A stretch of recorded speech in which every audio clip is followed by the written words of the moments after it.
rewind the tape. Another clown falls, another sad escape. Review tech, you say, the king of cringe and fluff got his throne snatched, turns out he wasn't tough enough. Keemstar's laughter echoes a digital guillotine, chops off the head of a washed-up failing machine. LOLCOW tech, the name itself a monument to shame. Now it's a graveyard whispering your forgotten name. Fired from the show, kicked to the curb and left to bleed. Another YouTuber falls, planting a pathetic seed of desperation, lies, and desperate flailing cries. Review tech, you say your last damn goodbye. You built your empire on clickbait and empty hype. Now the algorithm's turned and you're paying the price. Keemstar's the judge, the jury, and the executioner's hand. Welcome to the wasteland. Welcome to no man's land. Remember the glory, the fleeting, artificial fame, built on stolen content, a repetitive, boring game of regurgitated specs and superficial sheen, lacking substance, depth, a hollow echoing scene. You thought you were untouchable, a digital demigod, but pride comes before the fall, understood. Your legacy cemented in a mountain of deceit, a cautionary tale of how ambition can't be beat. Fired from the show, kicked to the curb and left to bleed. Another YouTuber falls, planting a pathetic seed of desperation, lies, and desperate flailing cries. Review tech, to say your last damn goodbye. You built your empire on clickbait and empty hype. Now the algorithm's turned and you're paying the price. Keemstar's the judge, the jury, and the executioner's hand. Welcome to the wasteland. Welcome to no man's land.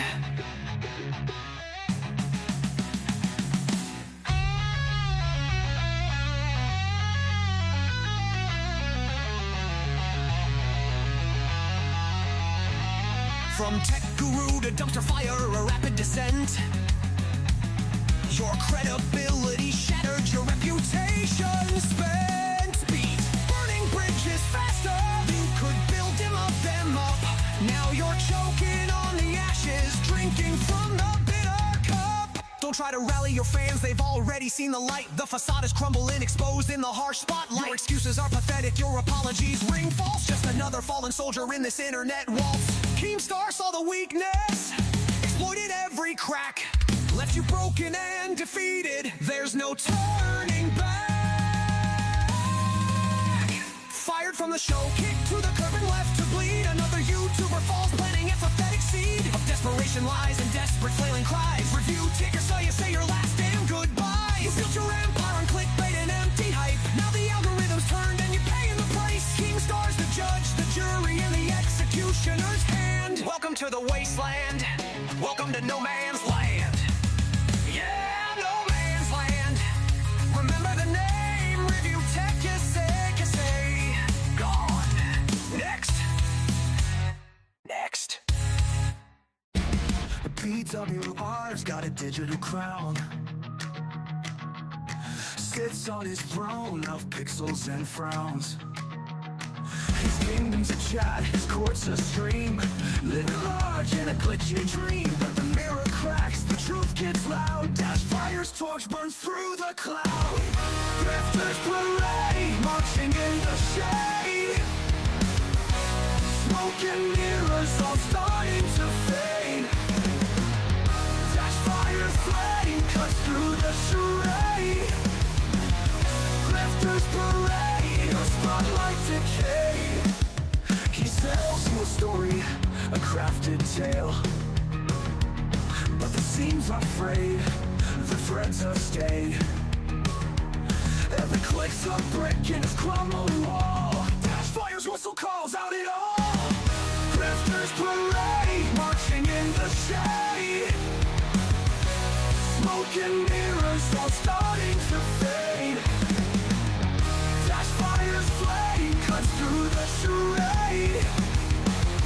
Drifters parade, a spotlight decay.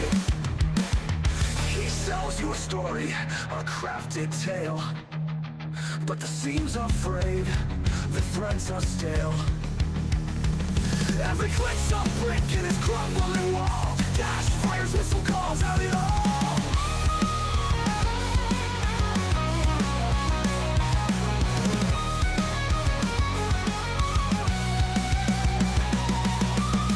Drifters parade, marching in the shade.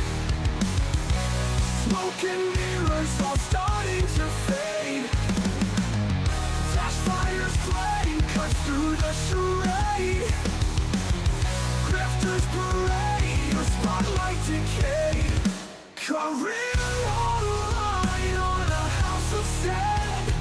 Dash fires, truth in a steady hand. The audience shifts, the mask won't stay. Grifters parade, blown away.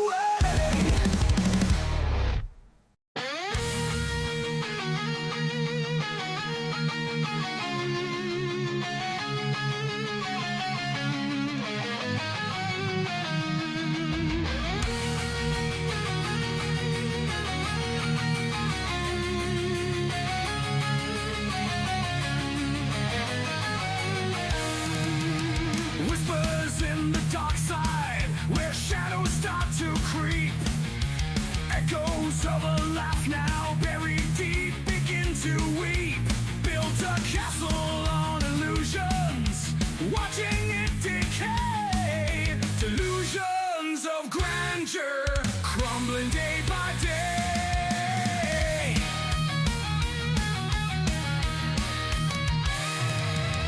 Raging in the mirror. What is going on, guys? What is going on? We are back, and at this point, it's usually when I say it's another DSP video, but today we are doing the year in review live with everyone here. I see H-Bomb, I see Lord Diaz on both YouTube and Kick, I see XPW Soldier. What is going on, everybody? Are you ready for this?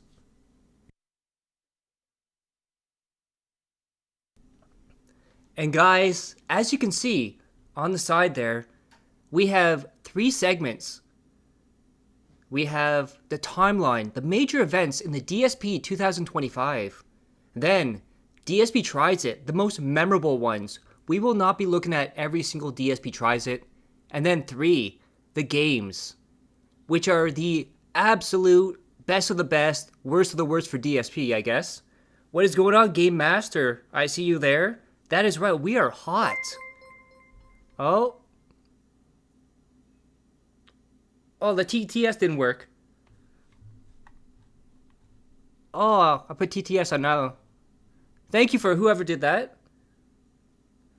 And guys, can you believe it? 2025 is already gone. Now to set the stage here, 2023, he had the interview with these side scrollers, which absolutely went sideways for him. Absolutely horrible. He got laughed at by a larger audience. And by the end of 2023, he was down to begging for about $50 a stream. And he was worried. Because, you know, it was a pattern, dude. Then 2024, it got worse and worse and worse. And it looked like it might be the final season of DSP Tries It, aka YouTube. However, he had a lifeline, with that being Kino Casino. And Kino Casino helped him out, made him survive the year, even gave him an extra $40,000 a year. However, it lasted for about 2 months, and then it started dying out, and at the end of 2024, it was a shadow, a hollow shell of its former self. And now, we get to 2025, where DSP is set up to fail. The Kino Casino arc is dying, and he doesn't even know what's going to happen in the future. So we have, first of all, as you can see on the screen here, thank you to all these people for letting me use their clips. Their channels are in the description, so if you want to check them out, you're more than welcome to. Who is Buzz546? I'd like to join. What? Okay, someone named Buzz Up is asked me to join their Discord. That's interesting. We got H-Bomb over on Kick. We got Lord Diaz again over on Kick. What is this? Shallow Late Comert? Dashfire, we will make you popular, come in. Sorry, dude, I don't trust people that say come in. I know that from Derek. But let's get started here. Let's get started. The very first thing we see in DSP in 2025 is him still sniffing his farts, thinking he's the greatest thing alive. And he says it's cool to like DSP again. And not only that, he says the detractors are now the LOLCOWs, not him. Let's hear what DSP has to say. I love live streaming. I love interacting with all of you. And I love the fact that now we have flexibility to do whatever we want. I On guess a day, my we can just sit career's here and over. talk, or we can play a Dash game, Fire and it ended can be a my game from career, any I direction. guess. PC, At Sildergrum, console, whatever. 9248 became a member. Thank you for the membership there. No limitations, right? We talk about politics. We could talk about other topics. We can do pro wrestling again. We can go in any direction we want. We have that flexibility. And you're here for the ride. And you know that now there's a positive community focused around it, that we can now support each other. We can have great social experiences. It's okay to like DSP again. It's not, oh, now you're an idiot because you like DSP. The only people saying that are my idiotic, very obsessed detractors that no one cares about. The funny part is they have become the LOLCOWs and they don't realize it. Thousands of idiots cannot look in the mirror and understand they are now object of ridicule because they are the obsessive losers here. I am not the heinous villain they made me out to be for a decade, and no one believes that anymore who has a rational mind.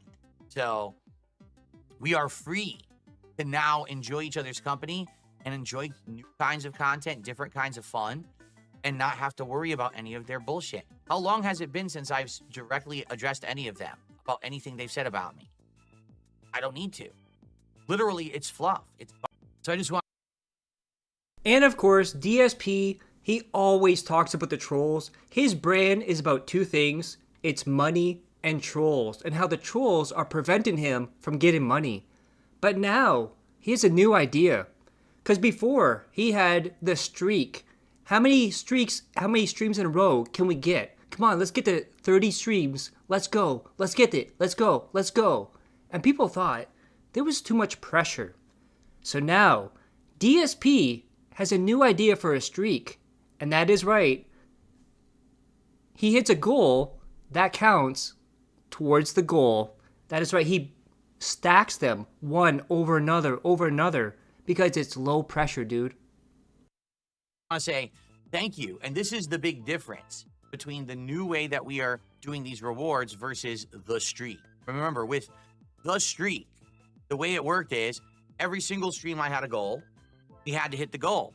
If we hit the goal, add to the streak. And once we got a certain number of streak days or streaks in, we would do a reward.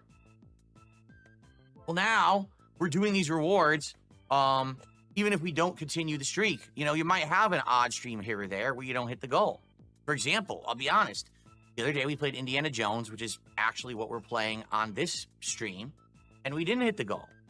And did it end everything? Did it ruin everything for everyone? No.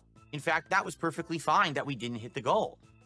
It was still a good support day. It was still a good stream day. We all chilled and enjoyed the game's progress that I made. And now here's the deal. When we stream together and we're having a good time, even if we are not hitting the goal, no one's freaking out about it, including me.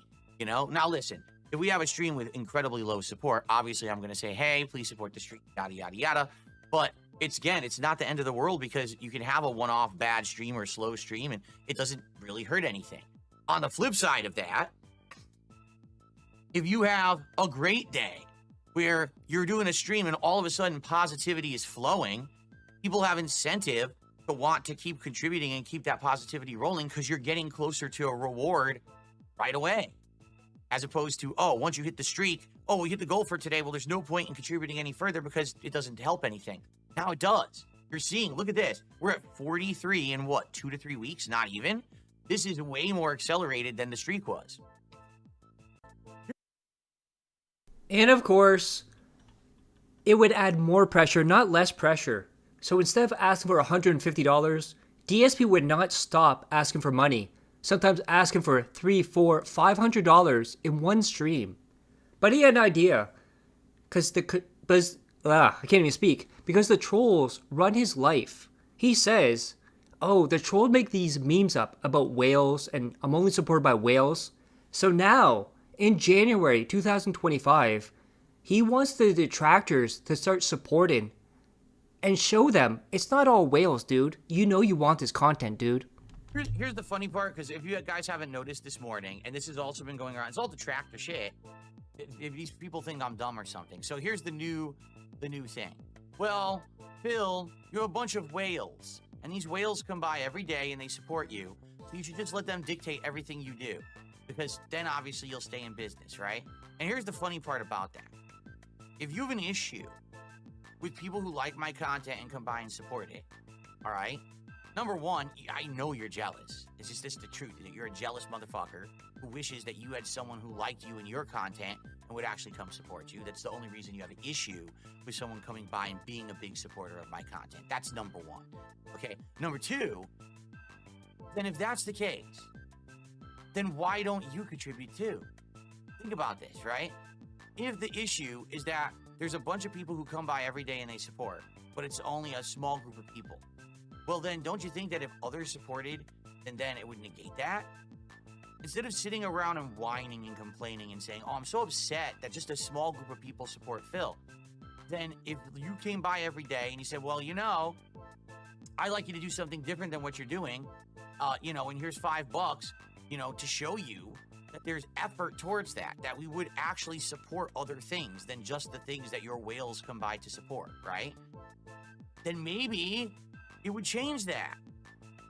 But instead, people just sit around whining. Like, these people on the internet are unbelievable. Yeah. I swear, these are the most... Money, yeah. At detractor_blue super chatted $4.99. Here's $5 that's better spent anywhere but WWE Champions. That is right. Thank you, Detractor Blue. It will not go to WWE Champions. It will not go to Corey Feldman. It will go to Tim Hortons. That's where it will go. I love my hot chocolate. Miserable people. They can't be happy for anyone. They can't enjoy anything. Instead, it's just how everything around them is wrong and unfair and, oh, deride it for this, bring it down for this, tear it down for this. Nothing has a point. There's no point. Even if I have 5,000 people today who give me $1, or if one person gave me $5,000, it doesn't matter. You understand that? It doesn't matter. It doesn't matter how we get there. It's that you get there. And then what content you put out in the meantime. Is it fun? Is it entertaining? Is it positive? Right? That's what matters. As long as I'm working and putting out good content and I got people coming by and supporting me, I don't care how we get there. Now, if you have an issue with the way that we got there, then change it. You change it, not me. I can't change it. I can't make people come to my stream and contribute. As crazy as this sounds. I just want to interrupt this for a second. I just want to point out how crazy this sounds at the beginning of the year and how this sounds at the end of the year when he says, I can play anything I want. Nobody controls my streams. But now he's saying, please tell me what to do, support the streams, so you can do whatever you want. What a scumbag. All right? Because some people actually think that I am some kind of like a crazy mind-washing cult leader. I don't brainwash people to contribute to me. That's never happened, okay? Never. People come and contribute because they like the content, because they like me. That's why they're here to support. If it's 5 people today who majorly contribute and I hit my goals, or if it's 50 people today who contribute and I hit my goals, I still hit my goals. I can't make a certain person show up and contribute or not contribute. So the fact that anyone tries to hold that against me as a fact of like, oh, you're failing or you're doing well, none of that makes any sense. You're a moron. And no one should have issue with that either. Who cares? Who's contributing, who's not contributing? How does this have anything to do with me or anyone's power? It doesn't. Like, and why is it your business? You know, would anyone who's a successful streamer, does everyone go and look at all of their finances to see who specifically contributed what and how many? No, only me. Well, the problem is, Phil, you complain you're poor, you have no money for your bills, you need to save your house, you need to pay your taxes, and it's your audience responsibility. No other streamer does it but you, Phil. Because again, hyper-focused, over-obsessed people, no lives, no jobs, no anything going for them, just sitting around on the internet being toxic all day. Okay? It's fucked up. And I have to deal with that every day. So it's the funny part. Like, if you have an issue, well, man, the same 5 people come and support Phil every day. Then why aren't you? If you like the content, why don't you support content you want to see? Say, hey, Phil, I would love and I would support this other game you're not playing right now. Please consider it, you know, and then contribute. And then maybe other people would say, wait, that's true. I want that too. And then we could do other stuff, right? But I mean, again, it's called business. I am not. Oh, money, money, yeah, yeah. Money, money, money, money, yeah, yeah. At Kenneth 3160 super chatted $5.31. H. Bea 2 hot chocolate. Thank you for your content. Well, thank you for watching, Kenneth. But yeah, amazing how this guy always says, oh guys, I need some suggestions for my videos. I need to tell, I need something to play. Tell me what to play. And then someone tells him what to play. You're a fucking moron. I'm not playing that. Why the fuck would you not support it, dude? What the fuck's going on? Like, this guy's a scumbag alien. Not a big time dude. I don't get hundreds of thousands of views a day. I don't get 1,000 viewers on stream a day. I don't have the ability to just do whatever I want and the flexibility to do whatever I want. I have to play what people want so people will support. That's called business. I'm a small business owner. Do you get it? I'm not a ginormous million sub YouTuber who went. He's a small business owner that makes over $140,000 a year. Just let that sink in. Viral. I'm a small time dude and I'm happy with that. But that's very different. And I'm tired of these morons who think that they know everything who know nothing, or because if they knew anything, they'd be successful YouTubers. And they're not. So instead, they just sit there and they're miserable. That someone will come by and support me, right? So anyway, can we get back on topic now instead of listening to morons? That'd be great. I would love to know what we should do for this Rageathon if that's what we're doing. You don't have to come. And now, this is where the cracks come. This is where everything starts to crumble. And Phil doesn't even realize it because he's so autistic. Is that PPP starts dissing DSP on Kino Casino. But this is also the very first time we see a new character that is going to be very prominent in 2025 for a very, very memorable moment. And that is Steve Cambion. Out of the closet. Stu. Whoa. Steve, guys, I'm done. I'm fucking tired. I'm tired. We've had 4 shows in a row. You're calling it Stu Peters? Yeah. Poor Pete worked for a whole week and he's Yeah, I know. Three whole days of streaming and I'm just done. I have nothing. I'm working on the railroad all the live long day. You're Stu Peters, buddy. Yeah. PPP gets cranky when he hasn't been on vacation for a day. He starts freaking out. Come on, P. Get it together, P. I love how you call him just P. So oh, man. Listen, I don't know. Should I call you? What should I call you? PPP? No, say P's P. good. No, P's good. It's Say P. fine, buddy. No, listen, I just want you guys to try streaming with Phil. It drains everything from Oh, yeah, you all of your streamed energy, already all all day of your today. strength. You go. The chat's saving the show. The chat loves it. I just don't have it after Phil sucked my soul for all it was worth. Flaked, please do not Well, he wanted to suck something else out of Worski, just saying. edit that out. And we can go to the first one on the bottom or the top. It's Octorus Ra to go to the and if unless P doesn't want to go to this next case, it's gonna take a while. We're doing it. We're doing it. Okay. So, Thriller gifted 10. All right. For the Very sticker. generous. That's This Thriller. is- Yes. Let's Chick go. Thriller is leaving 10 the more. 0 off, though. We need the 100 bomb, or else Steve's Yes. gonna have to go shortly, and we're all gonna go to bed. He looks like the guy from Despicable Me. After 3 whole days of streaming, I'm just tuckered out. Yeah. But we're gonna He need needs 4 some days off, man. I do actually. Was it 3 or is it I 4? like it. It's 4, isn't it? It's 4, yeah. This is the 4th day. Yeah. We've done 3. Tomorrow, though, is big show. Tomorrow's a big. Tomorrow's a legendary show. Yeah. I'm having a lot of fun though, Steve. It's always great having you. Of course, what they're saying is tomorrow is Smart Guys with DSP, possibly. Because at this point, they haven't announced Smart Guys yet, but potentially tomorrow is the announcement and possibly the first time. Guys, remember to follow Truth Seekers over On YouTube, YouTube. I need to Uber Eats a Snickers so I stop bitching like a little bit. It's like Chris says you could just walk to the store. There's a better chance of going to the moon than walking anywhere, bud. Fucking 7-Eleven may as well be on Mars, buddy. I have a feeling P takes an Uber to the mailbox. You bet. I need one of those rascals. I never have to walk again. No. Oh, you haven't seen it? Oh, No, but you know, Steve. I have been catching up on a lot of the people that you guys mess with. So I'm caught up on Rakita Law and on Darkside Phil. I didn't know, because, like, Law. there's Yeah, Kenneth. So at one point, DSP called Worski his gaming soulmate and then asked him to take off his shirt to see his shredded body.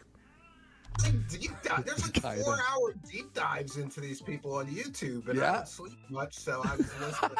You know, I know all about Darkside Phil and his fundraising scams. My favorite is Now remember, this is before he did the interview with him. my favorite. Go on, Steve. Tell us your favorite. Tell us your favorite. I heard that. He's a dirty. He is. Did he ask He's you a to pay dirty for scammer. his state income tax and then ask for more money to pay the income tax on the new money?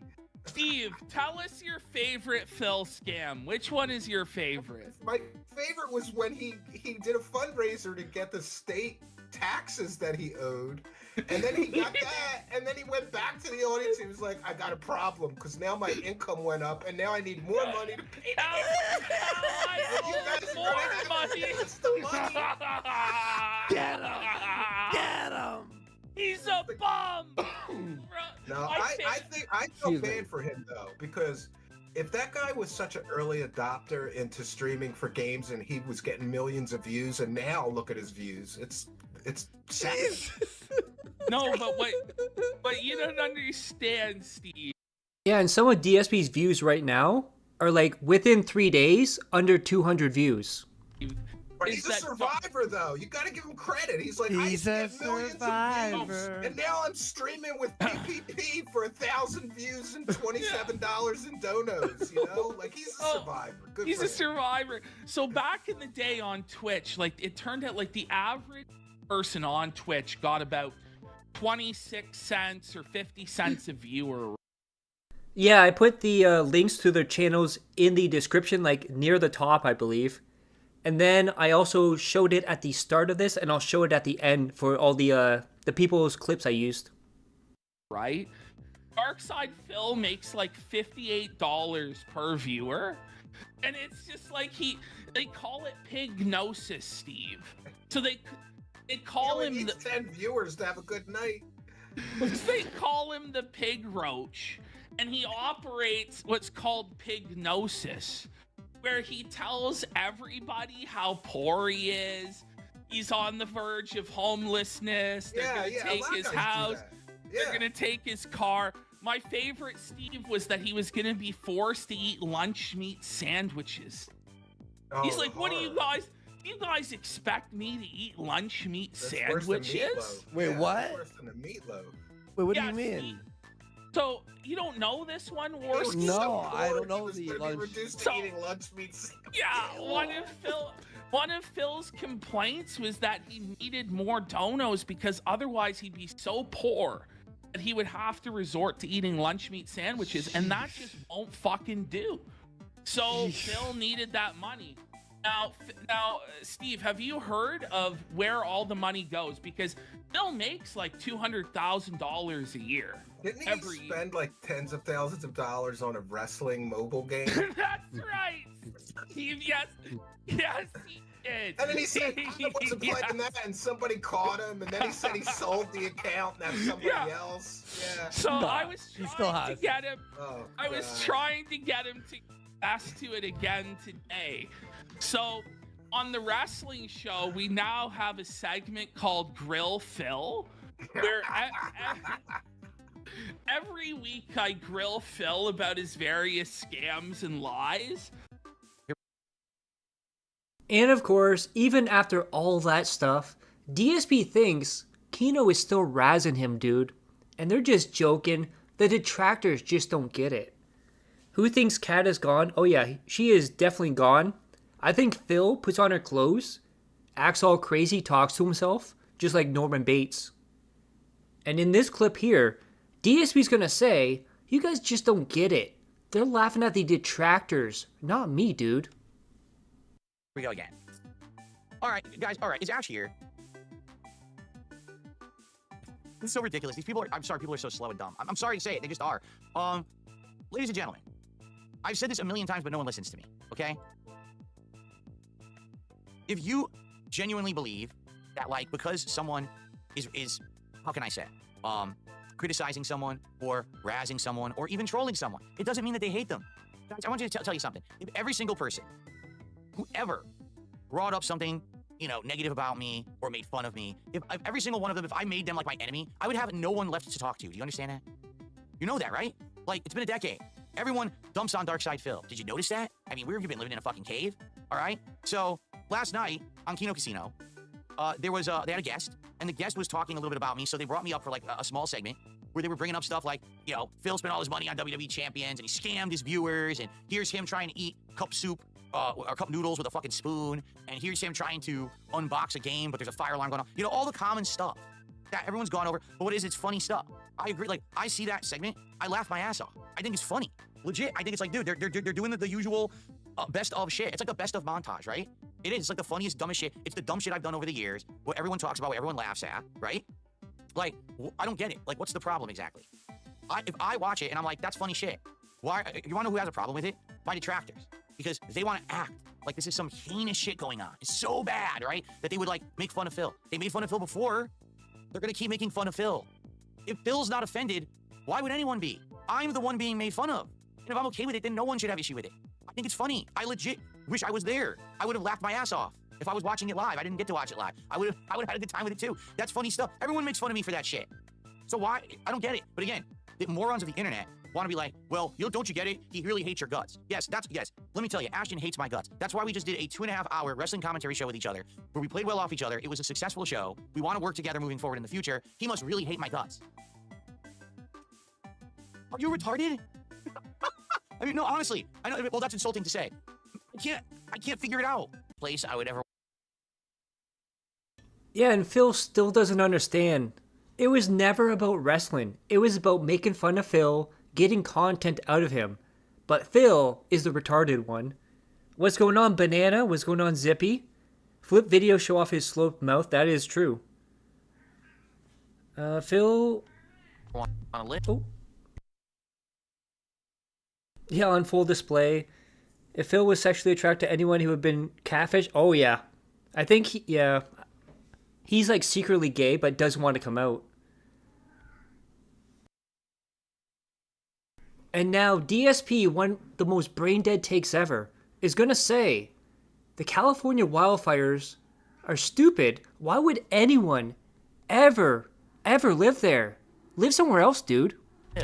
If you know that historically there's a high chance that eventually there's going to be fires that are going to take your house out, why would you want to live there?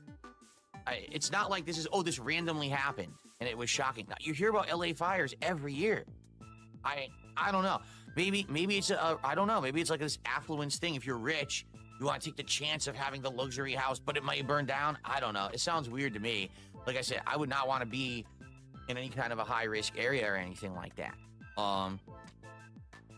Anyway, so I received a $7 tip. I'll be honest, I do think this is kind of in bad taste. Yeah, and DSP doesn't realize that some people don't have a choice where they're born, where they live. He thinks everyone has money, just move somewhere else. Brain dead take. And I have to apologize for anyone that's Irish right now, because DSP is going to absolutely destroy the word Dublin, and he's not even going to know where Guinness is from. Fucking Dublin. Oh, okay, I have a serious question. I don't know if anyone knows this. Since we're in Ireland, I have to ask the question. Are four-leaf clovers actually real? Or is it just like a thing that's made up to represent luck, but it's meant for like culture, you know what I mean? Like, I don't know if four-leaf clovers are actually real. I've seen clovers in real life before. I've never seen a four-leaf clover. No Sleep Real Vibe says Ireland is best known for a variety of drinks of choice. Oh, you mean beer? Can I find the Guinness factory? Was Guinness founded here? I don't know where Guinness actually started. And then this. And now we get into DSP, insecure about his body, in particular his man boobs. And you're going to see in this how he checks himself out, he adjusts his shirt, and then he always talks about how, I don't have boobs, dude. New console will actually release, say, in March. I would be shocked. All right, people have been insulting me all day just to show you. It's the shirt. Look, it's the actual shirt. Because people keep being like, dude, it looks like you have big boobs. No, this shirt for some reason is like fucked up and like bundles up right here like this. It's the shirt. It's not me. Look, this is actually me flat to my chest. I'm not sucking in it. Look. It's the stupid shirt. It's so dumb. I don't know why the shirt does that, but it does that for some reason. I think it's because it's worn out. When I used to wear it, it was like not as stretched out, so it actually looked fine. It looked normal, but now it's like stretched out, so now it's like baggy up here, which is not supposed to be, and then it ends up going like that. You see? And it looks stupid. Some people are like, I look like Wings and shit, or Boogie. They're like, you look like Wings or Boogie in that shirt. Should I not wear it? I guess I like it because it's comfortable. But if people are gonna be saying gross shit about fucking man boobs and shit when it's just a shirt, then I'm not gonna wear it anymore. I have plenty of other shirts that don't do that.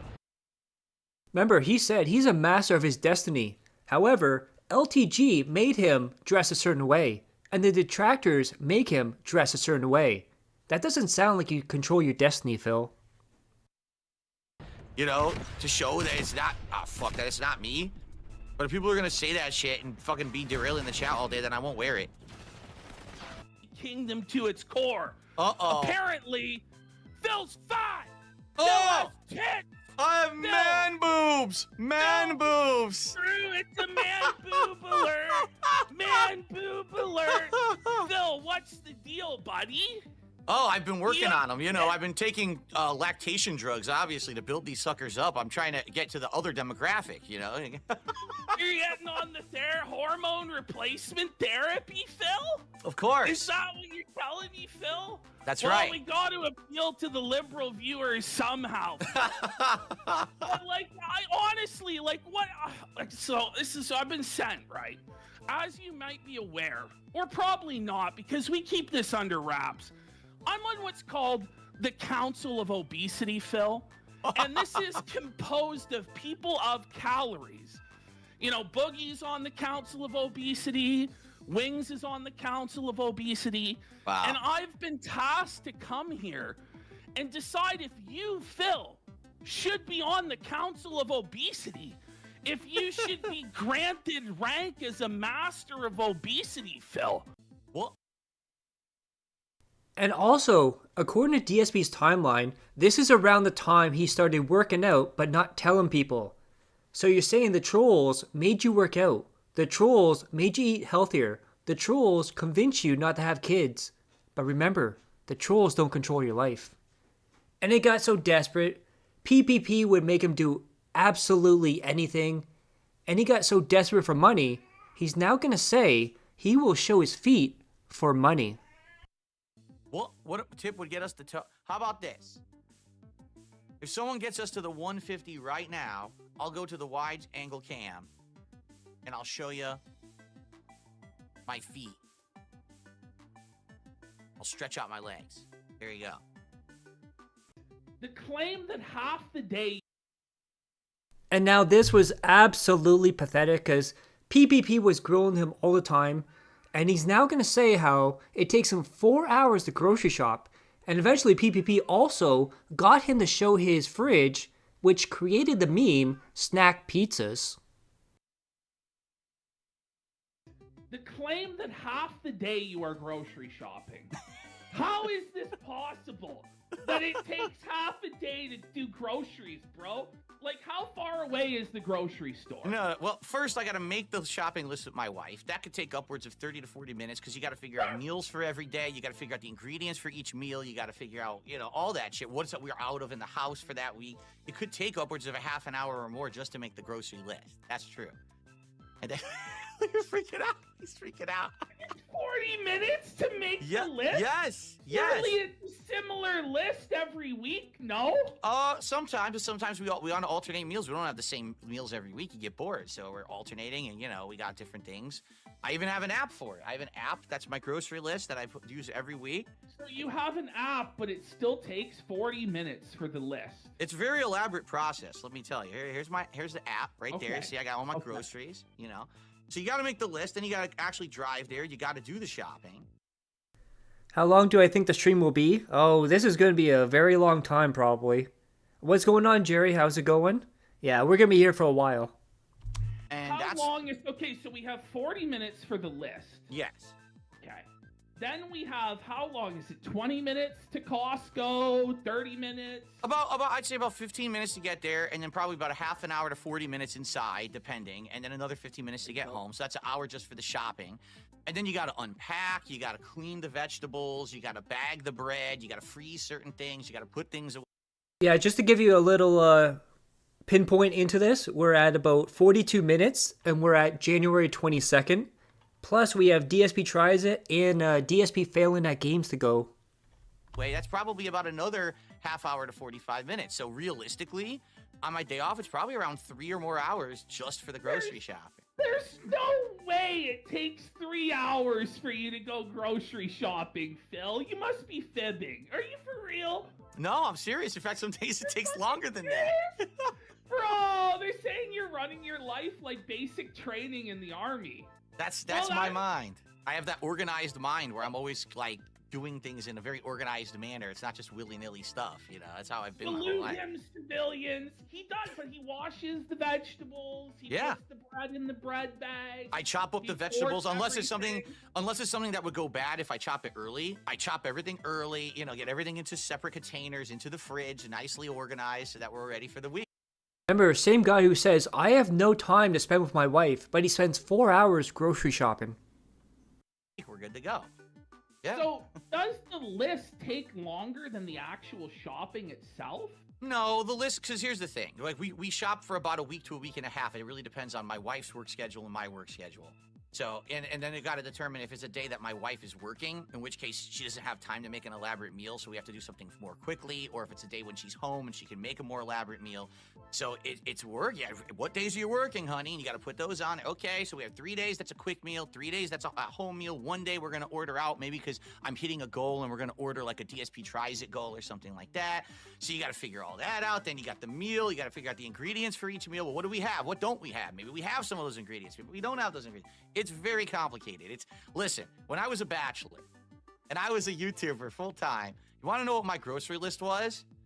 Go to fucking McDonald's or go to Burger King or go to the local place and just grab a fucking bag of food and shove it down my mouth and get back to filming. That's what my life was like back then. Now that I'm married and I'm a family man, things are very different. You know, we're trying to eat healthier, look how I've lost weight in the last couple of years because we're eating better now. Slim thing. You're looking fit. Let's be honest here. The reason he lost weight, it's unhealthy weight, by the way. Look at him. He looks disgusting. He's doing drugs, not like illegal drugs. It's like Mogerno, whatever the fuck it's called. The same thing RTU takes. Continue. Go off, King. So you know, it's just a different life. A lot of people don't get it. And listen, when I was younger, I made fun of people too. I would hear this story and I would laugh my ass off. No, you know? I'm not.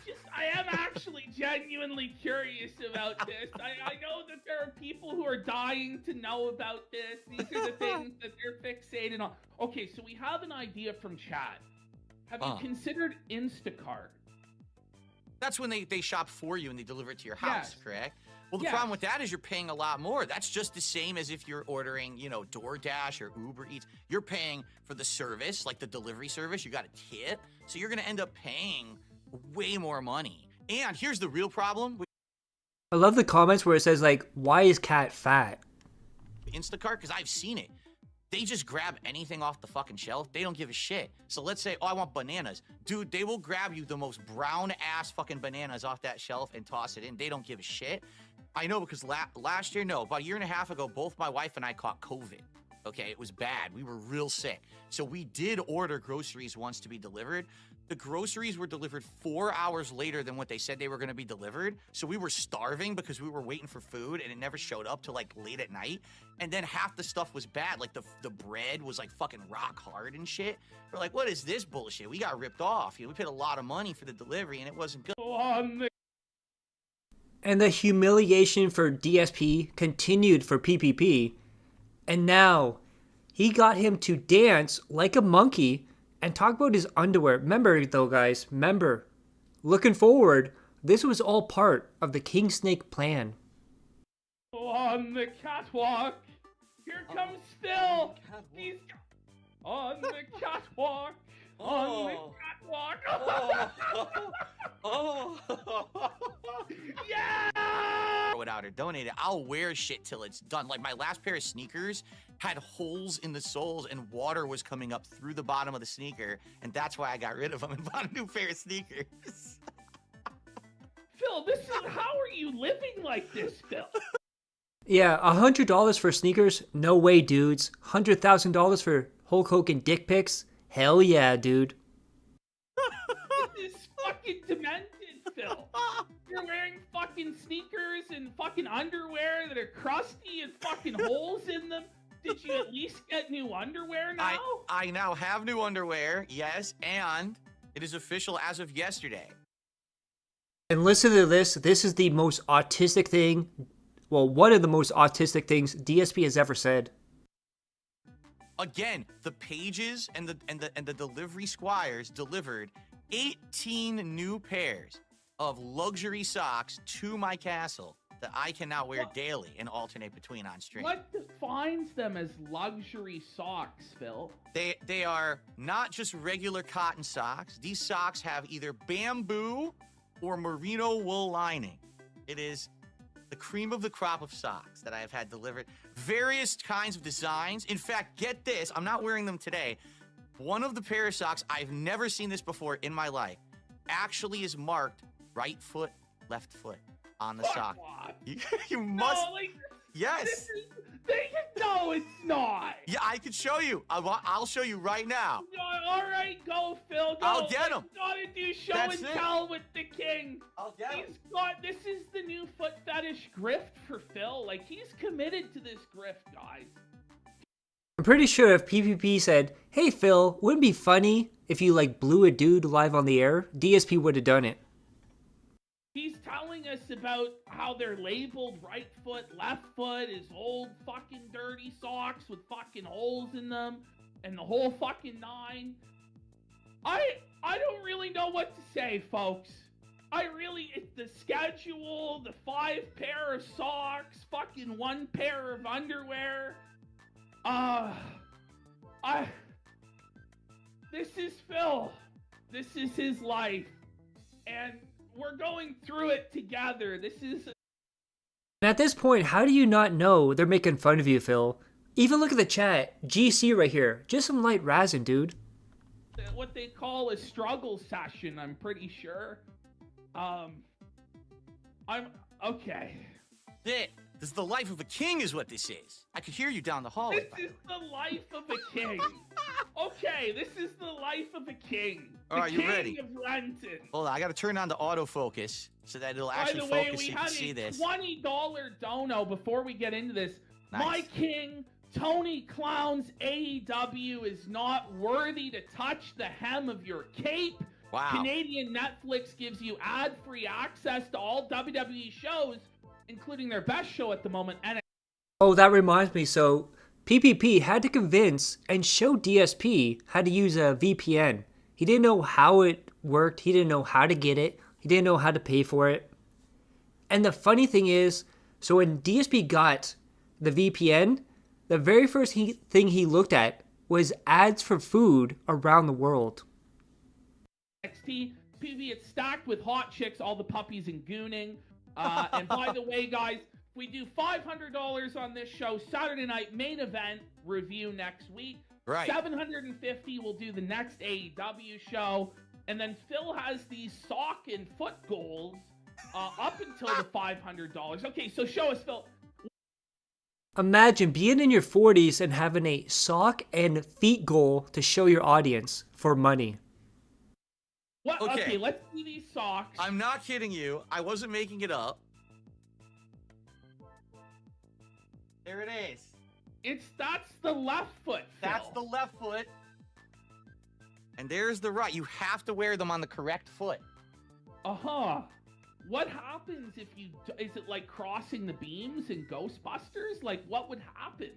These socks are so luxury that they have a design on the bottom, a padding on the bottom, that is contoured to the left and right foot. So if you accidentally put it on the wrong foot, you're padding the wrong side of the foot that doesn't touch the floor properly. Now, Chad has pointed out that you were literally holding the L right there, Phil. How does that one feel? But you're literally holding the L. Apparently, there's some guy offering. Okay, so this is karma for DSP. So anyone who's been in the DSP verse for years knows about the time he faked push-ups off camera for money, saying, "I can't show you, my camera doesn't move." But now, because PPP and his money is here, he's going to admit he lied and banned that person as a joke. He's going to call it a joke when he got toxic towards the person. And not only that, he's going to do push-ups for PPP. Apparently, there's some guy offering 100 subs for Japanese women's wrestling. Yeah, I haven't seen him yet today. He came on my stream earlier this week, and he did a couple smaller tips, like $5 tips, and he's like, "Did you ever watch these federations? One was called like TJPW, and one's called like Choco Pro." And I'm like, "No, I've never heard of it." And he's like, "It's easily available on YouTube. You can watch. If I were to come to your show and drop 100 sub dono on Smart Guys, would you watch that wrestling?" And I said, "I would assume so. I mean, why the hell would we say no? As long as it's not 5 hours of time investment, if it's easily available." So yeah, I haven't seen him yet today. Sadly, it's my fault. I didn't remember what their name was. I should have wrote their name down, but we'll see if they show up today or not. They owe that money. They said that they were good for it. And yet they're not here donating. The bastards. The scumbaggery of it all. So people are saying, and this is the old meme, that they'll donate $100 to see you do 25 push-ups. I don't think that that's enough. If Phil was going to do push-ups, how much would we need to see right now, Phil, for you to do 10 push-ups? 10 push? I mean, shit. You have to figure out. Sadly, I don't think I could fit. Like, let me put it this way. I don't know if we could do it today, but I could probably clear the floor. I don't want to fuck with the wires because they're fucking so stupid right now. I think you could fit, Phil. I think you could fit. Because there's you had all this space to do the kicks and the fucking marching around. Come on. If I don't know. Get $300 right now. Let me see. Hold on. I don't like to overpromise and underdeliver. Let me do a test. Let's get $300 to see. Like, I really want to see this. This would be a legendary moment in Phil Story. You goddamn tall. Bro, I can see that you'll fit. I think you'll fit. Like, come on, you got this. You're fitting. You're fitting, bro. You're fitting. Hold on. You're fitting, Phil. Oh shit! I took the. Fuck. You got this, bro. You got this, bro. I'm trying to fit. You got this. You just gotta extend your legs and arms, man. I'm trying. You can do it, Phil. Oh yeah. Oh yeah. I can do it. Yeah, I can do it. I can do it. Huge. I can actually fit. Oh my god. That's the best show ever. I did one. I did one. one. Oh my god. Phil did a push. Let's get some fucking support right now. Let's fucking go. I fucking love Phil. I fucking love Phil. This is the best show ever. Yes. Holy shit. Yes. Let's go, guys. Everybody gotta support Phil. Gotta give Phil props for that. Come on. Give Phil props. This is legit the first time I've had an office set up where I can do shit. Like I was a slob. Shit was everywhere. Now I can actually fucking do stuff on camera. It's pretty interesting. Like, this is awesome. Damn this straight. is awesome. Clammy for 5 says the side view of DSP's room is actually pretty cool. If we get a $300 contribution, Phil will do the other push-ups. But come on, guys. We need a 300 and all at once, by the way. Not 100 and 100. It's gotta be 300 at once. All one big one. 300 all at once, and Phil will bang out those push-ups, no problem. And it will be the conclusion of that arc. There you go. How many years? Yeah, this is when PPP was still operating in Kino Casino dollar amounts. Yeah. DSP will never, ever see that Kino Casino money again. Oh, just wait. Just wait. He does gay push-ups more. years ago was that now, Phil? Oh my God, that was like 3-4 years ago for sure, you know. And I was fucking with people. I was like, oh, Like 10 years ago. I went right over there and I did 10 off camera. Or no, I said I did 25 off camera or something like that. Oh, fuck. All right. What Remember, what you're about to see, he said, was a joke. are we doing? Are we going to get it down? Phil! Oh yeah. Oh There yeah, you I go. can do it. Yeah, I can do it. I can do it. There we go. Phil! Oh yeah. Oh There yeah, you I go. can do it. Yeah, I can do it. I can do it. There we go. Phil! Oh yeah. Oh There yeah, you I can go. do it. Yeah, I can do it. I can do it. There we go. Phil! Oh yeah. Oh There you yeah, I go. can do it. Yeah, I can do it. I can do it. I don't know. Oh, don't worry, I have some streams planned out on other dents. Just like Gamer Stevie, he pissed on his floor the other night, which was absolutely disgusting. Big Bane did a super chat and said, I'll give you $200 to do 25 push-ups nonstop. Okay, ready? Here we go. Remember, he said this was a joke. Okay, go. 1, 2, 3, 4, 5, 6, 7, 8, 9, 10, 11, 12, 13, 14, 15, 16, 17, 18, 19, 20, 21, 22, 23, 24, 25. Here we go. All right. Whew. I did 25 real push-ups on my floor. I actually did. I actually did do them, but there's no way you could see it because I can't aim the camera to look over there. But I actually just did do 25 push-ups. Whew. I did them real fast. I shouldn't have done them that fast. I should have taken my time.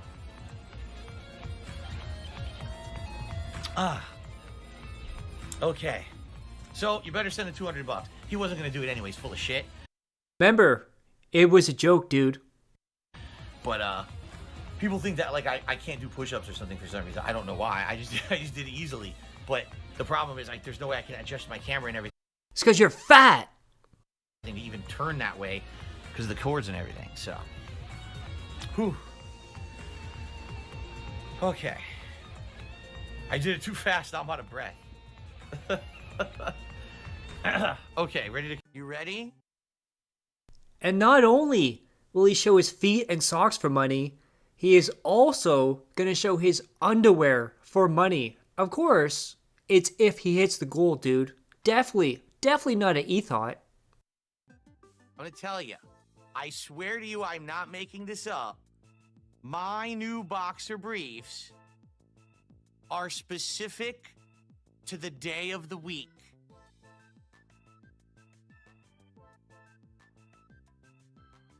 Yes, I'm not making that up.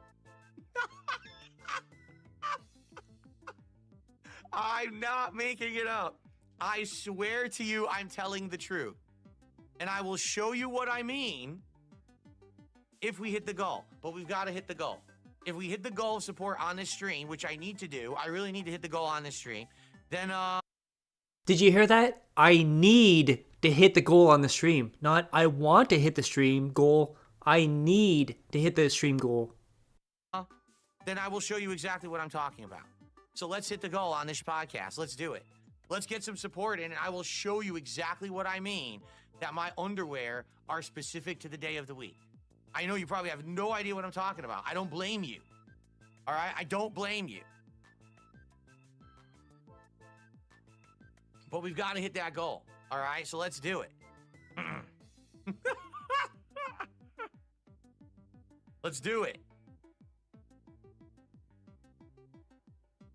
But And now this was absolutely pathetic. So one of his dents said, I'm going to send you an Italian cake. And he said, okay, cool. If we get to 20 goals, we'll eat the cake live on stream.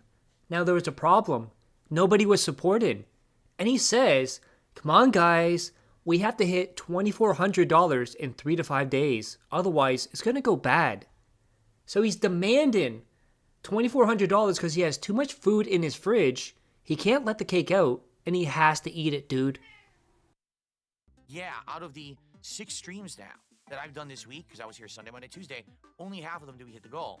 That sucks, because we're trying to gain momentum here to do our reward by the end of the week, which we need to hit, 90, and we're still at 84. We've been stuck at 84 for a day now. But in addition, there's another wrinkle here. So here's the deal.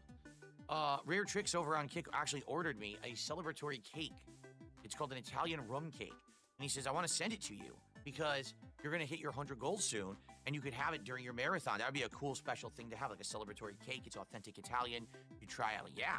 So he placed the order, and I scheduled it to show up around Wednesday of next week, in line with how we were hitting goals and everything. But now we haven't hit goals 3 times. And the bummer about this cake is I need to eat it like relatively soon when I get it. It comes in dry ice, and you need to eat it within 3 to 5 days of it arriving. You might say, well, then what's the big deal? Well, number one, if we don't regain momentum hitting goals, we're probably not going to be doing the marathon within 3 to 5 days of that cake arriving. So you might say, well, then what's the big deal about that? Just freeze it. My freezer is literally full to the top because I went to Costco last week and we massively stocked up on things for like a month to 2 months of food. So I don't have room to put a cake in my fridge. Imagine being such a fat fuck. Your entire freezer, your entire fridge is full. You just went there and you're demanding $2,400 to eat a cake in front of your dented audience. What a loser. My freezer. I do have room in my fridge. I don't have room in my freezer. So basically it's a miscalculation. I based it off of, hey, let's get this delivered because we have the momentum we have, and now we don't have that, all right? But I want you to understand, it's not the end of the world. Right now, I'm not even playing any new games, right? At all. I'm playing all older games because there's nothing else going on.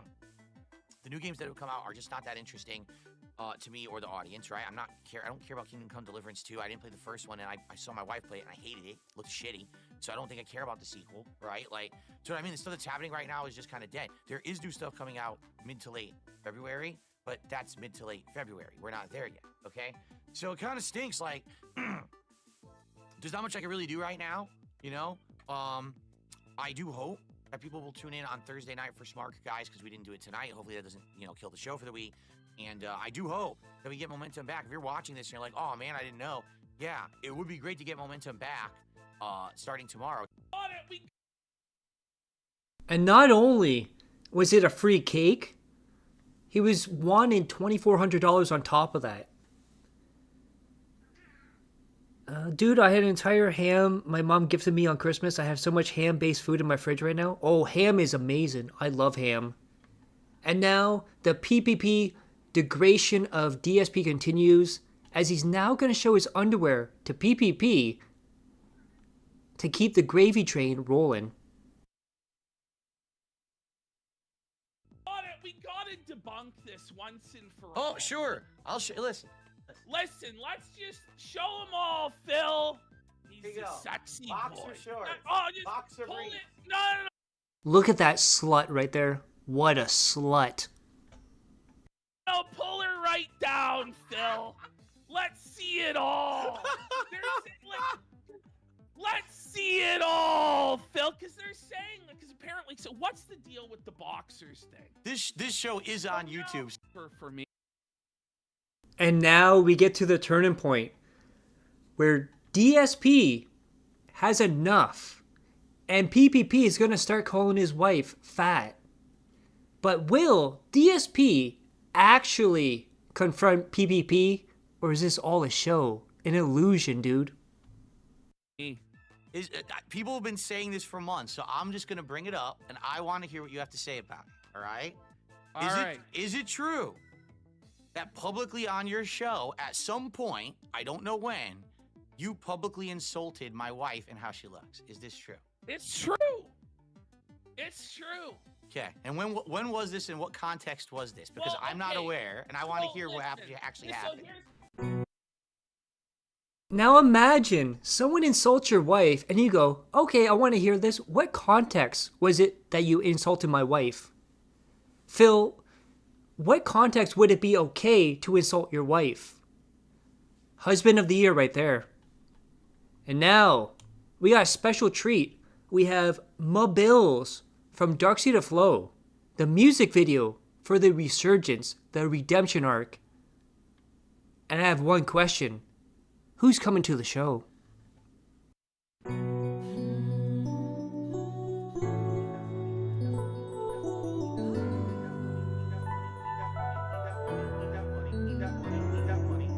I need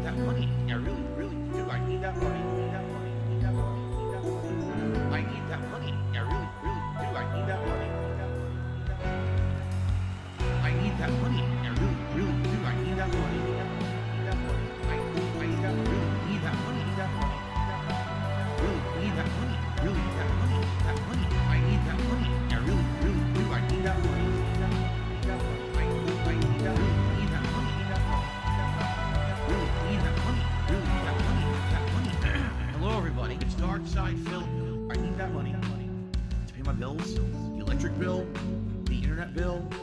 Stupid fucking trolls, man. I just want to chill. I rock back and forth. Why actually? There's Danny right there. QQ on Kick, slut shaman. Yeah, that's what DSP does. Just wait. Just wait till we get to the Strangely Lex part. You're going to see some fun stuff there. Just tuning in. Well, Madrox, welcome. Welcome home. And now, are you ready for the biggest crock of shit ever? DSP, now that he has extra $40,000 a year, says he now has enough money to clean his house. This man needs over $200,000 to clean his house, you know, like a normal adult should. Oh, I will say this. I cleaned my whole office this morning. This morning, I took the air gun that I have, and I cleaned all the keyboards. I cleaned all these desk areas. I cleaned the keyboard of my laptop. I cleaned the keyboard over there. I blew all the dust off of all the different desks. Then I had my dust buster, my new dust buster, and I zoomed the whole office from top to bottom. I cleaned everything. I cleaned this whole stand. This thing was covered in dust and freaking glitter from Christmas and shit. So I cleaned that. I cleaned those. I actually... I want to point something out here. He said he cleaned the glitter from Christmas. This is February 9th, 2025. So that means in that period between December 25th and February 9th, he did not clean his office at all. Actually clean my whole entertainment center from top to bottom with the dust buster. Oh God, there was so much dust and dirt on it. I deep cleaned the office this morning of dust and yuckiness. So I was very happy that now I have the equipment to do that because I could afford it. I just can't imagine being 43 years old and saying, now that strangers on the internet have given me over $100,000, now I can afford to clean my house. Phil, you as an adult should be cleaning your house no matter what. It doesn't matter the amount of money you have. You clean that pig sly. And now, we get to DSP given the worst health advice ever. He's going to say, if you have physical or mental problems, you have to learn to deal with it. And again, never, ever, ever take this man's advice on anything because it is always the opposite of what you should do. I'm here to tell you, ladies and gentlemen, as a realist, I want you to understand something.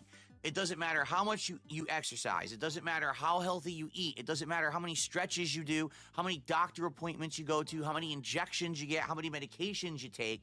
You're gonna have medical issues, and you better just learn to deal with them psychologically and physically, because if you don't, you're gonna be a fucking bumbling mess, crybabying about it for the rest of your life, instead of learning how to just say, okay, I'll just deal with it and move on.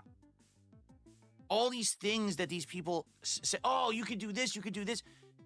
Or you could just live with it because you can't cure everything. You might want to believe that. You might want to think that life is rainbows and unicorns and everything is magically curable. It's not. I've had these conditions for... Yeah, walk it off, okay? Or also, just give her a pill and leave her there, dude.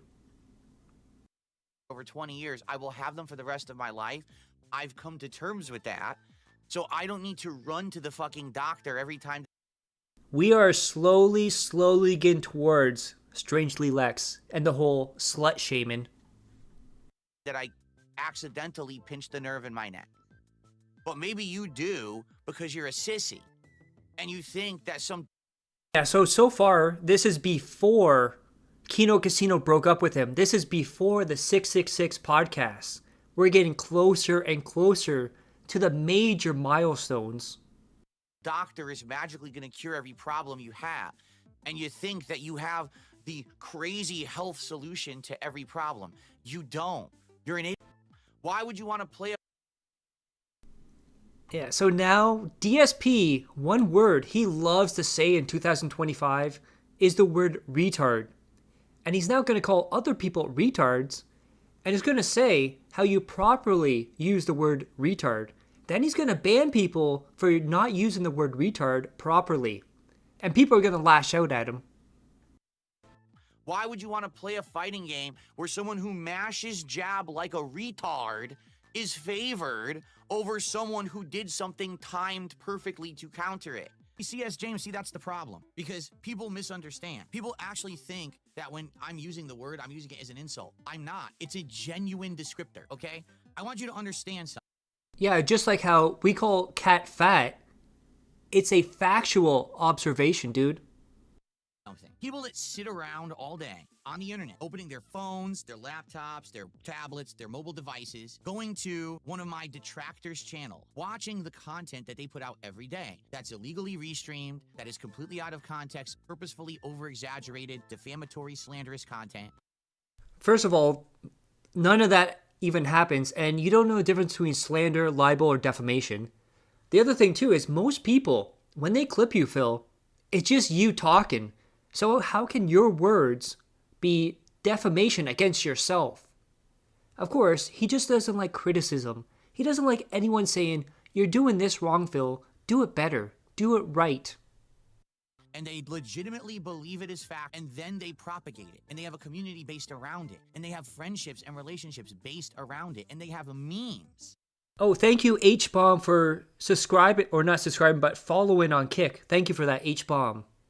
Entire memes that if someone says a word, just a single word, Wolverine toy, ooh, and that's how they react. They go just like this, ooh, Wolverine toy, I recognize that. That is not normal human behavior. That is not representative of a regular human's intelligence or behavior. That is showing signs of actual retardation, that your brain has been stunted and you're acting like that. But people don't care because they go through life acting like cows or acting like sheep, and they just go. I will say, though, I have slimmed down some parts, so it's not like the full amount. I tried to do like 5-minute clips, give or take. So, yeah, that should be interesting. Obviously, some parts are going to go a little bit longer than others.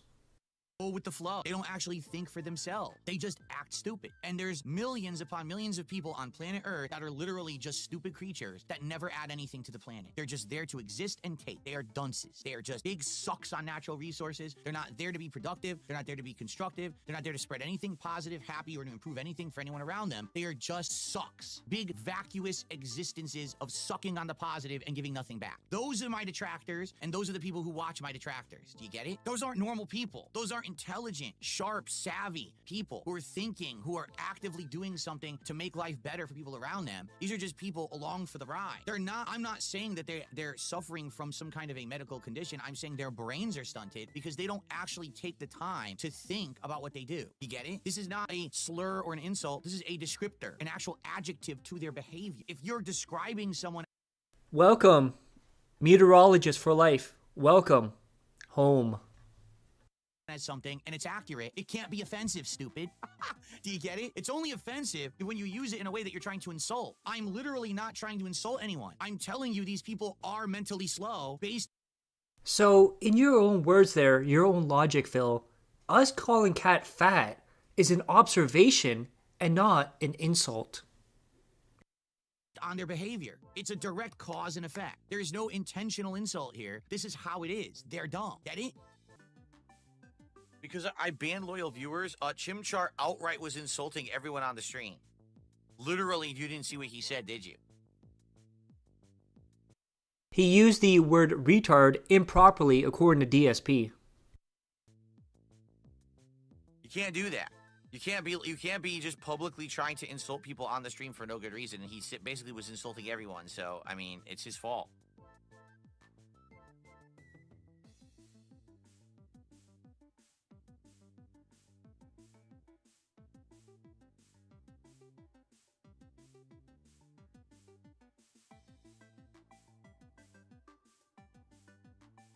There's a difference between if you're making a joke, okay, or you're actually trying to say something that people can find offensive.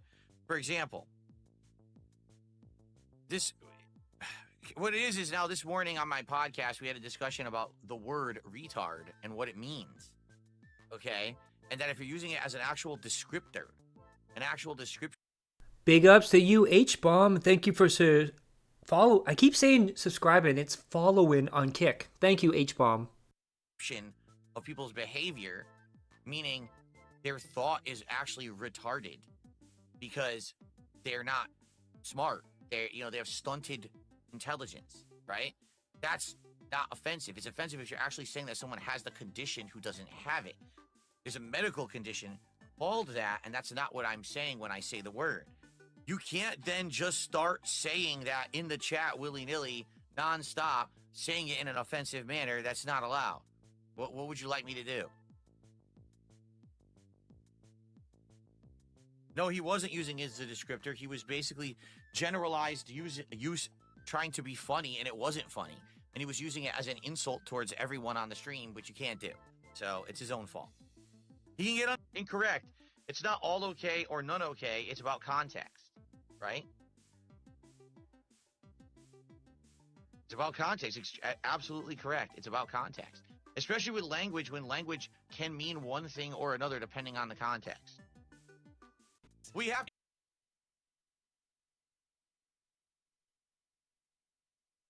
Yes, Kenneth is right. Ladies and gentlemen, if you are liking everything so far, please click like on the stream so you can get noticed and we can all laugh at DSP in a wider audience. If you're saying as the description, you're literally calling someone mentally deficient, yeah. Phil lives in his own mind. He also thinks it's not racist if you use racist stereotypes, as long as it's not directed as a individual person. And now, one of the most disgusting things DSP has ever said. He's now going to talk about Jey Uso. And he doesn't understand the word yeet. And he thinks yeetin' is orgasming. And he talks about kids for some reason. Absolute sick bastard. We have to address something, because I actually had no clue until this week. I swear to God, I had no idea, because again, I'm just starting up with wrestling again. This word, yeet, okay? Yeet. Isn't that supposed to mean, like, an orgasm or something? Like, isn't that what it's... What you think it means? That's, like, he's yeeting. He's yeeting all over everyone. No. And he's going down the aisle with children. Children are there with him, and they're going, yee, yee.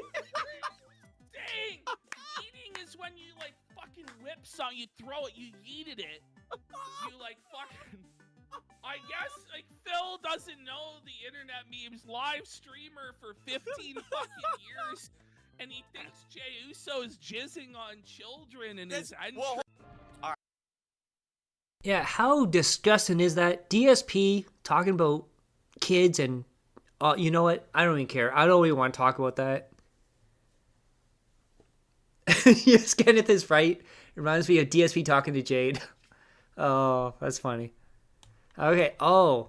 This is absolutely disgusting. So this one here shows what DSP is like as a husband. So he was holding Kat's food hostage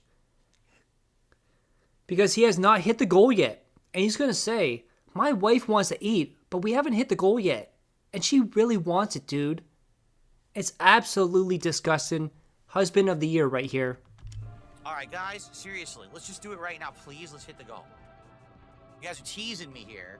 My wife downstairs wants me to order the food. And I said, well, I can't because we didn't hit the goal yet. She's like, yeah, but I'm hungry. I want to eat. I said, well, we can't because I didn't hit the goal yet. Yeah, you hear that? Kat, you fat bitch. You can't have any food until we hit the goal. Aren't you happy? I'm happy, Kat. Just talk to me, Kat. Toxic, toxic. She says, well, I need to know if I need to cook or if we're ordering food. And I prefer to order food and not cook. And I said, all right, but we have to hit the goal. So I came back and I'm waiting here to hit the goal. All right? This is ridiculous.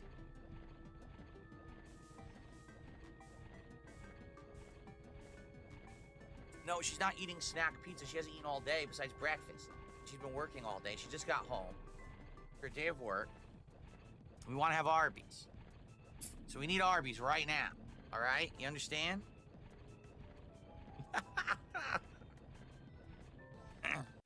Seems like... We also got a moment where the old DSP came out, the racist DSP, and he says he cannot enjoy Japanese treats. And why? Why can he not enjoy them?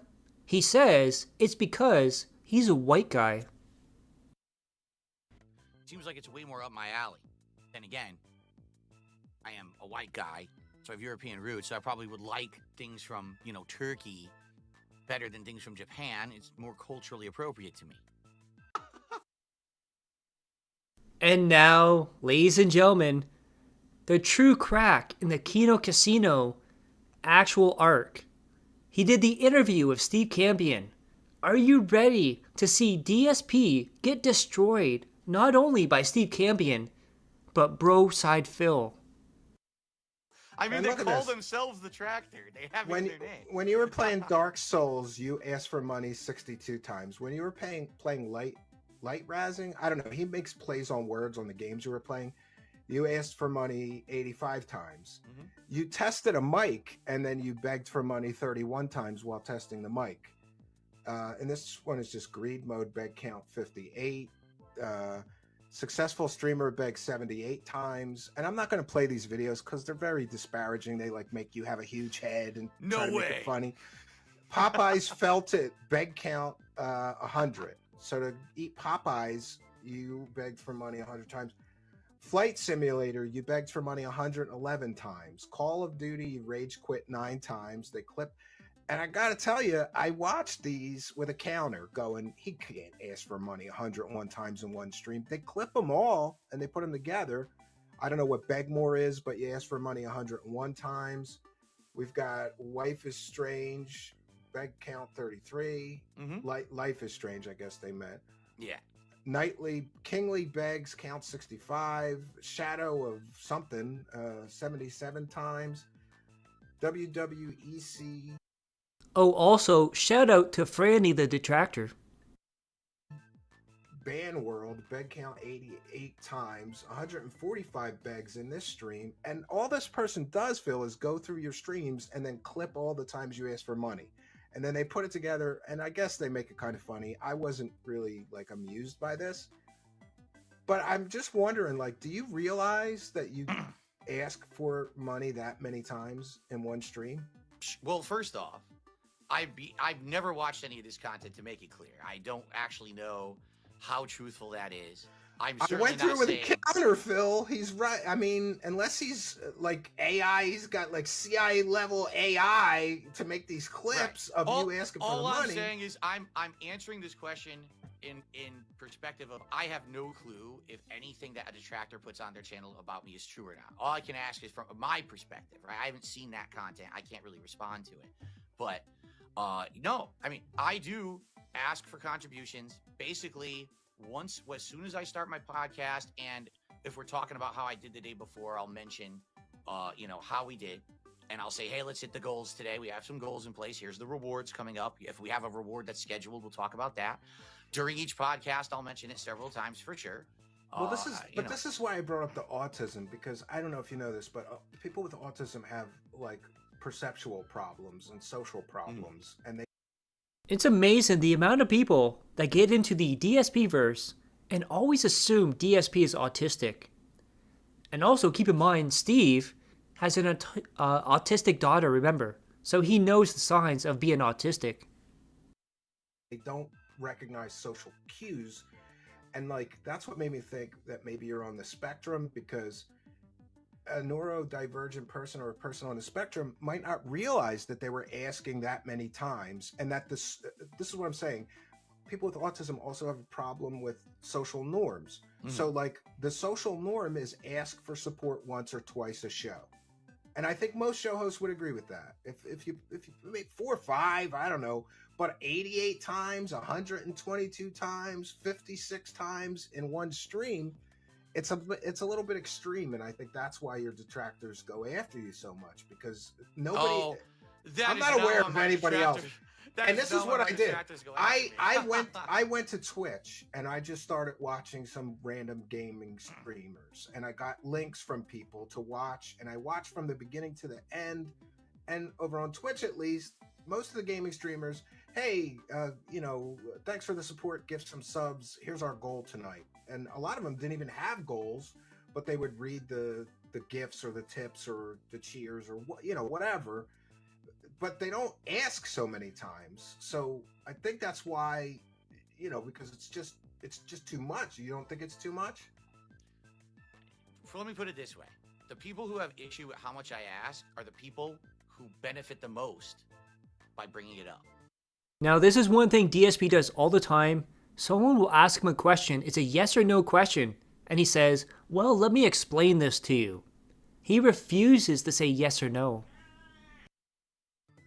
It's that simple. People who make this kind of toxic content, an entire channel dedicated to counting how many times I ask for donations. I agree. That's a a little obsessive to You count know? and to clip every single time that you ask for money together. But I have to say, Phil, regardless of whether you call them a detractor, they're factually accurate.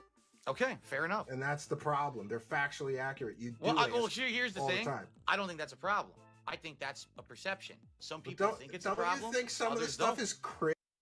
Now you say he's self-aware enough to hide his bags, but remember he also said he has voices in his head that tell him to beg. Cringe though, like for Of example, course it's cringe. It's meant to be cringe. It's meant to be cringe. over the top and cringe. Phil, That's the whole idea. Was it last night or the night before that you were like, we got to hit this goal because I don't know if I can order Arby's That's tonight. right. We got to get the Arby's the next day. You got to get it. My wife's coming home from work. She doesn't want to cook. Let's get the Arby's. This is kind of a deflection though. But don't you see how like, what if I said like, look, I would consider this cringe. Like, what if I was on my show and I said, I'd like to order pizza for my kids because I don't feel like cooking, but I need to get $50 in super chats first. Okay. I would never do that because I would think that is so cringy. Well, that's different. Do you know the context of me actually ordering Arby's? Because it's not me just ordering dinner for my family. That's actually not what it is. No, then you do the review of 3 sandwiches. Come on. Right. Yeah, which is an ongoing series I've been doing over a decade. And I actually canceled the series and people gave me so much crap for like 5 years. These people were like, dude, why are you not doing the show anymore? We love DSP Tries It. So I said, hey, you know what? I'm doing well. We'll bring it back. If we hit goals I think that could be popular. Who's I personally believe he had a psychotic break at one point. He also had Bell's palsy, which explains the face. I think he's just mentally gone. I don't believe that you've been honest. And now, Steve is going to go over the bank leaks and all the little purchases that's in his city that line up with his day off. And of course, DSP is going to deny it all. And this is where the interview absolutely goes off the rails and Steve starts pressing DSP, putting his feet to the fire. About the bank leaks, I think you lied about a lot of that. Because it's in your benefit to lie. You don't want your detractors to know how much you've been spending on gin and wine and DoorDash and a WWE game. Why would it matter? Oh, let's get to the bank leaks, especially. Why- You say they're fake. Hold But on. Phil, Why would it in matter? order for them to be fake, the person that faked them would have to know what kind of car you drive, who your internet service provider is, who Okay. your electric company was, who your Okay. garbage company was, Okay. what their monthly charge was at the time of the bank leaks for people living in your area at the time of those leaks. They'd have to know what restaurants you eat at and when you ate at them. They'd have to know when and where your wife gets haircuts. They'd have to know what your local water company was and what you pay them every month. They'd have to know when you go to Burger King. Yeah, because DSP would say, oh, on my day off, I went to this place. And then all of a sudden, it would show up on the bank leaks. He would say, oh, I got a haircut. And it would show up on the bank leaks. Everything would line up. There is no way the bank leaks are not DSP. Have to know when you go out to eat, when you do DoorDash, when and where you go grocery shopping, how much your back tax payments are, what your mortgage company is, and how much you pay that every month, how much you're making on YouTube. They'd have to know how much you're making on Twitch. Yes, that's another thing too. So this person whose bank leaks these were had to be a person that was on Twitch and YouTube in his city. How many people actually are those? What accounting firm you use, and what they're charging you. The odds of somebody knowing all that information, it's like it would take a 007 CIA operative to fake these. Phil, you don't see that? Do you understand that there's direct correlation? You say I went to Burger King and the Burger King charge is there on that day or Yeah, this was all part of the King Snake narrative, dude. the day before, you say, I'm getting a haircut. 8 times somebody caught you saying you're getting a haircut, and those haircuts are on the bank leaks. And do you understand that the person that did that is a retired police officer? The person that found that information is a retired police officer. I think he's called Broside Phil. Oh, I don't know. They'd have to know. They'd have to know all of this information in order to fake them. It would take like. Look at him. Look at his face. He's like, I gotta say something. I got caught. How am I going to get out of this? It's the same face from the Side Scrollers interview. A team of people. And here's the other thing. Okay. Do you understand that like people can track things down? So sure. You know where those leaks came from, right? They came from an audio recording of somebody who socially engineered on their telephone basically calling an online teller at your bank and listing off all of the charges for that whole 18-month period. And here's what I found out in the course of my investigation. Let's just take a listen. On September 13th, a pre-authorized payment of $120.27 from Comcast. On September 13th, a pre-authorized payment of $112.28 from Apple iTunes. On September 3rd. All right, so it's enough to say that somebody sat on a telephone for 5 hours. Now, I went through the first 5 hours of it. It matches the bank leaks 100%. And I also contacted the bank. This is the online teller at the time. That's the voice they use. So for somebody to fake this, they would have to have the software development kit for the telephony for this bank software and the text-to-speech that's used in this. They'd need the software development kit. Do you know what that costs? No, I don't know what that costs. It costs tens of thousands of dollars. Somebody would have had to spend tens of thousands of dollars to fake this 5-hour phone call with your online bank teller. And look at the body language, him swaying back and forth in the chair, the smile on his face, the voice getting lower and lower. He knows he's caught, but he cannot admit it because that would give a win for the detractors. Phil, you don't think that sounds like overwhelming evidence that they're real? You mean to tell me one of your detractors spent 10 grand on a software development kit? Are you going to let me respond now? Okay, let's hear it. So you're saying that you heard this clip, this 5-hour clip that supposedly someone recorded off of some phone line, and this is 100% indisputable evidence that it's true. That's what you're saying. No, I'm saying that I went through and somebody really did sit on this online teller and then transcribe every charge to a spreadsheet. It matches this 5-hour recording. Do you know the time it would take somebody to first fake this recording? And then again, they'd have to know everything you spend money on. And all of these charges that are near your house. Did you know that all the charges are within just a few miles of your house? And that correlates perfectly to, being right near your house. Here's a perfect example. And I've redacted as much as I can. We already know this. Everyone already knows this, but go ahead. This is the supermarket. This is the supermarket where you shop. It's 3 miles from your house. 4 miles, I'm sorry. And this is the discount store. This one's 3.1 miles. 3.4 miles. I don't know. It's a few miles from your house.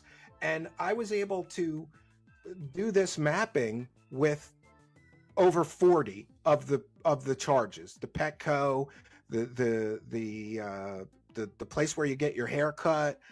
It's all within a few miles of your house. And there's correlations where you said things on stream like, I'm going to get a haircut today. Those charges are there. And in the case of the Burger King, they would have had to know the day before you said you were going to Burger King because that was the day before.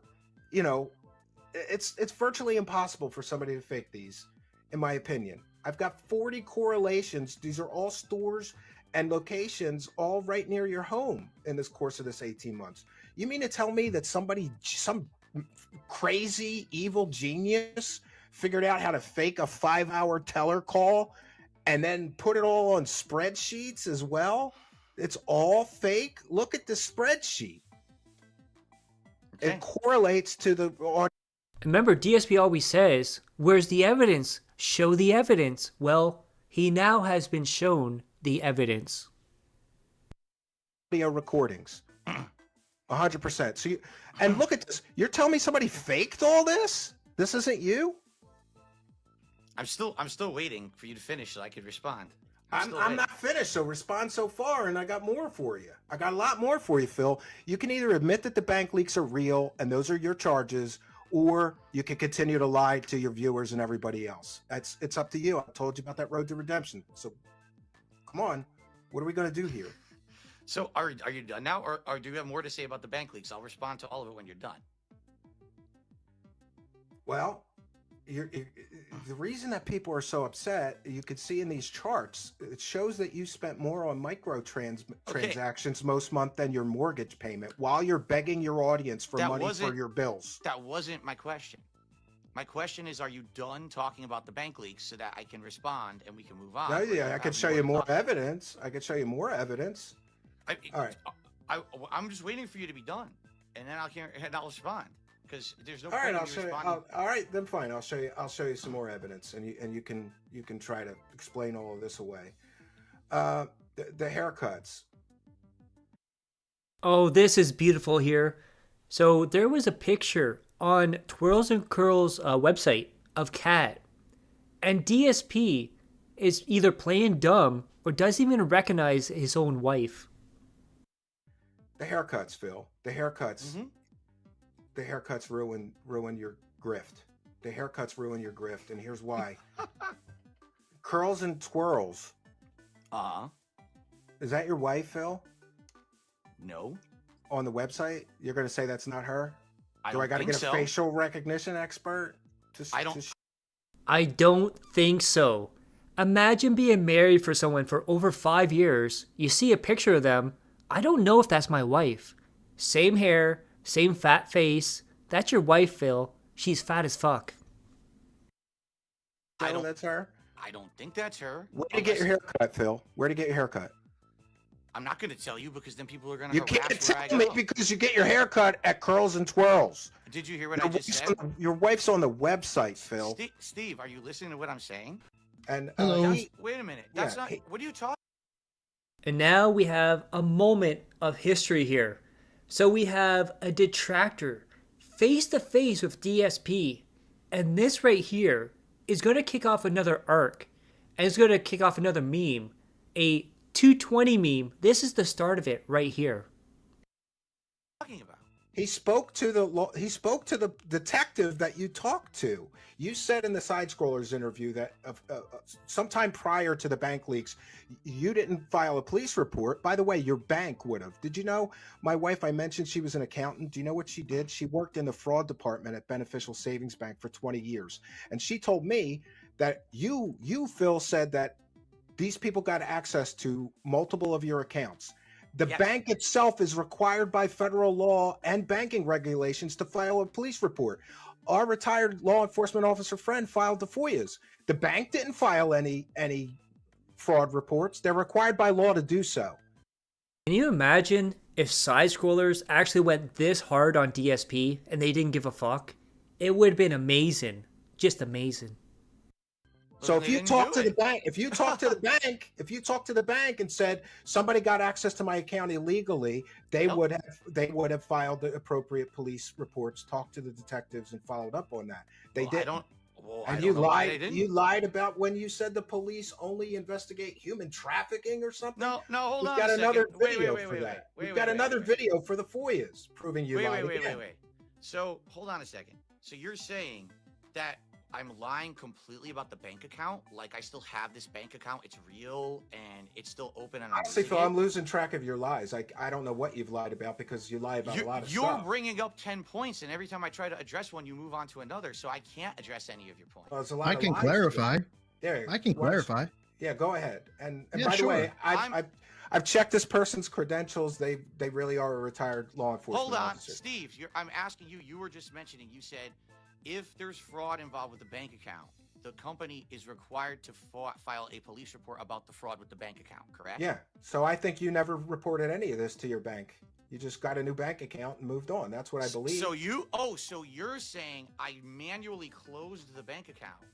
I don't know what happened. I know that if you would have reported fraud to your bank, they were required by federal banking regulations and federal law to fill out police reports and open a fraud investigation. They didn't do that. 100% correct. 100% correct. And by the way, I'm just saying that as the husband of somebody whose wife worked in the fraud department.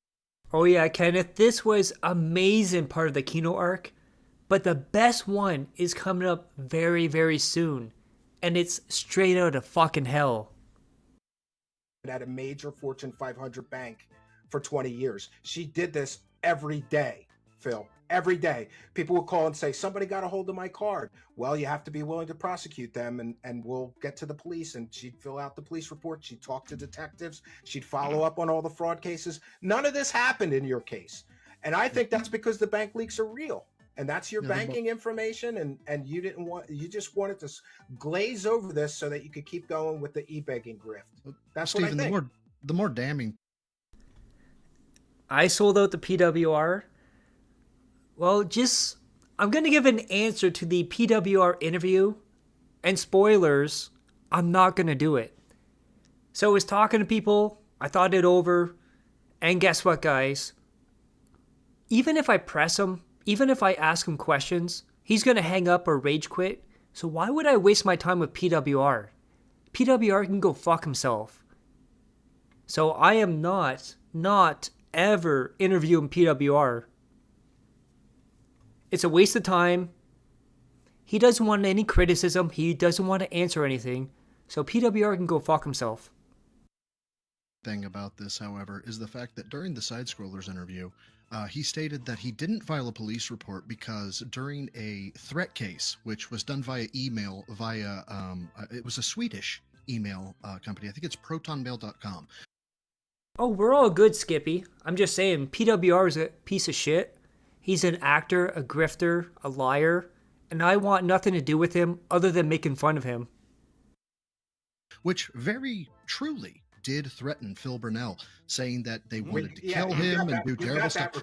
We got that. Totally got that. I've got that. I actually, I have every police report from the time that Phil Burnell lived in Washington until present day, as of about 2 months ago. However, he said that during that time he spoke with a detective, and the detective said that, we don't really do cybercrime. Now, he lives in Renton. I live in a small town in the Midwest. Now, my jurisdiction, my unit size, my entire police department was 50 men. I personally did crimes like Philip Burnell is talking about here. I worked them personally. I was quite good at them, to be quite honest. So it didn't make sense to me. So I called the detective because the detective's name was in the police report. And when I spoke to the detective... By the way, that call's recorded, Phil. We have the receipt. Yeah, PWR was much funnier when he was in his mom's basement. And, he was not swearing, saying, oh, my mom's not home, so I can say any effing thing I want. And stealing their beers and stuff. But once he took the mask off and showed who he really was, it was all over. You can't put the genie back in the bottle. And he's slowly losing all his supporters yet again. And I have the recording. When I spoke to the detective remembered Phil. Lickety split. He goes, no, I remember him. Yeah, for sure. I said, great, here's what I have. Wait. The detective I talked to was a woman. Okay, well, the detective... Remember that moment that he just said. The person he talked to was a woman. According to, and I have the narrative affidavits, was a detective Steve. I have the narrative affidavits. Was a detective. The narrative affidavits. Who is worse, DSP or PWR? You think PWR? Well, that's like saying, who's worse, a piece of shit or a Temu piece of shit? They're both pieces of shit. But I think PWR pretending to be DSP light is actually worse. I don't care about your narrative. The narrative affidavits, which is recorded by law. He remembered you. when he spoke with you, when he spoke with you, when he spoke with you, when he spoke with you, he asked you, he went. I also like to, DSP in the past would always say, if I was ever face to face with a troll, if I ever got to talk to them, I would pimp slap them out, I would beat them up verbally, I would do this, I would do that. Broside Phil pulls up, and DSP's like, oh, good sir, please, let me speak, let me explain, good sir. Through everything I said, can you tell me more about anything to do with, let's say, human trafficking? Do you only work human trafficking? He said, what do you mean only human trafficking? I said, well, what he's telling me is that this is where your lies catch up to you, Phil. Someone in your agency, someone in your agency told this man that you don't work, that you don't work anything. Hold on 1 second. I'm gonna go. That you don't work. That you don't. That you don't work anything. That you don't work anything but human trafficking. To which I was responded to by this detective. Yeah, can you imagine if Broside Phil is like the second coming of Jaha and like he meets up with a DSP in a parking lot or like a grocery store? Which, by the way, really bad to lie to people that are, seeking information. I agree. That then said, no, we work cases like that all the time. We work data breaches. We work criminal use of financial cards. We we work all that stuff. And so, I mean, what else is there to say? They don't just work human trafficking. They're a larger agency than my agency was. They, of course, have separate divisions. Who in their right mind would only work human trafficking in a capacity of a cybercrime? They're required by law to investigate a crime. They can't just ignore a crime. And we've got the receipts here, Phil, of you lying to the side scroller guys. Now stop. Stop playing the video because I have something to say. What's the case number?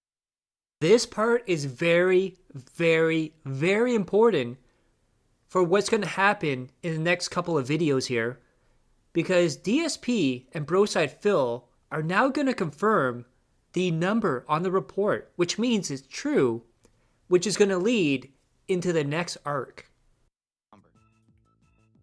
Stand by, please. I have that up. Stand by. He'll get it. Hold on. Stand by. We've got all the receipts. We've got all the paperwork. That's written. Hold on. This is the case number for, this is the email, right? Stand by. Hold please. 21-532. That's correct. That is the case number. I know it is. And what is the name of the person who you think was responsible for this case? The investigator that I spoke with was Detective, stand by please, Christopher Edwards. That is not the person who I spoke with. I have completely different information here, and it was a woman. Great. Who's that person? I'll happily call them. What's her name? We'll call them and verify. I'm not going to say it publicly. I can give it to you. Oh, come on, Phil. I like how Phil said, I'm not going to publicly say the name of the officer that I spoke to, but at the start, Phil said, what's the name of the officer Broside Phil talked to? Make that make sense. The obfuscation again. Isn't it convenient? Every time pressed for receipts, you don't have one. We've got a mountain of receipts here, Phil. You don't have any receipts. You have excuses. Do you really want this person to be publicly harassed? That's why I'm going to give it to you. She's a police officer. I think she can take it. I love when DSP is caught in a lie. He just gets loud and overspeaks people. And then he tries to take the smallest little... Yeah, that is right, past dash.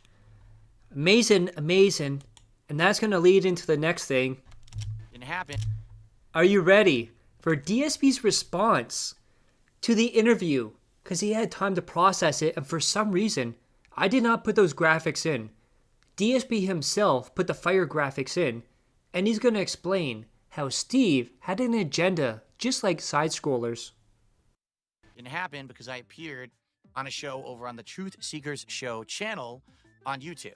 Now, just to forewarn everyone, if you do decide to go partake in that show, it's going to basically be 20 minutes of calm conversation and about 2.5+ hours of Steve, the host of the show, basically bringing up the same exact drama stuff that you've heard about me for the last 2.5 years.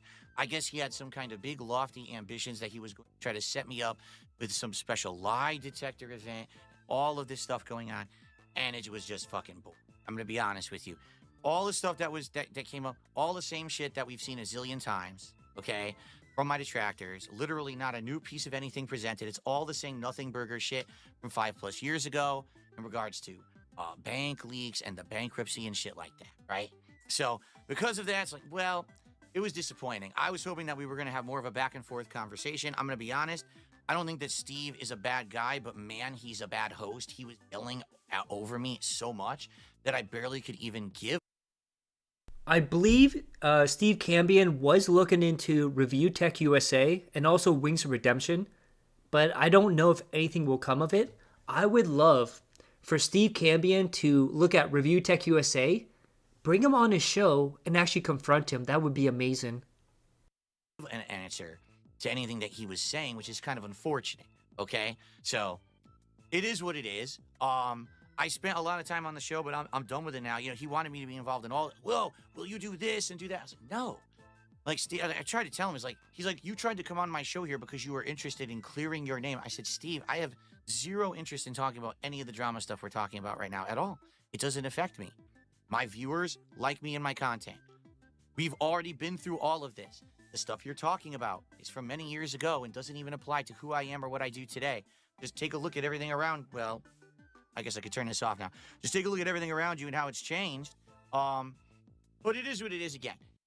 And there it is. Those big old titties. You know, you want to watch it, you can. If you're a fan of mine, you're probably going to hate it. You're going to be like, didn't you already do all this when you reacted to your June the King documentary? Yes, I did. It's literally the same stuff rehashed again for the zillionth time. So, all that being said. Also, keep in mind, too, he also said this after Side Scrollers as well. I do feel like, sadly for me, it was kind of a waste of time. I don't think I'm going to get anything out of it. I don't think any of his viewers, fans are going to be coming over to watch my content. He made out essentially with a payday from my detractors. What a shocking twist, right? But as you know, it's the same. It was kind of a waste of time. I don't think I'm going to get anything out of it. I don't think any of his viewers, fans are going to be coming over to watch my content. He made out essentially with a payday from my detractors. What a shocking twist, right? But as the most common thing, too, is whenever he gets caught lying, he always says, my true fans don't care about that. So he thinks he can lie and scheme and grift, and nobody cares because his core audience doesn't care, dude. As you know, it's the same rodeo over and over. It's not a big deal. Do I look angry right now? No, I don't. It's just the same crap. All right. So anyway, it is what it is. It's over. The hilarious part is that the entire time he wants me to come back on the show. I was like, dude, like, you just wasted 2.5 hours of my time. Like, why would I want to come back on the show? Like, it's so stupid. So, anyway, you know, tomorrow we're back for the end of the week, and I'll talk more about this at length. I'm sure you guys will have tons of questions and stuff to ask me during the Level 1 podcast tomorrow. January. And now, ladies and gentlemen, after DSP said Broside Phil was lying, there was no officer. We have Broside Phil releasing a call with Officer Whitney, where she calls him a 220. January 15th. Yeah, it looks like it was a call. Yes, it's a call. Okay, so this call would have been in reference to an individual saying that they had received very threatening emails, like emails to end their life. Is this ringing a bell so far at all? No, because I'm trying to think. So January 15, 2021, I was Correct. back in patrol, and I believe I was working probably the 3 p.m. to 3 a.m. Shift. South End sector. Okay, so no, but the emails to threaten life doesn't narrow it down. not a problem. Sadly. Not a problem at all. I think the RP is gonna ring a bell. So I'm gonna read a little bit of your narrative affidavit, and I'm gonna cut out the name of the individual, and I'm just gonna kind of remind you about what he said instead. Okay. So on 1/15/21 at approximately 17:31 hours, you were dispatched to threats report by phone. You made contact with the RP, who stated that he had received 3 emails from an unknown person that were threatening in nature. Subject explained that he is a crowd-funded paid gamer, and he games at least 8 hours a day, live streaming. Is any of this ringing a bell? Yeah. Imagine being that much of an alien scumbag that every time you talk to somebody, you tell them you're crowd-funded. You stream video games, dude. And she knows him right away just because of that. What a scumbag alien. Because I believe he was swatted later on after that. Yes, he was. You'll remember. Great. Yeah, because his place was covered in cameras on the outside, and we were like, wow, we see that and we think, grow up, you know? But yeah, I don't remember his name, but I remember because he was swatted sometime after that, and there was some drama. So you've got the swatting thing, right? That it was Proton Mail that did it. Out of curiosity, when you said, so when I said he was a gamer and stuff like that, you mentioned you remembered the cameras. Was there any other reason why when I said he was a gamer that garnered a memory to you? Well, yeah, so he didn't want us at his place. He didn't want cops showing up there. He insisted by phone. I do remember him sending the emails to me now so I could submit them. And I know he had contact. It must be with Chris because he talked about how much money he made playing 8 hours a day or whatever. And I was like, that's crazy. I don't remember the figure off the top of my head, but I remember thinking I was in the wrong line of business. Oh, I know that feeling. Yeah. But he did not want us physically there. How very strange. And I'm like, well, yeah. Now, my theory on this is that his place is such in a bad shape, bad condition, that he knows if someone walks in and sees how bad it is, they're going to tell his HOA. And I have a feeling that's why he didn't want the cop inside. He did not, and I know that because I remember the condos that he lived in, it was like Cabio or something like that. It was some weird name. And the condos getting to the back one that he was at, it's like a dead end. There's like a big fence and all this stuff. And I drove up to it because I'm like, well, if someone doesn't want me there and they're claiming to be a victim, I want to see why. So I did drive back there, and I saw a bunch of cameras posted up on the outside of the condo that he listed as his address. I don't remember making contact with him. But the now that I've established that you have independent memory, that was the crux. That was one of the main things I wanted to check, because, like I said, my integrity is coming into effect. I didn't want to give you too much and have people say, "Oh, I led you." You know what I mean? Oh, gotcha. Yeah, I got you. Cool. So this is the big part. This is going to be more of a direct thing. During your conversations, and I'm assuming you remember your conversations with him mostly. A little, yeah. Okay, well, this would be pretty unique of a memory, I would think, but I'm not you. Whatever you remember, definitely don't tell me something you don't remember. I don't want that. So the HOA could kick him out, could fine him. They could do a lot of different stuff. It depends on how severe the thing he does. So if it's a part where, let's say, rips out a fire alarm or a smoke detector, and then makes a, can't get out, fire problems, that could affect his neighbors too, because he's sharing a wall on both sides. So if he's putting his neighbors in danger, that's something the HOA is going to look at. Okay. What he is alleging, a couple of years after this event, he claims that he got his identity stolen and that his bank accounts were hacked. And so I'm going to paint this in, and so he got asked, and he didn't make a police report about that. And he got asked, why wouldn't you make a police report about your bank account being hacked? Why would you make a police report about, not make a police report about people accessing your bank accounts? Now, at the time when he answered this question, I thought he was talking about Detective Chris Edwards. So I asked him, and he says he definitely didn't say this. According to Phil, he says that he spoke with an officer, female, in reference to this. I can only assume that's you, who told him, when he was talking with you, mentioned to you that he was having trouble with PayPal chargebacks. Like people would give him money and then they would charge back the PayPal transaction, and that it was a problem for him because he definitely saw that as a crime, not a civil matter, which it totally is, but he saw that as a crime, and he asked the female officer, "Is there anything that I can do about that?" His statement is, and if you remember, that's fine. If you don't remember, that's fine. And if you remember you definitely didn't say it, that's fine too. He says that the female officer, I'm assuming you, stated, "We don't have the manpower or the bandwidth or the unit to work those kind of cases. We only work, or in terms of cybercrime, we only work human trafficking. You should contact the FBI." Oh gosh. Well, for starter, I don't remember the PayPal conversation. I'm not surprised. I don't remember that conversation at all. Well,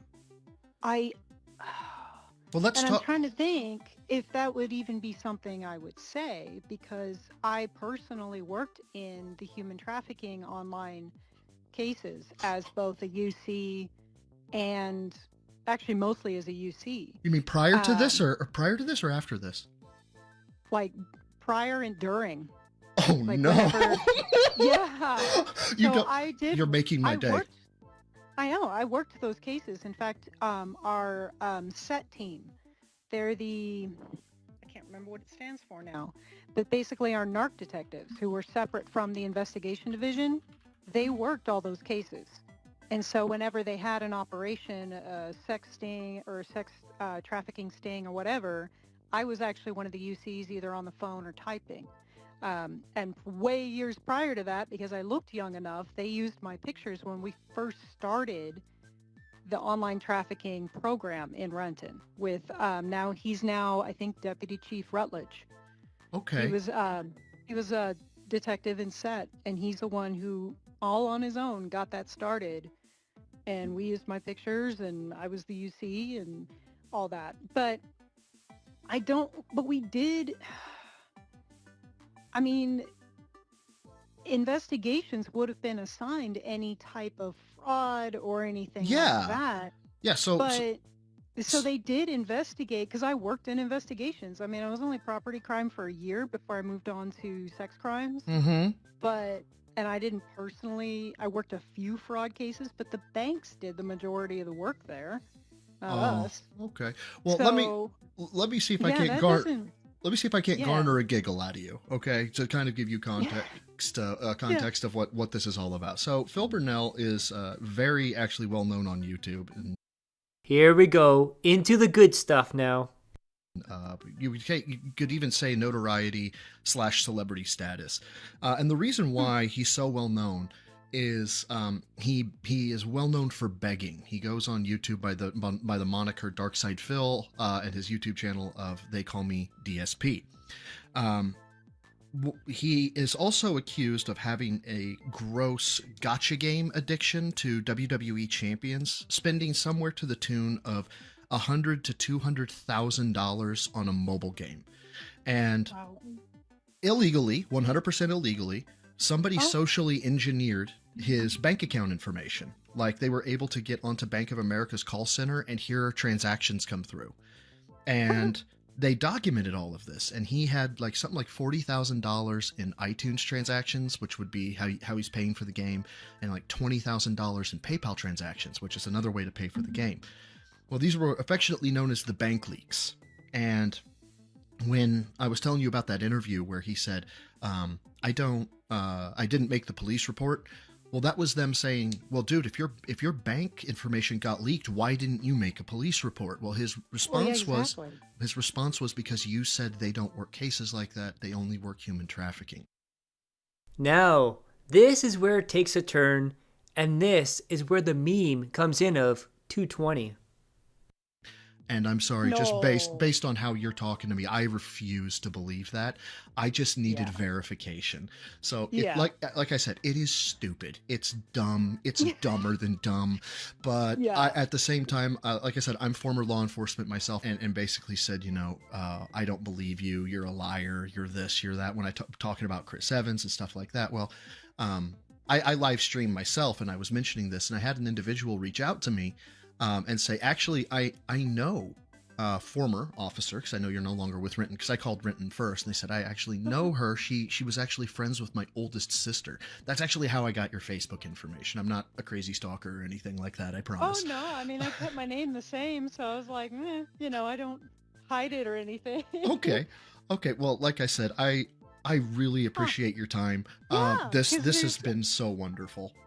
Yeah, because if he had the PayPal thing to begin with, yeah, you're right. That's a civil thing. But had he called and said, yeah, my bank account information is hacked, I'm out all this money, we absolutely, there's no, maybe small town places, but they would even hand it off to county. You know that. Of course. That gets investigated fully. Exactly. It's so simple. Yeah. It's a search warrant to an ISP, or it's a search warrant to the bank account saying, show me routing number, show me transaction time, show me IP address. It's a walk in the park. And no, we just don't investigate that because all we do is work human trafficking. My agency size was 50. You know, how big is Renton's, what's Renton's authorized strength? Do you know? Oh gosh, when I was there, I think the authorized strength was 128 to 132. You guys are damn near 3 times the size of my department, and I worked those crimes. Yeah, there were detectives in property crimes that specifically did work fraud and bank account stuff. So I don't remember the PayPal conversation. But I cannot imagine myself having worked the sex crime stuff saying that's the only online. I try to never tell people in any of the calls, like, nope, we only do this, we only do that. Like, sure, we'll look into it. Otherwise, I wouldn't have taken the damn report. And, well, although that was the threats thing. Yeah, but still, of course. To know now. Yeah, But- absolutely. and- In his hands, and the only way he's getting documentation is if he picked it up offline. It looked like some semi-official, so maybe something was mailed to him or something like that. But yeah, he was public disclosure stuff. Well, I mean, I've got the public disclosure stuff. He probably has initial report stuff, or maybe like a business card or something like that. But yeah, you definitely are the only female listed on here. It matches everything else. You absolutely crushed this. Thank you so much. Well, you're welcome. It like I said, it's really stupid, but it meant a lot to me. Ms. Whitney, oh, sorry, I think it's Miss. Well, it's not. I don't want to give your new last name, but Ms. Whitney. I'll just leave it at that. You have just been an angel. Thank you so much. Did you have any questions for me, or anything that I can answer for you, or that you want to know about this whole shenanigans? Oh gosh, no. I mean, I'm just glad I was able to remember. There's basically, like I said, there's this guy, and then there's kind of, I don't say an army, but there's a lot of people who don't like him that make content about him. They're called detractors, right? And I was one of the, if not, I think one of the only people that has ever actually gotten to talk with him face to face, like across an interview, right? Oh, wow. And during that interview, he asked me, what incentive would this, let's say you get in contact with this officer, what incentive would she have to tell you the truth? And so I was kind of indignant about that, being like, dude, do you understand what Brady Giglio is?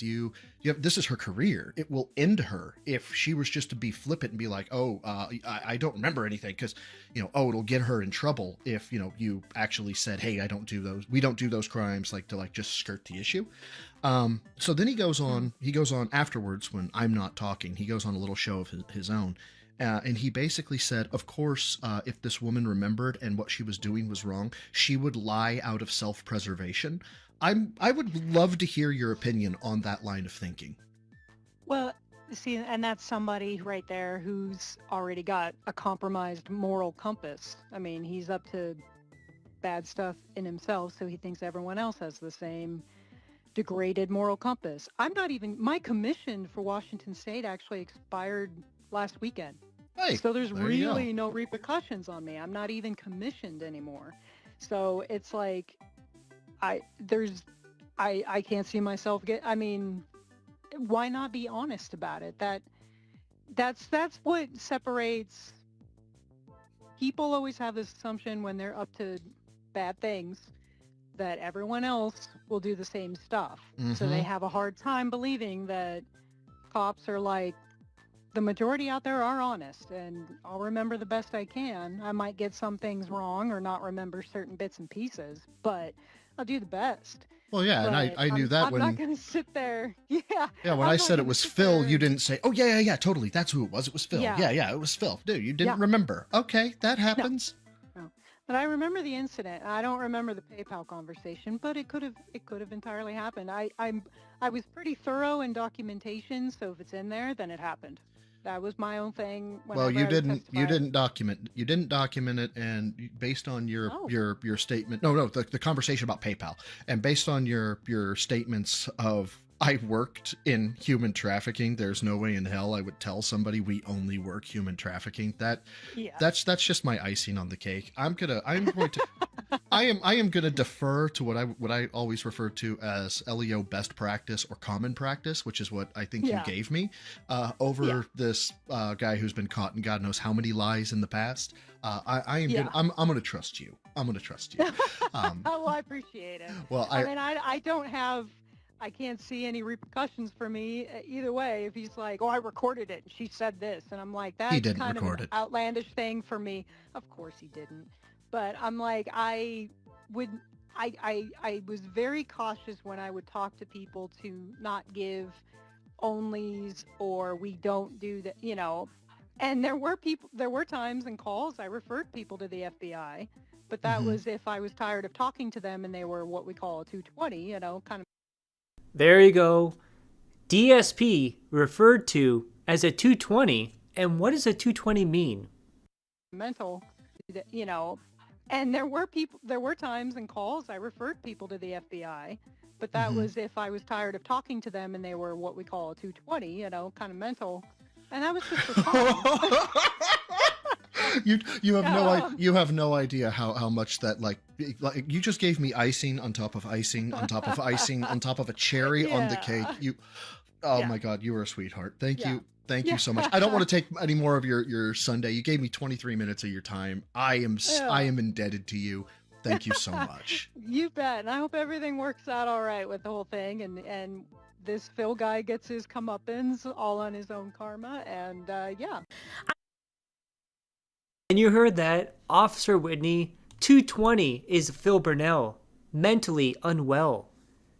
And what a moment in history for DSP detractors, DSP-verse. The cameras, Officer Whitney, 220, everything about that was magical. But next up, DSP, despite him saying other people are stupid for leaking their Discord messages, he leaked his own, including messages to Becky Boop. And now, Becky Boop on LOLCOW Queens is going to address DSP. I asked the chat, would they want to see DSP on an episode of Queens, and by 64% they said yes. Who's he? Who is DSP? He is like the OG LOLCOW, but in order to do the show, both of you wouldn't be able to be here. It would have to be like very intelligentsia, very sophisticated, just me and Phil, while we have like a very dignified tea time. No buffoonery from you two. No. Yeah, who wants that fucking shit? Educated fucking conversation on LOLCOW? That sounds fucking retarded. I am tired of this lowbrow company, okay? I want somebody elevated who could come to my level, and that would be DSP. Oh, really? Does he talk like this? No, but I'm sure he could. I could pull up like a fireplace. We could have he's probably built like this. He probably built like this. He looks pretty good. He's aged better than most other LOLCOWs, I would say. 18. I'm just saying. Now, keep in mind when she says, he's aged very well. Review Tech USA tried for 10 years to fuck Becky Boop, unsuccessfully. So RTU and DSP are her type. And I just want to say this. If you look at DSP's type, Cat, Becky Boop, PPP, Wings of Redemption, they all have one thing in common. They're fat. But ladies and gentlemen, this is one of my favorite parts of the year. Ladies and gentlemen, Strangely Lex enters the DSP verse. So one night, DSP was on Kick and he redirected the Lex, unknowing what he's about to start. And this is how the start happened for Lex. Y'all just, why are we being mean? Why, there should be no reason why Iron Chef's in here being like, everyone's so mean to me. That's fucked up, guys. That's really fucked up. Let's not do that.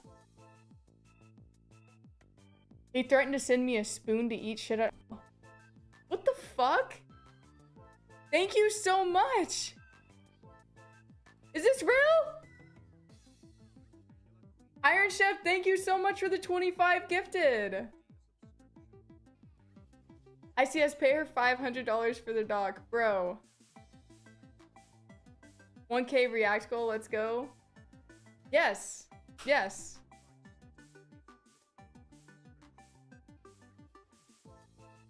How many squats would that be? 150 squats? 50 subs to watch it? Who did this poll? Derek IP tipped $10. Hey. I need banana, tasty banana, put banana in my mouth, squeeze the peel, it comes in denim. Okay. Bad Derek, bad Derek. Period. Yeah. Hell yeah. Yeah. Banana, squeeze it, put it in his mouth. Yes. Thank you so much. Wait, DERICH IP?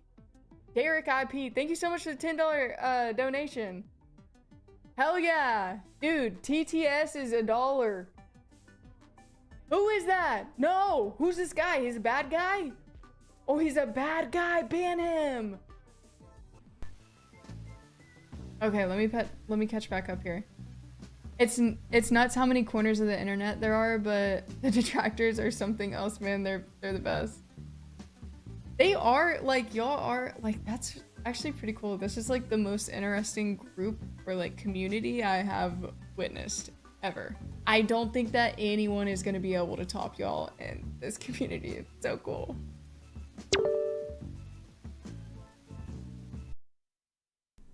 DSP skinnier than Cat Real. Amazing. Just amazing.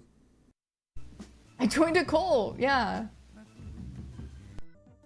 Tech support stream. Y'all are how are y'all all in sync? Do y'all all I think y'all all have I feel like y'all all have the same mind. Do y'all all have the same mind? Kinda? Okay. How often do y'all spend time together? Is it like, do y'all spend like hella amounts of time? Hog fits right in, and he does. He's probably gonna join y'all. Y'all probably recruited him. Y'all recruited him. Are y'all a cult? Is this a cult? There's so many memes you don't even know about. Is this a cult? 6 days a week. Yes. No. Yes. Conflicting answers. Oh, he is a cult leader. Cult of hate. Oh no. A little bit, yes. Not exactly. We're a union. Okay? Guys, Brock, I thank you so much for the sub goal. Like, seriously, deadass, like, this is so fucking helpful for me. This is so helpful for me. Thank you, guys. Thank you, bro. Big ups to your legend now. Thank you for... I'm a part of the lore. I'm a part of the lore. Even though this guy's a shit-ass shitbag, I'm a part of his lore now. This is a part of my lore now. And of course, you know what happens when DSP is not the center of attention. When his whales, who he controls, go out and spend money on other people, DSP gets pissed off. And now, he is aware of Strangely Lex. So for all you people on the Kick chat that are not talking about my stream and how I just beat an ultimate grandmaster in that lag, I'm just going to ban all of you.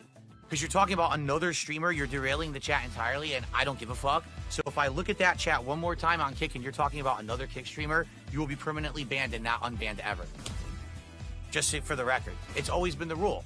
Why are you talking about another fucking streamer when I'm streaming? If you want to do that, leave the fucking stream and go watch them and leave us alone. Okay? Or else it's free advertisement for someone else. Go fuck yourself. Get out of my chat now.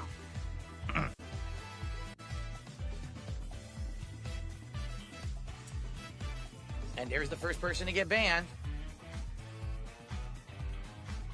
Might as well ban you. All right, goodbye. Okay, who's next? I would love to clear out the kick chat and get all the dumb fucks out of there. Seriously. Let's do a nice clean sweep tonight of the morons. Here's another one. We're gonna actually play MVC 1. I can't believe it. And this right here is amazing. This is a legendary moment, a legendary sound clip of 2025 that is directed at DSP. $100 more? This guy's begging for $100 more? What the fuck Lego set is he gonna buy? Well, yeah, what Lego set is he trying to get?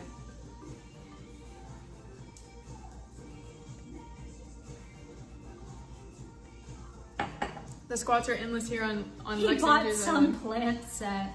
That's gay. I also don't care to.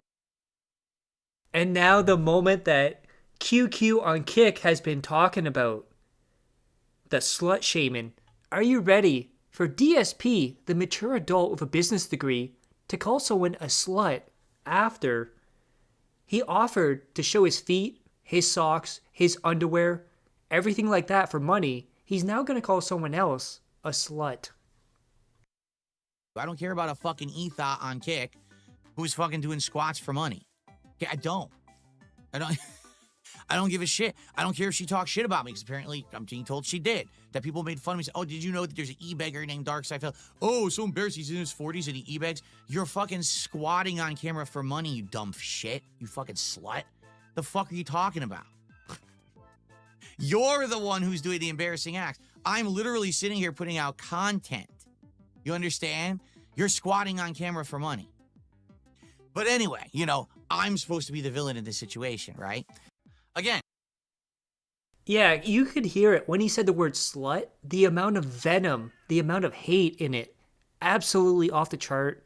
And of course, what he's going to do now is go after Iron Chef Sakai, because he believes ICS should only support him.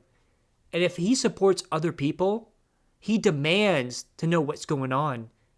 And guess what, guys? Eventually, ICS is going to get banned because he supported Lex. I did just end it on a good note. I got the bad element out of the chat, and now we don't have to worry about this anymore. You know what I'm saying? We don't. Let me throw this out. I'm just happy. Now we're not derailed. Now every day moving forward, we don't have to hear about this fucking guy acting like an asshole and talking shit about me. He's the one who actively went to someone else's stream and started talking shit about me and derailed my content for a whole day and a half. It's his fault. He's the only one to point a finger at right now is him, because he was the one who was the asshole. Okay? Okay.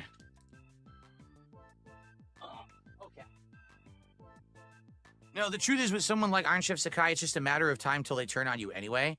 You can tell he's the kind of guy that the only reason he's around and contributing is because he wants attention, right? It's never enough for him. Like, it's not enough that you're shouting him out. It's not enough that you're talking with him. You're being nice. He wanted the sword. I gave him the sword, right? Right? And, you know, and that's not enough. It's never enough. Then he's disgruntled. He's angry. So I get rid of him. Then he wants back. I let him back. Oh, I want the sword again. What? Like, dude. Oh, Kenneth. ICS got banned about 4 or 5 times this year.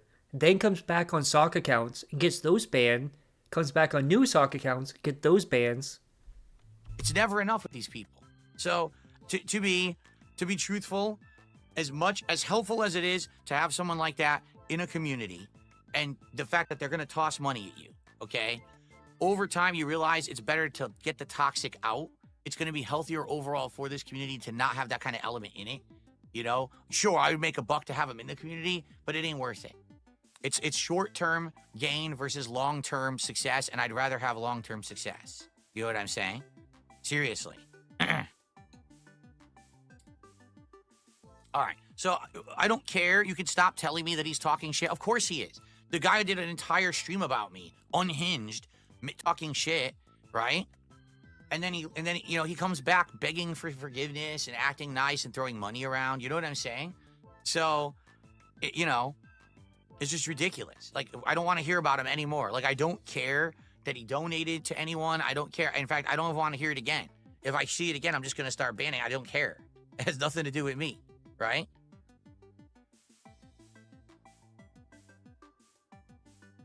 Well, just so you know, Dumpy Koala, everyone is saying you're an ICS sock, just to warn you. I have... Yeah, he got so paranoid. Anyone who donated on that night after he banned ICS, he said, Dumpy Koala, are you ICS? This person, are you ICS? Who is ICS? Everyone's ICS. Ban, ban, ban. Gone. Forever. No idea if you are or not. I have no evidence to prove that or disprove it. I've never even thought about it. But just so you know, this is going to be the new thing everyone's talking about now because everyone just said that over on the YouTube side. They just said, you're his sock. So, just so you know. Because you're going to have to, now people are going to be saying that endlessly. This is what these idiots do. Hear this, right? And then eventually everyone sees the surface level of the DSP verse, but then they learn the lore past the surface like a retarded onion. It smells more and affects you. It makes you cry almost. And now Lex is at that point where she learns about the May 1st burst. Well, dead. Like last night was unbearable. I'm trying to play the Marvel collection. I'm kicking ass. I'm literally spanking people up, down, left, and right. Grandmaster ranking. Oh, you know what Orange Sky's doing right now? He's over in the chat, and he's doing this, and he's doing that, all right? So it's this simple. There's something that I've learned, okay, in the last couple of years, okay? And here's what I've learned. Oh, he's about to drop some fucking wisdom on us, I guess. My actions, okay, don't just affect me. That's good. My actions affect everyone. He learned that as a 40-year-old man. I also don't care to. I don't care about a fucking ethot on Kick who's fucking doing squats for money. Yeah, I don't. I don't give a shit. I don't care if she talks shit about me. Apparently, I'm being told she did. That people make fun of me. Oh, did you know there's an e-beggar named Dark? Did I? I don't think I ever talked shit about him. I just said that he was gay. I said he was gay because he got succulent flowers. Oh, so embarrassed he's in his 40s and he e-begs. You're fucking squatting on camera for money, you dumb shit. You fucking slut. The fuck are you talking about? You're the one who's doing the embarrassing act. I'm literally sitting here putting out content. He says he's putting out content. Understand? And I also want to point out the top left corner, sub goal, 1338 out of 1651. Amazing number that, 1651. Tips goal, 1,202 out of 1,500. That is right, she made almost $2,000 putting together Legos on the same night DSP was putting together Legos. DSP made like $200, she made almost $2,000. Squatting on camera for money. That's content. But anyway, I'm supposed to be the villain in this situation, right? But anyway, so... I'm bulking up right now so I can have the absolute best gains because I just want to be in my prime. I want to have the best physique and build that I can while I'm young. Unlike this fuck. He's got fucking... he has titties. He literally has titties. He has a receding hairline. He has titties. My bills. Darkseid. And this is something that a lot of people get turned off on. It's a great song, but there's a certain line in the song that makes people wonder, what the hell? And then she learns about May 1st burst. And keep this in mind, guys. This is all before the Kino breakup. They flow my bills. I'll try it. Okay, here we go. Oh, there's a music video. Somebody made like a whole wow, what is this? Damn. This has 202,000 views. Is he being for real?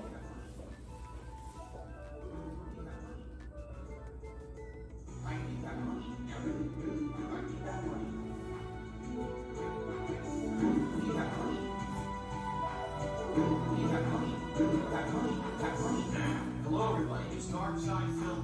I need that money. My bills, electric bill, the internet bill, stupid fucking trolls. I just want to chill. I'm not that. EXXYX. Take me so I can catch up on my back gas. Maybe more staff for funding chargebacks. Get my lap.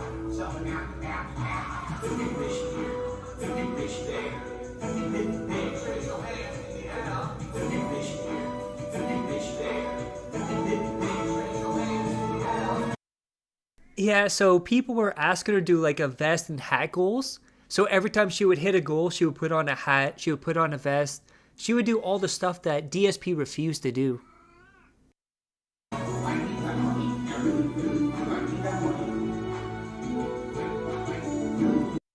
Also, I want to point out, look at the length of the video, 220.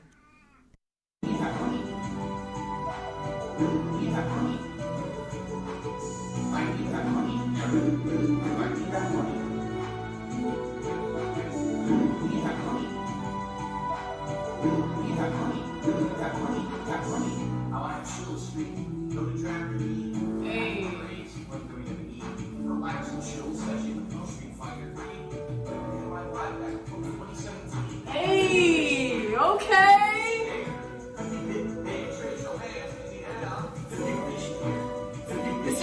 This dude's hairline is crazy.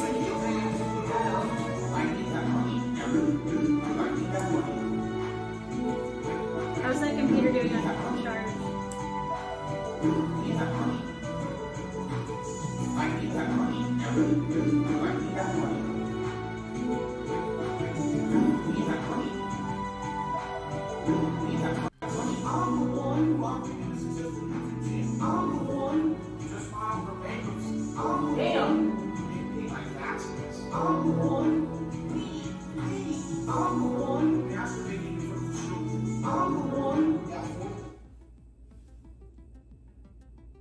Pause, what? Wait, what the fuck? He did what? Wait, what? He forgot the camera was on. What? What's going on? Oh, they're talking about, okay. All right, song's over. The music dance experience has now been canceled. Oh, baby. That's funny. That's funny, babe. What the fuck is wrong with this guy? I've got to pee. What the fuck? 2016, he was caught beating his Dwayne The Rock Johnson on stream. I'm fucking dead. How does that even happen? How do you even slip up like that? How do you even, like, this is why we clown him. May 1st burst has me in tears. What? May 1st burst? It happened on May 1st? And y'all named it May 1st burst? Are y'all serious? That's crazy. That's so fucking funny. Who showed up And now DSP's gonna say, there's only one way Iron Chef Sakai can ever be unbanned. And he's gonna extort him and say, you better pay my mortgage if you want to get unbanned. who showed up and supported, all right? One final thing, and I'm just going to make this abundantly clear. Iron Chef Sakai is gone, and it's not coming back to my streams. I've had enough of him. This is the second time in a few months he's gone off the deep end. He's talking junk. He's derailing my streams. I've had enough. He's gone. He's not coming back. No more begging. No more throwing money at me to try to get in my good graces. I've officially had enough. Sorry to those who have been distracted by this guy. I know, like, he tried to really distract my stream tonight, and it pissed me off, and I've had enough, so screw him. He's not coming back. Fair enough? All right, and by the way, people are going to be rejoicing at that news because they don't want distractions on my streams, and I agree with you. I don't want it either. Doesn't matter how much he begs this time or tries to throw at me, he ain't coming back. Unless he pays off my mortgage. And now, since you guys have been here so long, I'm going to do something for you guys. Let's see here. I'm going to give you some memberships here, if it goes through. There we go. I guess my career's over. Dashfire ended my career, I guess. At Bad Moments Reacts just gifted 5 memberships. I guess my career's over. Dashfire oh god, is that gonna do it 5 times? Bad Moments Reacts oh god, that's gonna do it 5 times in a row? 303 a membership. Oh my god. I guess my career's over. Dashfire ended my career, I guess. Bad Moments Reacts and VOD. I didn't realize it was gonna play 5 times with the TTS. I guess my career's over. Dashfire ended my career, I guess. Bad Moments Reacts and VODs gifted at great_white_hyper membership. Well, it's a good thing I didn't do like 50 of them. Dashfire ended my career, I guess. Bad Moments Reacts and VODs gifted at the Oh my god, I'm going to hear that in my dreams now tonight. I guess my career's over. Dashfire ended my career, I guess. Bad Moments Oh my and god. VODs gifted at Labotwise a membership. Is that over? Zortkin, a VPN to troll you with Argentine donos. Oh, yeah, career's over, PWR. And now, we get to the point where August the Duck, in March, made a video about DSP. And of course, you know, DSP cannot let anything go. And he's going to respond to August the Duck and say, I have a great life. Why don't you want to be like me, dude? Actual creators on the internet making documentaries about me saying I'm the greediest creator? Are you fucking kidding me? Have you ever watched anyone else, you pathetic fucking schlub? You are so lame because you take the low-hanging fruit, the easy target that everyone's already targeted, to make a worthless fucking video that rehashes the same shit and just ignores the fact that there are people 47 times worse than me who actively hurt people on a fucking daily basis to get ahead. But somehow I'm the greediest person on the internet. Get fucked, you disingenuous fucking loser who has no idea how to actually make a documentary. What a fucking loser schlub to pull my name out of the hat and say I'm the greedy guy. You're nuts. No, I come. And now, ladies and gentlemen, we get to the moment where the Kino arc officially is done. PPP, calling Phil's wife fat over and over. And then Phil refuses to do anything, so he just ghosts PPP. Refuses to work with him on Smart Guys. So PPP responds on Steve Campion's show.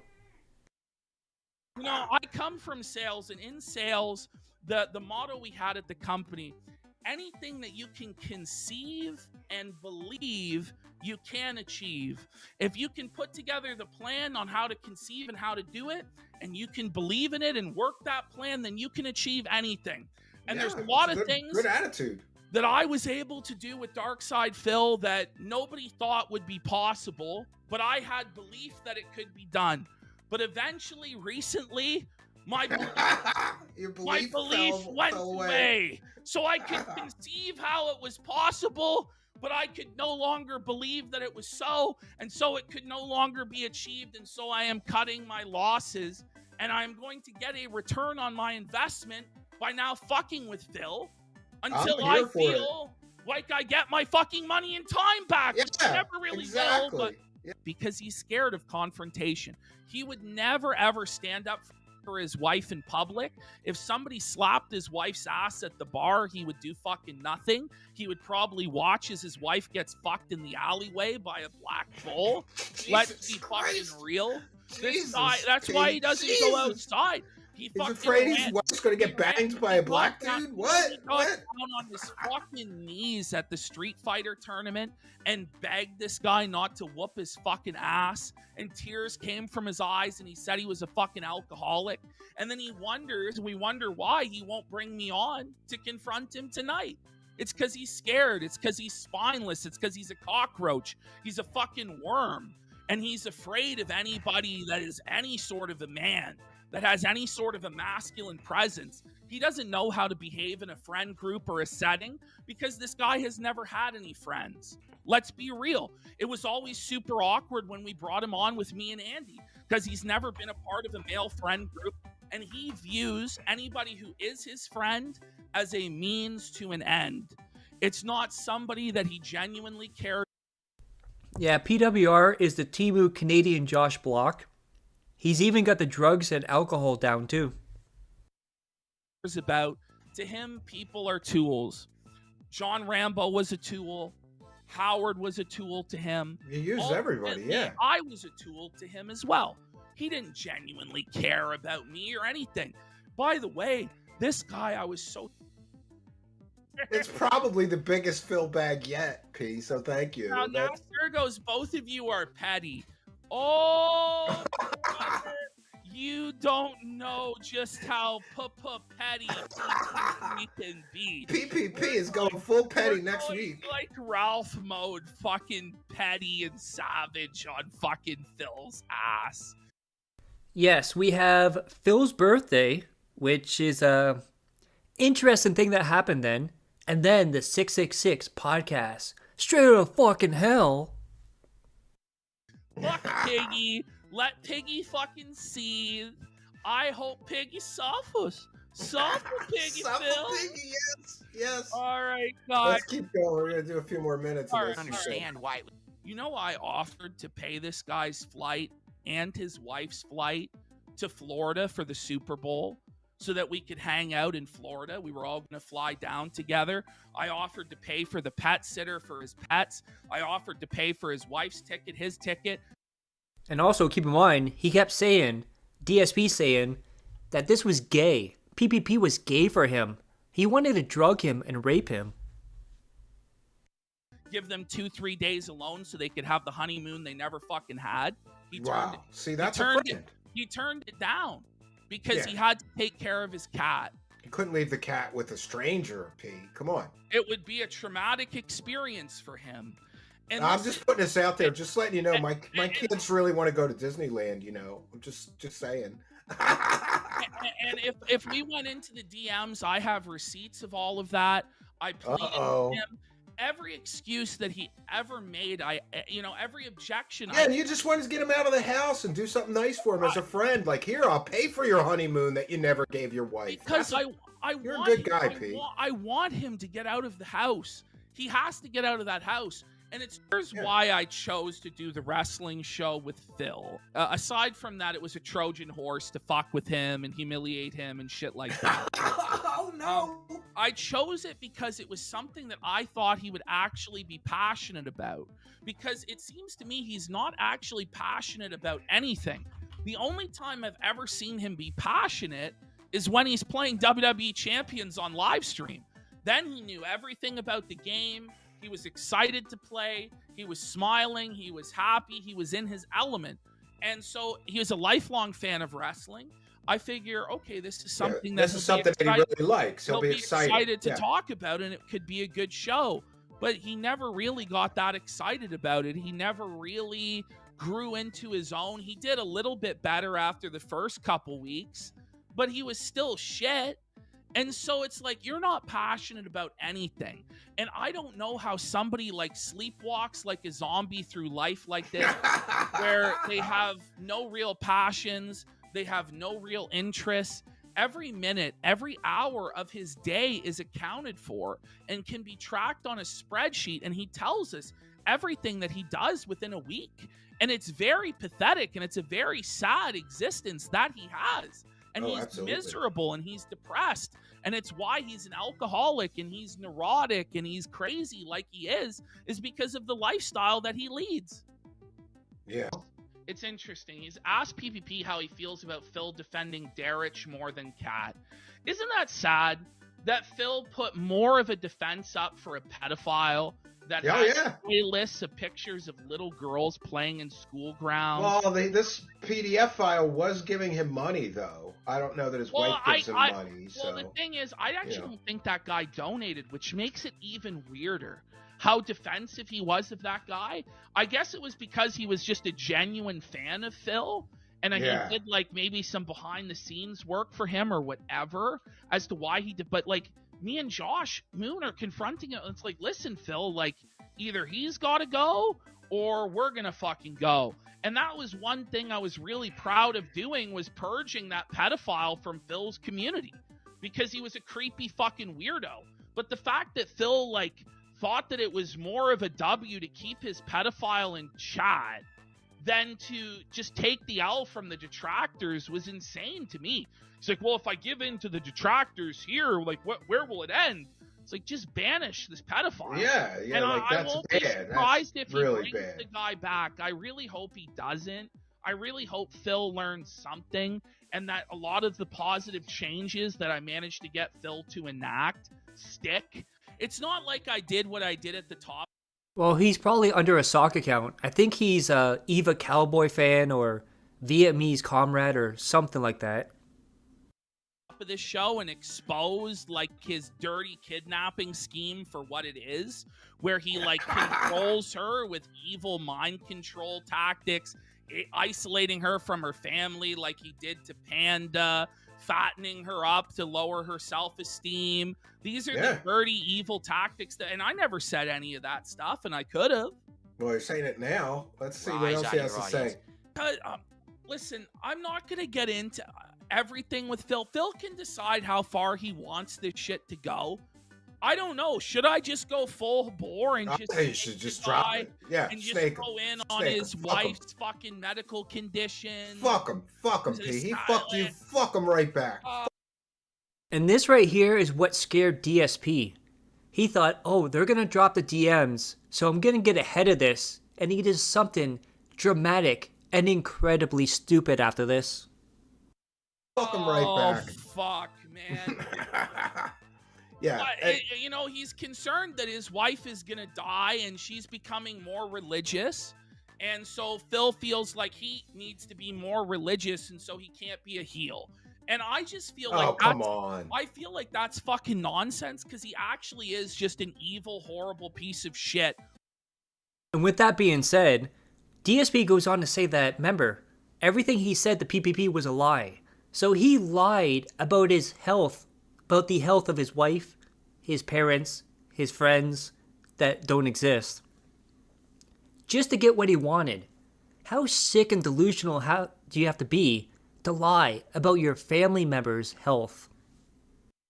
All the time anyway, and he's not religious whatsoever. You should embrace and I the just heel. feel like it's a total excuse, because he doesn't want to actually have to deal with people dunking on him, and so he hides away from controversy and conflict. And I don't know, man. I just don't have any respect for Phil. Own And show. by the way, he always brings up his own private life. There's no detail of this guy's private life that doesn't go have a private unsaid. life. Yeah, he doesn't Not have a really. private I life. mean, there are some things that he told me behind the scenes about his private life, like, you know, that who knows if they're true or if they're not, because the guy's a total fucking liar. And he's manipulating you. You know, into there feeling are sorry for him, some things that would be surprising for people to know about his life that he did tell me. But, you know, Phil hasn't quite yet aggrieved me to the point. I'm still hoping that Phil will apologize and see the error of his So you're not ways. going to go scorched earth yet. Not yet, but he's like on a reckless path. You know, he was talking about how he was the big dog yesterday. Well, I'll show him whose yard it is there, Phil. I guess if he crawls back and apologizes, then you'll... If he apologized... Now, one thing about Phil that everybody has to agree on is that he will never apologize to anyone about anything, because his ego is so skin tight that he can't breathe, because he's a baby back bitch. I'll bring him back. I'll be really nice to him. I'll hold him by the hand and rebuild his career, because he knows he can't do it himself. He's much like the directionless losers that sign up for LOLCOW Live, but at least they have the sense to know that it was over for them and that they need to listen to Daddy Keemstar's wisdom. Now, maybe Phil will listen to Daddy Keemstar and he'll go and join LOLCOW Live and put on the clown makeup and dance and eat the bugs and be humiliated. Eat the cat food, do the humiliation rituals. Rituals, and that's really what he deserves for his retirement plan, for his golden years, is to be Keemstar's slave, and I hope that he does it. And hopefully this has spurred him to realize, well, you know, maybe PPP was too mean on me. Well, you'll see. The yoke and the burden that I put on you, Phil, was light. Keemstar's yoke and Keemstar's burden will be heavy, and you will be his slave, and he will own your ass, and he will dominate you and destroy you, and I hope it happens. But the one thing to note about that, the $50,000, Phil, I'm afraid is off the table. And I don't. Yeah, they're think going to he'll- give him 10 or and- something. and Yeah, I- they're no, going to lowball him. He won't get any of. He won't get any signing bonus now. And not only will he get no signing bonus, he'll get no equity because Boogie and Wings built that shit. Boogie and Wings have gone through the ringer. They're not giving up their equity in that. Yeah, they've earned their fucking money. Keemstar is certainly not going to give it. What Phil will get is a flat rate to be a circus fucking clown. Yeah, give him $100 or something. $100 a show, $150, whatever your goal is, to be Keem's dancing fucking monkey bitch. Because you didn't believe in the project, you didn't invest in the project, you're a latecomer to the project, and fuck you. I offered you in at the ground floor of the Kino universe with Steve, with Andy, with me, with others. Probably nobody else will join, but still, we could have been a 4-horseman team. If you want to keep a happy wife, happy life, I truly believe that. I don't think he gives a shit about his wife at all. It's just he just wants to get to his gin, his WWE champions, and his DoorDash, and that's it. Yeah. Because half the time he was supposed to be spending with his wife, he was DMing me at 4 in the fucking morning. Yeah, why isn't he just in bed with his wife at 4 in the morning? All right, it's time to text you at 4 a.m. And if you don't respond, I'm going to be upset.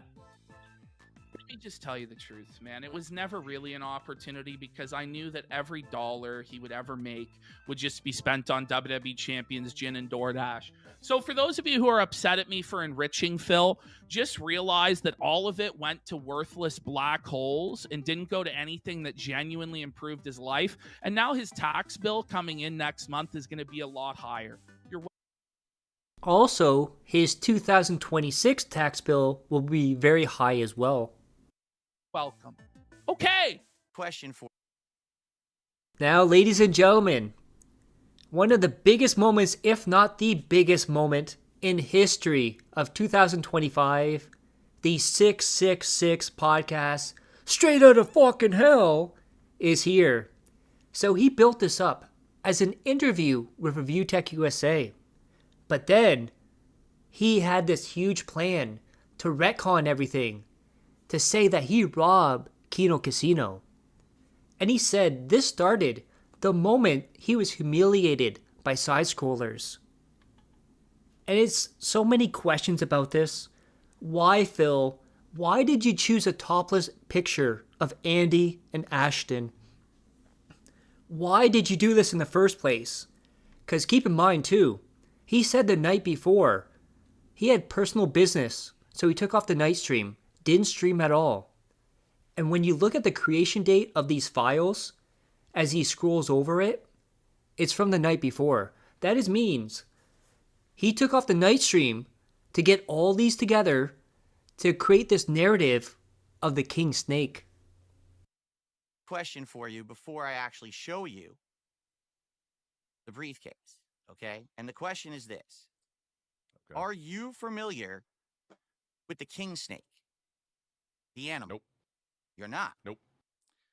The king snake is a creature, a snake, that lures other snakes into its den. Dangerous snakes, snakes that are known to already be predators, rattlesnakes, and others.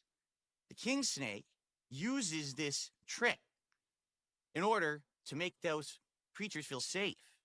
And then the king snake surprises those creatures from behind and swallows them whole. The king snake. Are you swallowing me, Phil? Hold on. The king snake eats other predators whole after laying a trap. Okay? Okay. Ladies and gentlemen, this is the briefcase. This is... Why are they shirtless, Phil? Why are they shirtless? And how long did you have this picture for? And I want to point out, his whole thing with this was just like the RTU documentary, where every time something bad would happen, he would take a chip away. Guess what he did not do during the 666 podcast? Straight out of fucking hell. He did not take one single chip away. he forgot about the briefcase entirely. Andy and Ashton's briefcase. Because, ladies and gentlemen, today on this podcast, this is not the Level 1 podcast featuring RTU at all. Ladies and gentlemen, this is the Level 666 podcast straight out of fucking hell, because today, live on the show, it is time to explain to you how over the last 8 months and the last couple of years, all of my planning has finally come to fruition. I robbed Kino Casino. I'm not kidding. I'm not How did you rob? fucking kidding. And it's pretty bad when RTU is the sensible one. He's a piece of shit too, don't get me wrong, but at the same time, DSP, do you realize how mentally unsound you sound right now? But then again, RTU did fuck this up as well. Everything that you have seen happen, I swear to God, has been part of my plan all along. Because all of you think I'm so fucking stupid. You all thought that this was some, oh, he got fooled. He had the wool pulled over his eye. I 100% had this planned since day one. Bill, and I am going, you don't believe me? No, I don't believe you. I've been watching you now for over a decade. You were full in on this hook line, and so you called Andy your gaming soulmate. Okay. Nice. The Level 1 podcast featuring RTU. At all. Ladies and gentlemen, this is... What? The Level 666 podcast straight out of fucking hell. Because today, live on the show, it is time to explain to you how over the last 8 months and the last couple of years, all of my planning has finally come to fruition. What? I robbed Kino Casino. No! What? He's doing this? No! I'm not kidding. I'm not fucking Oh kidding. my god! Everything that you have seen happen, I swear to God, has been part of my plan all along. Oh, no way! No! No. Okay, I'm gonna pause real quick. Yeah, This- we need a break. This, real quick. Now, this is much dumber than any of us could have seen coming. I want to reiterate that. This is much dumber than you thought. But He has lost his mind. Yes, his mind is gone. Gone. Bro, he can't even plan out a fucking takeaway order. Yeah. Rich, do you recognize this? Let me look on. He's not looking. Oh, you don't see me? Those are your poker chips, Phil. Yeah. Correct. This is the briefcase that was used as a prop during the co-op react that I did with Kino Casino back in the summer when we watched your documentary from June the King. And basically, it was used as a way to humiliate you over the course of that event, where every time that there was something embarrassing that happened, we would take some chips out, right? And at the end, we're at the very end, you had one chip left. And I said, this is your chip. I'm gonna hold on to it. And I had it on my screen back here. And everything, you know, was around this chip in the casino. And you even called it out in your content. And you said, Phil, you fool. They're not your friends, but you have their memes in your content and all of that. I'm well aware of all that stuff that you said, okay? Which was true from the beginning. Everyone saw that coming from a mile away. You were a content mill for them. So, okay. As you've seen. Fair enough. Now, I bring this up for a reason, all right? And we're going to explain it in just a moment. But I have one other question for you before I actually show you the briefcase, okay? And the question is this. Okay. Are you familiar with the king snake? The animal? Nope. You're not? Nope. The king snake is a creature, a snake, that lures up the king snake. Phil. Is fucking hell come to fruition. Kidding. Part of my plan basically says, I think, stuff, relax. Well, nothing burger. Kidding. Didn't. I'm How not did you, Rob? fucking kidding. Everything that you have seen happen, I swear to God, has been part of my plan all along. Here, that Mudahar But can't Phil, handle the heat of doing it. These are all nothing burgers. Where is the damning stuff here? We're gonna go. We're going through a lot of stuff. Relax. Relax. And then here, well, I'm trying to find it. He basically says, I think that, oh, this is Josh Moon. He says that basically the detractors contacted Mudahar en masse, and he thinks that he pussied out because your detractors contacted him. That's what PPP says. Okay? Yeah, it's RTU's fault for not playing along. Yeah, that's what ruined it. And you're welcome for the membership.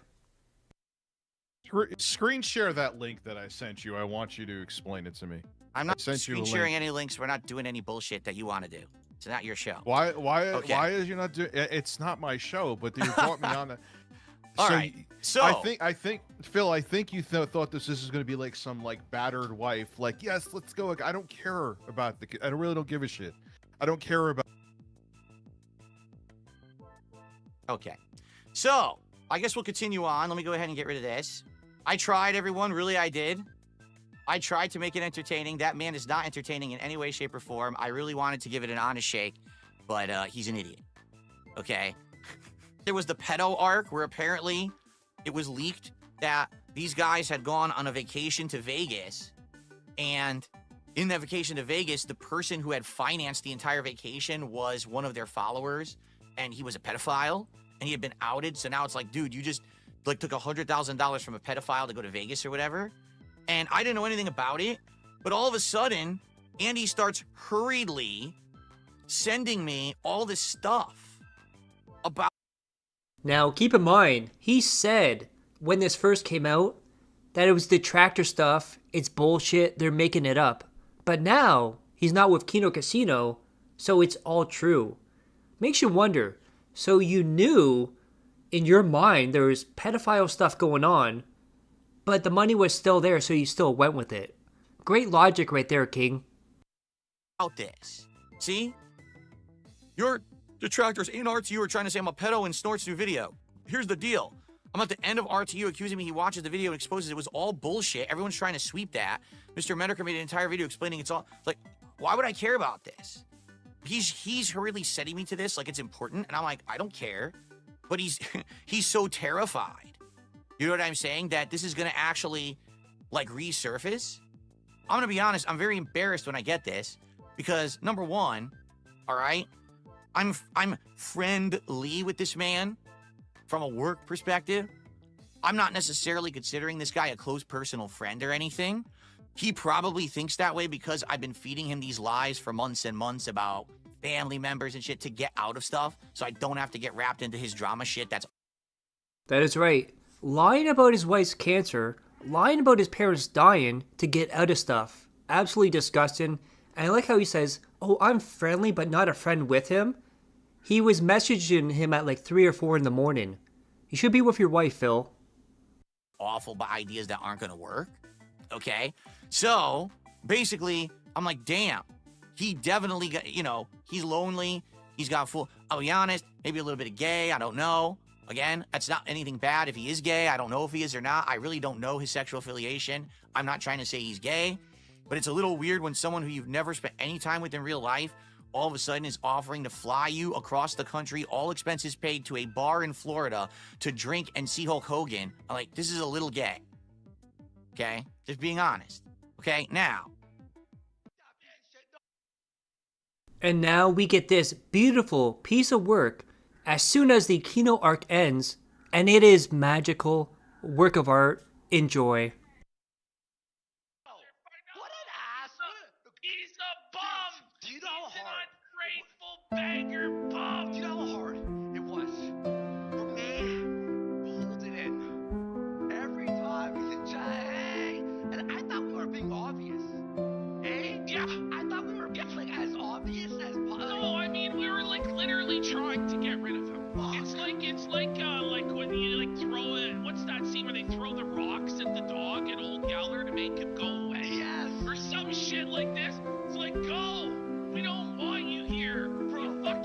heart of the city where the shadows dance stands the Kino Casino, a house of chance where PPPP and Andy with a watchful eye oversee the games where fortunes rise or die. The jokers are wild, the deer that's cold as stone as the night goes on and the stories are told. Desperate souls with dreams in their hands game all their lives in this dangerous land. Felted tables where the losers cry, clinking glasses, card flips, and winners' battle cries. In the Kino Casino, under flickering lights, the games of chance never cease day or night.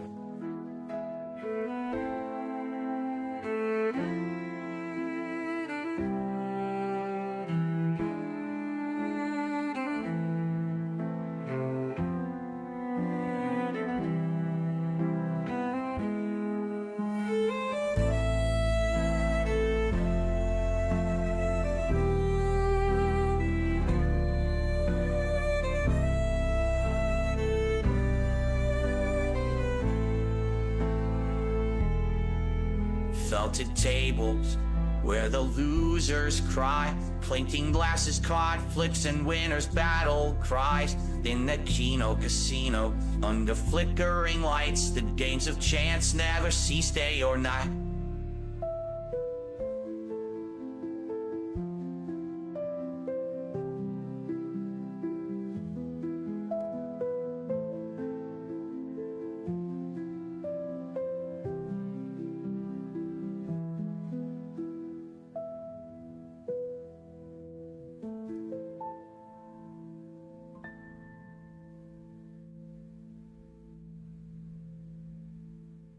Because And I just found this funny. This is not from 2025, but this is absolutely hilarious. And Phil, you have to choose your words very carefully, how you say them, and the grammar that you use. Because I have been accused of many things over the years. I've been accused of being a thief. I've been accused of being a pedophile. Yes, that's true. I've been accused of scamming people. I've been accused of misappropriation, lying, cheating. Let's keep going. I've been accused of being a horrible content creator. I've been accused of being a terrible person. I've been accused of, I could keep going. I've been accused of pretty much anything you could think of. All right. I think the one thing I've never been accused of is rape. What was the second? And of course, after the Kino Casino breakup, we had DSP trying to build up the Dent Avengers. He was going after all the enemies of Kino Casino, bringing them together to talk shit about Kino Casino, because he can never do it on his own. He has to have someone else be the mouthpiece for him, the bodyguard. And the first one up was Ethan Ralph. And the very first thing he talks about on Smart Guys is how he likes to eat butthole. You heard me right. What a sick bastard. What was the second part of that question? The second part might be an insult at you. I don't know, but I can read it if you really want me to. Yeah. He says, Yeah, where did you get the nickname Rim It Ralph? Because I like to it. Oh! Well, because I never denied enjoying women's buttholes, we'll say. And not because I actually ate what was inside of that, but you can go around the rim. You can go around the rim, Phil. You know what I mean. Maybe you don't know what I mean. Well, but, to each their own. Some people like to talk about that stuff publicly and some don't. So, Hey, I'm just being real. Like, you know what? The ladies love it. I can't tell anybody apart from the ones who have the old songs who were made before these fucking faggot excuse me, people showed up, right? And so, yeah, I again, thank you so much, man, for being a host tonight. I really appreciate you. You're welcome. Any final words for the audience? I'll just say, rumble.com/killstream.live. That's where I am, and I had fun tonight. I did this on spec, right? Sure. And I did it because I wanted to. That's why. So, you know, fuck all the haters, fuck all the pieces of shit, and they can burn in hell. I think that's the perfect way to put it. There you go. All right, for Smart Guys, this is it. Everyone, have a good week. See. And the funny thing about that one is he kept saying how Andy was a cokehead, but he would have Ethan Ralph on who'd be pilled up, drunk, whatever, and he would go, "Oh, Ethan Ralph, he was just tired. He was sore." No, Phil, no. He was pilled up. And then we get to April Fools. And DSP's big joke was that his background was his old Connecticut condo. And of course, with a return to Connecticut, which he will never do in real life, he went back to the old DSP. And for any female viewers that are watching this right now, I want you immediately to do one thing for me. Take your goddamn top off. All right. So now I know that It's a Gundam is a bitch. We don't need to talk about that. I've already talked about it many times, that the guy's a coward. He didn't want to face me, but he'll only do it when it's a shooting gallery style, when it's like an easy win for him. He's a pussy bitch, and I don't want to deal with him ever again. I mean, I never dealt with him before either. The guy's just a fucking loser moron. I don't know why anyone would watch his content. His voice is so grating and fucking, like, it's like nails on a chalkboard. Anyone who likes that has to be mentally stunted. Like, there's not even a way to say, oh, this is funny. It's not. It's just really bad content. Like, bottom of the barrel shit. Like, scraping the scum off the bottom of the barrel. Insane, screeching nonsense. Like, it's terrible shit. You have to actually have mental illness to like that content. So, I don't care about that guy. It's being knocked. And also, DSP offered for $1,000 to shave his goatee on April Fools, one day only offer, and also, if you got him $3,000, he would stream without his shirt on. Of course, that never happened. And then next up, we have the mod of DSP, Cypress TV, who we learned later on smoked crack just like PWR, and his audience was all over Cypress TV, called him Snaggletooth. And well, yeah, he did not work out for very well for Smart Guys, as it was one of the lowest earning Smart Guys of all time. He's being knocked out. Here for $2 tip. Hold on, because it closed on me. From... This says, this is some content I can sink my tooth into. I love it. I don't know what that's a reference to. Only one Oh, it's tooth? probably a reference to my teeth. That's all. Try again. Try again. Oh, is that what it like is? Yeah, like, cause when I played football back in the day, I got an elbow to the fucking mouth. You know what I'm saying? Yeah, it was definitely football that knocked that tooth out, not the crack smoking. But it is what it is. It gives you strength, something these fuckers don't know nothing about. You know, it's always hitting below the belt. It's always doing stupid shit. Like, who gives a shit? Who cares about I don't give a shit. I'm the one that actually dealt with it. These fuckers just talk about it. We've got, let's see. Well, first of all, we had a couple memberships. It looks like... And now we get to his birthday. Ladies and gentlemen, do you remember him getting drunk off of moonshine on his birthday? And what he cried about? That is right. He cried about Fat Cat and how much he loves her, even though he doesn't spend Valentine's Day with her, doesn't spend his anniversary with her. Days off, he's always on WWE Champions. He doesn't care about her. He makes her come home after work and cook for him, even though he's home all day. But he's now going to cry and say that he loves Kat so much.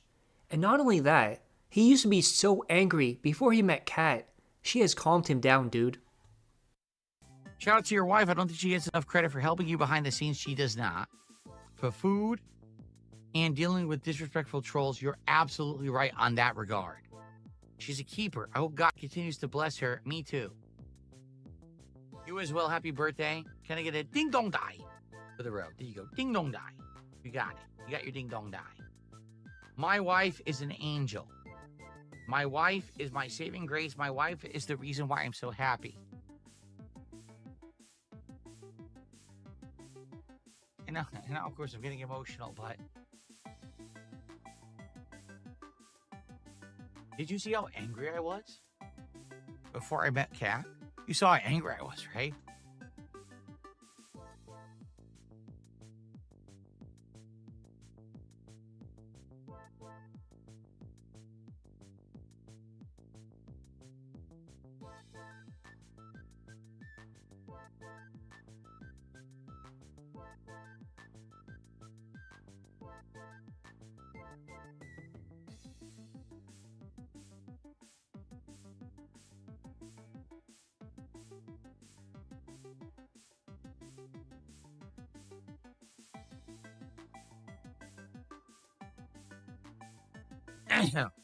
Kat is the reason why I'm not angry anymore. Because I'm happy. Everything before her was another life. Everything since I met her has been the best life. And I wish that for all of you. I really do.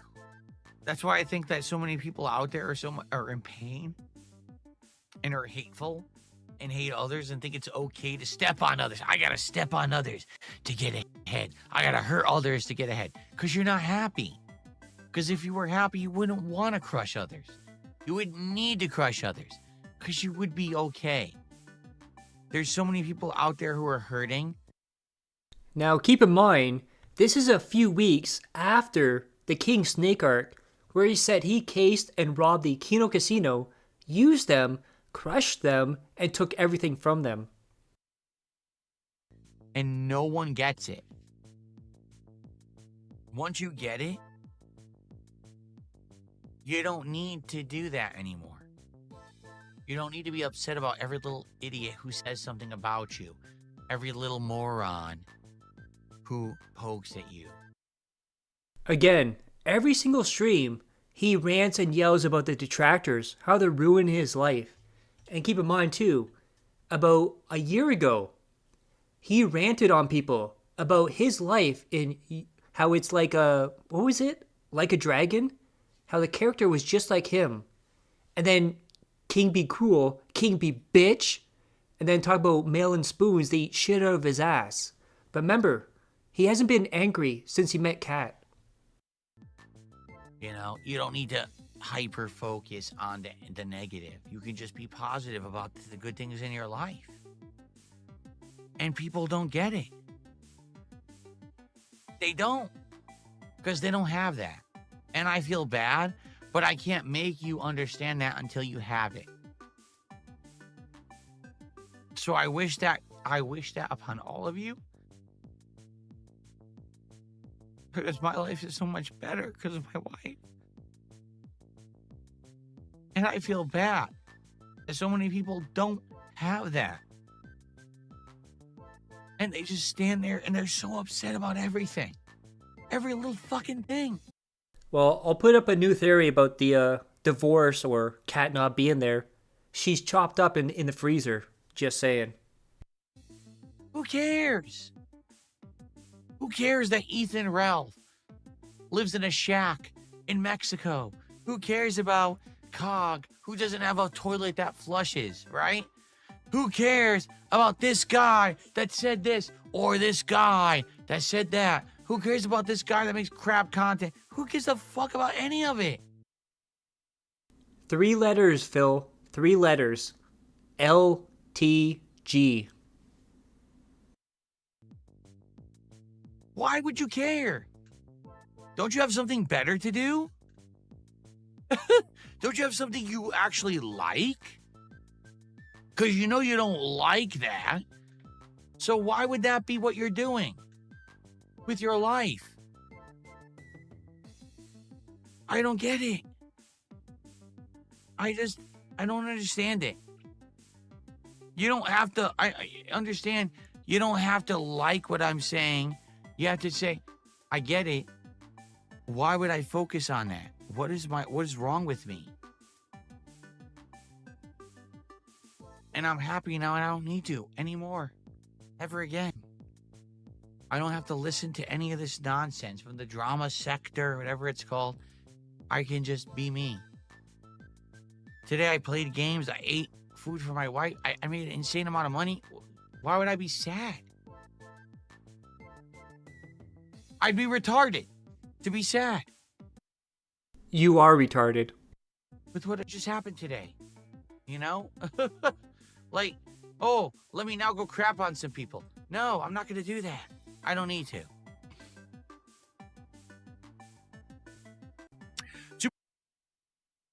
And of course, after that, he kept crying and crying and crying all over the place. And at one point, he said to his audience, "You like me, right?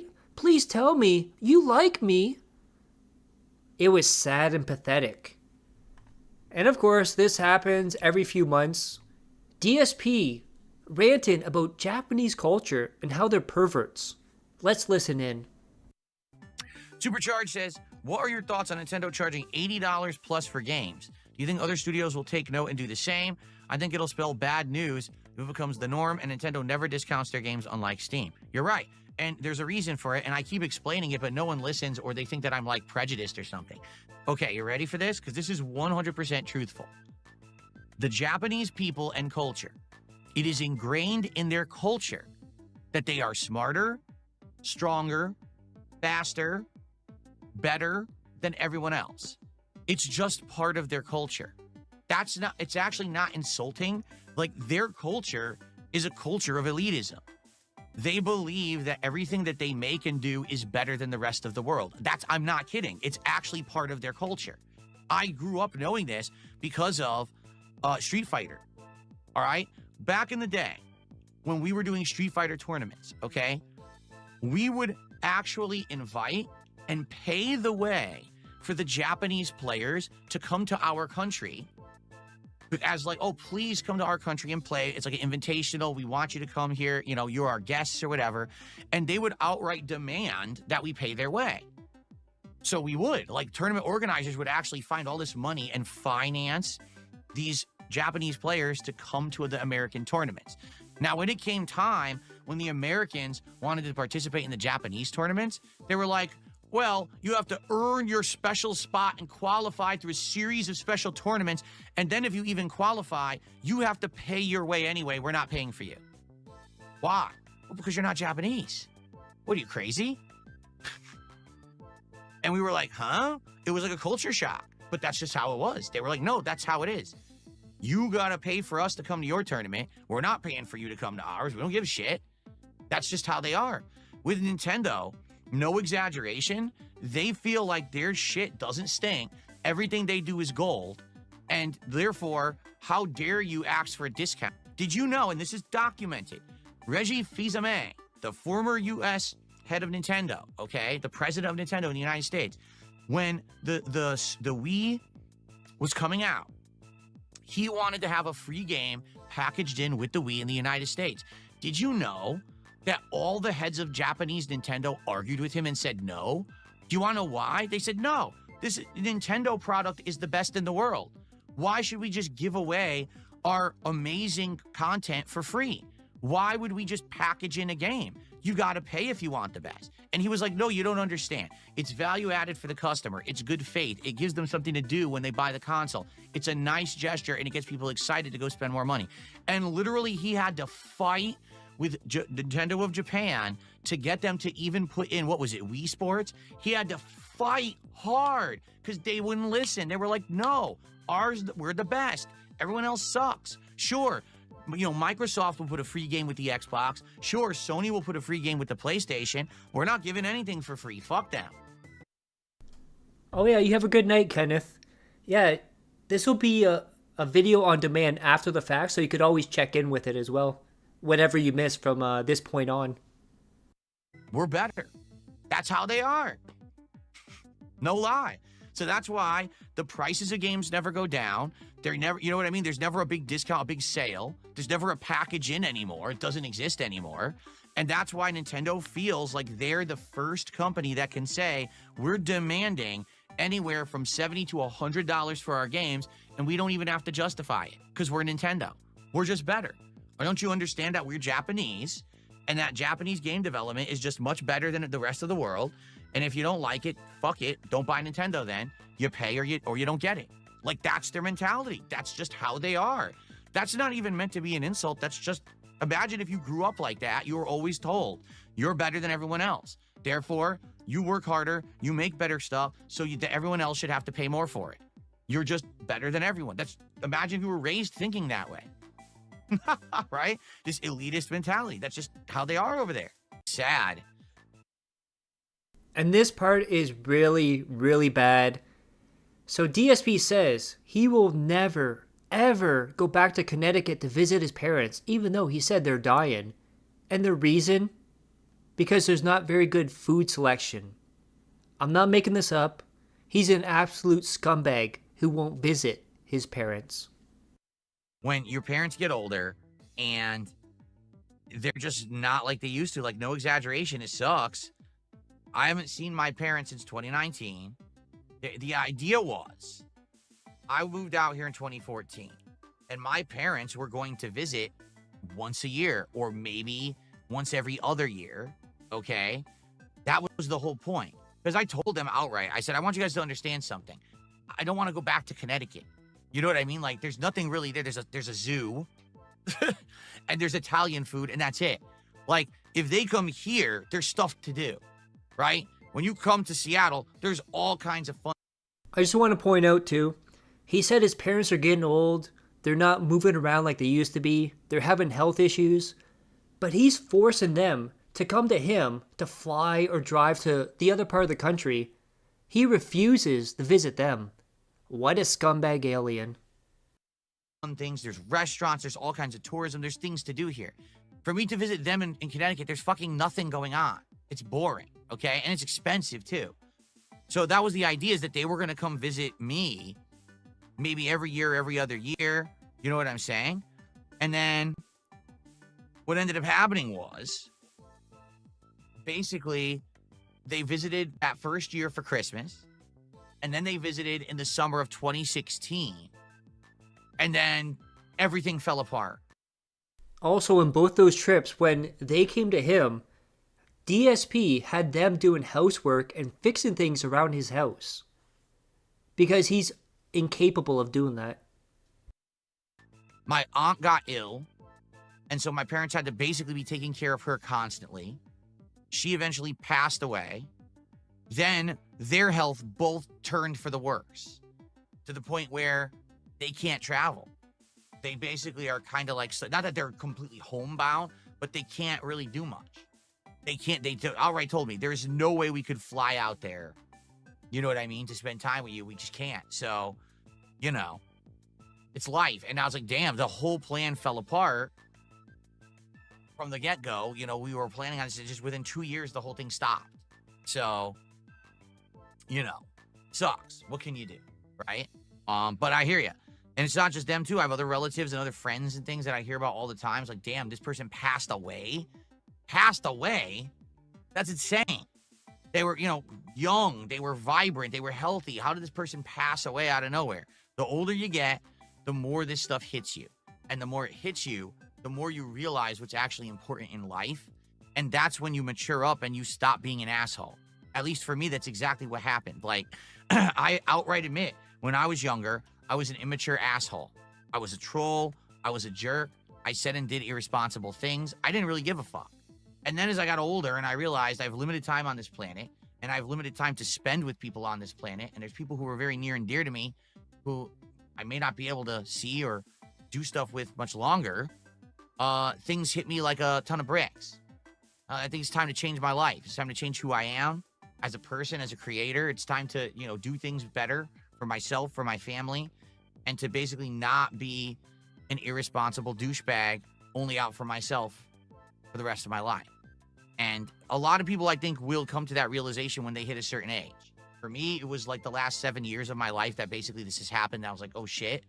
But for a lot of people, it's just different things that happen, right? Different things that hit them or whatever. But I also feel like that's why a lot of people on the internet don't have that level of self-awareness or that level of maturity, because they're just not in that situation right now. Maybe if they were, all of a sudden their attitudes would change.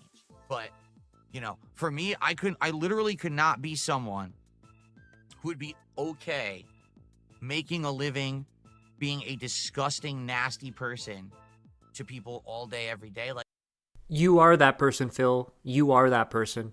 I just couldn't do it.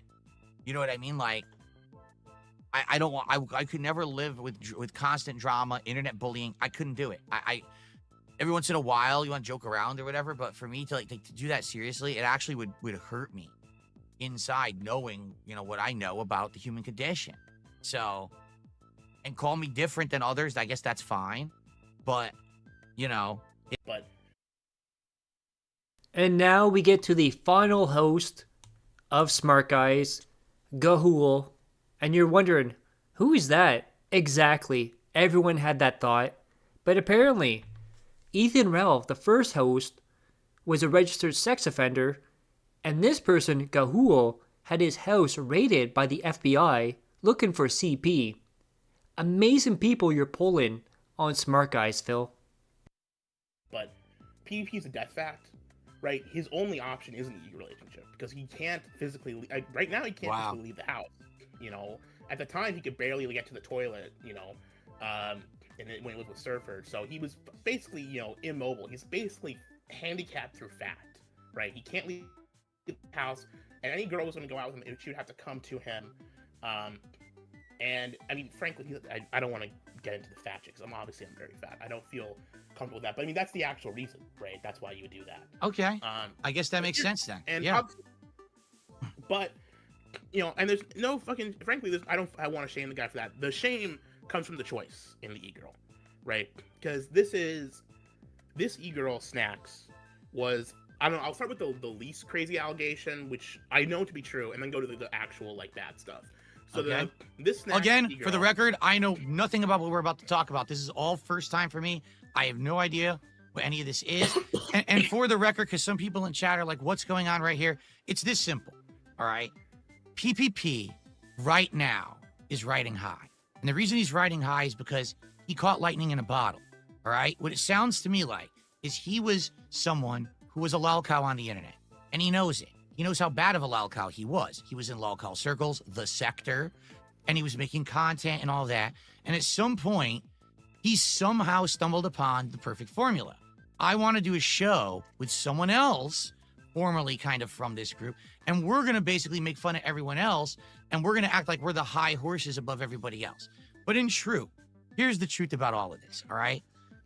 Anyone who involves themselves in this kind of content and actively wraps themselves up in it on a daily basis is no better than anyone else. At any given day, you're going to fly too close to the sun, something's going to come out, and then you're going to know enough with And of course, his whole point was, I'm above drama, dude. Even though I king snaked the Kino Casino and robbed them, I'm not about drama. I'm not about stepping on people. He wants to feel morally superior than other people. And now, one of the most funniest things ever that happened to DSP. For years, he said, I am not shopping at Walmart. So he decided to shop at Walmart to get his Switch 2. And guess what happened, dudes? They said 1 per person. He ordered 2. And then showed his order on screen. And then he claimed that the detractors canceled his order. And this right here is DSP freaking out that people hacked his account. enough with your, oh, Phil deserves it. Phil showed the email. Phil said he bought it for Walmart. Phil ordered 2 Switches. You're fucking stupid. You're the dumbest motherfucker on the planet. Kiss my fucking hairy ass. Someone went out of their way to commit a federal crime to stop me from covering the launch of the Switch 2. And now it's time to fucking suffer. Because here's why you're gonna suffer, you dumb fuck. You ready for this? Why do you think I have been around for 17 years? Do you think it was chance? Do you think it was coincidence? Do you think that for some reason I just magically stayed?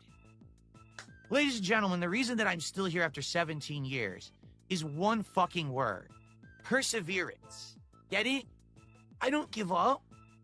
I don't fail or falter. I don't fall down on my knees crying, oh my God, it's all over, they got me.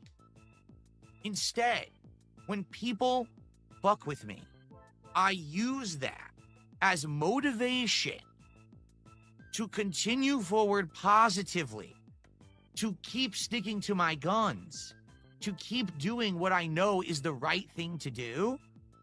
And that's why people still care about Darkside Phil in 2025. It's not because I sold out and became a shill like one half of the internet, and it's not because I became a toxic bully who gets into drama and awful content like the other half of the internet. It's because I am a man alone standing on an island making content the way no one else dares to be different, to not hurt others, and to say no matter what you throw against me, you're not gonna hurt me. I am the rock face upon which the waves crash, and I never fucking crumble. Get it? It doesn't matter what you do, what you fucking say. It doesn't matter how you portray me on the internet. I'm going to be here every day, streaming, making meaningful, positive content for my viewers and audience till the day that I decide I am done and I hang up the mantle of Darkside Phil, the streamer and content creator. I decide my destiny. I am the master of my own fate, and there's nothing any of you can do about it. You fooled someone in Pakistan or India into thinking you were me, and you logged into my account and you canceled my pre-orders. So what? I'm still here. I'm still streaming. I'm still gonna play a game today. I'm still gonna make content. I'm still gonna make a living. And guess what? When people fuck with me, more people support me. You stupid, incredible, brainless idiot. When you mess with Darkside Phil, people rally to support Darkside Phil. That's why I'm still here 17 years later. Do you know what the King of Hate moniker meant? It didn't mean that I was a hateful individual who wanted to crap on others and be a bigot and a sexist and a racist and to insult Hideo Kojima like all the morons said it was.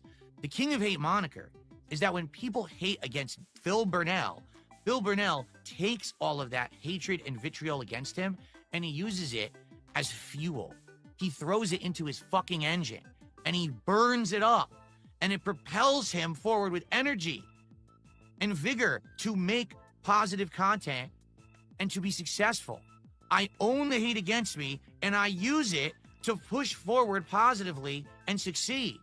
And that's why I'm here 17 years later. No matter how many morons have tried to end me, I'm still fucking here. And of course, his year just kept getting dumber and dumber. Because he has an idea for DSP Tries It. He's not going to do food. He's not going to do alcohol. He's going to do cologne reviews. And let's be real about this. All he wanted to do was grab the cologne that's around. He even said this. Any cologne that he has lying around, he's going to smell it for you and tell you what it smells like. However, his audience, the trolls, everyone was not digging it. And this made DSP very angry.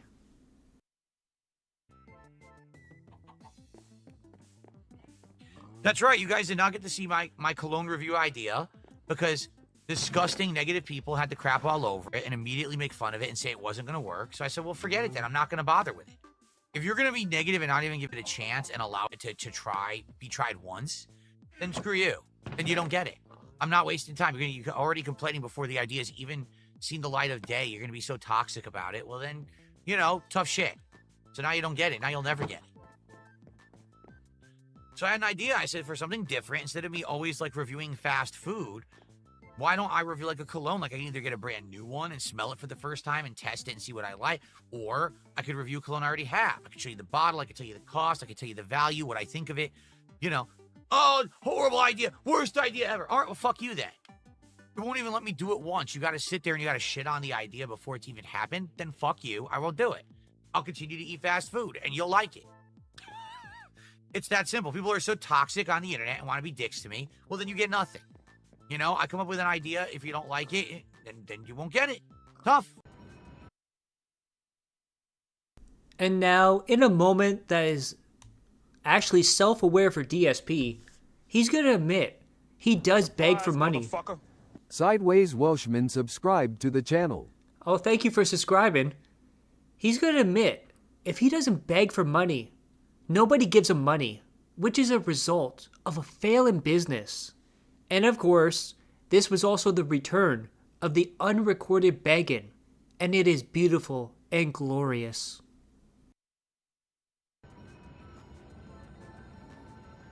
Okay, everybody. I'm back. It's time for about 90 more minutes of the Lies of P DLC here on the stream today. So, it's just funny, and here's what I want to say, all right?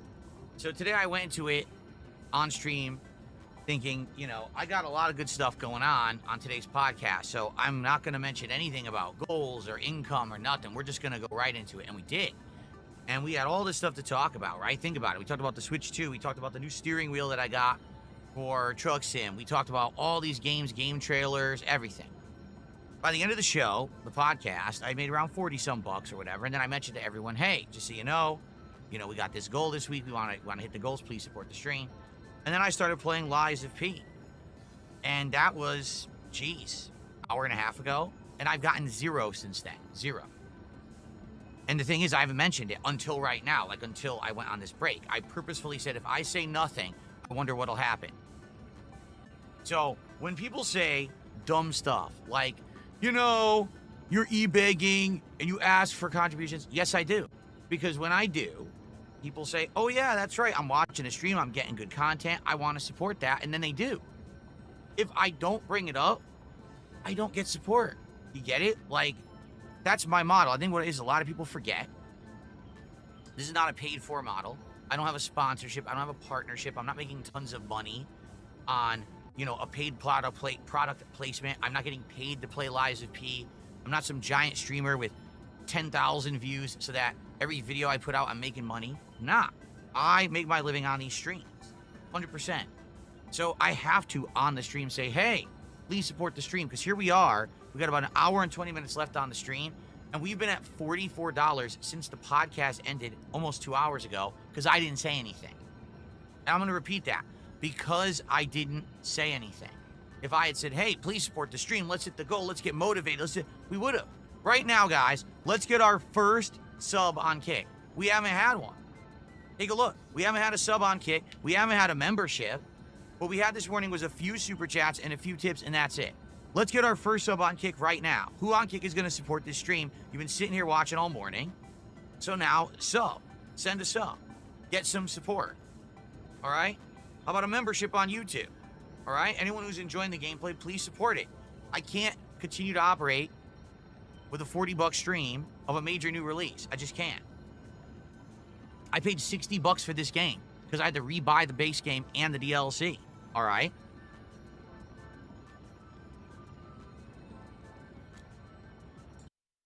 Yeah, he doesn't understand it's his job as the streamer to entertain people, not the other way around, Phil. Yeah, can you imagine? Especially Wings of Redemption trolls, if they went after DSP, he'd be like, oh, please, Duty, help me out. Or, Snore Hogan, please help me out. These Wings trolls are horrible. Please, help me out, dudes. And they'll laugh in his face, say, go fuck yourself, Phil. So please support the stream that you're watching and enjoying, and let's hit some goals. I want to do this DSP Tries It this week. You guys voted. You want to see me do this T-Pain Munchies meal. I mean, it looks gross to me. Maybe I'll be pleasantly surprised. Maybe I won't. I like the curly fries at Jack in the Box. I don't think I'm going to like the other stuff, to be frank. But I think it would be an interesting DSP Tries It. I got ideas for the next couple as well. Okay? Let's get some support going. You know, I just spent over $300 on this wheel right here. And this joystick is this shifter. Oh, it's not even capturing. Yeah, it won't capture. For fun Truck Sim streams. All right? Please support this one. Please, let's get something. Let's get some support right now. I don't care if it's a super chat, a tip, a membership, or a sub. Let's get a piece of support right now from somewhere. I mean, right now, how many viewers do we actually have over on Kick?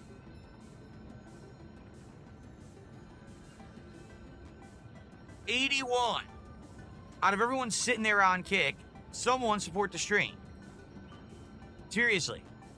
One person out of 81 to support the stream in some way. I can't imagine any streamer doing this where they're like, okay, imagine if I did this. I go, Guys, I'm not gonna unpause this until I start getting some memberships going. Let's go, guys, and then spend like 20 minutes doing that. Like, no other streamer does this. You are a jackass. The biggest jackass of douchebags. No, you see, here's the dumb fucking thing. Oh, he's big, he's big. Guys, did you not hear what I said? I guess you're fucking deaf. Literally, if I don't ask for support, I don't get it. Because people are reminded when I ask for it, I say, oh yeah, I'm watching a good stream. I want to support that good stream. Let me support it. And then they do. If I don't say something, I get nothing. Look, I said nothing the whole podcast. That is a bad sign for your business if you have to remind people that they're watching good content. I said at the very end of the podcast, I played over an hour of this game, said nothing. Nothing. And now here we go, coming back from a break, no contributions. Do you see the pattern? Do you remember that day when I said absolutely nothing at all the entire stream and I got like 20 bucks? You remember that, right? I totally... And again, we get back to Iron Chef Sakai, another rant, another ban, and about 4 or 5 times this year, Iron Chef Sakai has been banned, came back, new sock account, ban, repeat, rinse, repeat, rinse, repeat. Believe that. The Soctopus says, Iron Chef Sakai has 3 socks in the top 5. Well, he has Iron Chef Sakai. He's got It's a Me Ken. I know those 2 are him, for sure. I don't know if Lance Catamaran is actually him, too. I have no idea who Lance Catamaran is. I don't think Lance Catamaran ever said a word in the chat. But Iron Chef Sakai and It's a Me Ken are definitely the same person. There's not a doubt. That's the same exact person. But man, I'm so disappointed that Dr. Lexus never returned after I dumped the casino. Dr. Lexus never returned to felt me with $220 contributions. He never came back. It's so sad. Because I would love a nice felting from him, especially if it's 220 bucks at a time.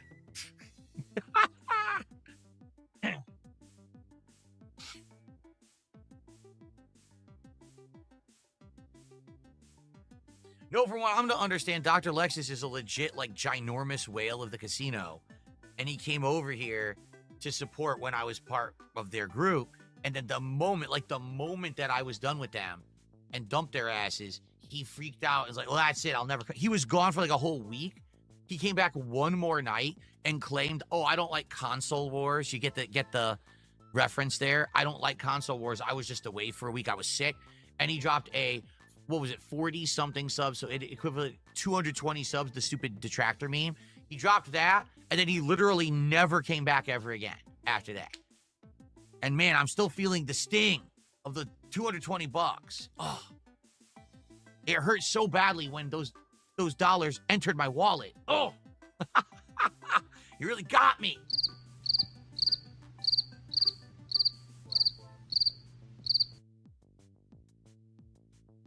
That's so funny.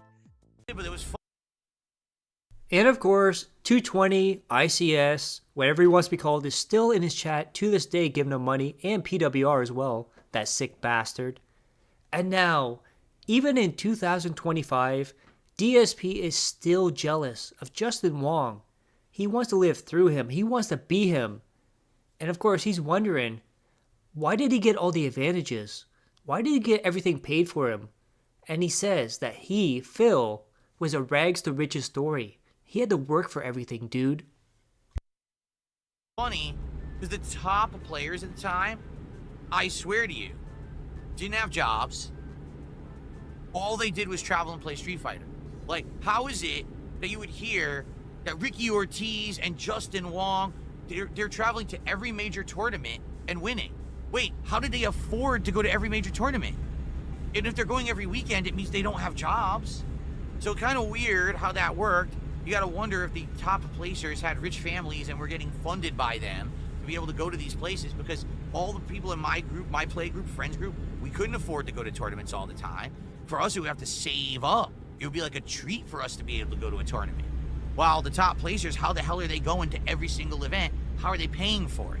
Again, keep in mind what I just told you. Even if you won EVO, you weren't making enough money to pay for your trip. So how is it these kids are going out to every single tournament, every single weekend to play? And so they're getting maximum comp, maximum exposure to all the different play styles from all over the country while you were stuck at home just playing your local friends. And that's only going to get you so far because you needed to be exposed to a more bigger variety of gameplay. No one was posting online. No one knew strategies outside of going to a tournament. So it wasn't possible. Back then, it really was like if you're the richest and you can afford to go to tournaments, you would be the best. And everyone else kind of had to play catch up and try to adjust on the fly when they had a chance to go. So for me, it was usually like Friday, Saturday nights usually, where I would either work or whatever. And when I was done and able to go, I would go to the arcade and play with my friends for like maybe 3-4 hours. Sometimes we'd go over each other's homes after that and play at night if we could, if there was a console version available of the games that we were playing at that time. And that was it. And then when there was a major tournament, we'd see if we could like pool together enough money to carpool, get a hotel room we could split and afford everything. Because again, you know, none of us were rich. We were all working. We had responsibilities. Yeah, I was paying to go through college and stuff. So very different. Again, very weird because you would always hear the same people at every tournament. Justin Wong, Ricky Ortiz, Flo. How are they at every tournament? Where do they work? Where do they work? And yet we never answered it. Oh, do you have a job?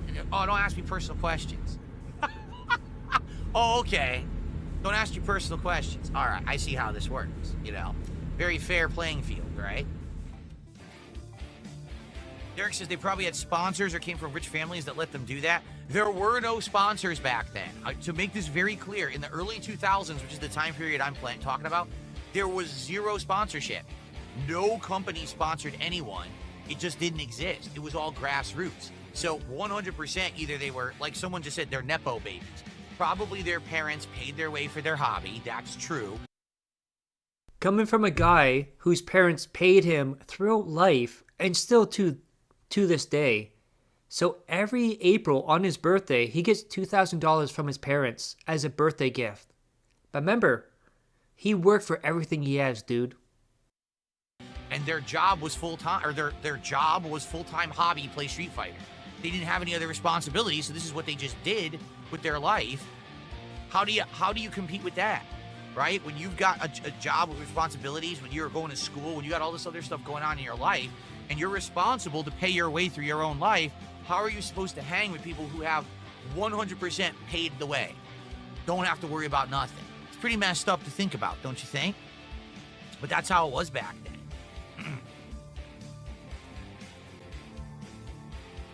Slayer says maybe they'll do a WrestleMania at Saudi Arabia. Oh, and I will. And then there was a week where DSP was just gone. He said, I can't stream for a week. There was theories that he got a strike. There was theories that he went to visit his dying parents. But when he came back, he was very, very angry. And he said he's going to start suing detractors.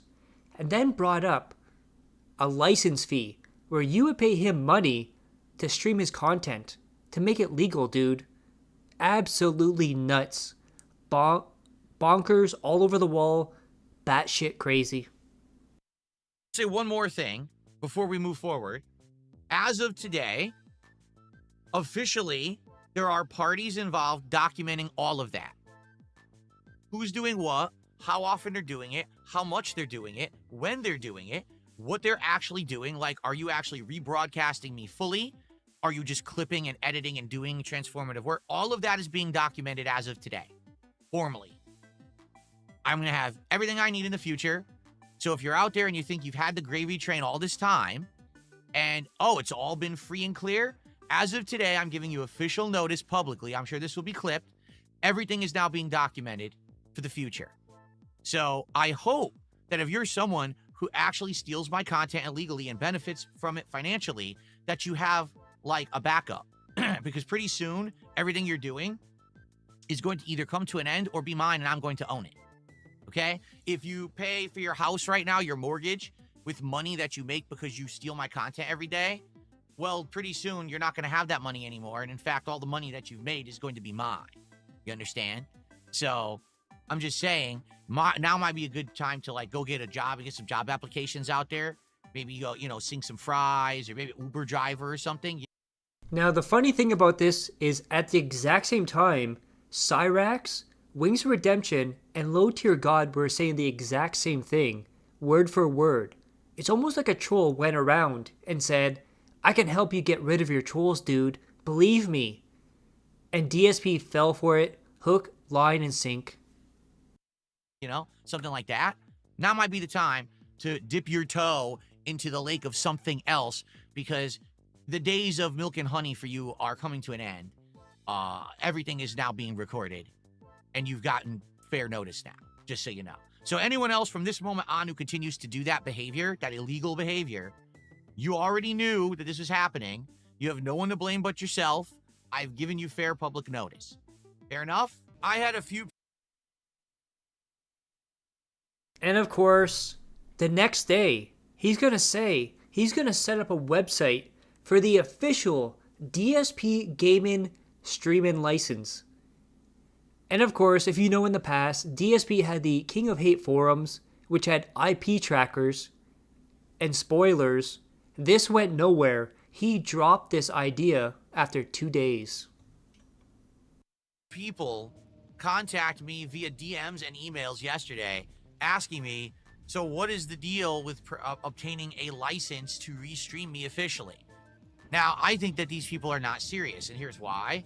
I got like 5 or 6 of these messages. Not a single person said, here's my YouTube channel, here's my Twitch channel, I do restream you regularly and I don't want to get into trouble. Instead, they were just like, so what's the deal with the license? You know, very professional.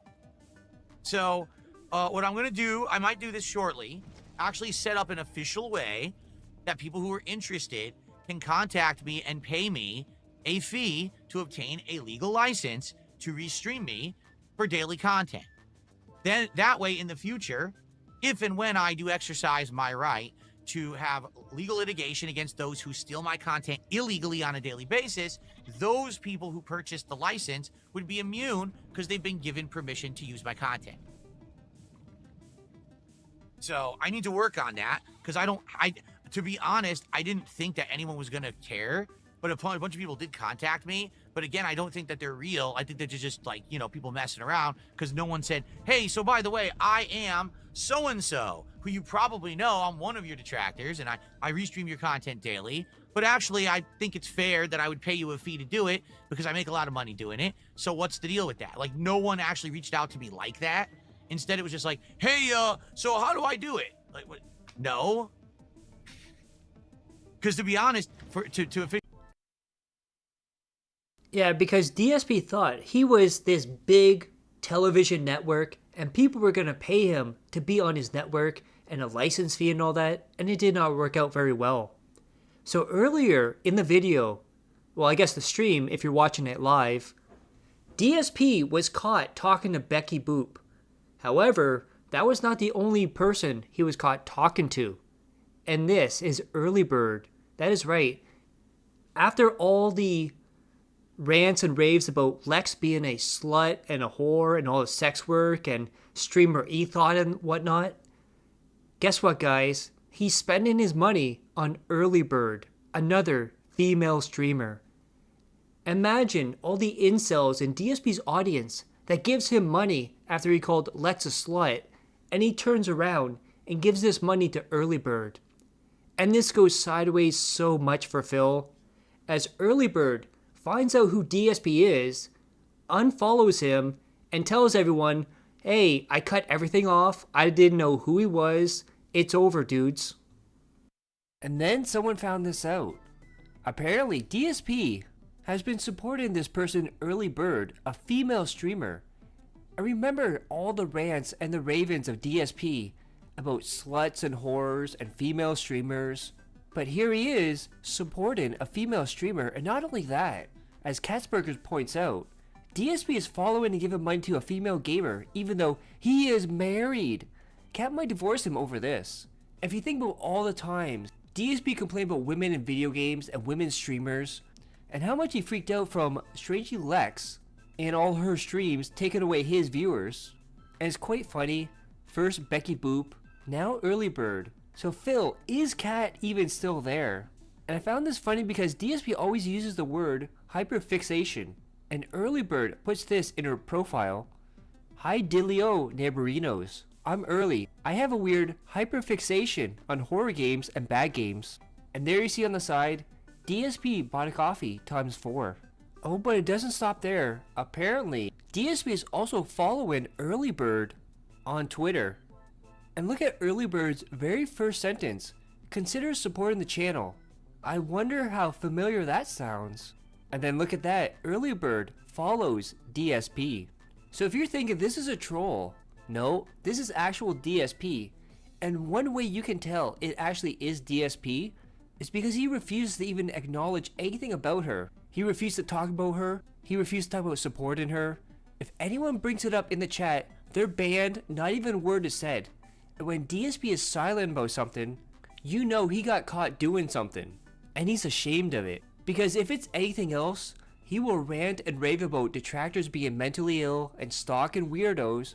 But as soon as this pops up, not one single word about it. And not only that, it looks like DSP is her OIC. If you think about how crazy this is, all the rants and ravens about female streamers and being sluts and whores and all that, he has now taken the dent's money after saying all that and given their money to a female streamer. Wild world. And then we have this from Early's Discord. If you're still thinking, oh, it's a troll, there's no way he's talking to her at all. We have Early. He did actually message me on Twitter, but he never saw that I responded. Darts, what did he message you? Greedy, he was just looking for a little Twitter kitten.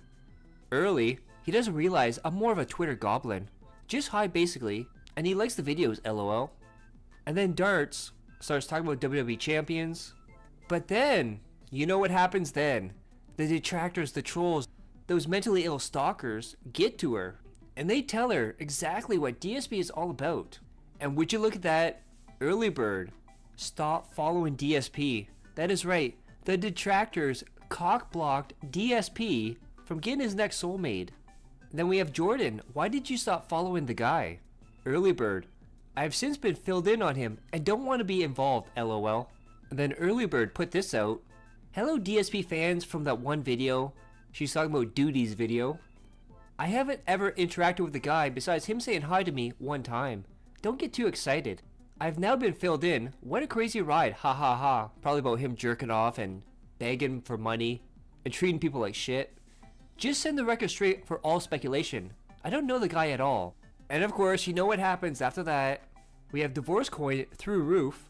Is there any way to send Phil a coffee? DSP, sure, send a tip and I'll buy a coffee with it. LOL, promise. I buy coffee every week at the grocery store. So at this point, he doesn't know that people talk to Early Bird. Then Penn Duffy, it seems like coffee / Early Bird is the latest detractor conspiracy. And then DSP now knows, oh really? Thanks for telling me, lol. Yeah, I don't follow this stuff, so it's good to know what to keep an eye out for. And of course, right after that, chat's locked down, mods are banning anyone who mentions Early Bird or coffee. He refuses to say anything, doesn't acknowledge any tips, super chats, or memberships that mention her, and even says there's some nonsense going around, mods are just gonna ban them and not say anything, don't ask me about it. Oh yeah, so we have Billy Blaze in the chat talking about the license fee. I inquired about these licenses when ARC was at its peak. He wanted 150 USD for a stream, 300 for 2 streams, or a weekly fee of $1,600. A year streaming pass, 250, 300, all USD. Damn. So he basically wanted a stream goal for that. Yeah. He lets his mods and whales send him pictures of their ID or driver's license. I believe that was Anonymous. Happily married, but up at 3 a.m. on X. Interesting, yeah. I don't follow this stuff, but you address it daily? Yes. I also do a weekend review as well. So the next thing we have is apparently Keemstar almost had DSP on LOLCOW Live, as DSP would call it. However, Wings and Boogie both went into the DMs of DSP, and DSP refused to talk to them. Why? Because he wants Keem to talk to him, and he says he does not talk to employees. Anyhow, long story short, the reason why DSP is in the title and thumbnail is because we decided, what was it, last week, to send him an invite onto the show because he said he would come on if we sent him an invite. And both Boogie and Wings sent him an invite, and I'm going to show you what he said, right? But I'm gonna hold up a bit. DSP's response to them inviting him on the show is hysterical. Don't leak it yet, boys. Don't leak it. We'll show them, right? But it is hysterical. And what Keem was talking about there is that both Boogie and Wings of Redemption tried to contact DSP, and Boogie tried a formal invite because DSP said he was never invited to the show. Now, Boogie officially and professionally invited him to the show through DMs, while Wings of Redemption tried to do it casually, like he's playing with his friend. However, DSP did not enjoy this, and he goes on to say that he doesn't talk to employees. Keem needs to talk to him himself. What an entitled prick. So, Wings of Redemption, hey big homie, sorry I haven't got back to you. I was going through a depression period of my life. I'm also sorry you had to deal with my haters. I wish nothing but the worst upon them. You'd think they'd eventually get tired of it. DSP, so you finally responded now when you just rejoined LOLCOW Live. You're desperate for content, and Boogie sends me a formal invite to the show? Keem has my Discord and here. If he wants to talk about an appearance, he can talk to me man to man, not send his employees, LOL. I'll also respond the same to Boogie. And they called DSP an asshole for this on the show. And now Keem is going to talk about his DMs with DSP on Discord. I did reach out to DSP on Discord, and I said, ha ha ha ha, Wings just showed me what you wrote him. We are going to cover that today. We're going to have to criticize you for that, Phil, but all love. Look forward to your response, and let's try to get you on this week if you can. Yeah. I was trying to be gentle with it, too. All right. And of course, DSP most likely will not ever be on LOLCOW Live, if it even survives that long. And now, if you're ever wondering, when DSP says, I'm so busy after work, after the stream, I have so much stuff to do, well, guess what, guys? On one stream, it showed him what exactly he does after the stream, because he forgot to turn off Kick. And what do you think he did after the stream? No. He did not jerk off. He went to his addiction, though.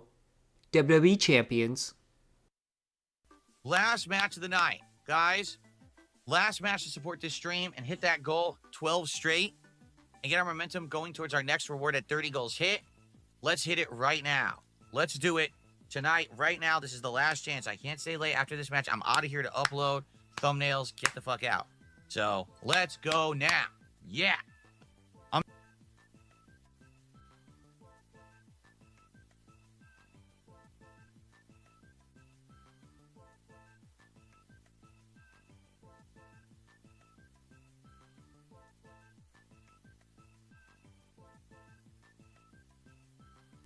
Man, look how busy he is. Look at all those thumbnails he's working on. Look at all the time he's spending with his wife. Look at all the uploads he's doing.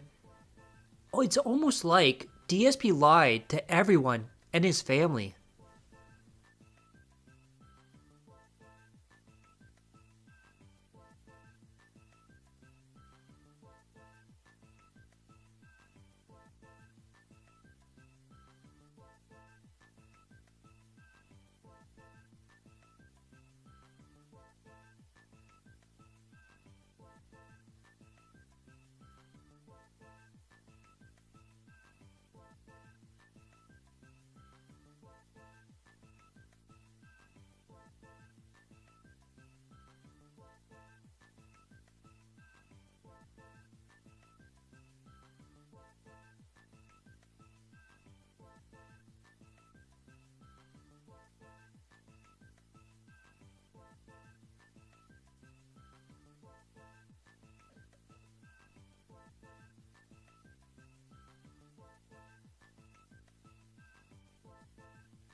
Look at him. He's looking for those Hulk Hogan dick pics right there. Oh yeah. I'm so glad The one time he didn't try to jerk off here. Can you imagine if we had like a second incident where he started jerking off on Kick? And then he can say, guess what, guys? I jerked off on YouTube and Kick, and nothing happened to me, dudes.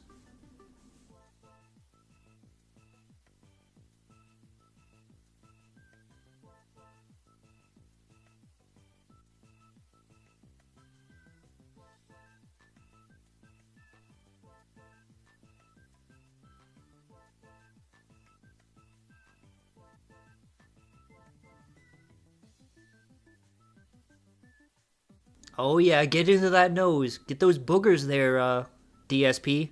Wipe them on your shirt, wipe them on your pants like you always do.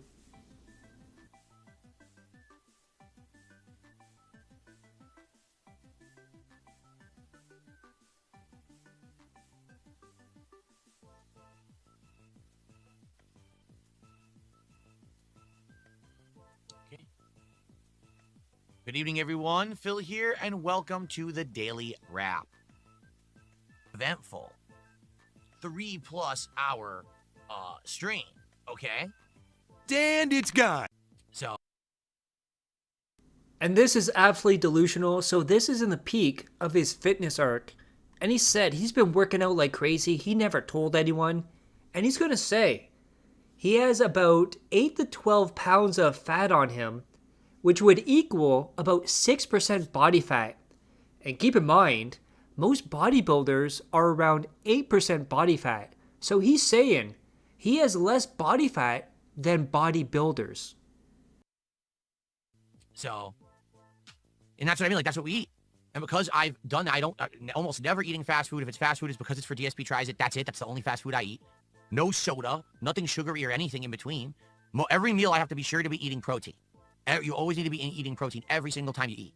And trying to have the leaner proteins, less red meat, more lean, and then I lost a ton of weight. Like I said, I just weighed myself the other day. I'm 188 pounds and still dropping because I still have fat on me. Like I could still lose more.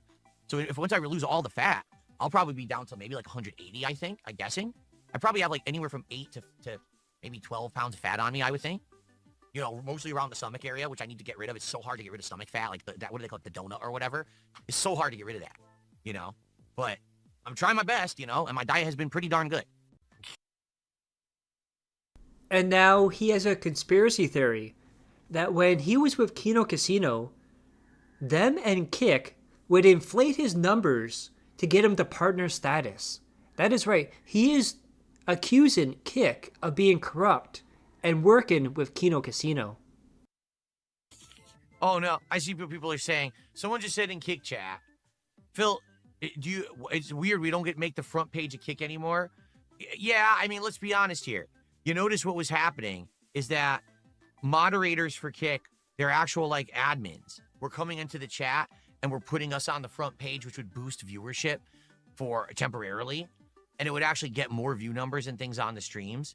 And it looked like they were actually purposefully trying to do that to get me into the Kick partner program. If you didn't notice, it looked like they were trying to give the channel a push, get it into the partner program. And honestly, it looked like when we got into the partner program, that all ended, right? Also, didn't you notice that there were nights where views would get massively inflated on Kick for no reason? Yeah, because OIC or ICS was always view botting you, Phil. To this day, they are still buying view bots for you. It's happened since the early dawn.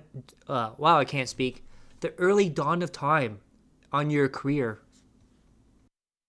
And then it would drop down to normal levels again out of nowhere. And that also ended about the time when I quit Kino Casino. You notice the funny correlations there.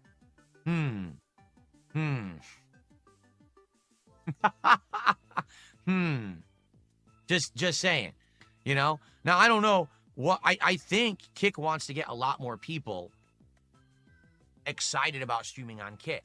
So that's nice of them. If that's really what their intention was to try to boost my views so I could get into the partner program, people would see, oh, Phil's a success story. More people should stream on Kick now. And more power to them, really. But I'm going to be honest here. It was very bizarre that when I first started streaming my politics show, the first and second shows had massive views, and then the viewership completely disappeared for like episode 3. Okay? It's really weird that the first... No, it's because everyone wanted to hear your dented takes on politics, and they wanted to hear you talk about Donald Trump and the, elections and all the stuff he said he's going to do. And what did you do, Phil? You talked about the food banks in Washington like a jackass. Couple of episodes of Smart Guys had humongous views, and those views completely disappeared after a couple of episodes. Okay? Do you see the pattern that I'm making here? Do you see what I'm trying to get at here? I have no evidence of what I'm saying, but isn't it a bizarre pattern that we were getting giant inflated views when I had positive association with Kino Casino, and then as soon as I decided I'm done with them and I moved on, all of that just completely disappeared? So, I'm just saying, I think, put 2 and 2 together and you figure it out.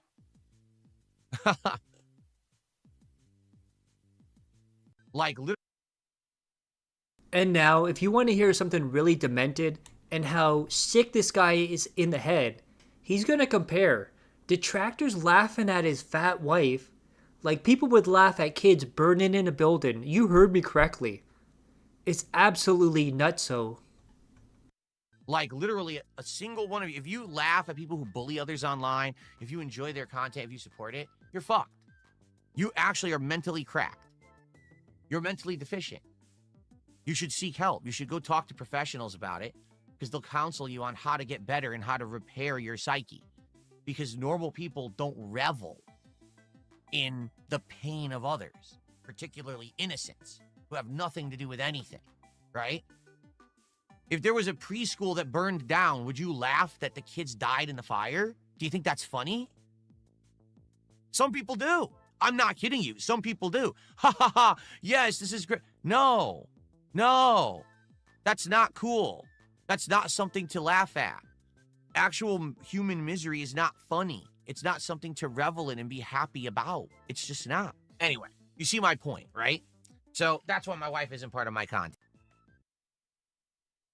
And now we get to October, the end of October to be exact, and we get to his reveal.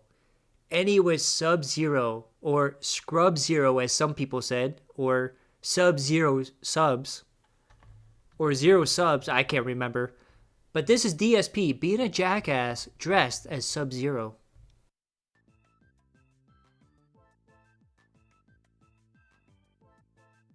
Hello and welcome. I am Bihan of the Lin Kuei clan, and I welcome you to DSP's Halloween Spooktacular for 2025. Today, I will use my powers of cryomancy to guide you through 8 horror-themed games that you, the viewers of DSP Gaming, nominated. I just want to point something out. I didn't even see this at first. Sunspot Gallery at the bottom. Wearing a mask to rob people today. Nice change. Over the last month, we will also eat, drink, and partake in Halloween festivities all day long. What's going on? And now, if you're wondering, what does DSP think of the detractors for real? And anyone that does drama content? Well, we have this from H-Bomb, and DSP is going to say, everyone is gay. That is right. Apparently, he's calling me gay. He's calling everyone in the chat gay. Anyone that does anything in drama. Okay, can I hold on? No. All right. Ladies and gentlemen, I got something to say. Ready? I'm gonna say this now, and I just gotta say it, all right? It's so funny because all these people on the internet, drama, right? I make drama content, I make LOLCOW content, drama content, okay? I'm sorry to say, are you not aware that drama content, gossip content, this whole kind of content, you do realize that is female-centric or gay-centric content, right? It always has been. 1,000,000%. Who's the one who's always gossiping behind the closed doors about each other? Who's the one who's all dramatic about each other, insulting each other's looks, insulting each other's actions, doing this backstabbing shit? That is girly shit teenage girls do and gay guys do. That's what it is. I'm sorry. So if your entire existence on the internet is dealing with drama, right? Making fun of someone and how they look and how they act and how they sound because they're a joke, ha ha ha. Dude, that is the most immature, girly shit. You are so gay if all you do is sit on the internet insulting people all day, period. And that goes for all the drama content creators. That goes for all the fucking detractor channels. You're gay. Now, that's okay if you're accepting of that, but you understand that. That's the content you put out. Like, I remember when I first started on YouTube, all right? There were people who, like, were totally into serious subject matters. I'm passionate about this subject matter, and I make videos about it. I make content about it. And then there were the people who were like, oh my God, did you hear what this celebrity did today? Did you hear what this guy did today? Did you hear what this guy looked? Look at this picture. Oh my God. And of course, DSP spending more and more and more money, and he buys the Street Fighter sweater. However, if you want to see how an alien shows off a sweater, this is DSP, and it looks like he's taking back shots from Tyrone. Okay. Are there enough people here? Would you guys like to see my sweater? You ready? So I don't know how this is going to look. I'm going to turn around, and we're going to see how it looks, okay? I got to try to turn around in my seat to actually see it, so it's going to be kind of weird. But here it is. Hold on. Go. How cool is that? So this sweater... I actually bought this sweater almost a year ago. It actually went on pre-order, and you had to actually pre-order it like 2 months in advance before they went on sale. So I pre-ordered it, and then it was hilarious because it actually came out early this year, like way early this year. They said, oh, it's finally available for sale. And I was like, what just happened, by the way, to my viewership? It says I just went from over... Sadly. And now this is a major thing. So this is right before the Asmongold interview. And if you remember, he took away moral messages because people on Kick were not supported. And this, my friends, is the arc of the moral message extortion. We have come up 44 subs short of the goal for tonight. Therefore, you guys are not getting your messages back on Kick. And I'm never enabling them ever again. Because people were so toxic and awful tonight that you're never getting them. So never ask ever again. You'll never get the text messages back in your moral support messages. Kick Chat was totally awful tonight. Just a bunch of trolls. And I banned a bunch, but they just keep coming in. I mean, I could easily ban every one of them. But they idiotically are giving me money, so. Let's figure this out. What's up, your future stepdad? Good to see you. So your future stepdad, just so you know, because you actually are a supporter on Kick, earlier today, we got 25 subs on Kick. If we get 50 more tonight, I'm going to unlock the text messages in the actual moral support messages for good. All right? I actually cut everyone a deal. I lowered the amount needed, but only one person gave subs earlier. If people rally together tonight on Kick and give subs, we can get that. I'm just throwing that out there because you actually do support my Kick streams. Most of these people in chat right now do not. So, okay. Read. And now we get to Asmongold interview, and it starts off with DSP telling Asmongold, read your DMs, you lazy shit, and stop talking like a bitch.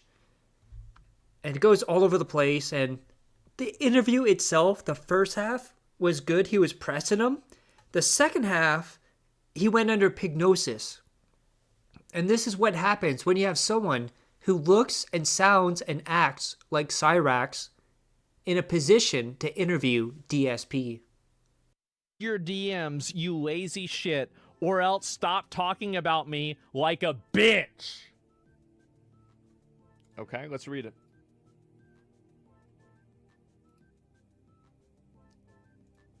Give me a minute.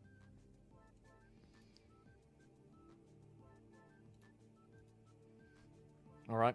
I'm going to find it.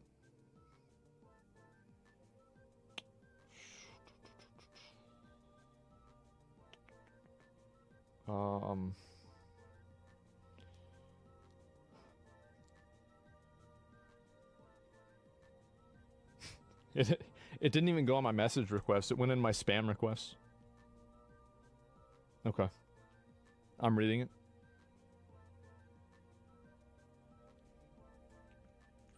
Okay. He says I'm misinformed.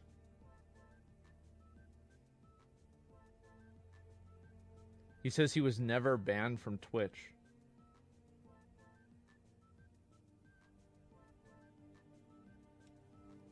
What?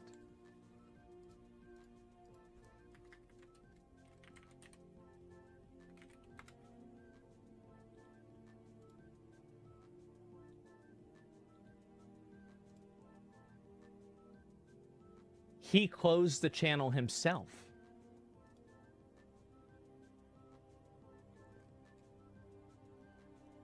So it says it's been closed by the user. Why did he close it? So did he get banned? So he got unbanned and he closed it. So he... Wait a minute. So... And I'm not going to read everything he said, obviously, because, you know, I'm not going to leak DMs.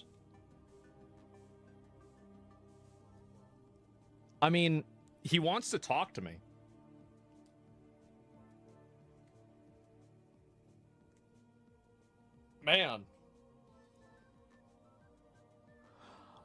Man, I really gotta, I gotta think about this.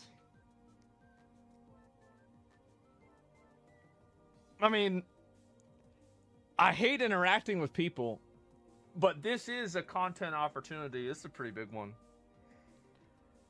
Does he want to do it live? Let me ask, that's what I should ask him.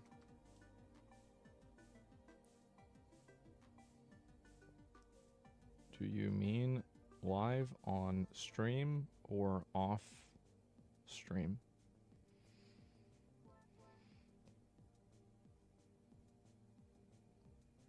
Okay. We'll see what he says, right? And from I don't know. And on stream, yeah, I don't know. This way, he's using this way to save his dying channel with your platform. You act like that's a problem for me. You guys might not really understand the way that I think about things, but like, so I know that there are people that are using me in some cases, but if I think that I'm getting something out of it, I don't really care. This doesn't matter to me. Yeah, I don't give a shit. It's fine. And so DSP, his ongoing feud, so he did tweet about me. They call me DSP. The king is ready for the fall gaming season. Hey, Asmongold, read your XDMs, you lazy shit, or else stop talking about me like a bitch. Ooh. Oh, damn. He called you a bitch? You have to farm that content? He gave it? No, that's fine. Is it weird? Like, I grew up on the internet. Like, somebody insults me, and I'm just like, okay. I don't even think about it. Let's see. Chill and positive as always. Jesus, this is like watching two roaches fight over a churro.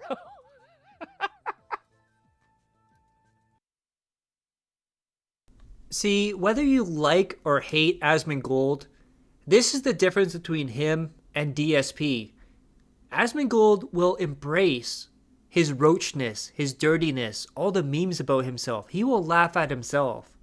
DSP will never, ever laugh at himself. And that, my friends, is the difference between a successful streamer and a failed streamer. Oh my god.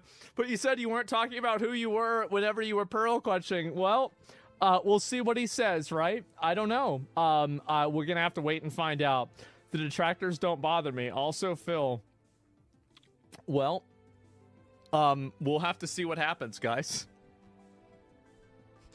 Yeah, we'll have to see what happens. I don't want to promise anything, okay? Like, this could be pretty funny, but I don't want to promise anything. However, this does look pretty exciting. I'll certainly say that.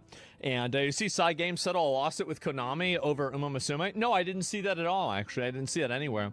Please treat this as some WWE fight. Well, okay. Okay, all right. Just because I am committed to putting on a show, if DSP wants to talk on stream, I will do it. I will do it. And I usually don't do this. I actually hate talking to people. But this is so ridiculous that I will make a one-time exception, okay? And yeah, I will do it. If he wants to come on my stream and explain how I was wrong, and you're gonna be able to do it in front of everybody. You can do it live in front of everybody here. What if he wants it to be on his channel and not yours? Well, I mean, it could be on both of our channels. He could go live at the same time. That's fine. Yeah, I don't care. It's up to him. Yeah, I mean, if he wants to upload it himself, go ahead. Sure. Not a problem to me.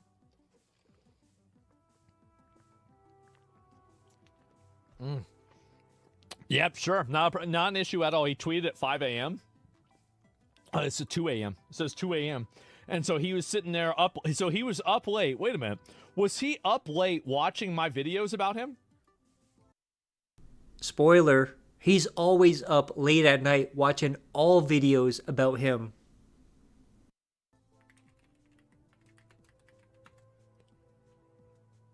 He was up late watching my videos about him. And I guess that's what happens. I guess that's what it is. Yep. And because there have been a number, I accidentally ended someone's career. This one came out a day ago. It has 700,000 views. Oh my God. Well, anyway, I guess we'll see what happens. If he responds to this, then we'll go from there. What is this? Yeah, I see. We only have 1,000.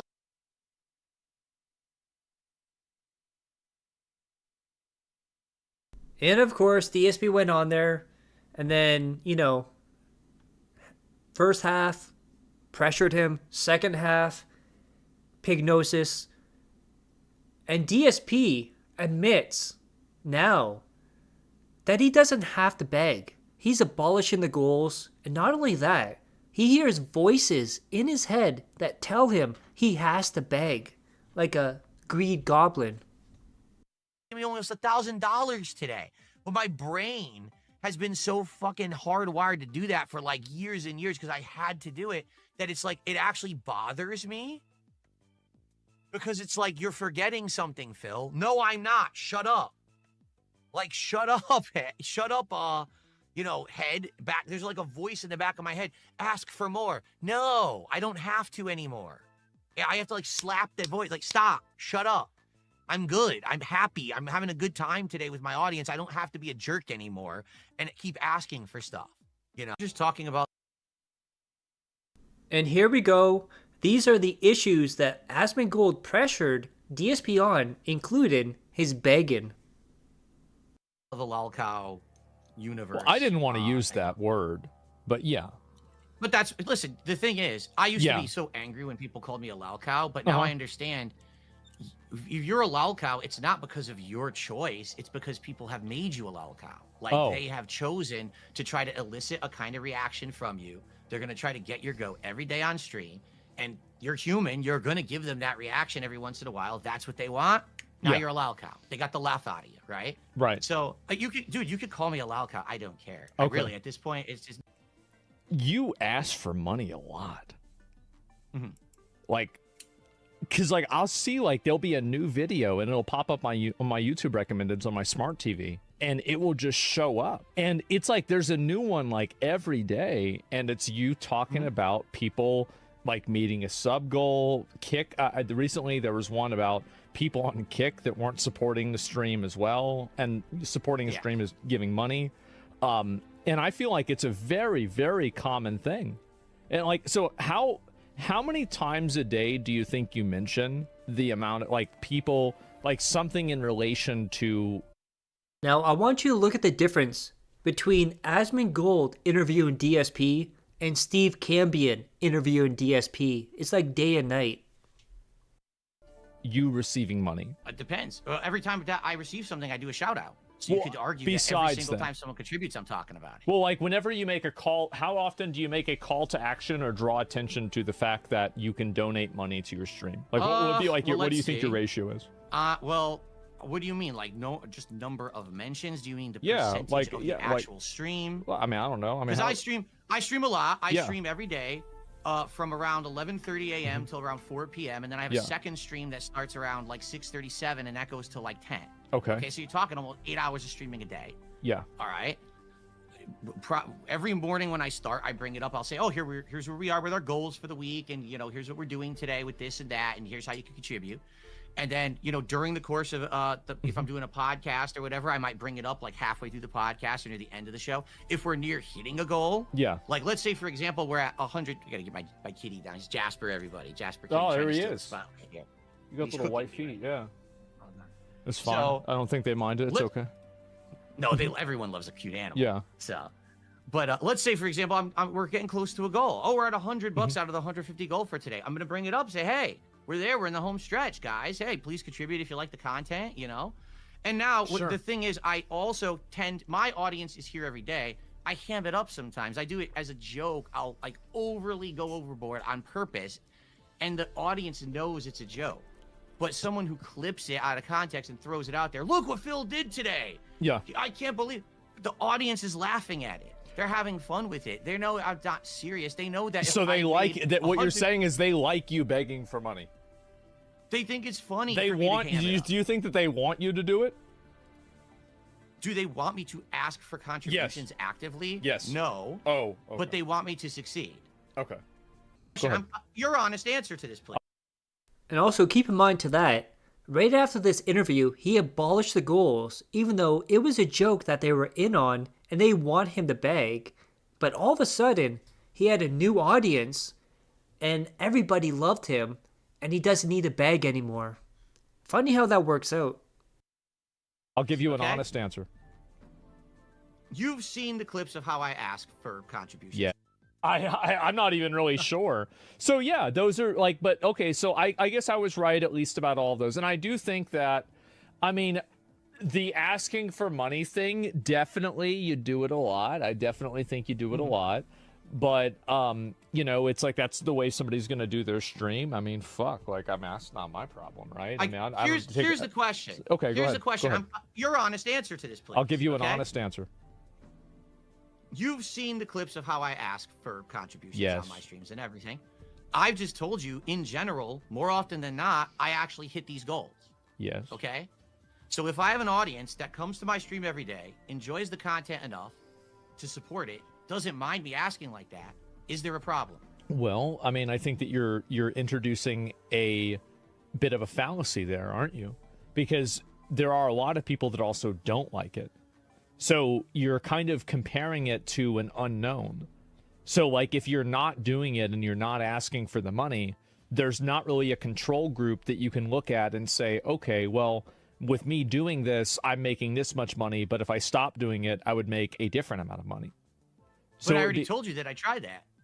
I did. I had for a a day where I day, did right? not ask, and I made $30. I mean, would you really say that doing it for a day would be a good point to kind of? I mean, is that really like? I mean, I get it. It's something, right? But like in a general sense, I feel like, and also, I mean, do you think that it's worth the negative sentiment and negativity where people have this perception of you of like being a beggar and like because you're.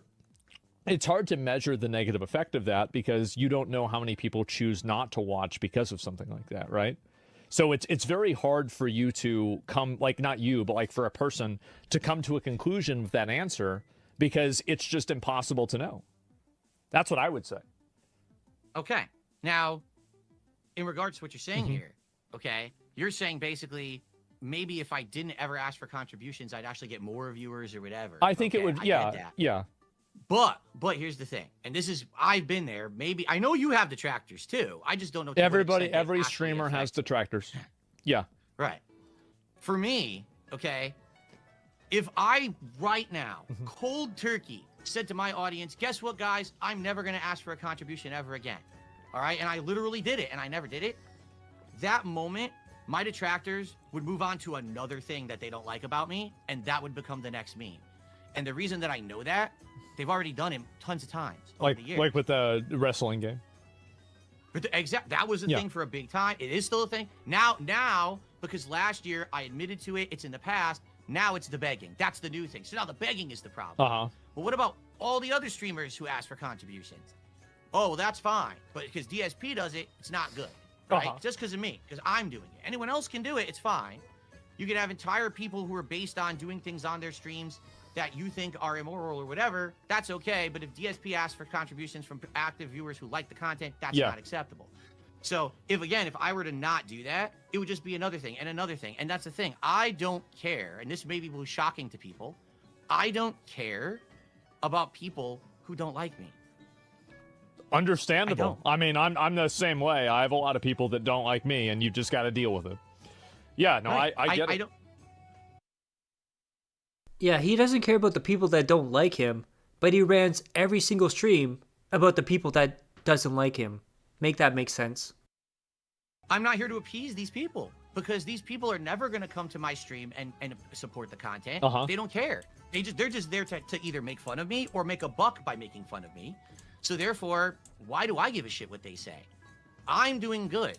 I'm hitting my goals. I'm doing well for myself. Why do I care that someone says that I beg too much? My audience doesn't. So why do I care? If my audience outright said to me right now, Phil, you're going overboard. This is ridiculous. And they have done that, to be fair. And did you dial it back? Yeah, course correct, right? You got to adjust on the fly. You got to listen to that constructive criticism, and you have to adjust. You can't just keep doing the wrong thing, because if I was doing the wrong thing, I wouldn't be successful. But I am. I'm hitting my goals. I'm doing well. Like I said, this is one of the best years, probably the best year in 10 years that I've had. How am I doing something wrong?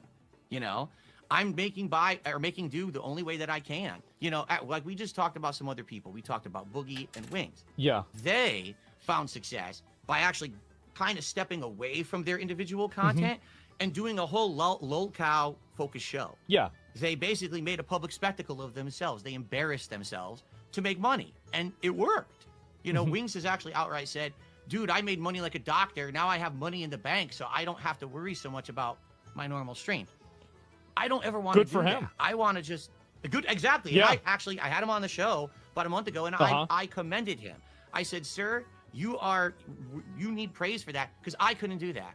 I'm the kind of guy, if I was put in that situation because I was offered to be on that show, I can't. Like, it would drive me nuts. I would hate myself. I don't care if you talk shit about me. I don't. But the thing is, I've had some bad situations with snaking, where a couple years ago I was. Wow, this sounds really ironic now, looking back at what he did in this year. He said after the Side Scrollers interview, they snaked him, so he snaked Kino Casino. Now he's saying he's glad he didn't get snaked like Side Scrollers. Make any of this make sense, because none of this makes sense. On a podcast, the way that they spun it was, so we're going to have you on this podcast, we're going to interrogate you, and then after that we're going to have you on as a guest, and we're going to do all kinds of fun stuff. So yeah, initially it might be negative, but then after that it's going to be positive. Okay. They completely reneged on it. After they did it, they basically snaked me, and they turned it into this 3-ring circus, like 3 weeks of content, making fun of me, milking my detractors for money. It was really fucked. They hadn't.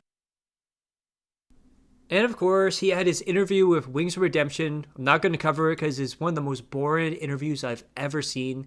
However, for the second time in 1 year, he leaked his Discord messages again, which showed a person named Duncan, whose alternative profile on Discord is Darziak. That is right.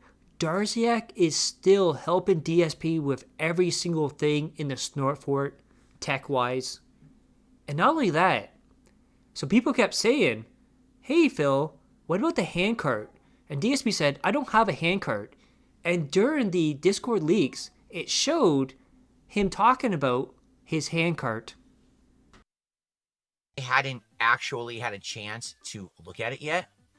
Let me see. Let's see. Hold on.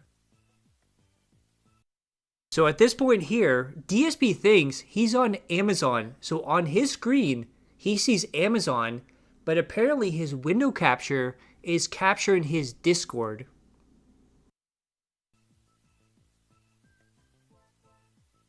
Here it is.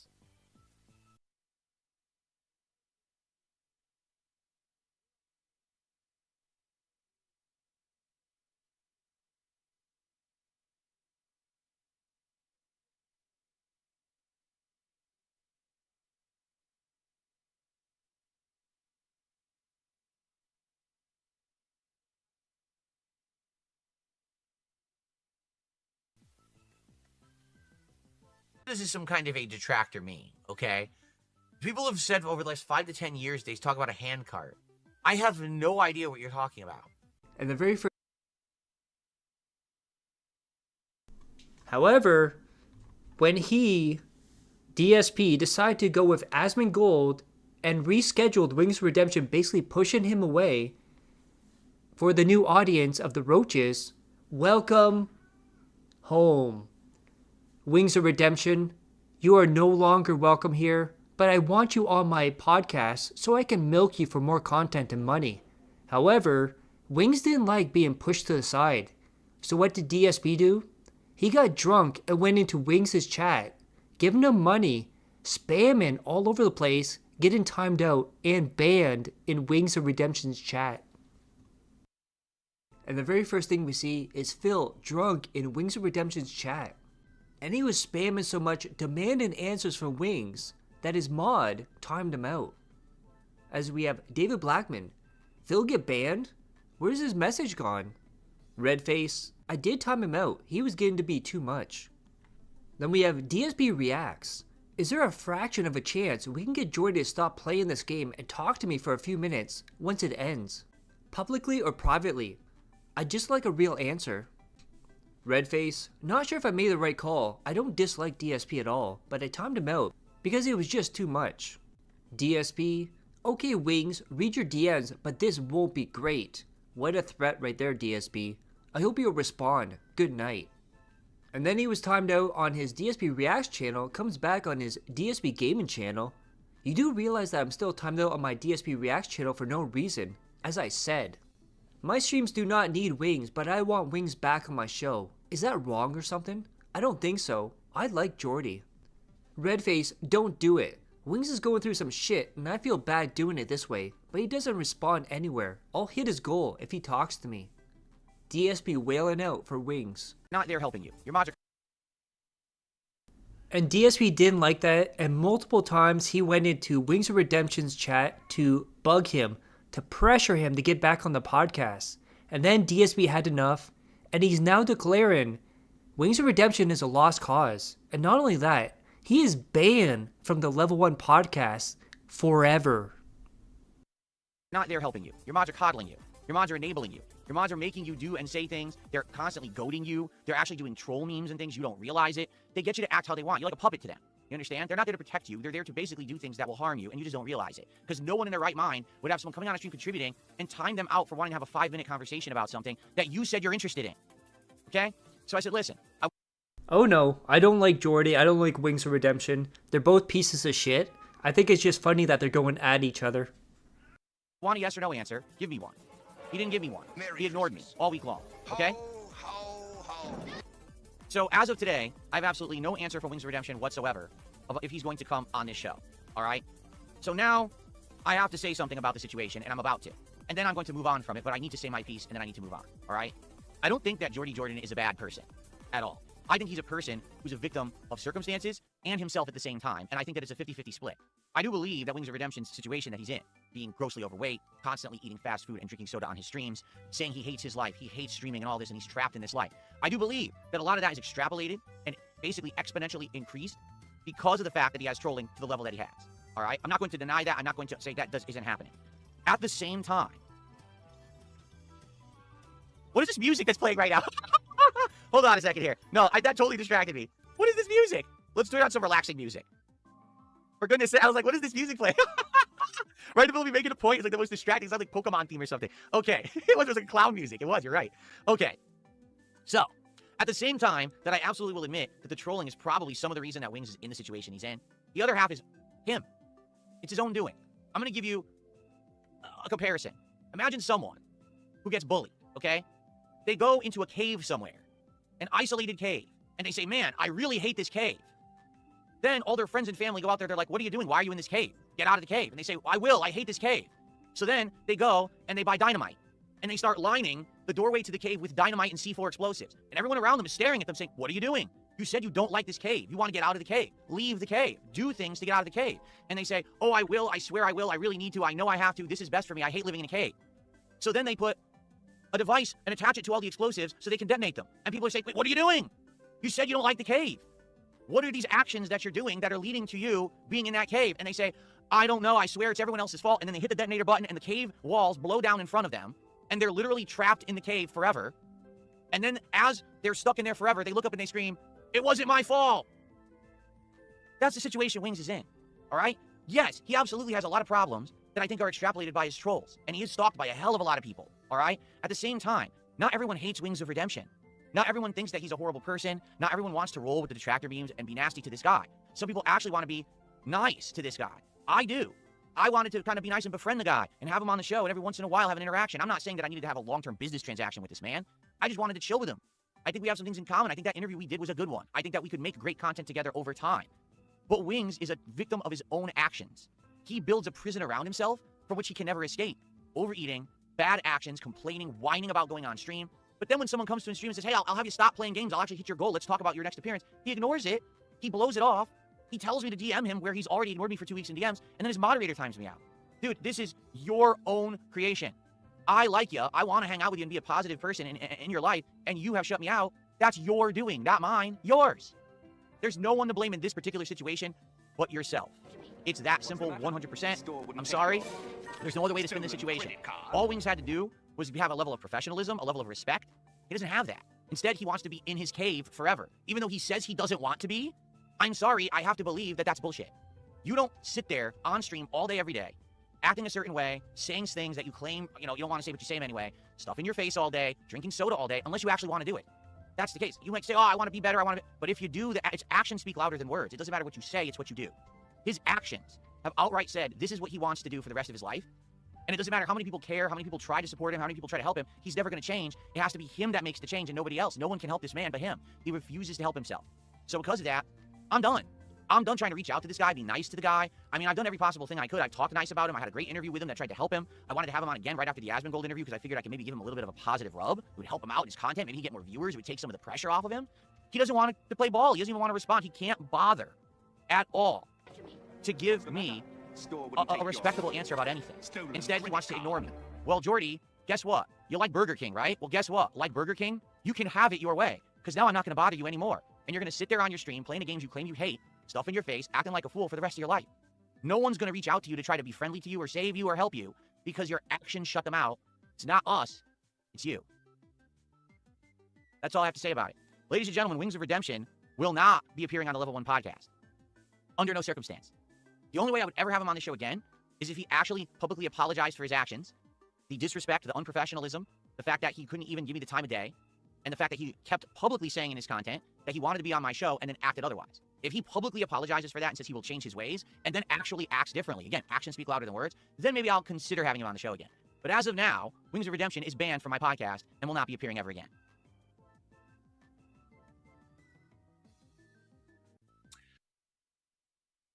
And despite in the past DSP saying he's not a shill, he doesn't take sponsorships, he doesn't get free games, anyone that gets a free game is the problem with gaming. Well, now apparently developers contacted him to give him a free game. But remember guys, it's not a sponsorship, it's not a shill, he's still the same dude. Recently I was contacted by a game developer. This game developer made me an offer that they wanted to send me a special edition of their game with access to a new DLC to the game that is releasing this month. All right? And I said, that sounds interesting. In fact, I'm not going to spoil yet, but this was a game that I was going originally to play earlier this year, and then I never got around to it. And then I kind of was a little upset that I didn't. So I never really mentioned it again because it was a game that looked actually really good. And I never touched it because I didn't have an opportunity to. All right? Well, they have sent me the collector's edition. It's en route this week. I don't know exactly what day it's arriving, but when it arrives, one day I'm probably going to do a live unboxing to show you what comes with the collector's edition of this game. And at some point during the week, I'd like to do a special stream where I try the game. Now, to be clear, this is not a promotional stream. I'm not getting paid to play the game. Now, also, Phil, you have to realize, even if you don't get paid to play the game, you're getting a product in value to play the game. They want you to play it on stream. So that, in essence, is a sponsored stream. You're just trying to play semantics with this. This is not a advertisement shilling. If I play the game and I don't like it, I'll actually tell you that. All right? I'm not under any NDA. It's not like, oh, I can't talk about anything. I can criticize the game as I want. All right? So that's coming this week. And I'm excited for that. I just don't know exactly what day yet it's coming. Once I know, I'll lock it in, and then we'll talk. We'll do the unboxing and all of that. They might say, well, what game is it? I'm not telling you yet. Hey, everyone, And so the game came... Actually, first, I should say, he was complaining because there was a flood in Washington, so they were unable to deliver his package for the game. He went to the developers and said, I never got it, it got lost. So they sent the second one, so he now has 2 copies of the Shill game. He tried to unbox it, couldn't do it, couldn't remember the developer's name. It was absolutely horrible. And speaking of the flood, DSP is more concerned with DoorDash not delivering than his wife being okay in the flood. As he's gonna say, my wife isn't home yet, there's floods all over Washington, and we can't have DoorDash until he gets home. I'm not gonna call her, I'm gonna send her a message, and I'm gonna see if she's okay when she gets home. Husband of the year right here. So here's the deal. I went on break. Usually when I go on break at this time, my wife is getting home from work. We go on a walk. We order if we're going to have food or whatever. She's not home. And I don't know what's going on because I'm almost positive she was supposed to get out around 2, which means she's usually home by 2:30 at the latest. So I went on this break specifically thinking, oh, I'm late going to break. She'll be home, and she's not. So all I can do is wait, and what I'm going to do is we'll play, and hopefully she gets home. What I'm thinking is she's probably on the way home, driving home. We've been having a lot of rain recently, a lot of flooding, and down near where she I almost said lives, down where she works. Did you hear that, guys? Where she lives. It's almost like she lives in a completely different house. Works. I think there may have been some flooding recently, so maybe there's just massive traffic. I'm not sure what's going on. I don't know. Okay? So I guess we'll see. I'm waiting to hear, because the thing is, we're supposed to do DSP Tries It today. I can't order the food until she's home and okay, So, yeah, I don't know what's going to happen. I just got to wait. Hopefully she's all right. Imagine there's a natural flood. People are dying in this flood, and you're more worried about your DoorDash than your wife. I've texted her. She didn't respond yet, but that probably means that she's driving. Sucks because obviously I'd like to get another hour of gameplay in, but I don't know what's going to happen now because I don't know where she is. I know. Her health is way more important than the stream, obviously. So, yeah, I just saw there was an alert, and it says that there's been mass flooding in certain parts of where near we live. We actually live at a very high elevation, at the very top of a giant hill. So when it floods and stuff around here, it doesn't affect us personally. But if my wife had to drive down to where she works, and there was flooding down there, there very well could be detours. There could be massive traffic. I saw an alert that there was some kind of a bridge or something that's out somewhere. So that could be what's going on. I don't know. But obviously it worries me. And I hope she's all right. But all I can do is sit here and wait. So like I said, we could continue to play. But I might be interrupted if she gets... Imagine that. My wife might be dead in the flood. Well, let's continue to play. But if she comes back, I have to stop playing this video game, dude. What a scumbag. home, I got to take a break so we can go order the food and make sure she's all right and everything, you know? And then because of the flood, the internet went out, and DSP finally had time to spend with his wife. Or did he? So what DSP did, he uploaded a video to the internet to tell the internet he has no internet. Make that make sense? What a great time-wasting endeavor right here, Phil. What a jackass. Hey everyone, Phil here with an update, but sadly it's not a good one. So it's Wednesday, the 17th of December 2025, and I was supposed to have a full streaming day here today on DSP Gaming. My power went out overnight. We had a bad storm. It went out for about 2 hours. When the power came back on, the internet was out, and my ISP is Comcast. Well, for the past 3 hours, I've been trying to get updates from Comcast on when the internet will be back, and they're not giving any. You go to the service outage map, and either it says we're working on it, or it actually crashes because so many people don't have internet that they keep trying to refresh it, and the whole site goes down. I tried to sign up for text message updates, and their service crashes and says does not work. Try again later. So I can't get any answers. The last time that Comcast internet went out like this was earlier in the year, and it took them until around roughly 7 to 8 p.m. to get it back up and running. So I would assume it's probably going to be about the same this time. Now, I could be wrong, but at the same time, I can't just sit around and do nothing all day. I really don't have anything to do. In fact, it's funny, all these updates that I've done to my set and studio over the last couple of weeks, I've pretty much nailed down everything that I wanted to do.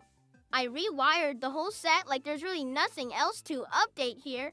So because of that, I don't really have anything to do to sit around with no internet. In fact, just to show you, some of my stuff, like my frame, doesn't even work right now because it connects to my network and needs to have like a proper connection, and it won't even work right now. So, I'm kind of stuck with nothing to do. I stopped to talk to my wife, hey, what should we do? So maybe I could tweak my mic for a little bit, but for the most part, I think I'm just going to end up probably having a day off and going out and trying to do stuff around here, which, again, might be hit or miss because we had flooding and storms all week. There may be businesses closed. There may be roads shut down. I don't know. But I guess anything's better than just sitting around the house with no internet and nothing to do. So, sadly, that means all of today's streams are off. You know, I was going to do a podcast outlining my whole new setup, giving you a studio tour. I was going to talk about the new Fallout TV show, which I saw episode 1, which was great, and I wanted to give my commentary on that. We were going to do more Pokemon. We were going to do Power Wash Simulator 2 tonight. Can't do any of that until the internet's back. All right, so I'll try to stay on top of it and let you know if and when the internet comes back. I don't know how I'm even going to know because I couldn't sign up for the text message updates. I guess I could just try to keep checking the service map all day and see if it updates, but for the most part, I'm kind of on my own and I'll probably be out for most of the day. Everyone fingers crossed that Comcast gets on the ball here, gets the internet back up. Yeah, Comcast gets on the ball during a flood and gets the internet back so he can talk to Jade and Slayer. What a dumbass. I'd like to stream a late stream tonight, but likely it's not going to happen. Monty, I'll see you all tomorrow, okay? I'll keep you updated when I can. Everyone, sorry about that, and I'll see you soon. Hope. Thought. And now it comes full circle. So for weeks and weeks and weeks, the Asmongold Rub was gone. He's back to normal levels of support and attendance and attention. However, he asked Asmongold to be on his on his Christmas show, and Asmongold has ghosted him. But not only that, he says Asmongold needs to talk to him so he can defeat his detractors and step up. If he was around and wanted to do it, but I just checked and it looks like he went offline like way earlier in the day. Like it says he went offline around like 4 or 5 p.m. my time. So I don't know why he would have said, yeah, I could do it later in the day if he's offline. So I guess he's not available. But he didn't, like I said, I talked to him like 2 days ago and he was interested. He actually was like, yeah, maybe we could do it later in the day. And I said, all right, I'll have everything open during the day and I'm willing to do whatever. You just hit me up or whatever. And I just looked and it says that he's been offline for like 3 hours. And people will actually be like, okay, so it really was bullshit. Now we can just work with Phil now and then what will happen is those idiots who think that they're going to benefit from the crap that they make about me every day, they'll just fade away because no one's going to want to watch their garbage anymore. It just, their common line of misinformation won't be accepted anymore. It's been accepted for over a decade, but now it won't be the common belief anymore. But you need more people like Asmongold to step up, and the question is, who's going to do that? Anyone? You know? I think maybe one of the steps would be if Asmongold does do his podcast and has me on as a guest, and I can add to the show as a guest and actually, you know, become a part of like a panel that goes on there from time to time to talk about gaming topics. That could be the first step, but I mean, that's on him, and I'm certainly not going to pressure him to be working on something like that unless he's interested and it's, you know, of any kind of, you know, value to him. So we'll see. Oh, man. And one of the most pathetic things I've ever seen, in 2025, at the end of 2025, DSP has discovered the selfie stick. And not only that, he says now he can do IRL content. That is right. He can do DSP tries it from a restaurant. He can film at the zoo. He can film outside. It'll never happen, but he can do it. And I can't believe this man is 43 years old, going on 44, and just discovered a selfie stick. I would like to present you to a new piece of equipment that I have here, made by the same company that makes my key lights. Okay? This is a versatile filming stick. You can do multiple things with it. Allow me to show you. So, it pops right out, and what you can do is you can take any kind of mobile device. Personally, I just use my phone, and you mount it right into it, like so. And you can do it on the fly, although it helps if you secure it between your legs so that way it doesn't move all over the place when you do so. And just like that, you got yourself a selfie stick. Okay? It's incredibly maneuverable. You can aim it in tons of different directions. You can even extend it incredibly far away from you if you so choose. Look how high it is. It's like I can touch my ceiling with this thing. Okay? But it's so secure and easy to use and lightweight. So it's probably one of the best selfie sticks out there, at least in my opinion, from what I've seen, for its maneuverability. In addition, it comes with a built-in Bluetooth remote that syncs with your device, so you can start and stop recording without ever having to touch the device.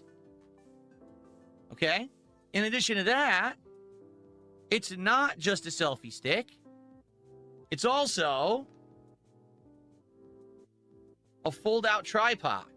So what you can do is you can set this up somewhere. Like, let's say, for example, you're going to film at a location, or you're going to go do, I don't know, a food review at a restaurant, and you want a scene of you just sitting there, like at a certain angle or perspective, trying the food, posing, or doing an intro. Maybe you're outside the restaurant and you're doing an intro right in front of the front doors. So you can use this tripod to set up, and the thing gets so tall, just to show you, watch this. It's on the floor right now, and look how tall it is. It's above me. So it actually goes to about, like, I think it's like 5 feet or something crazy like that when you fully extend it. It's pretty darn awesome, okay? So this thing is incredibly versatile with what it can do. And as you can see, it's very easily collapsible. It's very easily foldable, very easily usable, and very maneuverable. It's a great device. And by the way, it was like 30 bucks, okay? So, number one, it was a tech test of that. Would this thing work, right? When hooked up with my phone, what would it look like? What would it sound like? Now, wait a minute. That's right, because you might say, if you're going to film when you're out and about, and you're going to do stuff like that, how would you capture the audio? Because obviously there's a speaker somewhere in your phone, but it's probably like down here at the bottom. If your phone is out here as you're doing selfie filming, how is it going to catch your voice? That's a perfectly valid thing to ask, because in general, most people who do stuff out and about do not use the phone microphone. It just wouldn't pick you up, or if it did, there'd be insane amounts of environmental noise, and it just wouldn't sound good. And so, what most people do is they use some kind of a microphone. Enter the Rode Micro wireless microphones. This is a set of microphones, not just one, that not wirelessly, but they charge via USB in this charger case. There they are. They're actually magnetic, so they snap into place in the case to charge. And all you do, it's just a little wireless microphone that you just take off as if you have like a pin or whatever, and you can attach it to whatever it is that you're currently wearing, like so. And now you have a portable microphone that's attached to you, and this thing comes with great software that actually uses noise isolation technology to cut out environmental noise, and it sounds as if you're talking directly into a studio mic, just like this. So for example, if you didn't see it yet, go check out the video I made on Christmas and listen to my voice. It sounds beautiful. It's like crisp, clear, and doesn't have any environmental noise at all, despite the fact that I had 2 fans going on in the room. And that's because the microphone is actually built for on-the-go vlogging and talking while you're filming with a phone like this. It actually works because it has a USB-C adapter, and all you do is you plug it into the bottom of your phone like so. This activates the device and allows it to sync with your phone. And actually, it works with not 1, but 2 at once. So 2 different people can be talking and having their voice recorded into the same video at the same time. It also works at a great distance for them to understand. You can be like at the other side of the house, and these things still work.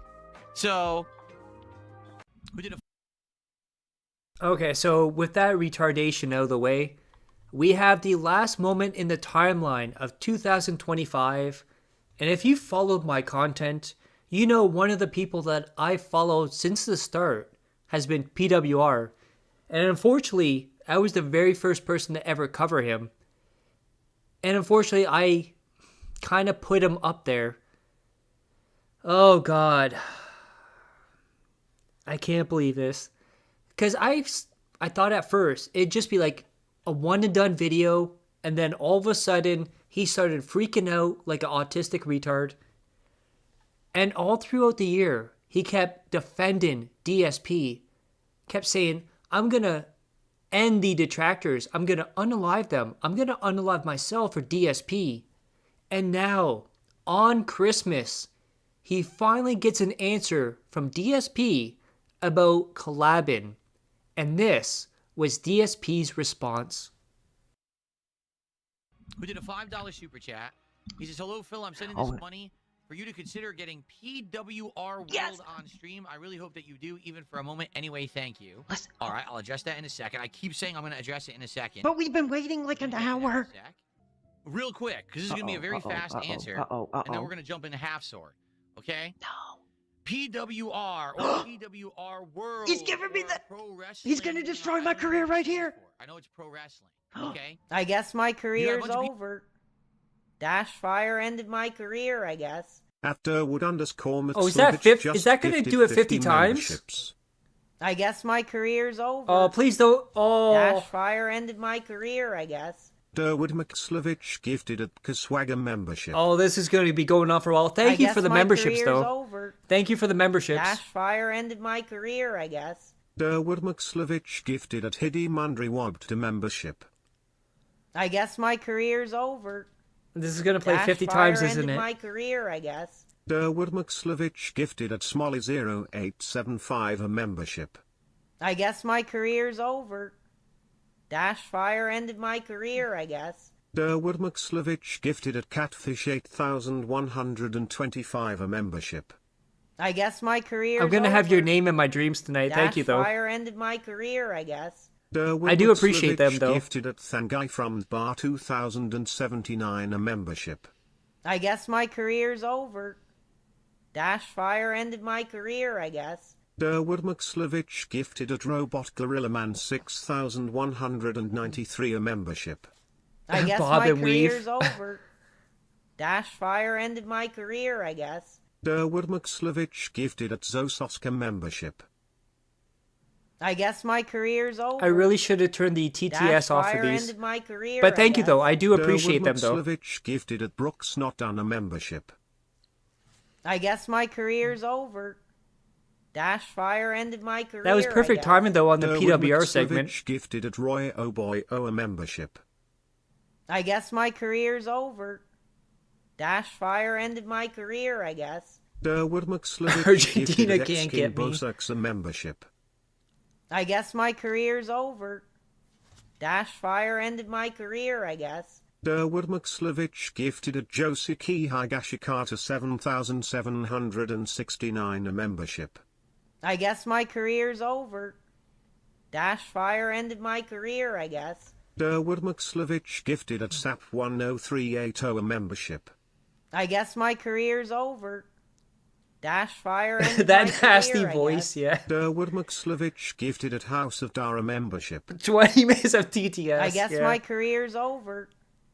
Dash Fire ended my career, I guess. Durwood McSlavich gifted at TV Dinner I never thought I'd hear PWR say my name 50 times in a row. I guess my career's over. Dash Fire ended my career, I guess. Durwood McSlavich gifted at Samalerd 5,353 a membership. I guess my career's over. Dash Fire ended my career, I guess. Durwood McSlavich gifted at Jordan Rose 9,221 a membership. I guess my career's over. Dash Fire ended my career, I guess. Durwood McSlavich gifted at Speshed 88 a membership. I guess my career's over now. Dash Fire ended my career, I guess. Durwood McSlavich gifted at Grandabson a membership. I guess my career's over now. Dash Fire ended my career, I guess. Durwood McSlavich gifted at Red _ Theory 038 a membership. I guess my career's over now. Oh, Dash thank you, Fire ended Nugs. my career, I guess. Durwood McSlavich I guess we're gifted just at Explain prolonging Yaris this for then. membership. Thank you for the membership, though, Nugs. I guess my career's over. Dash Fire ended my career, I guess. Durwood McSlavich gifted at Skitch a membership. I guess my career's over. Dash Fire ended my career, I guess. Durwood McSlavich gifted at Gua 13 a membership. I guess my career's over. Dash Fire ended my career, I guess. Durwood McSlavich gifted at Medium Rasim 6,310 a membership. I guess my career's over. Dash Fire ended my career, I guess. Durwood McSlavich gifted at Zelda Freak 1,975 a membership. I guess my career's over. Dash Fire ended my career, I guess. Durwood McSlavich gifted at Juan Rodriguez 6,508 a membership. I guess my career's over. Dash Fire ended my career, I guess. Durwood McSlavich Oh my gifted God. at Las Vegas Beast I gotta turn membership. TTS off for that next time. I guess my career's over. Dash Fire ended my career, I guess. Durwood McSlavich gifted at Forever 901 TN a membership. I guess my career's over. Dash Fire ended my career, I guess. Durwood McSlavich gifted at Wiser 3,754 a membership. I guess my career's over. Thank you, Deerwood. I'm gonna have your Dash Fire ended my career, your name I and guess. PWR's Durwood name in my McSlavich gifted at dreams Tmas a tonight. membership. I guess my career's over. Dash Fire ended my career, I guess. Durwood McSlavich gifted at Mohandas Komalin a membership. I guess my career's over. Dash Fire I guess ended my PWR made our career, I guess. TTS. This is so Durwood funny, yeah. McSlavich gifted at Stormy Skis 916 8-time a pack membership. bowl. I guess my career's over. Like 20 names Dash to go Fire through. ended my career, I guess. Durwood McSlavich Yeah, plus we got gifted Nugs, at too. Detractor 8,553 a My head's membership. about to melt. I guess my career's over. Dash Fire ended my career, I guess. Durwood McSlavich gifted at Johnny Cage World Order a membership. Ooh, Johnny Cage. I guess my career's over. Dash Fire ended my career, I guess. Durwood McSlavich gifted a Jack SKXLLXNGTXN membership. I guess my career's over. Dash Fire ended my career, I guess. Durwood McSlavich gifted a Tasha Delphia membership. PWR's a I guess brain my worm. career's over. Dash Fire ended my career, I guess. Durwood McSlavich gifted at Muhammad Afsal Aminullah 1,376 Get membership. PWR I Dash guess my Fire. career's over. Yeah, I got PWR. Dash Fire ended my career, I guess. Durwood McSlavich gifted at Jessenio a membership. I guess my career's over. Dash Fire ended my career, I guess. Durwood McSlavich gifted at Max 5,900 a membership. I guess my career's over. Dash Fire Please ended my don't do this career, I again. guess. Durwood McSlavich gifted at Mbode Oh, FJ4PD a membership. I guess my career's over. Dash Fire ended my career, I guess. Durwood McSlavich gifted at Lil Philbert a membership. I guess my career's Are we almost done over. now? Dash Fire ended my career, I guess. Durwood McSlavich gifted at Titanium 5 a membership. Oh my god, it's still going. I guess my career's over. Dash Fire ended my career, I guess. Durwood McSlavich gifted at Bex Shock a membership. I guess my career's over. Dash Fire ended my career. Yeah, I I'm gonna guess. hear this in my sleep too. Durwood McSlavich gifted at Lobi Larry a membership. I guess my career's over. Dash Fire ended my career, I guess. Durwood McSlavich gifted at Mtai a membership. I guess my career's over. I mean, it's great you're getting Dash support, but Fire fuck ended my me, career, yeah. I guess. I love the Durwood support. McSlavich gifted at It's my Super own fault for Sentai putting membership. TTS on this. I guess my career's over. Dash Fire ended my career, I guess. Durwood McSlavich At least gifted at after this and Nocturnal Nugs, a there's membership. that's the end of it. I guess my career's over. Dash Fire ended my career, I guess. Durwood McSlavich gifted at Hana 102 a membership. I guess my career's over. Dash Fire ended my Is career, that it? I guess. Durwood McSlavich no. gifted at Slatter Gaming 908 a membership. I guess my career's over. Dash Fire ended my career, I guess. Durwood McSlavich gifted at Kyle 5022 a membership. Okay, I think we're almost I done. guess my career's over. We're almost done here. Dash Fire ended my career, I guess. Durwood McSlavich gifted at Fry_Zite a membership. I guess my career's Okay, I think over. we're almost at the end here. Dash Fire ended my career, I guess. And Nugs_Medallion became a member. Oh, there we go. But you know what? You know what? This is your punishment right here. This is your punishment.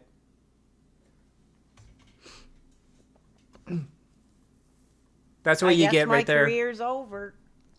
Dash Fire ended my career, I guess. At Bad Moments Reacts just gifted 5 memberships. I guess my career's over. There you go. 5 more for you. Dash Fire ended my career, I guess. Bad Moments Reacts and VODs gifted at Murder for Hire a membership. I guess my career's over. Dash Fire ended my career, I guess. Bad Moments See, I can play that Reacts game and too. VODs gifted at Happy Lula 5286 a membership. I guess my career's over. Dash Fire ended my career, I guess. Bad Moments Reacts and VODs gifted This at is Blue crazy. _Huffer a membership. This is crazy. I guess my Shotgun career's mouth over. comes to mind.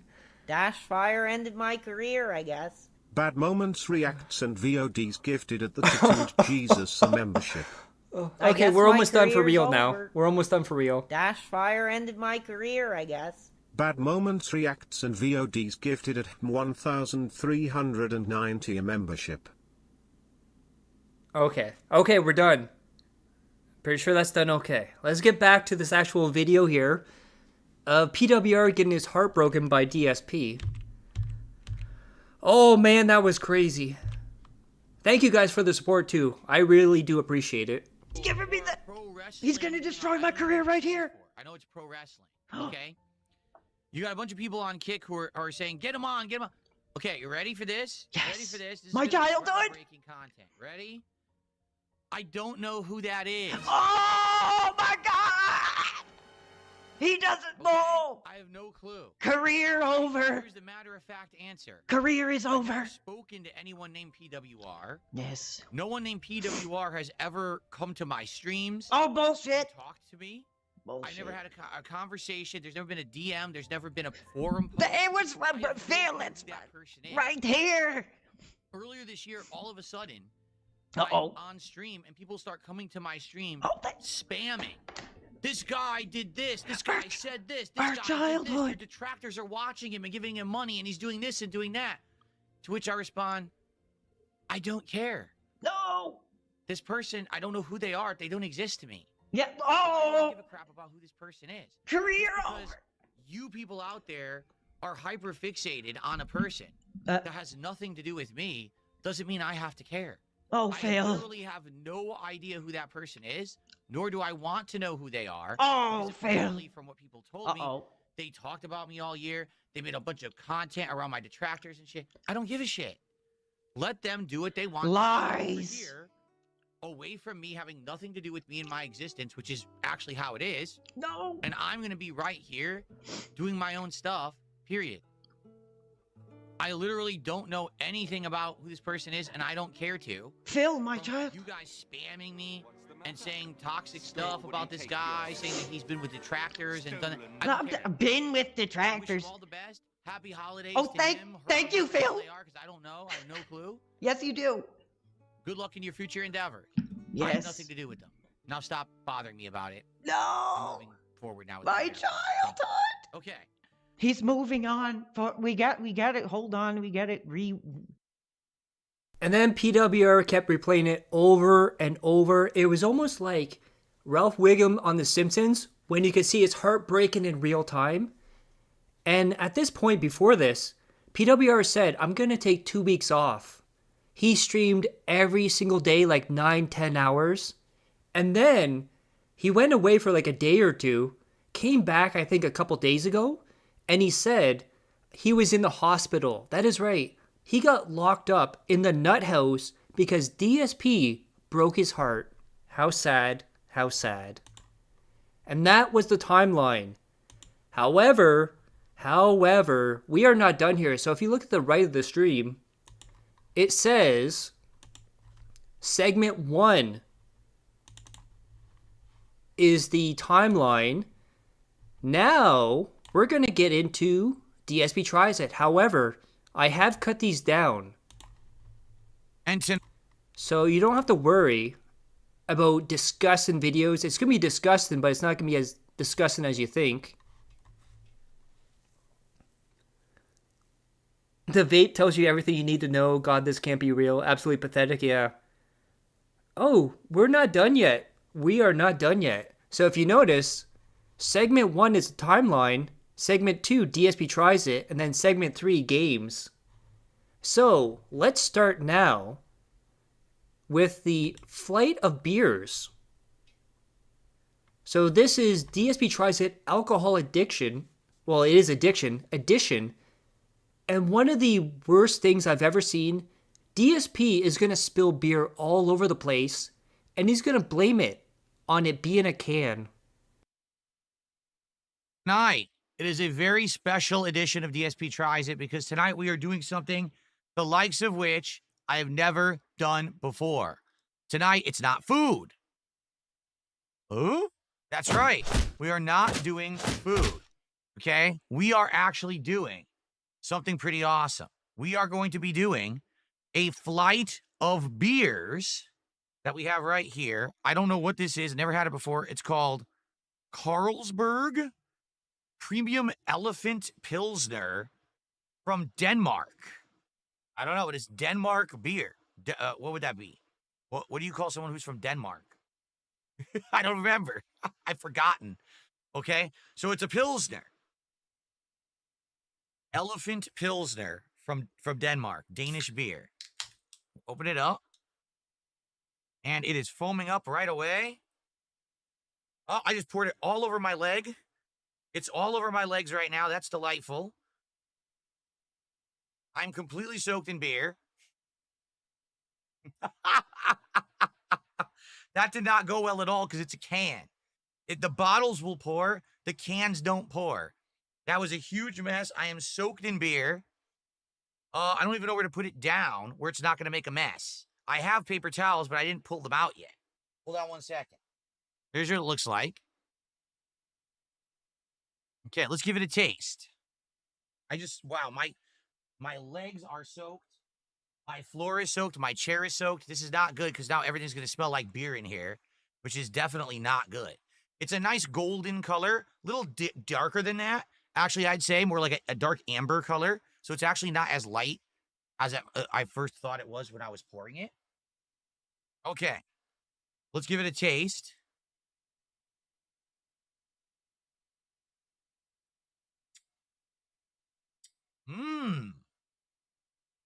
That is tasty. It is very smooth, even though it is carbonated. It's a very smooth, light carbonation. I actually like it. This is a beer. Is PWR and Josh Block related? No. But PWR is basically like the Canadian version of Josh Block.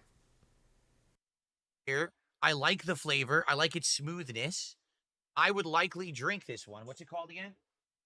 Carlsberg Premium Elephant Pilsner with the mess that I just made. It's all over my floor and my chair, and I'm actually nervous now. This is why I don't do this kind of stuff, and I just do like basic foods and stuff. Because now, what if my office smells like beer forever, and I can't get a beer stench out of this office, right? So that's not good. Clean your office, you fucking pig. I'm gonna see if I can dry this up for a sec. Here, let me actually put this beer over here. Singha. This is Thai beer from Thailand. Singha. I don't know if any of you have tried it or not. I have this weird bottle opener. I couldn't find a standard one. I think all you do is push down. It's supposed to open the bottle. It worked. Wow, it actually worked really easy too. This one smells strong. This smells pretty bitter. I'm gonna be honest. You know what it smells like? Like weed. Can you imagine not trying German beer today? That would be like blasphemy, right? So, we have a German beer. It is called Paulaner Paulaner Municher or Munchener Lager.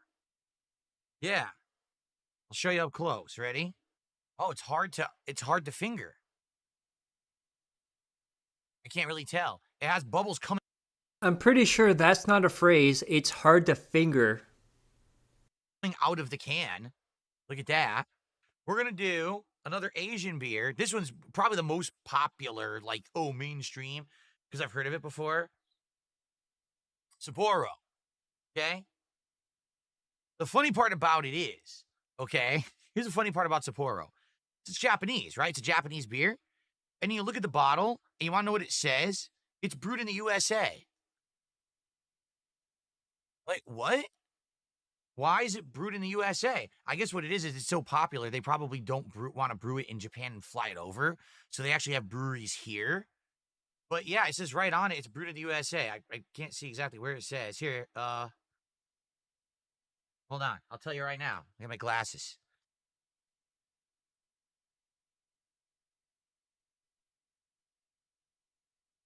It says, brewed and bottled by Sapporo Brewing Company, Escondido, California, and Richmond, Virginia. Very Japanese. Oh, yes. Well, when I go to Richmond, Virginia, all I see around me is like, sushi and ramen and all kind. Actually, ramen is actually more Chinese now I think about it. But anyway, so.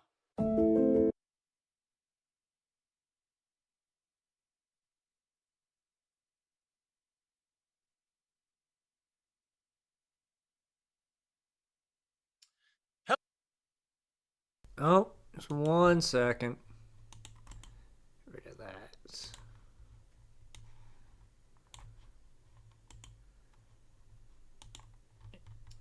Hello. Okay.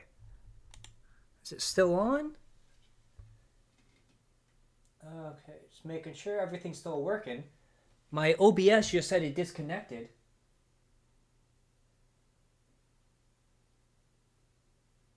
Everything seems to be working.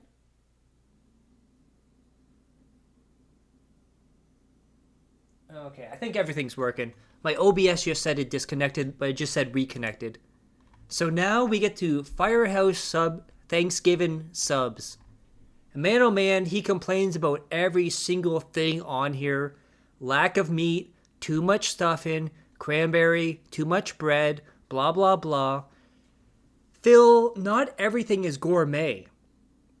And he thinks they skimped on his order. It's the most delusional DSP he's been eating a sub, except for one other place. Hello everyone, DSP here, and it is time for a very special autumn-themed edition of DSP Tries It.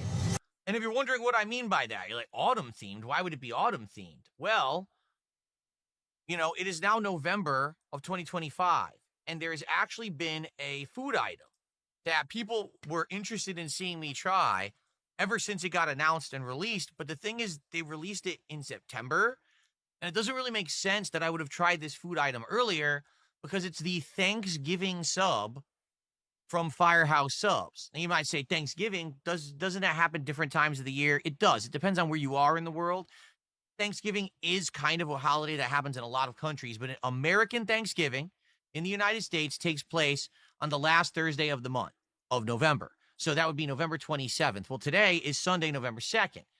I didn't want to do this sandwich super early because this is supposed to be representative of the American Thanksgiving dinner. A couple quick things to say about this. Number one, this sandwich is supposed to come with gravy, but it doesn't. And if you want to know why, there's a really simple explanation, okay? This sandwich came out in September. All the YouTubers, the influencers, the people who do food taste test videos, and they rely on them for income, they ran to Firehouse Subs and made their videos immediately. And they all had a common theme. You should definitely order extra gravy. Get gravy to dip it in, gravy to eat it with, gravy, gravy, gravy. So here's what happened. All the people who just listen to everyone and, you know, do what they're told literally went to Firehouse Subs, bought this sub, and got gravy with it. Firehouse does not have gravy anymore. Okay? Here's your pickle. Very small pickle. What happened there? Look how small that is. Wow, they cut that completely uneven. As you can see, this is like a small half. And that's like a big portion with all the stuff falling out the side. Okay, here's what it looks like. If I could get my camera to focus. It really doesn't want to focus. What if I get really close? No, it still won't focus. This camera is autofocus for the record. Isn't that great? That's like 90% stuffing. No lie, right? Like 90%. I wonder if there's even enough turkey on here. For the record, I actually do like Firehouse Subs, but I rarely eat them because they're expensive. So let's see if this is any good, all right? All right. Thanksgiving sub, everyone.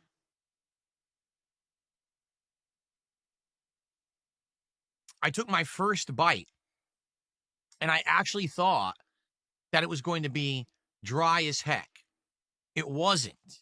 It was a moist stuffing, okay? For the record, it was kind of moist. Now, the stuffing was incredibly flavorful. That's not stovetop stuffing right there.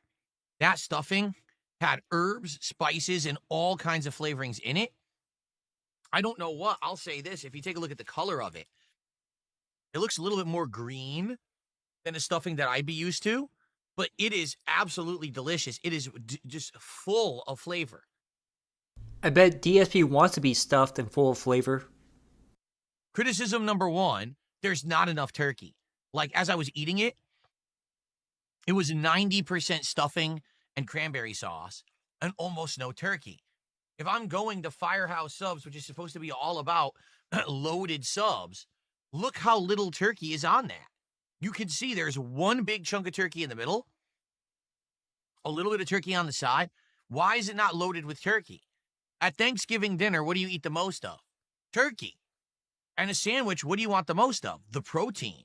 Why did they load my sandwich with stuffing and almost no turkey? I'm genuinely confused about that because I've been to Firehouse Subs before. Never have they skimped on a sandwich. 100% it's on the drier side. It's not bone dry, but it's definitely on the drier side. The first few bites were better, but as I was getting to the end there, where it was like mostly bread, it was so dry. And I could definitely tell you, 100%, this was designed to have gravy on it. 100%. Not having gravy significantly just lowers the quality of this sandwich. I don't know what they were thinking, that they didn't have enough gravy in case they sold through. But again, I think sadly, this is something that's going to happen more and more often in the influencer era. On today's Now this one is extra pathetic. So this one was never marketed as an adult Happy Meal. It was like a classic throwback meal, but DSP for some reason thinks it's an adult Happy Meal. Same thing when he says whale tail gin. It's actually whale gin or something like that, but he makes up the name himself. And he complains about the toys, he complains about the burgers, he complains about everything because it's DSP. On today's show, I'm going to be doing something, well, not necessarily that special. McDonald's has a new promotional Happy Meal, but it's not for kids.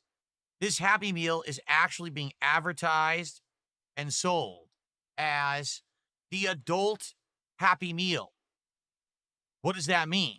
It means that this is supposed to be only for adults. Kids shouldn't be eating this meal. It's too much food, way too much fat, salt, and calories. But also that this is supposed to be a nostalgic throwback to those who grew up in the 80s and 90s who ate McDonald's. This is the McDonald Land Shake from McDonald's. Well, don't worry. I cut out a lot of his eating and drinking. So it's mostly like the unhinged rants about the food.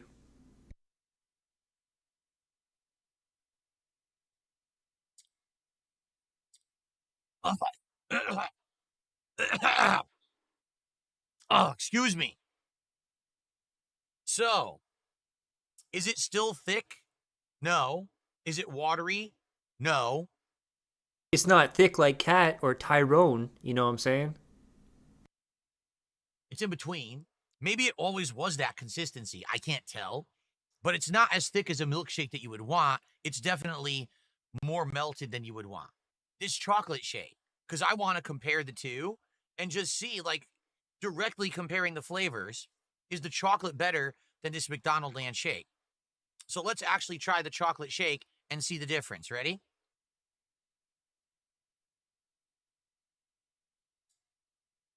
That's way better. Yes, it's still too sweet.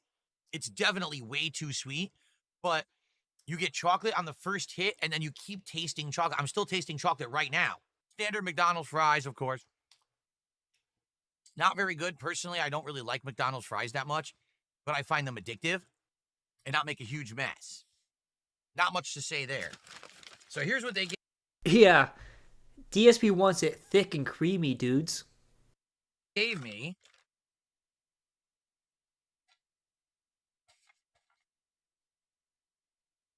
They look identical. I hope they're not. What is this? Is it a DVD? It looks like a DVD case, doesn't it? But no one even uses DVDs anymore. So what the hell is this? I guess we're going to find out. It might be a video game case or something, right? And it's literally exactly your standard quarter pounder with cheese, nothing different. On the inside of the box is a picture. That looks like Mayor McCheese. And the picture says, your quarter pounder with cheese was grown from a garden seed planted by Mayor McCheese. They're trying to tell you they grow burgers in the ground. That's what the lore is, I guess. That must have been the actual lore from like the 1980s when they had ads with Mayor McCheese, that he grows them in a garden. Truth is, I do like quarter pounders. This is the only fresh beef at all that you can get at McDonald's. All the other beef is frozen. This is supposed to be fresh. We'll see how it tastes, right? My 2 snack wraps, 1 spicy, 1 ranch, they are marked. So I just want to point out, look at all the food he's eaten in this quote-unquote Happy Meal. We'll try those. That's cool that they marked them. Are the McNuggets, 10-piece McNugget, and as you can see, cartoon McNuggets on the top. For the record, these McNuggets used to be puppets. I remember them from the ads from the 80s and 90s, and the picture says, your 10 McNuggets were specially delivered from this gaggle of buddies on their I road guess trip my across career's McDonald over. Land. Dashfire ended my career, I guess. At Kindasov became a member. At Kindasov celebrates 1 month of membership. Oh, thank you, Kanasav. You missed it earlier. We got a 50 bomb, and every single time it played, I guess my career is over. Dashfire ended my career, I guess. 50 times in a row. And then Nugs did one, and then I did 5 more. I'm going to hear his voice in my dreams tonight.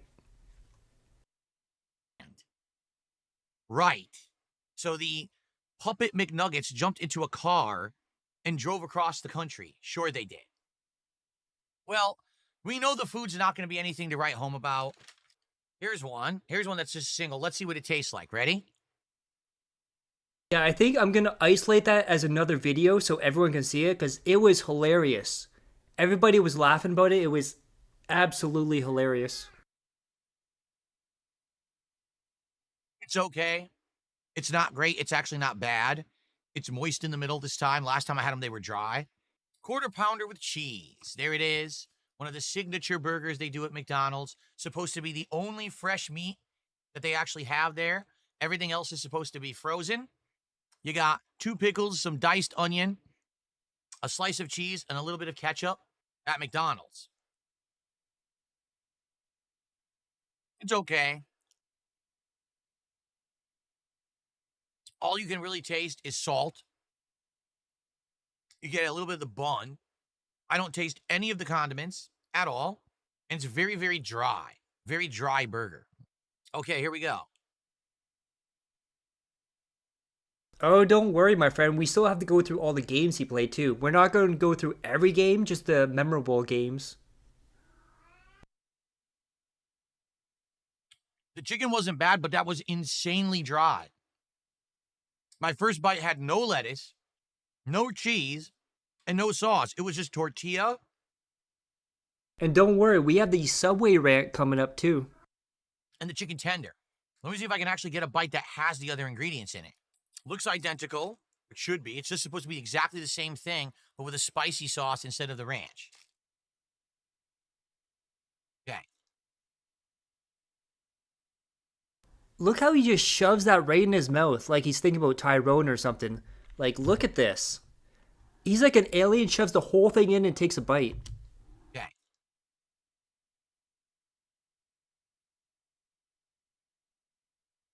Still insanely dry first bite.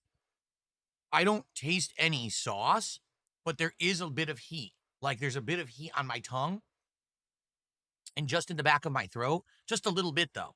But no flavor. It's just heat, like the feel of heat. The adult collectibles. Look at that. 43-year-old man with his McDonald's toys. How pathetic. They're boxes that are actually sealed. The front, as you can see, I guess this is supposed to be like a map of McDonald Land. There's like a river Grimace is riding down in one of those inner tube things. Oh yeah, I knew it wasn't a joke as soon as he said that. As soon as he could see the money in his head from the dents, he's like, I'm gonna do that. They're adult collectibles, yeah. They're toys. And I was saying this earlier. He was hyping this up as an adult Happy Meal. It was never, ever marketed as an adult Happy Meal. It was like a throwback meal. But it's like filled with his whale tail gin. I see the Hamburglar. I see Mayor McCheese. There's the McDonald's. Apparently, all they eat in McDonald Land is McDonald's. So how they're not all morbidly obese? Well, I guess technically Grimace is morbidly obese, correct? So I guess that's accurate. Like, if you just ate McDonald's all day, every day, you'd probably look the size of Grimace, and you probably would turn purple. Yeah, her name is Kat. So maybe that's the case. He's supposed to be the, like, essential, you know, stereotypical McDonald's customer who just eats there constantly. Ronald's on there. He's posing in front of the store. So he's the shill, right? He's the character. He's the one who gets you to eat the McDonald's, the unhealthy food, clog your arteries.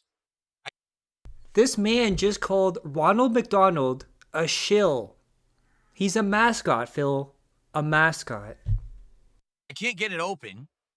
Like I'm using my nail, and it just, look, it won't. It's one of those stickers that doesn't peel. It just rips and tears as you try to get it off. It won't come off in one piece. It's coming off in like 17, 18 tiny pieces. So instead of caring, I don't know why I'm caring. It's not like I'm going to keep this as some kind of a personal keepsake to myself. I'm just going to rip the box open, which is what I should have done. Here we go. Does this not look like a DVD or a game case? Like, what is this? So now it's got a piece of wax paper on it that says McDonald Land, similar like the wax paper they used to wrap their burgers in.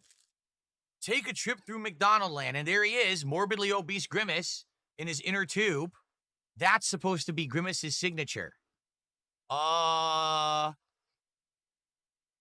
in truth, this may be representative of the modern American education system. They don't do cursive anymore, and Grimace can't even print. I mean, I'm not sure that's even, like, supposed to be English language letters. Maybe that's another language. Maybe he's from, like, China or something. I don't know. It's just a tin, an empty tin, and inside the tin looks like a bunch of pieces of paper.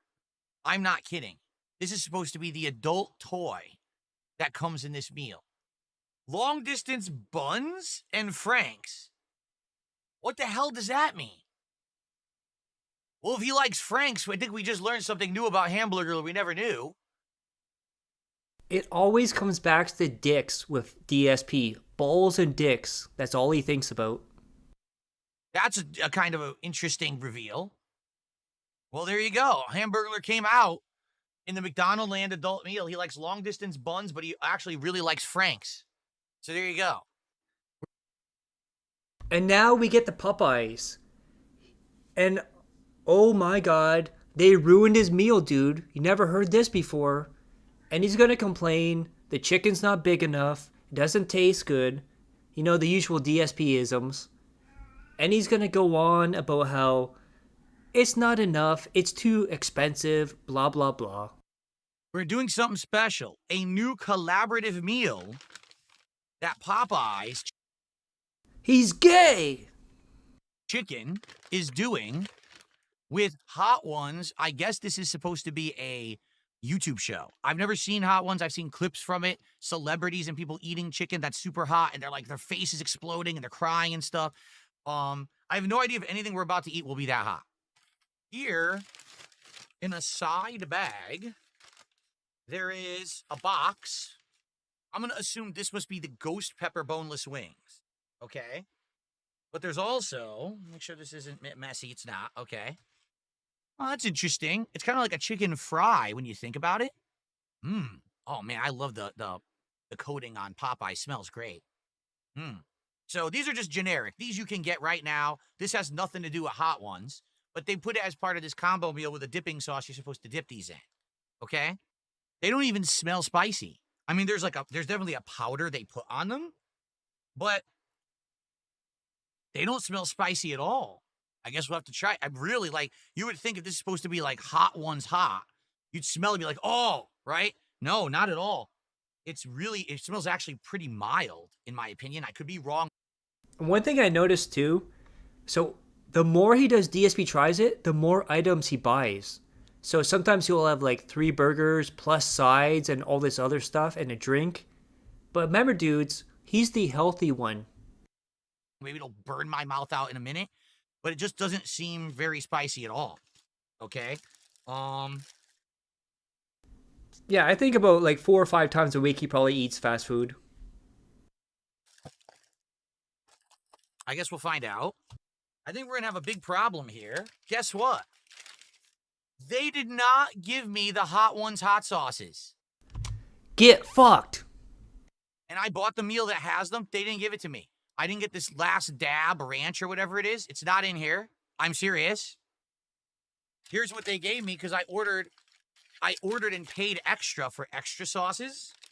So they gave me 2 blackened ranches, which I paid for, and 2 Mardi Gras mustards. See?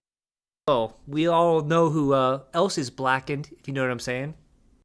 The reason I got those is because in case the sauce was too hot, I wanted to be able to eat the meal. That's it. That's everything. There is no hot sauce. They did not give me the hot sauce to put the chicken dippers in. So the chicken dippers are just plain chicken dippers. There is sauce on this sandwich. Okay, so essentially, we'll be trying 2 out of 3 items. We'll be trying the ghost pepper boneless wings, and we'll be trying whatever sauce is on this chicken sandwich that we can taste. Oh, it smells tangy, doesn't smell hot at all. I thought it had a spice to it, but maybe I'm wrong. So let's try it. Chicken dipper into the blackened ranch. Very standard. You can get this anytime. Oh, it is spicy. It has a kick to it. Oh, that's good. It's got a good level of heat. Just enough. Because, you know, ranch is usually tangy, but also just creamy. This has a good spice level to it. I like that blackened ranch. With a strong mustard flavor. I like that. So, chicken dippers are good. They're craveable. They're poppable. They're a little chewy. They got good flavor on the breading. Order whatever dipping sauces you want. Chicken dippers are great. They don't look spicy to me. They have a powder on them, but it's not a lot of powder. There is some powder on there, but it certainly doesn't look like they did a very Just saying, plastic cutlery. good job, does it? It looks like they missed. Like they were trying to get the ghost pepper on there, and they completely missed the chicken.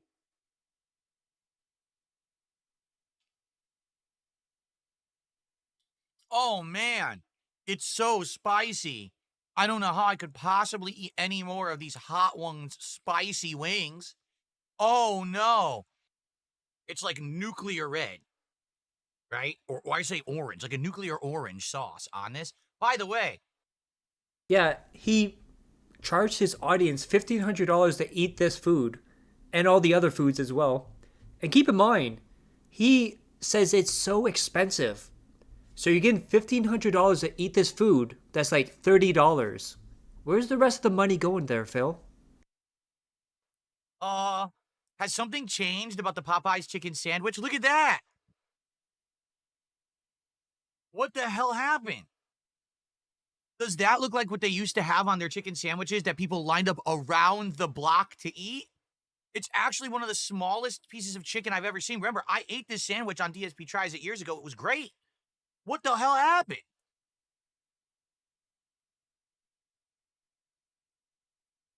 Look how thin that is. It has some heat, a little bit.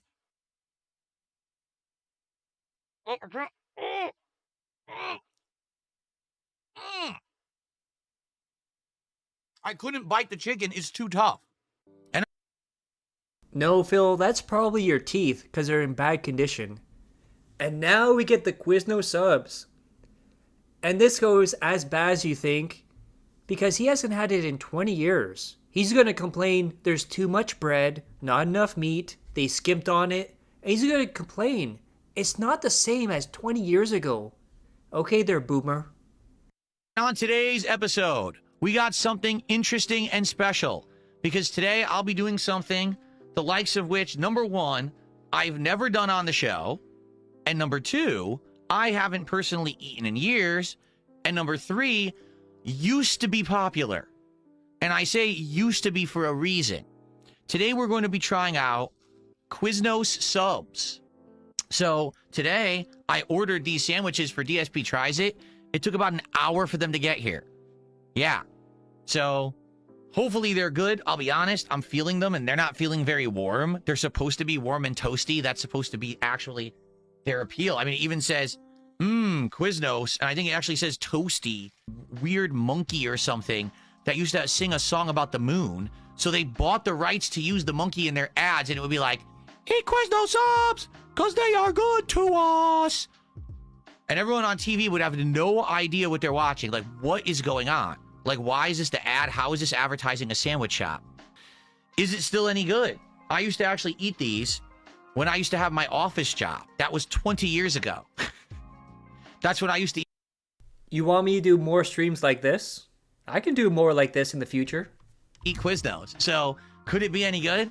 We're going to find out. I got two today. Chicken carbonara and peppercorn steak. Now, I'm going to be honest, right off the get-go, as I lift these, they're not very heavy. That could be a bad sign. Let's unwrap these and see if it's holiday morning. Head into the corner store for some beers. Gonna tell Amar that Dashfire ruined my career. See you in a bit. Oh yeah, that's still playing in my head right now, over and over. Like, what, 52 times now? Well, 53 times? Cheer, or if it's a big stinky piece of coal in your stocking. All right? Oh, you like my stream layout? Yeah, I just threw this together today. I always like to play around with it because I don't want the same thing every single time. Quizno sub. Let's give it a bite and see if it's any good. First bite, okay? Here we go.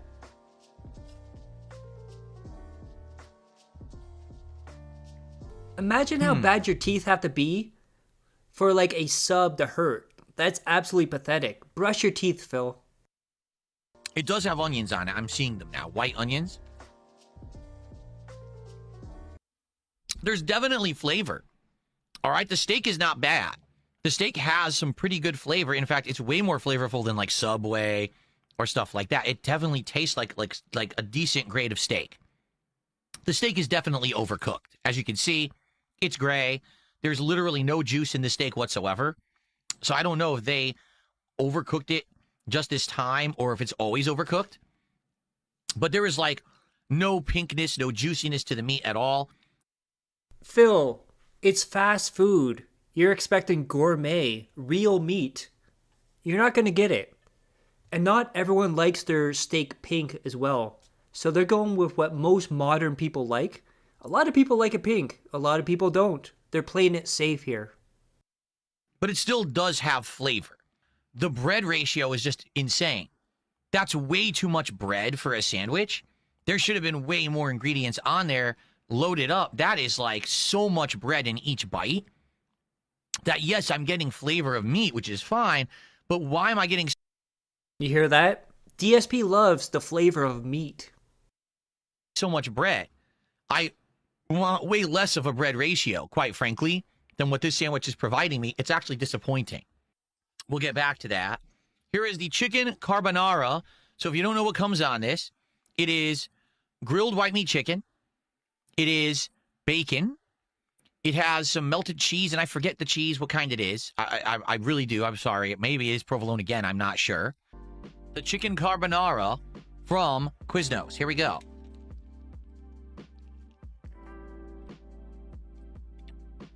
I kid you not.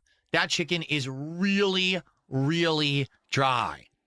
Okay? Even when I bit into a piece of it, you know how when you eat processed meat instead of the real thing? Like if you eat real white meat chicken, a chicken breast, versus if you have a processed, molded to look like one with fake grilled marks chicken breast, that's that chicken right there. Yeah. Like Subway, Quizno, they have those prepared steak pieces, and I use steak in quotes. Like, they're not going to make it on the spot for you, Phil. Where's my Parmesan? Where's my bacon? I need to have those flavors to cut and balance, and I don't have them. The small, apparently, is only 4. I want to point out again, he got multiple subs, but he's eating healthy, remember, dudes? 4 inches, meaning it would only be half a sandwich. The medium is what we got here. They call it regular, so you get 2 sandwich halves. The large, I believe they give you the whole bread, so it's like 4 inches, 8 inches, 12 inches. That's the difference. Are they in line? I'm going to be honest. No. I don't think so. They used to be. I remember when I used to go there, and every time that I got this food, this Quiznos, it would be loaded. Like, you have a ton of ingredients all on there, and it would have tons of sauce. That was the other thing. The sauce, they'd always put a bunch of sauce on it. So as soon as you bit into it, you tasted all these flavors all together. So, and here we go, guys. The moment of truth. The biggest crash out from DSP Tries It last year, 2025. Of course, I'm talking about Subway. And for years, he would say Subway is uneatable. He would say he's no longer ever going to Subway. he got the cookie, he got the subs. Just think. How wrong could this go for DSP? Here's the deal with today's DSP Tries It, okay? What we're about to have is... Remember the time he got 3 different subs from that one place and then claimed they gave you pickles as palate cleansers? Yeah. Yeah, there's also, I think he did, remember the Smash Burger competition? He had like 3 or 4 burgers and he tested them all together. Something that I used to eat when I was a kid. I lived 1 block away from Pete's Subs. If you don't know, Pete's Subs is... Oh God, this story. So this was debunked. So apparently when it was Pete's Subs, he wasn't even born yet. So he was taking his dad's story and making it about himself. He got called out, and people even realized the name change from Pete Subs to Subway was 10 years before he was born. Actually the business that became the modern day Subway. It was absolutely amazing. And I used to go every Saturday morning. My dad and I would walk and we'd get lunch at Subway and bring it home. Big foot-long subs of tuna for my mom, cold cut combo that he would like. So what we have here is a tuna with lettuce, tomato, and pickles, American cheese on white with salt and pepper. This is what my mom used to get back in the day. We're going to see if their tuna in 2025 is any good. Yeah, he's not Dark Side Phil. He's Mark Side Phil. I've also got 2 others, but they didn't label them. How nice of them to put nice color-coded stickers, but then not write what they are on there, so I have no idea. I mean, great work there. They did do it on the tuna, see? But they failed to write on the other 2. One of these is supposed to be the new hot honey chicken, which is supposed to have double Monterey Jack cheese, among other things on it, and the hot honey new topping and sriracha sauce. The other one is supposed to be a cold cut combo that is going to have like a lot of veggies plus like salt, pepper, oil, and vinegar. Also, I got all 3 breads. So the tuna's on white, the cold cut is supposed to be on the Italian like urban cheese, and the chicken is supposed to be on whole wheat. So we're trying all the breads. We're trying 3 completely different kinds of sandwich. So that big thing on the end there, that's going to be the thing he rants about the most. The foot-long cookie. Absolutely disgusting, according to DSP. And at the end, he's going to say how you should never eat at Subway. You are ruining humanity by eating at Subway. And I got the foot-long cookie. What the hell?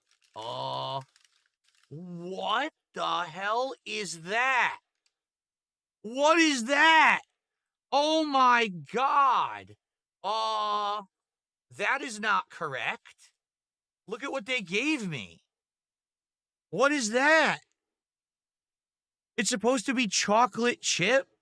Does that look like a chocolate chip cookie to you? It's supposed to be a chocolate chip cookie. What the hell? Look, it's like... What? It's soft like a brownie. It's gooey. It's not even cooked. I'm kidding. I'm not even kidding. It's raw. It's completely raw in the middle. What the hell? Does that look like a foot-long chocolate chip cookie to you? Like, what is that supposed to be? What does it even look like? I don't even know what you would... Someone said a devil dog. Yeah, I don't know what it is. A piece fell. Where did it go? I heard a piece fall, but I don't see it. Oh, here it is. All right. Here, I'm going to take a bite out of this piece that fell. All right?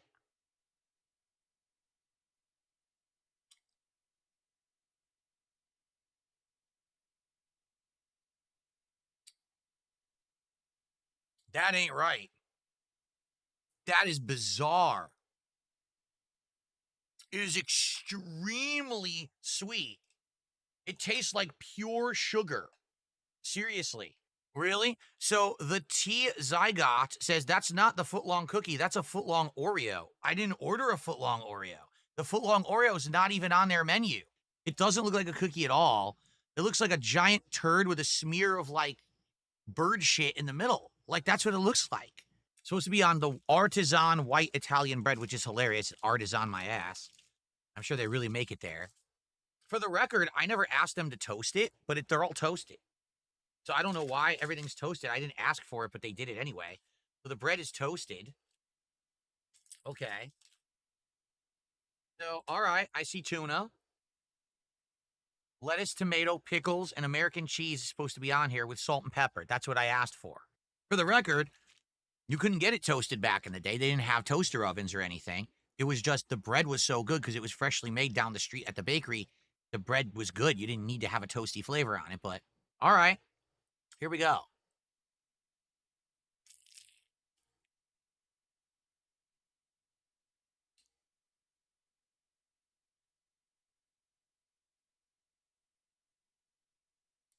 I'm not kidding. The entire first 2 bites, I can taste pickles. I taste the bread. That's about it. I don't taste any tuna at all. I have 0 flavor in the tuna. It looks like all the tuna got crushed to the side of the sandwich. I'm going to bite the side and try to get some tuna. I'm not even kidding you. Except for the bite on the side here, this could be a veggie sandwich. I can't taste it. When I eat it on the sides, okay, it tastes like standard tuna salad. I can see an onion. I see a jalapeno. I do see a tomato sticking out there. Looks like a jalapeno had fallen off. Let's taste a jalapeno.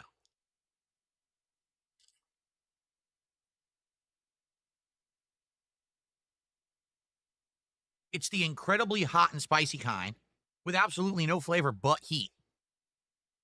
I kid you not. That didn't taste tangy at all. That's pure spice. Holy shit. On the Italian urban cheese bread.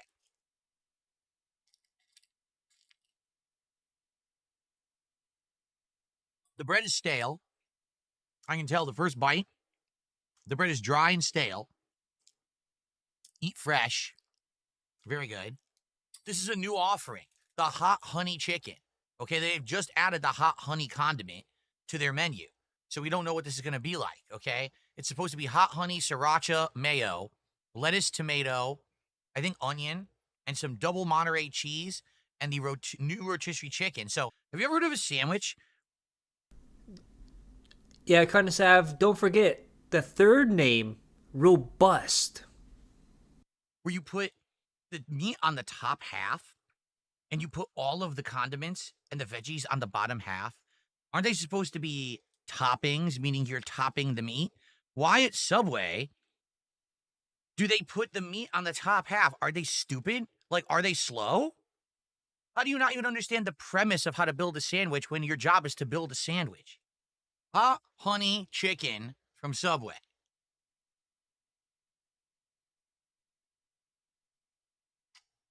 The first bite, all bread and crunchiness. You know what they call it? Sub crunch. I think it's their own custom-made crunchies they put on a sandwich now. So they have it on here. It's called Sub Crunch. So I tasted bread and Sub Crunch, and I tasted the sweet honey. And it does have a little bit of... The best one, though, was robust urban garlic flavor. Spice to it. The honey tastes pretty good. But I got no meat. Let's try another bite. Still all bread. This time I actually tasted the whole wheat flavoring of the bread, which isn't bad. Still no meat whatsoever. The meat will come on the third bite. As you can see, there's actually meat now. The first 2 bites entirely were bread. So now let's see what the actual sandwich tastes like when I get to the innards. So the Sub Crunch is basically tiny like pieces of broken down corn chips. Think Fritos. Remember Fritos? No, I'm not. Fritos still exist, Phil. Boomer. I gotta put it down because I can't. Look, with my hand up. They put it in this fucking plastic you can't ever get open. You need like... Look how oh my god, look how pathetic this is. He can't take a cutlery out of the plastic bag. This is the man who says he works out, by the way. They put it in this fucking plastic you can't ever get open. You need like scissors to open your fork. There. Your razor or a sword to open the fork. Okay. Oh, God. The center is rubbery. It's like rubber. Oh, my God. I'm not kidding. So it's supposed to be like gooey filling, but that white stuff that's dangling is like chewy rubber. It's stretchy as shit. It's like crazy cheese or something. All right. Caulking. Yeah, it looks like caulking. You're right. And it's going to go into my guts. Here we go. Oh, it's so dry. Oh, my God. It is so dry. It's like I put a mouthful of sand in my mouth. What the? Oh. Did he just say, it's like putting a mouthful of sand in my mouth? I have to hear that again. A mouthful of sand in my mouth. Dry. Oh my God. It is so dry. It's like I put a mouthful of sand in my mouth. What the? Oh. That does not taste like Oreo filling. That tastes like a straight up, like someone squirted toothpaste into this. What the hell is going on? They sell this? And it's a shame. Why? I have history with Subway. I used to go to Pete Subs and get amazing foot-long Subway sandwiches that were absolutely gourmet style. This is what the company has become because they became fucking greedy. So greedy. Franchise, sell, sell, sell. Reduce the quality, make more money, make more money. Don't buy Subway. If you support health, if you support flavor, if you support value, if you support humanity, and you don't want to see human beings get ripped off, don't buy Subway. There is no excuse to go to this restaurant and this business and spend your money. There's literally not an excuse. Oh, mine's better than yours. Well, this is what everyone else is getting. Do you support that? Do you support this? Stop. This reminds me so much of Stop Watching Keemstar. Stop spending money here, and guess what will happen? One of two things. Either they'll be forced to actually improve their product, which everyone would probably be happy with, or they'll go out of business, in which case now there's more market share for other better businesses to move in and take over. And no matter what, you win, because you get better food. But if you keep paying for these turd of a meal, it will never go away. It will be persistent in the United States. Low quality, low flavor, low value food that people are too stupid to stop buying. It's not $5 foot long. It's not, oh, look, I'm Jared from Subway. Look how healthy and fresh I am. Did he just say $5 foot dong? He's still got dick on the mind. Never go away. It will be persistent in the United States. Low quality, low flavor, low value food that people are too stupid to stop buying. It's not $5 foot long. It's not, oh, look, I'm Jared from Subway. Look how healthy and fresh I am. None of that. It's all a lie. Doesn't exist. Stop with the brainwashing programming. I don't care if it's at your local corner. It's easy for you to eat there. Stop fucking eating there. That's why people are getting sick. That's why people are obese in the United States. They're eating this garbage. Yeah, Subway, the health place, where you can get a foot-long Oreo cookie that destroys your guts. Yeah, real healthy. Fuck Subway. Fuck this fucking restaurant. I'm never going there again. I mean it. I don't care if I'm starving. I don't care if it's the only place to eat. I'll go hungry. I don't care if I'm about to die and I'm crawling down the street emaciated and I look up and there's a Subway in front of me and they're handing out free subs. I would say, goodbye, cruel world, bleh, and just kill myself in the middle of the street. I would never eat this ever again. Okay, so Taco Bell, every single time he eats it, he is horrified, says it's horrible, but he keeps going back to Taco Bell. Keeps saying it's not real meat. Like, duh, Phil, it's Taco Bell. Saying how it's greasy and it's disgusting, but you still keep going back to Taco Bell. Taco Bell, okay? Let's give it a whirl. Baja Midnight, here we go.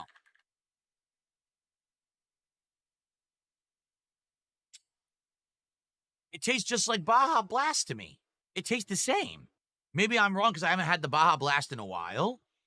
It's that fruity taste, but you can't put your finger on what it's supposed to be. But it tastes almost identical. People are saying the Baja soda is actually supposed to be passion fruit flavored. That ain't passion fruit.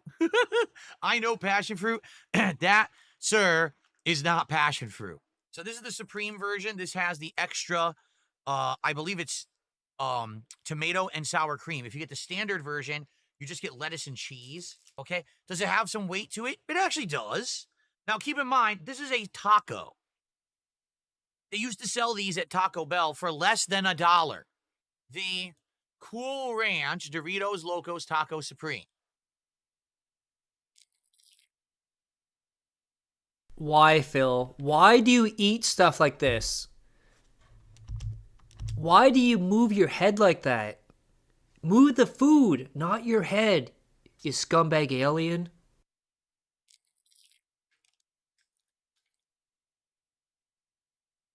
The first bite wasn't half bad. I'm actually getting some seasoning flavor from the taco shell because it's the Doritos Locos version. Some bites are better than others. I didn't taste it that time. That time it was bland. As typically tends to happen, the taco was disintegrated. Meat has fallen out. Sour cream has come out. The taco shell has cracked on the bottom and is now pouring everywhere. That is absolutely pathetic. It is flat. It's almost weightless. I'm not kidding you. This is the most weak thing I've seen. There's nothing in this. Well, let's give it a go. Okay. Now, what is the chances that he's gonna stuff that in his mouth like a dick, the whole thing, and then take a bite? Well, 100%. Okay. Look at that. I want you to take that in. The whole thing in his mouth like it's Tyrone. Look at the eyes, different directions, bugging out. Absolutely disgusting.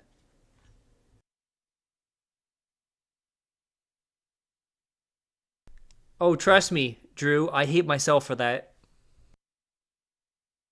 All I can taste is like a very generic tomato flavoring and cheese. A whole lot of mouthful of cheese. That's it. I don't taste any meat or chili in there at all.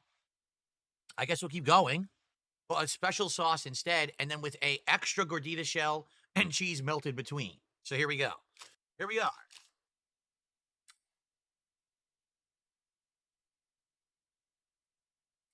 I'm going to take a bite from the other side for a very specific reason.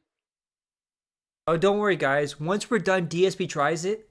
We're going to get to the game section. You know, Mario Kart, Donkey Kong, Ninja Gaiden 4, all the fun stuff. Let's see how a bite from the other side is. Okay?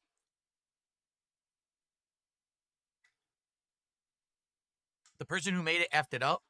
There was absolutely no sauce on the first side whatsoever.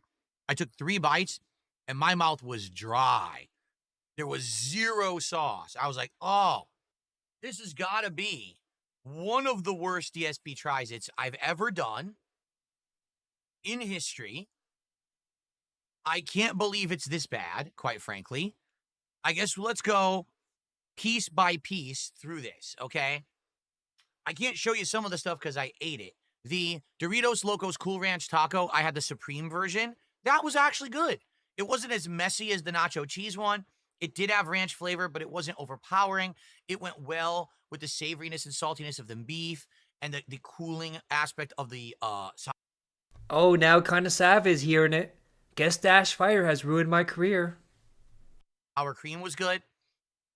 Not perfect, obviously. I would have loved to have flavor in the tomato, which did not exist.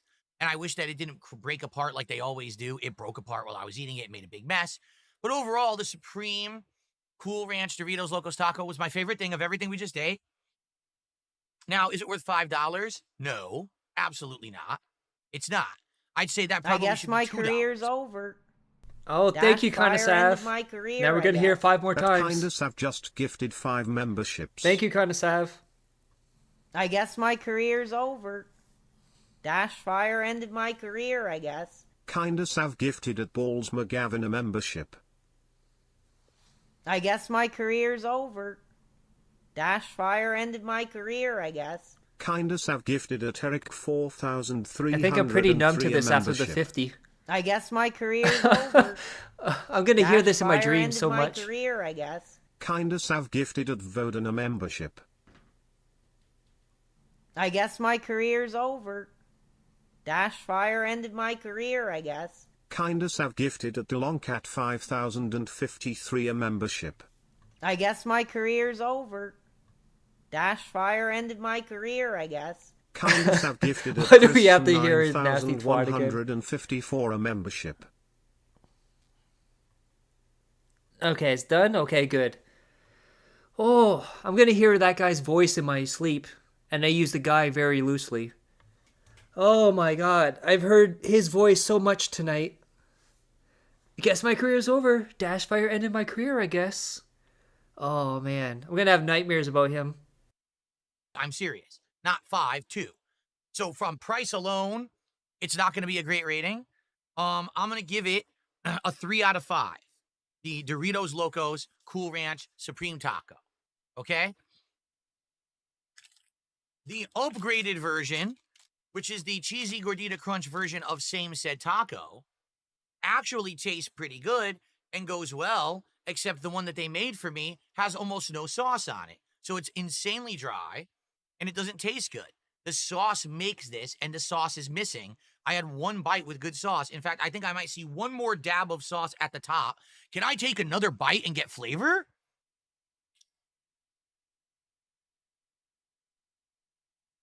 No. That was pretty bland. It needs the sauce. It doesn't have the sauce. It's bad. So I'm going to give this a 1.5 out of 5. If it had the sauce, I probably would have given it like a 3.25 out of 5.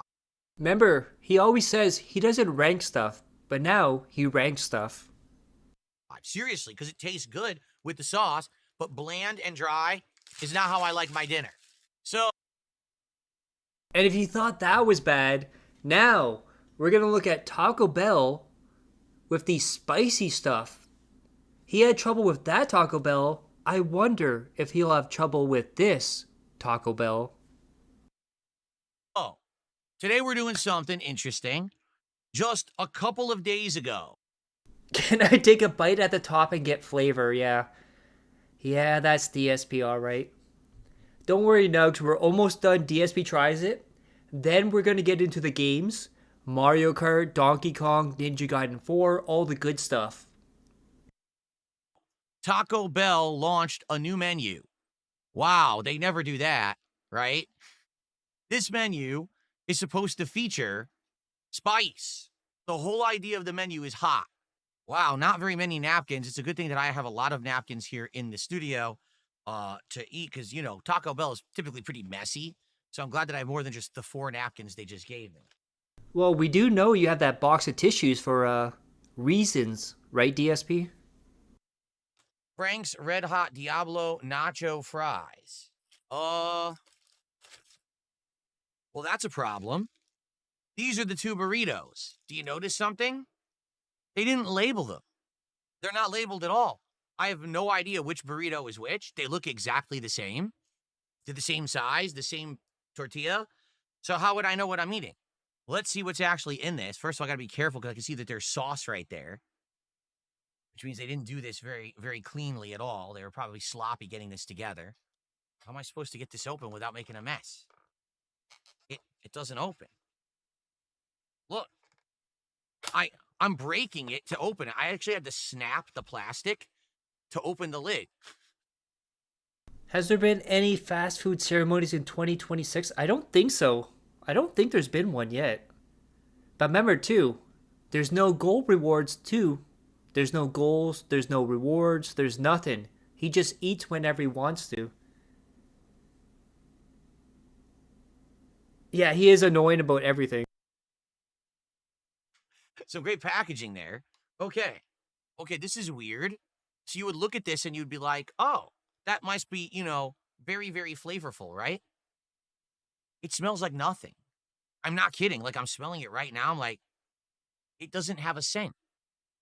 Here, I'm going to try to dry some of this sauce on the edge that leaked because I don't want this sauce going all over my setup here. Okay? All right. There we go. Let's taste a fry from the side. Looks like there's nothing on this fry. Well, you know the reason why he doesn't tie DSP Tries It to any goals or any money anymore? He says he wants to do DSP Tries It day one when food releases so he can get day one views. I'm not shitting you. He wants day one views on food, just like, what's his name? Review Bra. Just be a seasoned fry.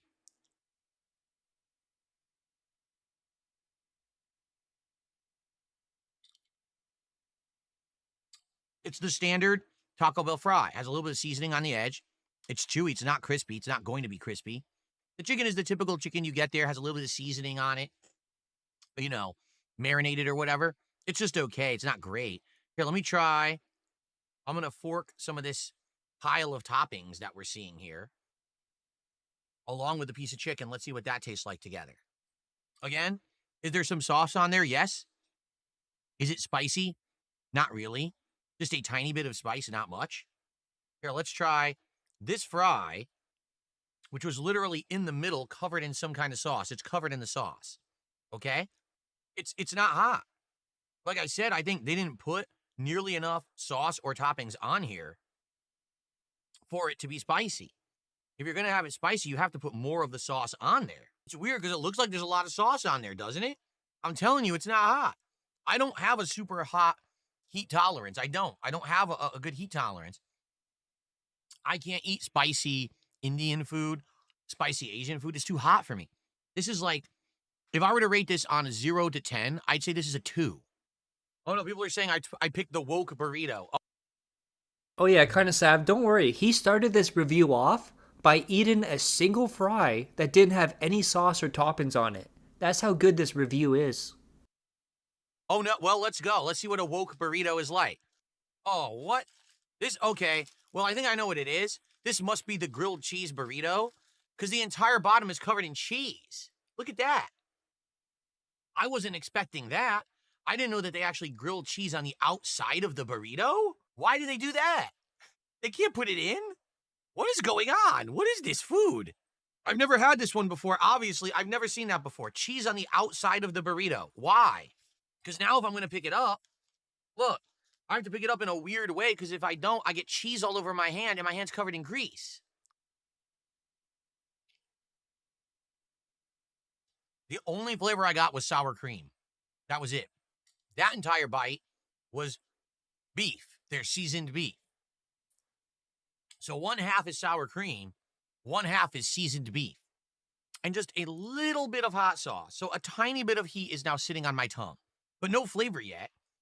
Just the heat. Let's take another bite from that direction. Maybe I'll get some hot sauce. That is so weird how he angled that, like the burrito in his mouth. He like hooked it in. Watch. He'll start at the side and then hook it inside of his mouth. Take another bite from that direction. Maybe I'll get some hot sauce. Almost 15 years ago, okay? When I went to a fast food place to try a new item, there was something distinctly different about it. Don't you remember the KFC Double Down? How unique that was? 2 chicken breasts with bacon and cheese and sauce slathered together. Yeah, it was absolutely disgusting. But at least it was something special, right? Like, wow, they really went crazy on this. When there was a new burger, there was a really interesting new component that they would put on there. Now it's like, here's the component, the sauce, but we don't put any on there. I mean, we just did Popeye's Hot Ones meal. They didn't give me any Hot Ones sauce with the Hot Ones meal. This is what we're paying for. Food connoisseurs, you'll be doing a disservice to the American people and the human race as a whole. If you go to Taco Bell and you buy this stuff, it's awful, okay? Seriously. I can't take it anymore. We got to find something better for next time, but I already know with our options, we probably ain't gonna. All right, guys. Now I got some good news for everyone right now. This is the very last DSP Tries It that we're going to look at. This is also the laziest, most disgusting one ever. It is Cat's cooking, and I use cooking in quotes. Because this is his second day leftover. That is right, the day after Thanksgiving. He's going to eat his wife's cooking. Absolute pathetic. All right, guys, it's time for second Thanksgiving. If you don't know what that means, it means it's the day after Thanksgiving, and you eat Thanksgiving meals the second time with leftovers, with gravy and stuffing right there. Big heaping portion of food. I'm just saying, it looks like prison food mixed with like TV dinners. Green bean casserole, homemade mashed potatoes with golden Yukon Gold potatoes and cranberry sauce. So here we go.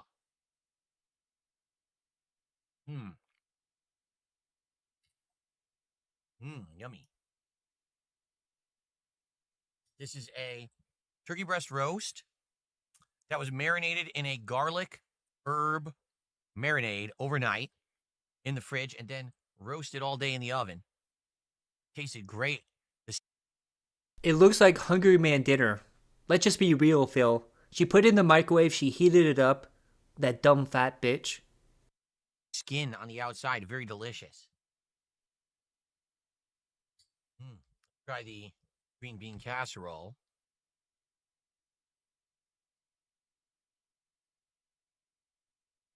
It's all good. I am lucky. I am very lucky to be married to Kat. She cooks very well. And she's an amazing wife and an amazing person. Outside of her cooking. Oh, absolutely. Mac and cheese is an American classic. Everyone eats it. We didn't eat it because we didn't want to go too creamy, too much dairy, too much fat. Not to say that none of this has fat. It does. But like usually we'll have mac and cheese. Usually we'll have like some kind of a cheesy potato thing. We skipped it this year. I want to point out, look at the table. It's shaken. And usually that happens when he doesn't like something. So you know he always hates his wife's cooking. Watch the table and watch it shake. Potato thing. We skipped it this year. We said we're just going to do the basics and try to go as healthy as possible. And it's still amazing. It still tastes great. My parents used to make stuffing and they would add sausage, but they would also add all of the innards of the chicken that comes with it. Excuse me, the turkey that comes with it. You know how it comes with all the organs inside? They would dice them, cook them, and put them in the stuffing and not say what it is. So when you were eating it, you didn't know the difference. Hey, am I eating sausage or am I eating an innard? You didn't know. So you got all the protein out of it. You didn't get grossed out because you didn't know what you were eating. All right, so now it's starting to hit the stomach. It is starting to hit the stomach. I'm starting to get a little full. Okay, let's... It's amazing how Popeyes, Taco Bell, all the other places, he never got full, but he gets full on his wife's cooking, almost like he doesn't want to eat it. Continue with these sides, and then we'll see how hungry I am, if I want to go back to the first plate and eat more and finish, or if I'll be full. I don't know. But this is super good. Absolutely super duper good. It's so yummy. Okay, let's go back. Let's do the swap. Maybe the final swap. Okay, guys, that is the last. DSP tries it. So now we get to the games now. You guys ready? First one we're gonna look up. Oh, that's boom. First up, we have American Truck Sim. And we all know about this. Absolutely disgusting. And let's see how this went for DSP. I really enjoyed having this game in the rotation for the last, 6, 7, 8 months. It's been since April we started playing it, I believe. It might have been March we started. Yeah, this is the ending of American Truck Sim. I think it was April we started playing it. And so, I want to keep stuff in the rotation that people want. And I hope that you guys have enjoyed it. I'm going to be honest. It may be our last. I felt like tonight, the whole first hour was great. The second hour, people didn't really have much to talk about. And I'm going to be honest. Yeah, the engagement and support have dwindled a lot. I think we have more people on this stream right now sitting here to say, is this the last Truck Sim stream? Remember, too, this is after the Asmon Gold bump had dried up. Are people not going to support, and then Phil's going to want to drop the stream? There's more people here for that than to actually chill with Truck Sim, and that's... You know what that reminds me of? I'll tell you exactly what that reminds me of. The Vest Stream. You remember how the vest streak was a double-edged sword? Where every time that we did the vest streak, it was like, well, it's great because I'm getting support, but then everyone just wants to sit there talking about the vest streak. That's what I feel is happening now with Truxton. That people are coming to say, well, will it live to 2026? And then, you know, we stream and we have a good time or whatever. And then last minute, someone will come in and be like, oh, I want to now support the stream. But it's like, but that's not how it's supposed to be. Streams that are truly doing well are streams that a lot of people are showing up for, engaging with and supporting, and there's a group feeling that everyone wants it to continue. I don't think that's the case with Truxton. I think with Truxton, there's a few people who really like Truxton and have come by and kept it alive over the year. And there's been multiple times when this game has not done. Yeah, his name is Cuckwell, and he paid for all the DLC, and then you said, it's not good enough. I demand more money. And then you banned Cuckwell. I mean, he came back, gave you more money, kissed your ass, and you unbanned him. Well, multiple times when this game, you know, has failed as a good stream, and people will be like, please bring it back, so I do, and then all of a sudden it does well again, and then it dies in popularity again. You know? I don't know what to say. I'm just being honest with you guys. The truck just rear-ended me, and they fined me $900. That's nice.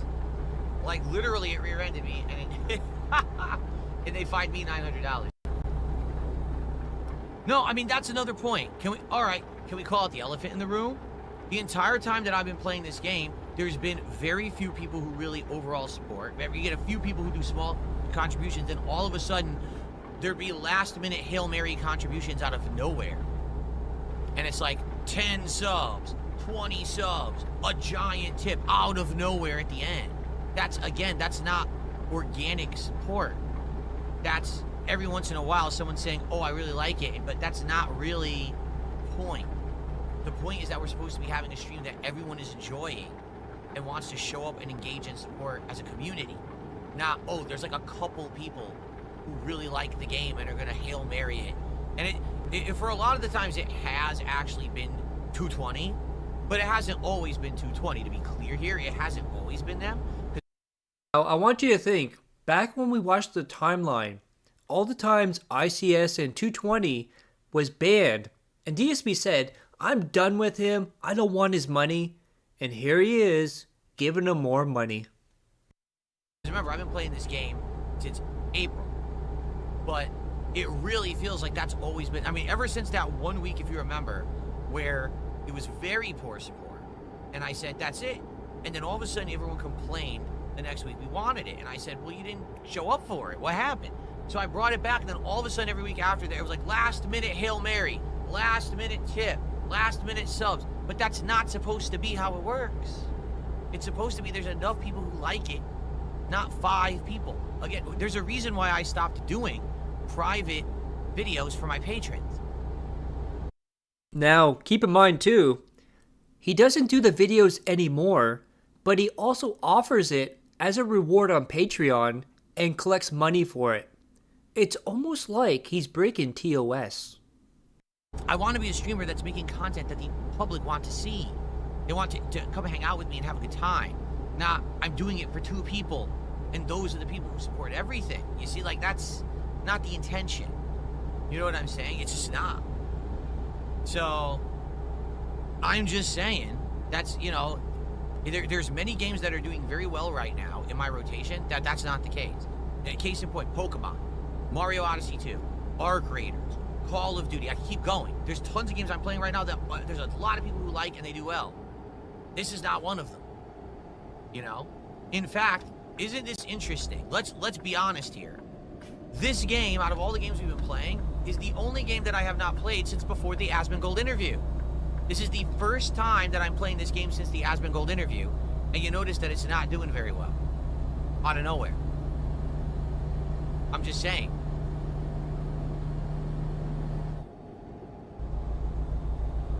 I keep saying Odyssey 2 instead of Super Mario Galaxy 2, by the way. No, Wrigley, stop making excuses. He goes, oh, it's because you started late. I started 20 minutes late, and then we jumped right in, and we're good. Like, what you're saying is nonsensical. It would have been something if I was an hour or two late and no one showed up because I was an hour or two late. I was 20 minutes late and everyone was here. The attendance, you know what I'm saying? Like, what are you talking about? But again, I feel like when I'm playing this game, it's more people to be here and say, will Truck Sim continue? Or will it die before the end of 2026? It's like that same suspenseful feeling that we had with the vest streak. And I don't like that feeling. I don't want every Truck Sim stream to be, will Phil finally drop the game? I want us to have fun. Why the entire last half hour we've been talking about this instead of chill topics? I think this is my point that is being proven here. You know? But that's the point I'm making. It shouldn't be like that. It shouldn't be, oh, it's the end of the Truck Sim, or excuse me, it's the end of the American Truck Sim stream. Oh, let's now drop a Hail Mary and Phil, you know, hits an arbitrary number of support, and now we do it again next week. That's not the point of the stream. It's just not. It's not the point of the stream. That's not what I'm here for. To me, correlating with how the vest streak went, where it was like, oh, it's a good thing because I got so much support for those months that the vest streak happened, but then it got to the point where every night people would just show up. Is he gonna hit the vest streak? Is he gonna put on a vest? Is he gonna get the goal? I don't care. I don't want to be about that every night. I want us to have a good time. I'm gonna be honest. I don't think we had a very good time tonight. I think the first hour was good, and after that it went, and it got super boring, and people completely disengaged. And then people stopped supporting because of it, and then all of a sudden, oh, here comes the troll brigade, right? And he would also go on to say that he's finally free. He was forced to play it by trolls. And he dropped it after one stream where he didn't hit the goal. And now he tries a meme game. Remember, he's not a memer. He doesn't play meme games. He's not like all the other content creators. Well, guess what, guys? He's going to start playing meme games. And Baby Steps is one of those games he tried and failed miserably at it and rage quit it. I literally just walked up there, and now the game won't let me. I'm not changing my input. The game is giving me a different fucking result.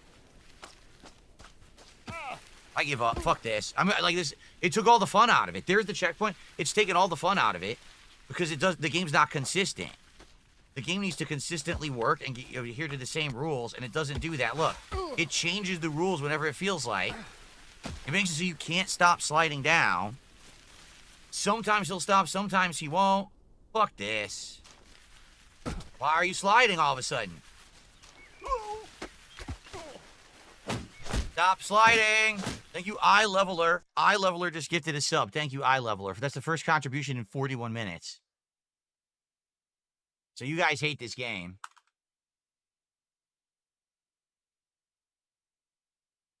Mojito Kitty, you're not going to do a badge deal, so you don't have to ask me if there's badge deals in effect. You don't, you know, you've never done that, so just stop. Same momentum, same footsteps, fall. I give up. Fuck this game. It was, like I said, it was fun at first, but now it's fucking annoying, boring. Just slipping because they decided to code it so that you slip instead of actually having a reason to slip is really stupid. You know, dodging, okay, avoid the river. Okay, that makes sense. I'll avoid the river. Platform across and don't fall off of the ledge of the bridge. Okay. The ground just makes you fall. I walk up for 2 hours because the ground makes you slip for no reason. Fuck that. Now he can't even take one step. I've already walked up here. I've already walked up there. I've literally walked in that exact spot and it worked. Why does it not fucking work now? This is awful. This is legit bad. And now I walk right over it with no problems. Look. And then he falls. I didn't do that. He did. Awful. Yeah, fuck this game. Yeah, I'm bored. It's okay, but that's just a game of torturing yourself for no good fucking reason. And the reason you fail is because the game decides, oh, it's now a slippery spot. But that's where I have to walk. So just walk endlessly till one time the game decides you can walk up the whole way. Well, I did, but now I don't know which way to go. Okay, slide down. Well, now you got to try 17 times. I just want to point out, look how bad that goatee looks. It looks like he got drunk and tried to shave it in a closet or something. To climb the same thing you already got up because we decided to code it that way. Fuck you. All right, well, Baby Step sucks. I'm not going to lie. That's not very good. It's annoying the way that they did it. Again, if there were puzzles involved, there's zero puzzles. There should be puzzles involved. Like, how do you cross the river? Well, is it that you walk across the stones, you go across the bridge, or you go fast across one area, or, you know, perfectly platform across? That's nothing to do with that at all. That's, oh, the game literally wants you to walk up this area, get lucky, and the game just doesn't make you slip. Fuck that. All right, enough of this piece of shit. So next up is Battlefield 6, and he's horrible at any game. He's horrible at Call of Duty, any shooter. And now, when you get a realistic shooter like Battlefield 6, it's even worse and shows how bad of a player he is. And plus, he's on mouse and keyboard, and he's still one of the worst players I've ever seen on Battlefield 6. Come on. Ow, ow, ow. Well, some other tank got me. I was trying to repair that tank for my team. Well, them's the breaks. It's all good. Yeah, they left me in the dust as I was trying to heal them. No idea. Didn't see them.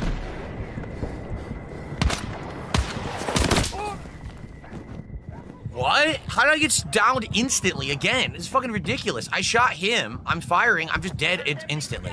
What the fuck, dude? Oh my god. Like, yes, I'm sure that the guy's insanely accurate and hit me first shot from that distance, no problem, and instantly killed me. Not good. Need a medic! I had nothing to use. I wanted to use my Claymore. I couldn't find the button for it. I literally couldn't find the button for Claymore, so. All right. Forget this. Just go right to engineer so I can get kills and I can blow up vehicles. And look, by the way, we've lost every objective. We've lost every objective on the map completely. That's great.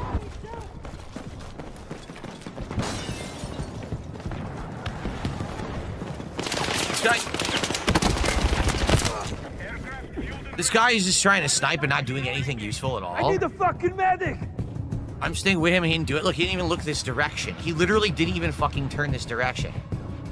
Are you kidding?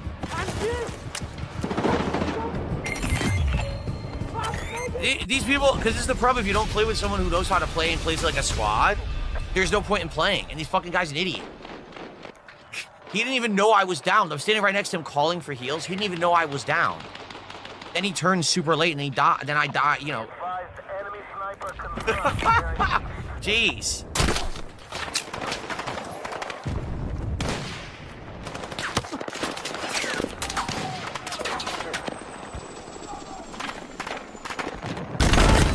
Oh.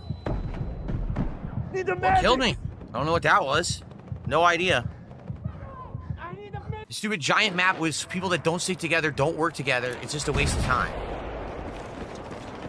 It's a waste of my fucking time. Dude, look, I literally just spawned on our objective. None of my teammates are there at all. It's a completely bare objective, so no one's actually playing properly to defend anything. Guy immediately just gets a cheap kill on me. Wow, great. What a waste of my time. Again, it's a waste of time. See, look, there's no team. Where the fuck is my team? They're way back there. I didn't even see my team on the map when I wanted to spawn, so I spawned so far away from my team I can't help them.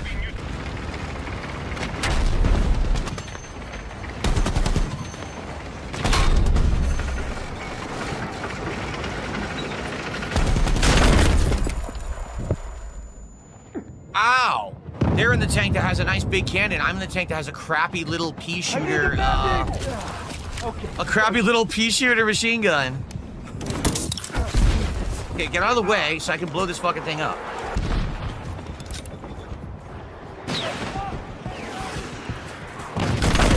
God damn it. He saw me.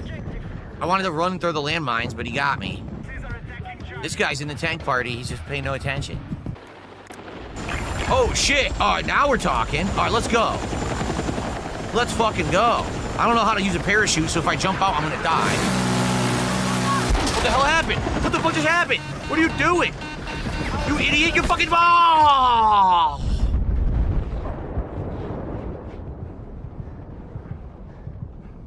Why didn't someone tell me he drank an entire handle of Jose Cuervo before he got behind the wheel? God damn it, man. How do you jump out and how do you use your parachute? I have no idea. I don't know what the controls are. See, my squad is completely split up doing whatever the fuck they want, not working together. Isn't that great?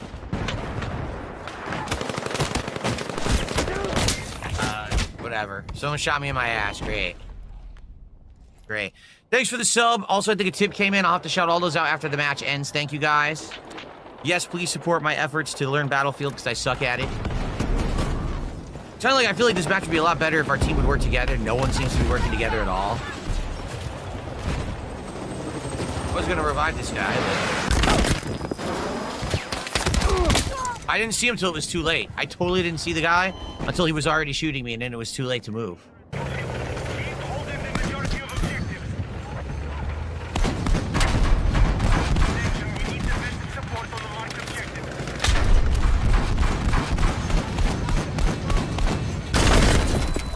Well, I blew up their tank, but then I blew up too. We traded, basically. I guess that's fine. Oh, there's no way anyone's healing me. All the tanks are on top of me. That was good. I got to do something. Now, this is possibly the worst thing he played all year, debatably, is chess. He's dumb as hell playing chess. Said he played it when he was younger, but you can tell he's really, really dumb. Welcome to something interesting for sure. Today people want me to play chess, and I have never done any kind of chess-related or even board game-related content for YouTube or streaming at all. So this is something completely new territory for me. See that? Disconnected. Are you kidding? The first match is a rage quit? The first match is a rage quit. I'm so sorry that when I moved my pawn over here, dude, they pulled the plug. My first win in chess right now, 10, 9, 8, 7, 6, 5, 4, 3, 2, 1, winner. Take that, you son of a bitch. All right. All right, let's do it again. New 10-minute game. Ooh, this person's fast playing. This is the queen, right? Okay, that's the queen right there, I think. That's the king? No, that's the king, right? Or is that the queen? Which is which? I don't know. Is that the king or is that the queen? Is that the king or the queen? Which is which? Shit, what happened? I wasn't looking. They took it? Okay, they took the piece. I wasn't looking. Is this the king or the queen? I literally don't know. That's the king. That's the queen. I thought that was the king because it looks like it has the crown. D is the king. Okay, that's the king. Wait a minute, what? What did they took my bishop, but now I can just take their. Why did they do that? I'm very confused as to why they just did that. That's really confusing. Why did they do that? Because now I could easily take that back, or I have a choice of pieces to take. If I take that, they can't do anything. It might give their knight a chance to move away. I'm very confused as to why they just did that move. I want to take out their bishop. Well, not really. I'm running out of time here. The time is of the essence right now. Wait, that's the king? No, that's the queen. No, that's the king? Oh, fuck, that's the queen? I'm so confused. I don't know who the king and the queen are. I'm so confused right now. Wasn't looking. Fuck, I'm not paying attention, and I don't know what just moved. I have no idea. We knew the queen was going to move. That's what I wanted. I wanted the queen out of there. Smart move on the queen, though, because if I move there, he takes it, then I could take her. That's actually all safe. Yep, that's safe.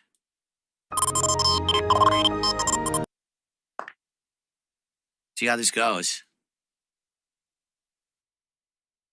Oh, look at the ad DSP is getting right behind him. Credit cards. Funny how this is personalized to him. All right, I'm going to take it.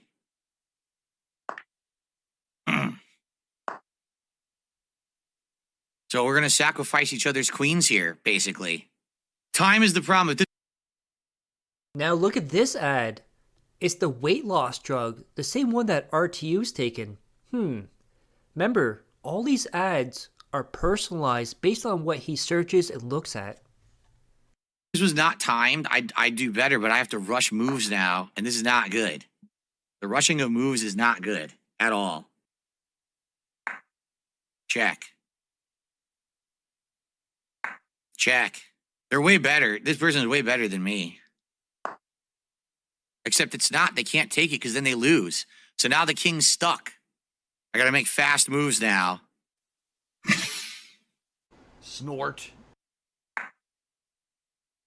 I'm in check. Wait a minute. Oh, I had no time. I could have taken the queen, but I was out of time. I needed more time. I lost the timeout. I didn't lose. I literally didn't lose to the game. I lost a 10-minute timeout. Huh? Yeah. If it wasn't 10-minute timeout, I mean, they moved the queen to an unsafe spot. I would have taken the queen. Yeah, I know I was doing pretty good, but I ran out of time. This guy just moves faster. By the way, guys, let's get some support.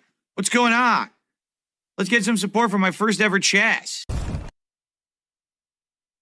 And now Battlefield 6 was really bad, and so is Call of Duty Black Ops 7, which I was on my Twitter a little bit ago, and he might have rage quit this tonight.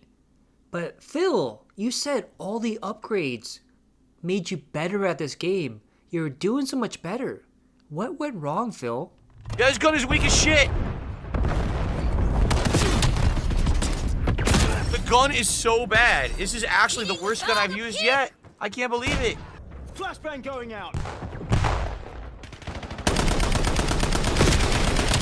I told you this gun sucks. The gun's awful. It does no damage. The gun is complete trash. I can't believe it. Why does this gun exist? It fires too slow, and the damage is low. Look, I couldn't even fire. I couldn't even fire. The gun is so slow. An awful weapon. Look, it's awful. I hit him. Nothing.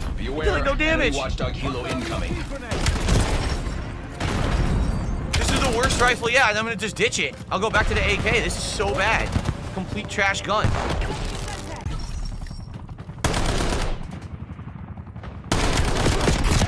It does nothing. The gun is... Fuck this gun. I'm done with this. Nah, I'm done with it. I'm not wasting my time. The gun is complete trash. Complete fucking trash. Unreal. What? Filled them with bullets. Absolutely filled them with bullets. I die. Okay. What? I couldn't attack. Again, they're point blank. I go to fire, nothing happens, and then I'm instantly dead. Great gameplay, huh?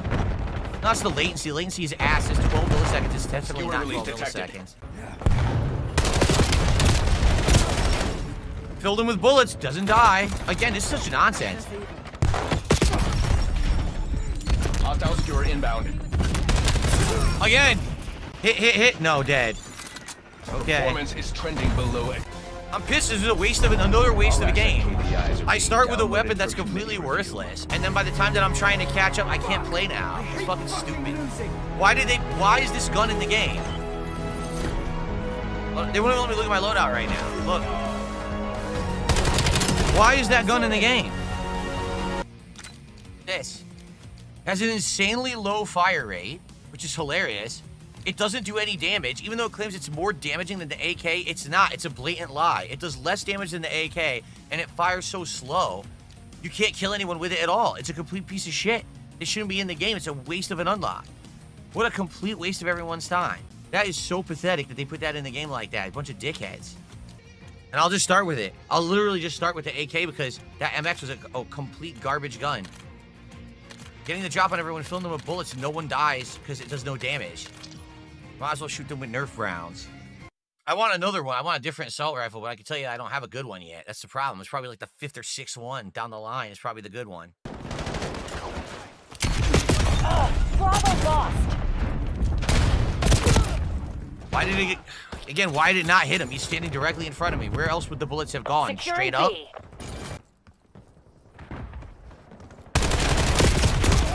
Dude, I can't kill anyone. What is going on? Why does nothing fucking work for me? I literally shot straight at him. Nothing. No hit detection. Then I'm instantly dead. I guess my career's over. Dash Fire ended my career, I guess. At Egg-Shaped Money Whale became a member. Thank you, Egg-Shaped Money Whale. And again, we heard that again. PWR ended by me. Thank you again for that.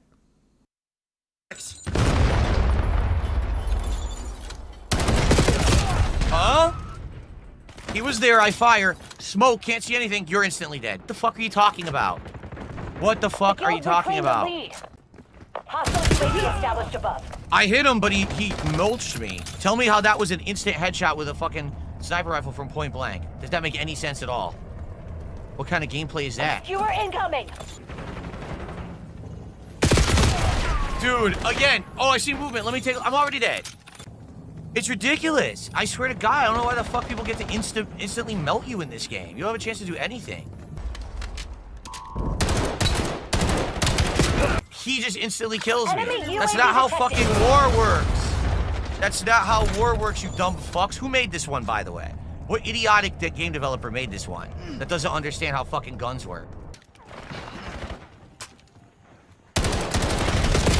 I need a scope. I can't get any shots on these guys because all I got is this tiny little fucking reticle thing. I need a scope to kill anyone.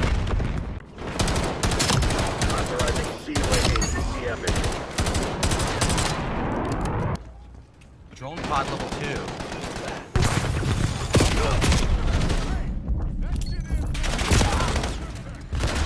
So they're behind me, but they're also on the other side too. Oh, okay. So how am I supposed to know which way to look and fight? Now I have to do the interview with PWR? Yeah, I don't think he will. I don't think he will do it with me. Because he won't let me press him. I'll ask him questions. I'll be fair. I'll be professional. But I don't think he'll accept criticism. I don't think he'll let me ask him the real questions. He just wants a softball interview. And I refuse to give him that softball interview. He ran!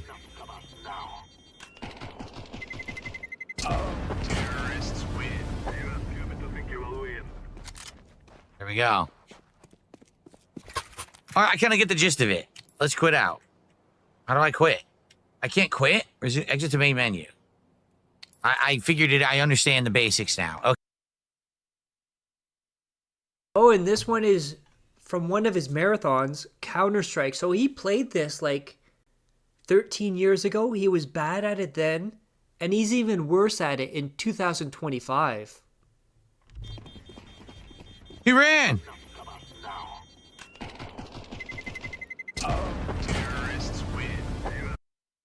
Yeah, I'm not giving any money to PWR, I know that for sure. There we go. And it's not a matter of PWR getting him to be interviewed by me. He's already said he's been open to it. I'm refusing to interview him. Let's just say that. All right, I kind of get the gist of it. Let's quit out. How do I quit? I can't quit? Or is it exit to main menu? I figured it. I understand the basics now. Okay. There's no zoom. PWR can go fuck himself. Oh, shit. Died instantly. Guy got a sniper rifle.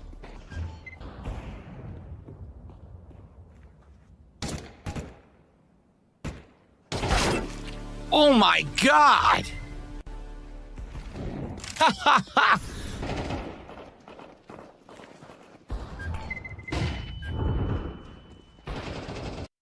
PWR sounds like a sex offender? Yes, he does.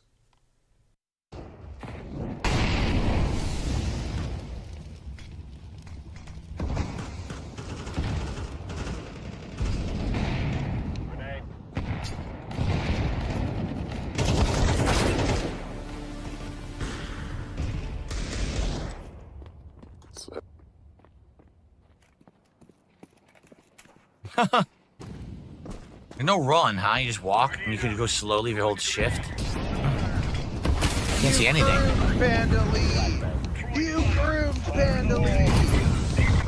A troll joined the match? Are you kidding?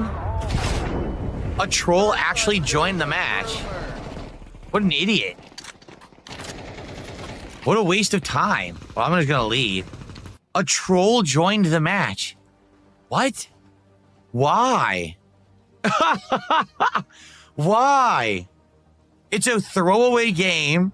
It doesn't matter. I don't even know what I'm doing. So I'm probably going to lose every match, like barely ever get a kill if I ever even get a kill. Who cares? Is there a way to turn off all voice communications? Here. Audio.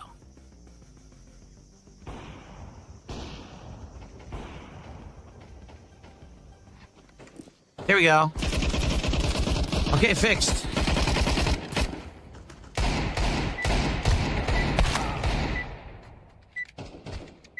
Wait, what? It fired that many times? And only... What?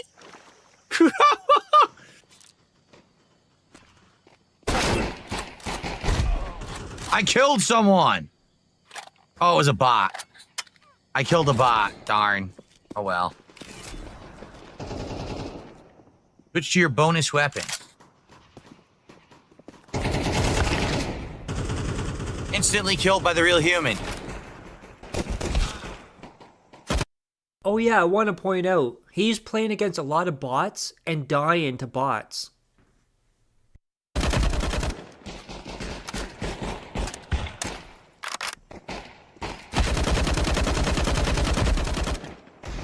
Wow, all these bots. Why are there so many bots?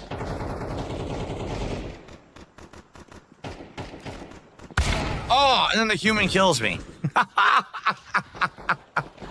can only kill the bots.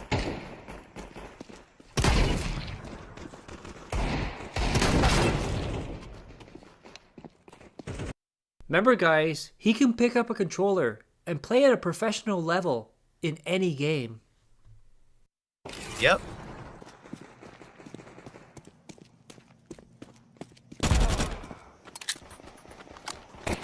No, that was a real human. I killed that guy. What was his name? Justice.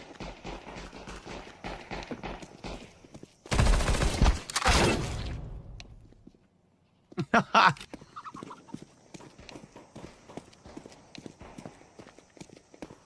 going on? I can't even find anyone. What the fuck? I couldn't find anyone. Where was everybody?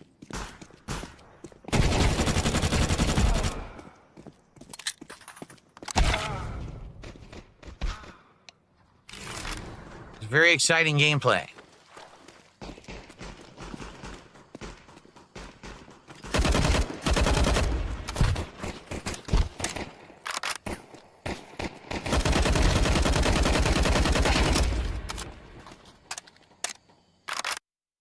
Oh yeah, H-Bomb, we're still going. We're near the end. We got through the timeline. We got through DSP Tries It. Now we're going through the games. Oh, and I just want to apologize to you, H-Bomb. I forgot to put you in the description, but once this stream goes down and comes up as a VOD, I'm going to add you onto the list of clippers here. Shit. Ah. Well, that wasn't fair. I spawned right with a guy in front of me. Killed the bot. Yeah, he's so bad at this that he's in a bot lobby.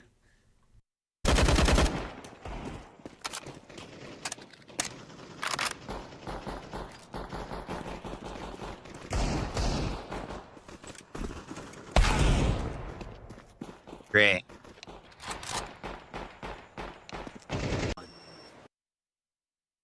And now a game where everyone wanted him to play this. Year after year after year. And if you know DSP, he strikes while the iron is cold. Years later. And he doesn't understand why no one's supporting it. You wanted this years ago, dudes.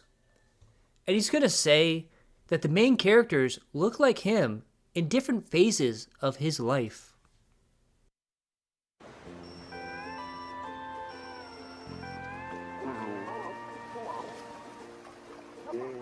No voice.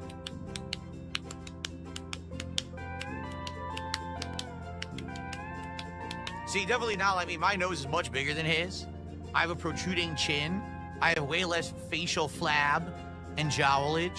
I told you I used to look like that, but I lost all my weight. So now I don't look like that same side profile anymore. My nose is much bigger than his too. And I have a protruding forehead as well. So really all we have in common right now would be the beard. There you go. Well, H-Bomb, you do amazing stuff. Everybody loves the filter you put over Phil, the gay filter. So everyone I talk to is like, oh, I love H-Bomb. I love his filters. I love his content. So you're doing good stuff there, H-Bomb.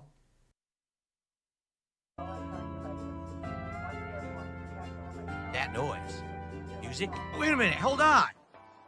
Hold on. Cobra dresses like me, but looks like an old version of me with the hair. Because I'm not gray yet. So Cobra looks like old me, and Dave looks like younger me when I was overweight.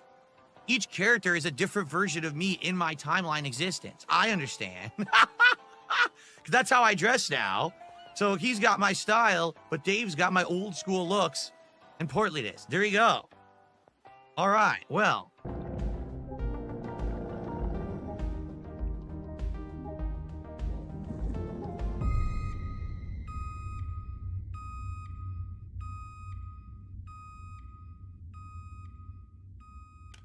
There's not much I could do there. I was over encumbered. They had an aggroing fish aggro to me. It wouldn't allow me to get distance so I could get away from it. So I also didn't understand that I couldn't use the jet ski thing without swapping by pressing a button. I don't understand why. I didn't have anything else that trumped it. So I don't know why it wasn't on by default. That was really silly. You had to stab it? Oh, why would you see? I didn't know you had to stab the fish. They never taught you that. Alrighty, everybody. So yeah, I'm gonna be honest. You know me, I'm honest. I had fun with the game, but I'm disappointed that people asked for it this morning, wanted me to buy it. I bought it with a DLC, okay, because they said that it was a good game, and then really, honestly, not a lot of people showed up for it, and we didn't even hit a tier 1 goal of support, so it's disappointing. Again, it's another thing that people have asked for. I give people what they want, and it doesn't seem like it actually worked. I don't know. You tell me, because this is confusing to me. People said that they wanted this for Indies Night, so I did it, and now where was everybody, right?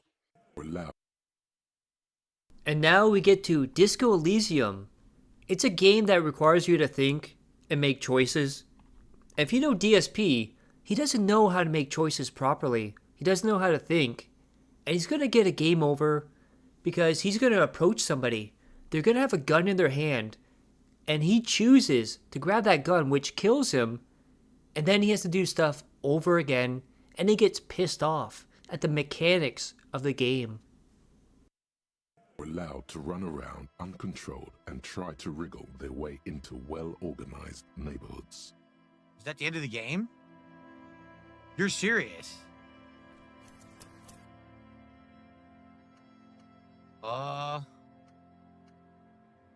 You're serious? I have to do the whole thing over? The game has a game over? And then I have to redo all of that from the start? Are you fucking kidding me? How would I have known that that's how it would end? And why is the autosave from an hour ago?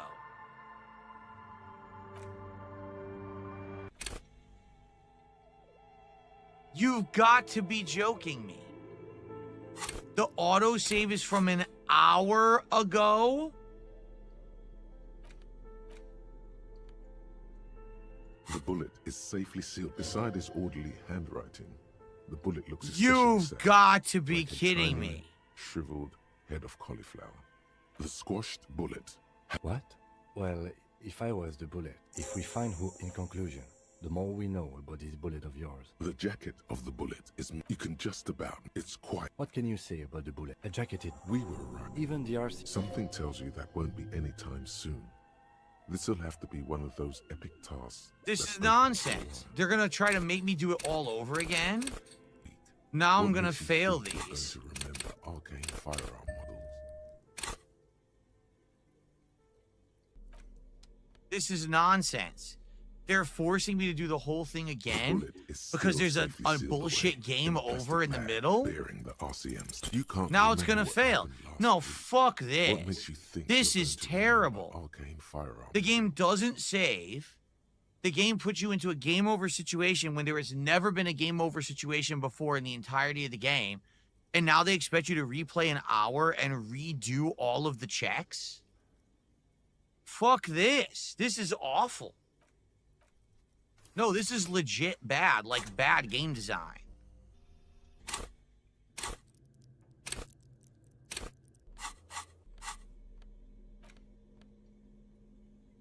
The bullet beside his orderly handwriting, the squashed bullet, has... What? Me too. We do another one? Now we're 83. That's the best I can do, though. I have no more points. All right. 83. What are the chances? What are the chances I do an 83% composure check and I fail it? Actually, they're admirably, surprisingly well. This game is bullshit. Every time that I'm supposed to have the advantage to do a check, it doesn't work. Every single time, it doesn't work. But when I have disadvantage, they roll and I win. It doesn't even make sense. It's complete fucking nonsense. Right, fuck yeah, man. Weren't you listening? My fucking elbow, Copper. Like what? Copper? This is so dumb. So we'll conclude the questioning because we can't arrest them. Nothing. Your investigation here is done. Well, it is what it is. Sucks. We had a nice streak going of 8 straight streams of support, and the Disco Elysium finally killed it. So, And now one of the games you've been waiting for. That is right. A Nintendo game. Imagine that. DSP hating a Nintendo game. This time, Donkey Kong Bonanza. Of course, he's too dumb even for a kid's game. Every time I press a button, it's going nuts. Button spamming simulator. Okay, how do I even go where I'm supposed to go? I'm lost. I get stuck in the wall.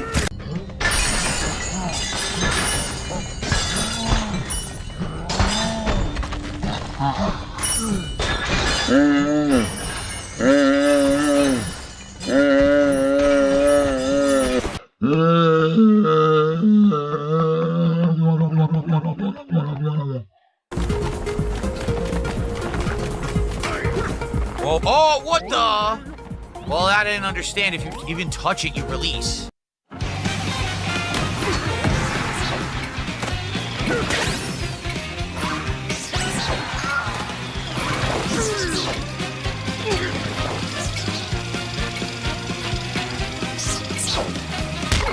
I tried to pick it up.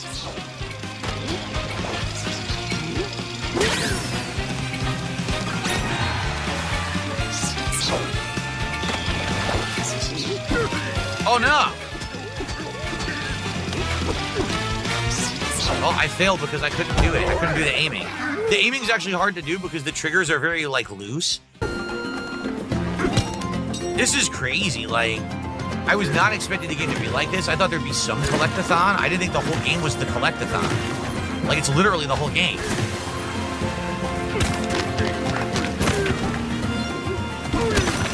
What? I tried to throw it. What happened? Oh, the water is preventing me from throwing. Oh!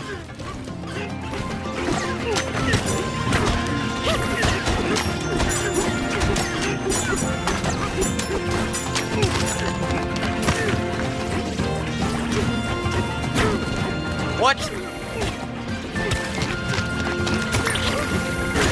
There we go. Double jump. No, stupid enemy. Are you kidding me? The enemy made me miss.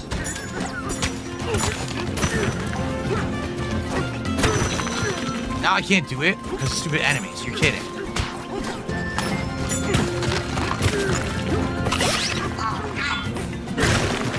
I seriously can't do it now because the enemy. Oh my lord.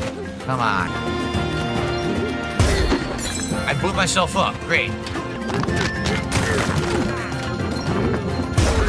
What the? Oh, come on, man. Yep.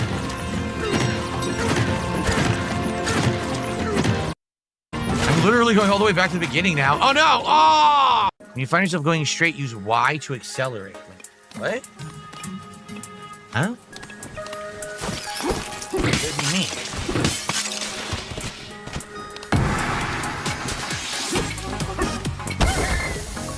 I don't understand. What the hell's going on?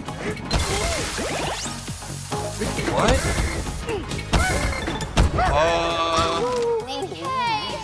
They explained nothing. What the hell was that? You're taking my coins when I die? I didn't even know that. It's the first time I died. Thanks for explaining nothing.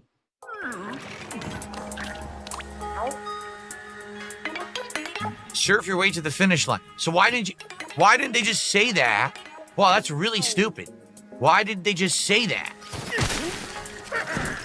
Now, how do you surf? I don't know how to surf.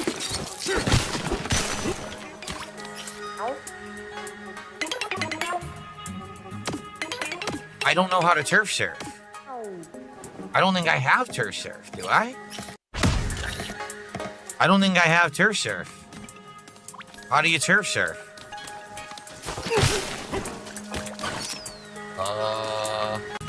I don't know how to do it.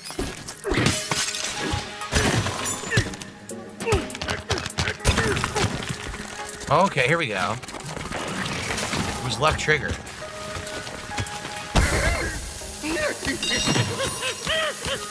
Oh, what are you doing? Why did he run off the side? He did that by himself. I didn't do that. What happened? What the? Sure. I thought you could turf surf on the thorns. I guess not. Typically, they would explain a new game mechanic, but I guess not.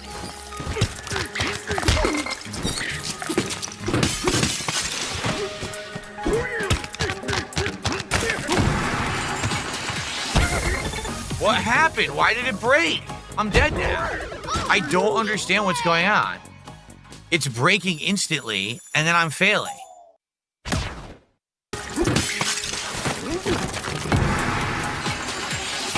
Why didn't it say you were supposed to do it on there?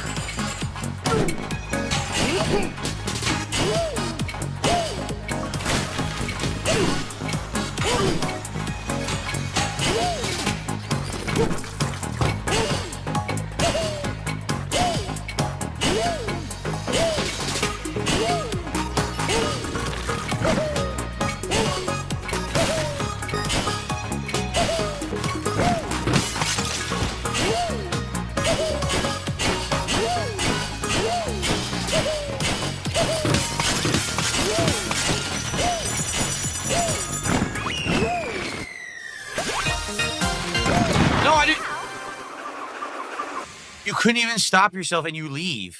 I didn't even get the banana. And now, the game that made him a game journalist, that got him a wide audience watching him, but not for the good reasons. It's Doom, the Dark Ages. Let's see DSP become the game's journalist.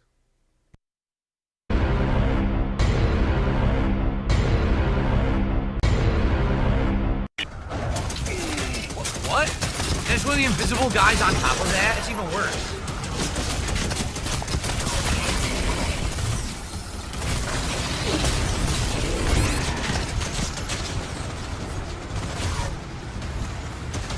Now look what they did.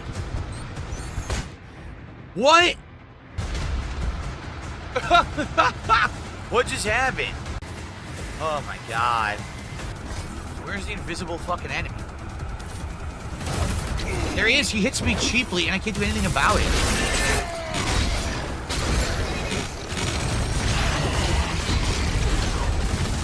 What just... Dude! I literally don't know what's going on. I keep dying to something that I swear I already killed or I can't see. This stupid Night Stalker is bullshit. It's the cheapest thing in the game. Fuck this Night Stalker.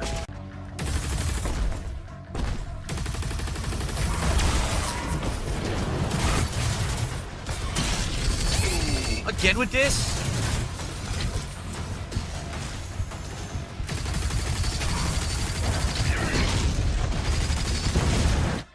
I knew it. I knew I was gonna die. Because I'm getting... Look, I can't move. This is bullshit. This is fucking crap. I hate this right now. I'm stuck.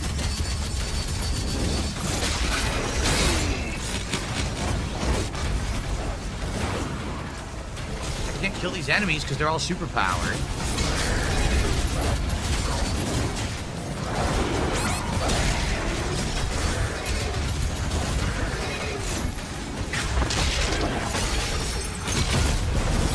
I can't kill, there's too many.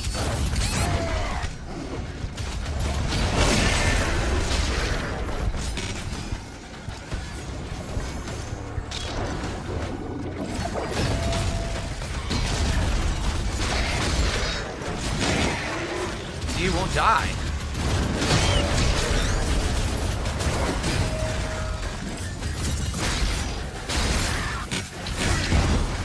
Can't even see, I have no health. This sucks. This area is terrible.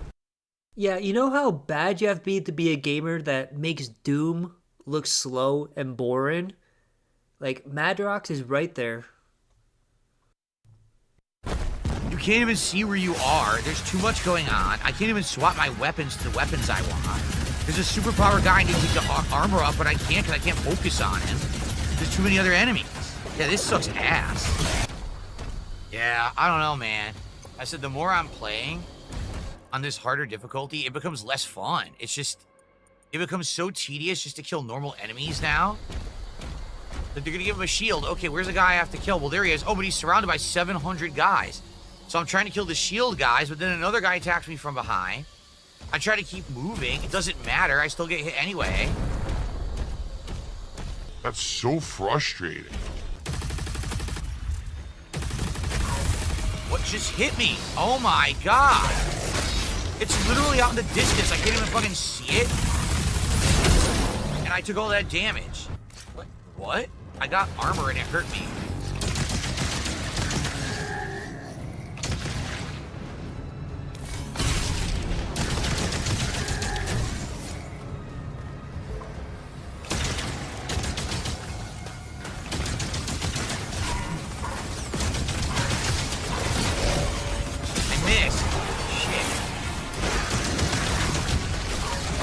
There's too many enemies. Can't move.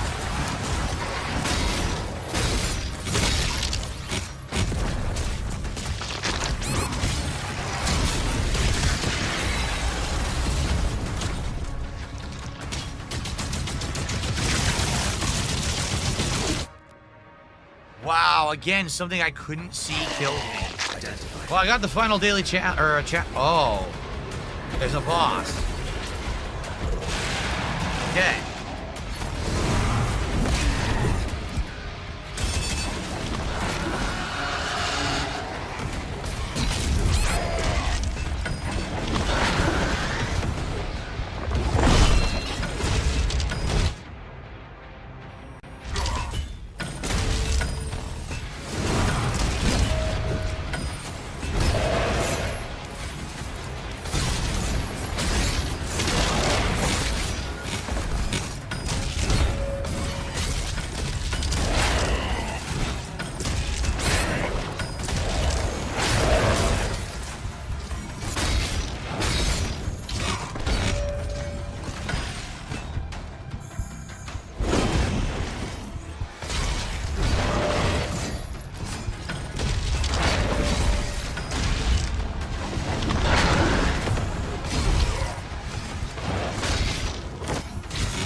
My shield doesn't work. My shield stopped working again. Lost all my revives. And now, Elden Ring, the team-based Night Rain. Imagine DSP can't be hand-holded in this. He can't let anyone else help him. His chat can't tell him what to do. And he has to rely on being a team player. That's right. This goes very, very sideways for DSP. Very, very fast.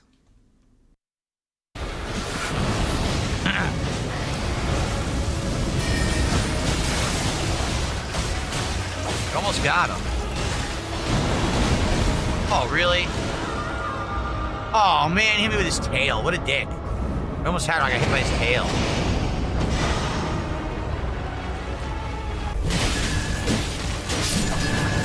All right, we got it fast. We gotta hurry up. Tap of loss. Reduce spell FP cost. Hell yes. Okay. We gotta run. Fuck, where do we go?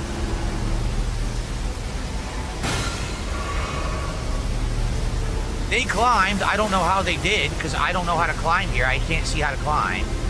They apparently knew what they were doing. I don't. So I'm gonna die. Yeah, I can't climb this wall. Look, I'm gonna die. The fire came by. There's no jump pad here. I have no fucking clue how to survive. I'm dead. Yeah, I'm dead. I lose a level because I don't understand the game's design, you know?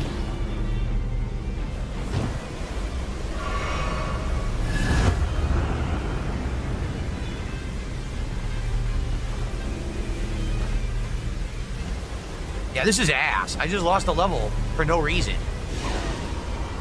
Because I couldn't fucking find my way up to the tree. Trying to help them with the boss, and then I'm dead instantly. There's nothing I can do about it, so now I'm level 9 again. Sucks. Not working. I'm getting it together. It doesn't work. I'm gonna get downed here, obviously.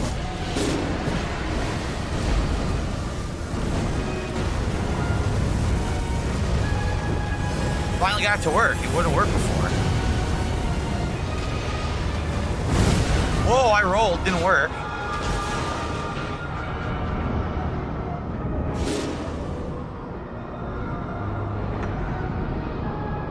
Oh, great. 2 of us are down. Oh, that's awful.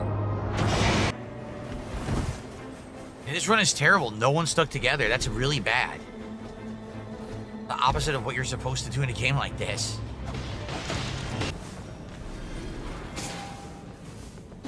What the fuck? Whoa!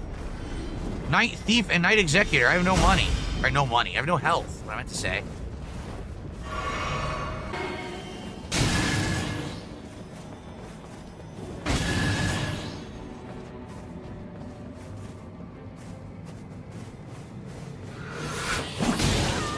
What the fuck?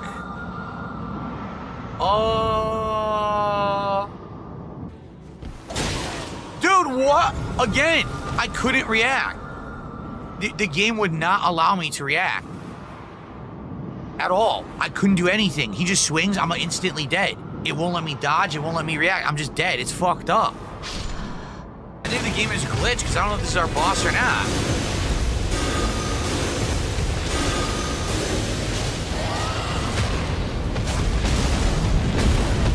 What? Yeah, it's fucked up, man. This has been the stupidest run ever. It's so bad. The dragon just disappeared. Now it reappeared. What? I don't even know if this was the boss fight and it's over.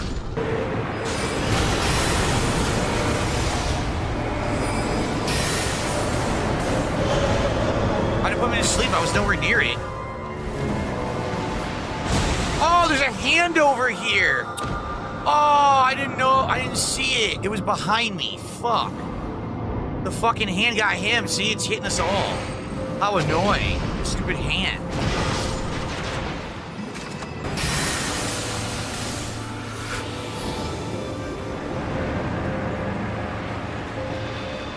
I'm gonna run out of FP. That's my problem.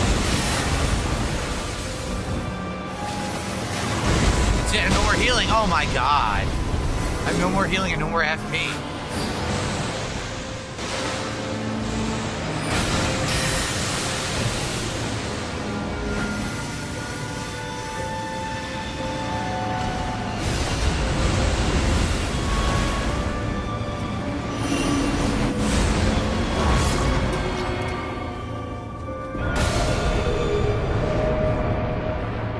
What happened to my ultimate? I cast my ultimate, nothing happened. I didn't get it. Yo, my ultimate glitched. I cast it and nothing happened at all. Yeah, we just lost to the sleet. There was nothing we could do. And this one is absolutely hilarious. So DSP plays Enzo, and it's a Sims-like game, and he gets himself a job in real life in the game. After one day of work, he comes home and he dies in his sleep. It's so poetic, and it would reflect real life if Phil ever had to get a job. And not only did he died because negative karma. And how do you get negative karma in this game? You don't socialize.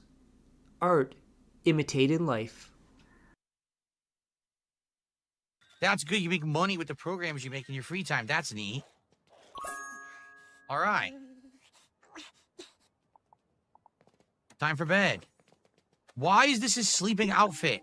We've got to fix that. The game thinks that this is an acceptable sleeping outfit. I don't understand. Why is the karma of my... What's going on? What the hell just happened?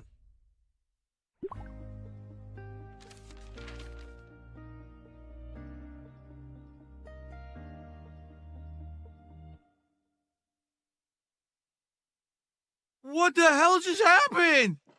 What? Why did I die? Why did I... Why did I just die? I had 1 day of work. What happened? You can't make it up. What happened?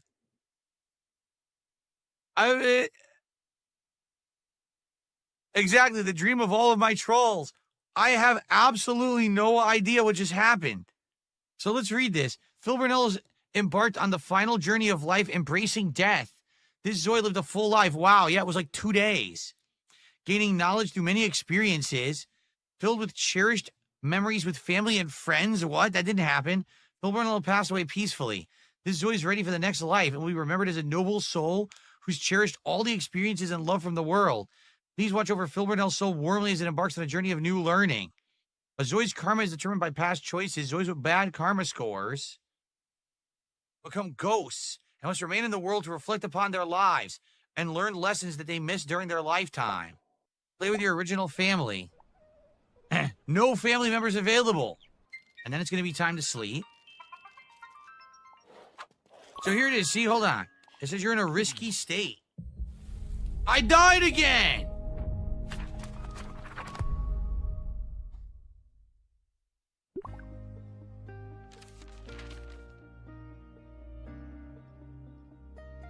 I don't even know what to say. I don't understand. It pops up, says you're in a risky karmic state. But you can't do anything about it, and then you die in your sleep. I've only played this character for 3 hours. What was it, like 3 days in the game? Something like 3 days, and you're dead. I mean, choosing to go back in time, all it's going to do is it's going to have you, exactly, it's going to have you load, so you can't fix it. So I guess this character is screwed. What I need to do next time, I have to make a new character, and I have to I'll start in another place, if there is a next time. Because I'm shocked that tonight we actually had more people here, more engagement, but the support was actually not even, we didn't even get halfway to the goal, which is very odd. Usually when I have a game like this that's a newer game and we're playing, we're having fun with it, and there's a lot of engagement, then there's support. There was like very little tonight. So I don't get it. I don't know. If you wanted a next time for the game, you should have supported it, quite frankly, because if we hit the goal tonight, absolutely, I would have done another stream of it. Now I don't know. No, there's no quick audit to be had. The stream is over. My character is dead, and we didn't even hit halfway to the goal. Maybe that's why he died. Because he realized we didn't even hit halfway to our goal, and he just immediately had a heart attack. He couldn't take it. Black and white. And now we get to Expedition 33, and despite most of this being boring, there were some moments where DSP absolutely fucked up. He was horrible at this game. And now, let's take a look at some fails of DSP in Expedition 33. Black and white, and it looks like it's a platforming thing.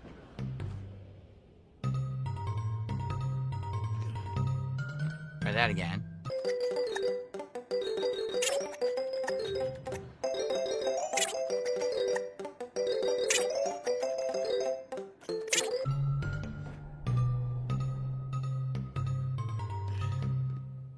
We gotta start from the beginning? Oh, that's ass.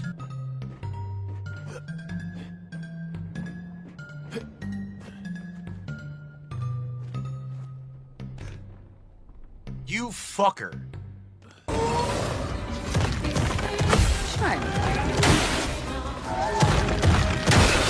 Damn it. Already dead? Let's finish this.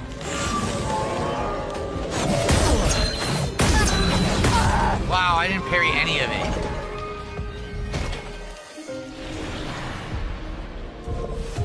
I didn't parry any of it. It's locked on you.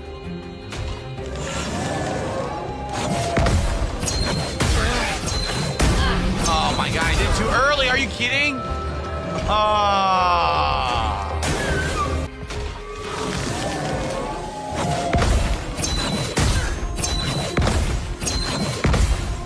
Got hit once. That sucks. Oh well. Not impressed. That's the easiest. He's about to be broken. Oh, wrong button. It was a new attack. I'd never seen it before. Look out. I can't believe I missed those. I tried. Damn. So be it. I have no more revive? No, I have a revive. Okay. Don't worry. I'm here. That's not good. Full power. What does that mean? Not today. Bring it on. Let's dance. It's locked on you. Push out my help. Get ready. I parried. Are you kidding? Oh my god. I swear I parried. I swear I parried that. That's ridiculous. Maybe that last one has different timing. Too early. Screwed up awfully right at the start. Great.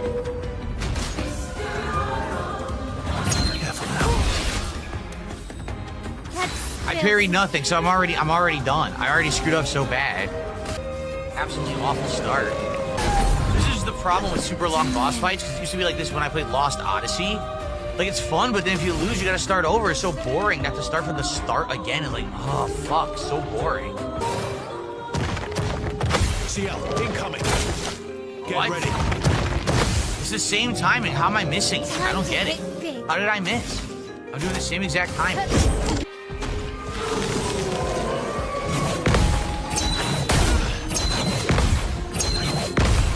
Missed one. Son of a bitch. At least we didn't die. Missed again. Son of a bitch. I missed it. Fuck. Eyes up, person. Get ready. Ready to Shit. I'm parrying. What the hell? Get ready.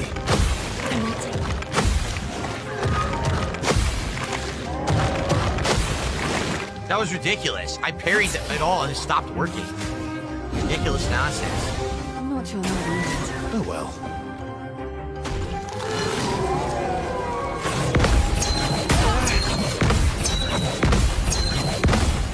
Five that time, damn. 9999.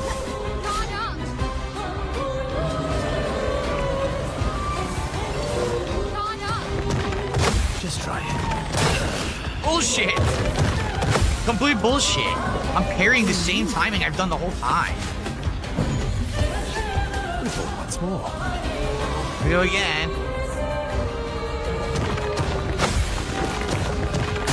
I did it. Bring it on. Incoming. Push out my help. Push out. I did it. Are you kidding? Why does the parry stop working at the end? This one, and it's actually. And now we get to Gears Reloaded, the campaign. And DSP decided to play this on hardcore. And you know, DSP, FPSs, hardcore. How bad could this be for DSP? I mean, he's been doing this for almost 20 years, right? This one, and it's actually jarring to the eye.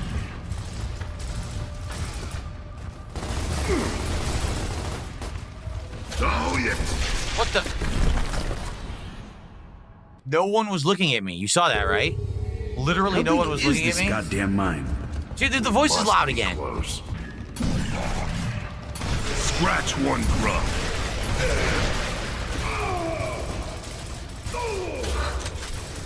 I'm getting shot even though I'm behind cover. Weird. Fire in the hole. Fuckers move. I gotta get back into the groove of things again. I haven't played this in a while. He walked out of the shadow. I couldn't even see him, and he just basically filled me with a shotgun blast, and he doesn't die. We must be close. Bear, you guys still out there? Oh my god, enough with this! I really wish the grenades worked, but they don't work on hardcore at all. They don't do anything. You saw I threw it at him, it did 0 damage, and then he ran forward and insta-killed me. Lock and load. Again, dude! I can't fill the guy with enough bullets to kill him before his fucking shotgun insta-kills me. This is ridiculous. How big is this goddamn mine? We must be close. Bear, you guys still out there? Yeah. I can't even move, I'm stuck. It goes into that stupid radio call, and then I can't even move my character. Can I go down? Wow. I'm not sure what they expect me to do to kill this guy. He doesn't take any damage from the gun, and then he insta-kills me. Dom was instantly down. Where is he? Fight through the pain. I couldn't even see him. He was in the dark.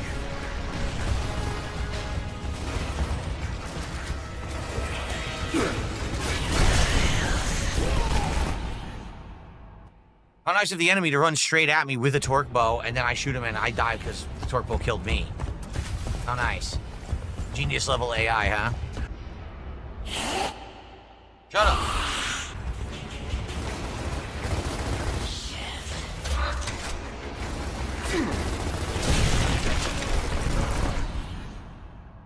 So he shot the torque bow through his own cover. Thanks, man.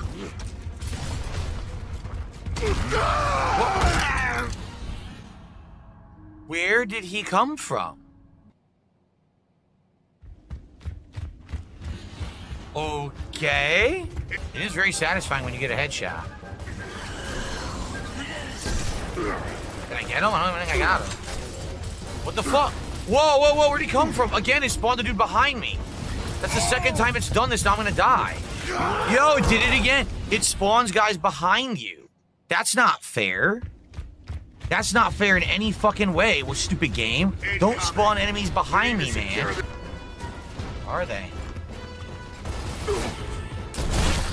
Oh, it spawned this guy next to me, and he gets an instant fucking kill shot. Dude, come on. Great fucking spawn, huh?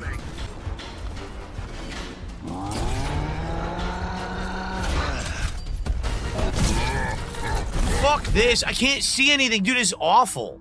This is probably the awful courtyard, the worst courtyard. They literally all just stand in the open and get downed endlessly. They don't help you. And they expect you to clear the whole courtyard yourself when they're all awful. No damage from a point-blank boom shot. Great.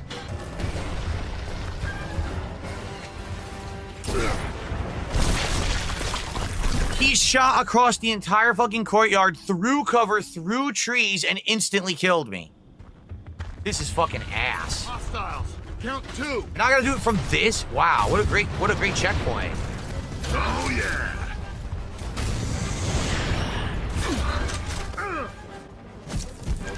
Yeah, this is fucking stupid. I can't see it. It went through his body and didn't blow up. You saw that, right? Nice. Dude, why does it not even work? Literally, the boom shot passed through the guy's body, didn't work, and then at point blank, I shot and it did 0 damage. What the fuck? And now we have GTA 4, where Phil presses the button to jump out of the helicopter, blames the game even though he acknowledged he pressed the button, and then fails a mission because he's too preoccupied with getting food.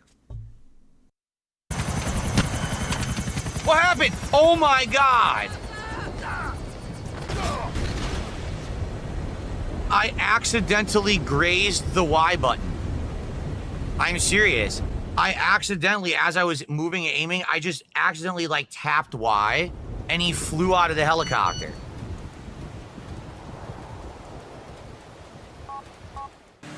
I gotta do the whole mission over. You've got to be kidding me. I've got to do the whole mission over now with no ammo. What the fuck? Gee, thanks for the great checkpoint. I want you to think about how stupid that is. You can accidentally graze the button that has you go in and out of vehicles, and you just jump out of the helicopter and die. What? Why would it be like that? Because I tapped, and I didn't even push it hard. It was just like an accidental grazing. I hope there's a checkpoint, and if you die here, they let you continue from here. But I can't buy a hot dog. They won't let me. See? Oh, you can? I buy some nuts. I can't stand this shit. Dimitri got away. Quality merchandise. Thank you.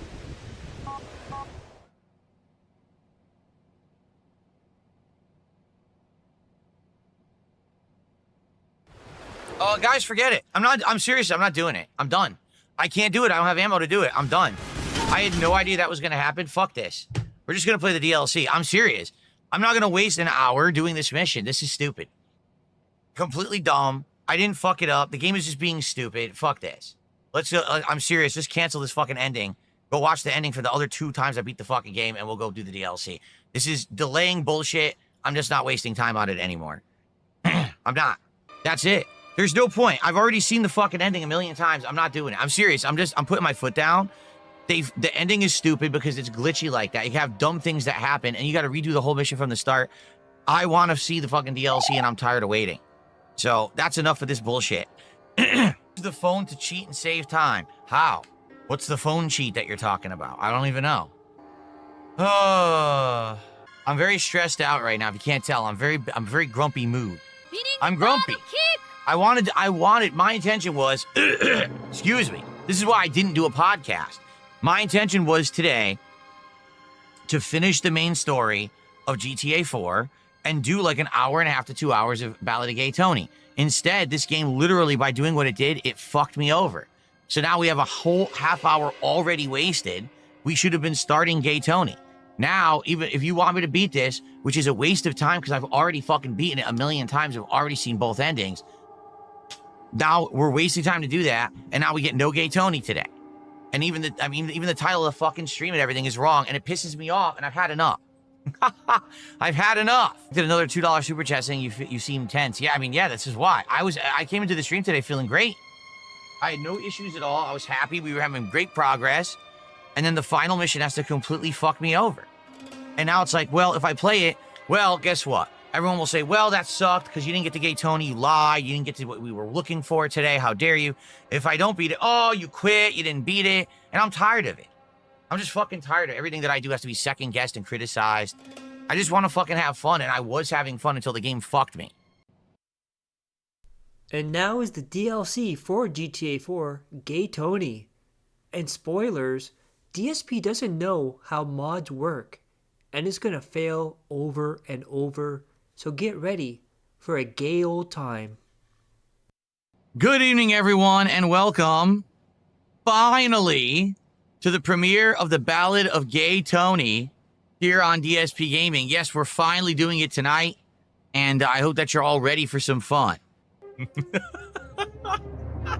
You ask for it, you get it. You get what you want here on DSP Gaming. Ooh. Okay, are we ready? He tossed the card immediately. Uh-oh. What's going on? Oh, come on.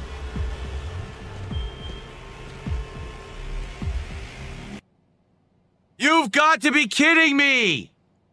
You have got to be kidding me. I've played it. I pressed the button and skipped the cutscene and played it. So it works. Maybe I have to skip the cutscene then.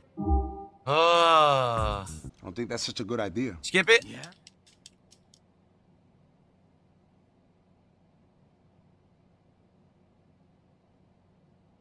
See? To go to Hercules. So now it works, but now we don't know what's going on. We skipped the intro, so I have no clue what's happening. Well, there goes Content ID with this song, I'm sure. We're gonna get claimed out the butt. Can't turn off this music, so we have to put up with it. Great music. Amazing. Everybody whine ding ding dang dang. Ain't up the ding dong ding dong dang. Ding dong ding dong ding dong dang. Jeez. Go home and take a bath. Son? Yeah, I had a complicated day, okay? Well, it doesn't really matter. The entire thing's gonna get claimed anyway for the music, so no big deal. Okay, go away. Get off the screen. Stop. Leave. Get rid of this overlay right now. Stop it. It won't go away. The overlay. Exit. Okay, there was an exit button I had to push. B. I don't know what's going on that it's doing that. I have no idea where the video signal's going out. So who am I hitting? Who am I trying to hit? The guy in the golf cart? This guy? What are we doing, man? We're keeping our most important investor happy. Just hit it already. Game. I find the clothes you have to wear kind of unflattering. If I get this one on the first try, 3 for 3, someone's got to support the channel right now with a contribution. Here we go. Ready? Oh, wait, what? Oh, okay. It didn't hit. Ready? Oh, I pressed it and nothing happened. What the hell? I totally pressed it and nothing happened. You and me should hit the links in Venturis. Yeah, sure thing, Tom. I can just see us now. It's not working. I'm pressing it. Terrible golfers who just lost. Oh, maybe you have to do it on the way down. Oh, I'm gonna miss. I'm gonna miss. I'm gonna be short. Well, damn it. On purpose there. God damn it. Oh, well. February Tour Championships. I didn't understand that you had to do it on the way down like that. Now it's perfect. Look at this. Yeah, it's got no wheels. The golf cart has no wheels. What the fuck? What do they want me to do? What's going on? You get into the golf cart? What golf cart? I can't get into a golf cart. Look at this. Well, I think we know what happened. The game spawned in Gay Tony and the cart and got him stuck. Well then. You can't really get into a golf cart that's floating. Holy shit! Whoa! Holy shit! Oh, look, it worked. Come on, get in. What the? Oh! Uh-oh. It's got no wheels. Keep after rock.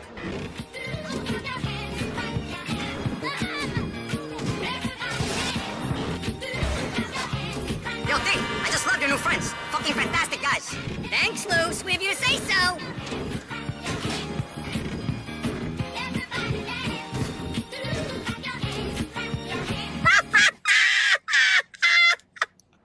So we lost Rocco, but I think he'll find us soon enough. This DLC wait, what?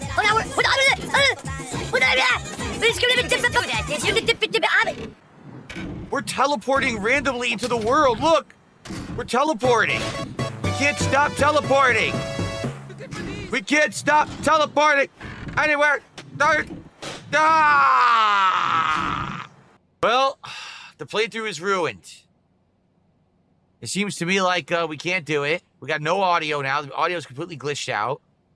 I was gonna say we'll go back to Mom's and save the game, but I think like people were saying, if you uninstall or reinstall mods, it's gonna screw the save file up anyway.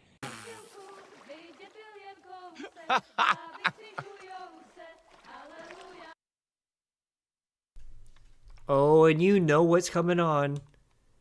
Kingdom Come Deliverance. The first clip here is going to be DSP calling someone a slut for what they're wearing. And the second clip is going to be his rant. And it's all over the place, asking them to shut up. And it's that famous rant from Kingdom Come Deliverance.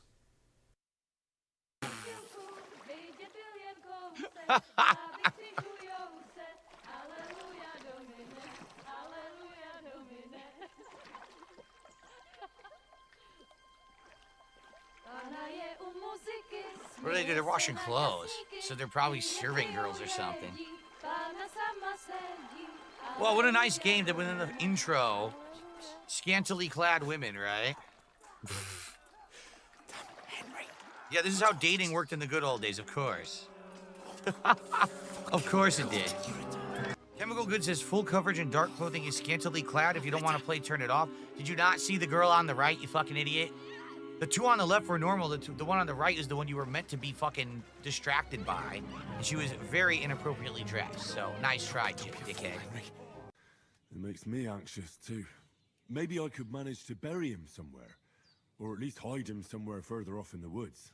The Lord be praised. I'd be truly glad of that. Do you feel up to it, laddie? You ain't in the best of shape, and digging a grave's a tough job, even for a healthy fella. Oh, I'm supposed to do something. Oh, I actually have to input something. Oh. Not to worry. I'll see what I can manage. It's on account of us that he's here anyway. I wouldn't want you to have any more trouble. And a bit of effort, even if it's a dirty job, is the least I owe you. Well, if you think you can manage it, good. But don't overstrain yourself. And thanks. Where should I put him? Grab the spade by the dung pile and bury him by the creek. Oh my God, The it's soil so will be boring. softer there, so it should be easier. When you head out the gate, follow your nose. Find a good spot somewhere in the reeds and nettles. And when you're done with that, better have a wash, so's you don't have the stench of death on you. True. I'll bear that in mind. I'll sort out the rest with Ignatius. You're still talking! Shut the fuck up! Shut the fuck up! Shut the fuck up! Is there a fucking video game? Shut up! This is the worst fucking thing ever! But in better ones. They never shut up! They just talk and blather about menial, boring shit! This is a video game? Oh my God! It's one of the worst I've ever experienced! Holy fucking shit! How am I supposed to work with this to make any content? The fucking old one. By the way, my teeth hurt. Can you get me an herb that will help my oh, my dentures fell out. Can you find my dentures in the backyard? Oh! Oh! Oh my God! Oh my God! How do you guys like this? What am I missing? Can someone explain? I have shout outs to do. I'm going to do some shout outs. I would legitimately like an explanation of what I'm supposed to be liking about this game right now. We're almost 2 hours in. Nothing has happened, and she's telling you to do menial tasks and won't shut the fuck up. And this is another game you guys been waiting for. Mario Galaxy 2. And not only does he fail in another children's game, he's gonna rage quit this, because this, my friends, is too hard for DSP.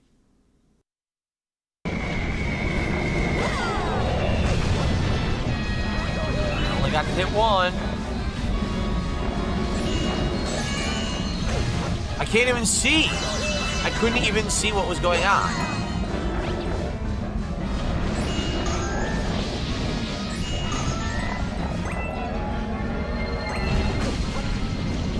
Me? Seriously?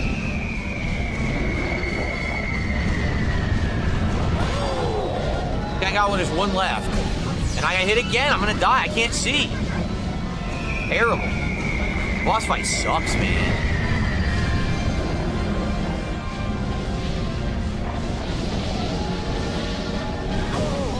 Worst boss fight in the game by a country mile. It's awful. The camera angles suck, the controls suck. The wonkiness of the hit detection sucks. It's just shit. That guy got 17 lives to do this, but I hate this fight. I hate it. Look at that, I missed it. How did I miss it?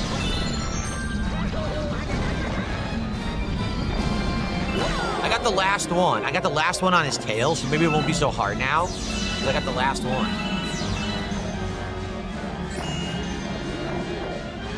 You just ran in a circle. I didn't do that. That's the wonky controls of the game. Sometimes you run in a circle for no reason. I do it, I did it. See how I had to do it? I had to like rush it and do it weirdly. Oh, I got him though. Good stuff. All right. Humbug. Humbug.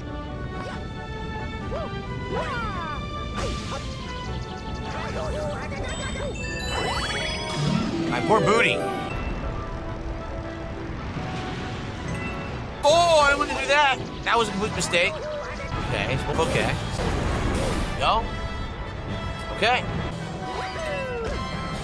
Great. Yes. Oh, come on. A stupid fireball got me.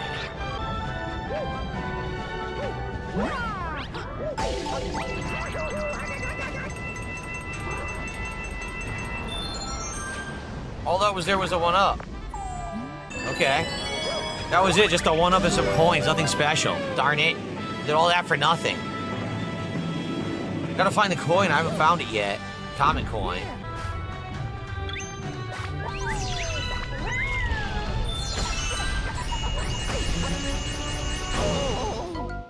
Well, that was totally worth it. And there's no checkpoint, is there? Oh, there was a checkpoint. Never mind. I didn't see it, but I'm happy that I got one.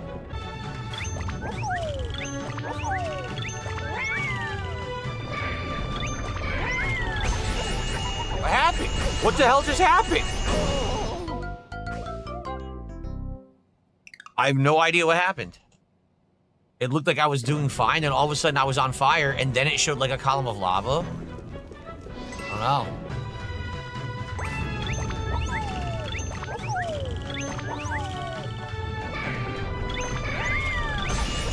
Look, what am I doing wrong? What the? What on earth am I doing wrong? I'm swinging as fast as I can. I'm not dilly-dallying. It hits me anyway.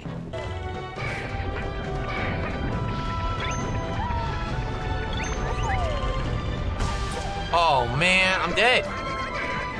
I literally can't... Oh, there's a Yoshi egg over here. Oh, man. They made it tough. They made it really tough. You can't go fast. If you go slow, then the platform sinks and the boomerangs hit you.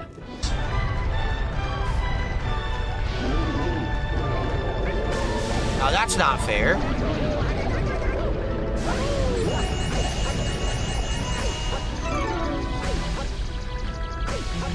Well, there's the coin. I can't get it, and I'm dead. Oh, there was no way to know to not go on the right path there because the lava dude would bite you. There was no way to know that. You had to go through trial and error. All right. Okay. I jumped. It didn't work. I jumped and held the button, and it did not work.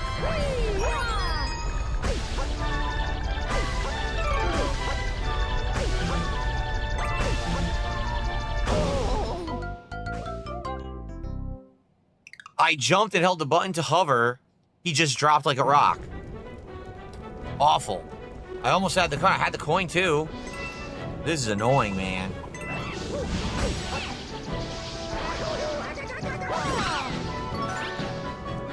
Oh, I didn't even get the coin this time. Ugh. I know I shouldn't have started this stage because now it's past 4 and I'm supposed to be done.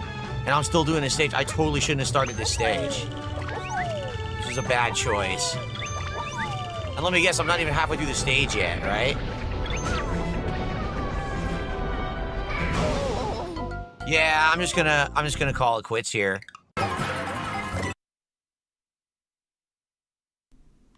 And you knew this was coming. One of the worst games from DSP this year, 2025, is Mario Kart. Another children's game dominated and used up Phil like a cheap whore. I'm not, wait! I wasn't in first! Whoa, whoa, whoa! Whoa! I got hit with a blue shell and I was in third. How am I supposed to come back now? The game blatantly cheated. Blue shell hits first. Why did blue shell hit me? I was in third. The game literally just cheated. What the hell was that? Right. Dude, this is nonsense. Because every enemy's gonna hit only me. Oh my god. I don't like this.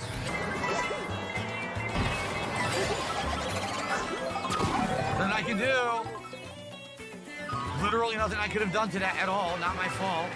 So first race I was cheated because I was in third place and blue shell hit me and put me in sixth. Second race I'm in first place and blue shell hits me. There's nothing I can do. What? How did I not get an item? What? I said I didn't get an item. I touched it. Blatantly cheating. Pretty bad, man. I have better maximum speed than Goomba. How could he be passing me? I jumped and it didn't jump. Great. Yeah, it's not my fault. I did it.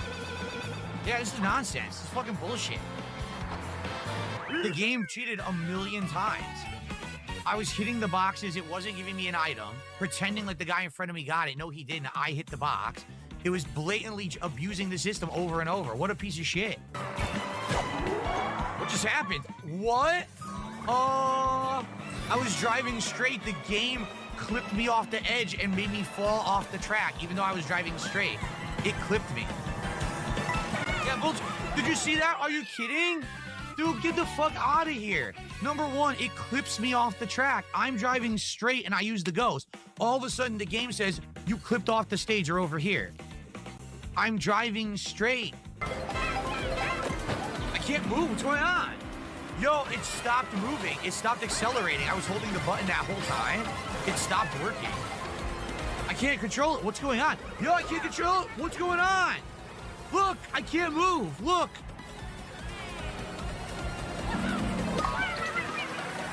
The Weebo is faulty. Look what happened.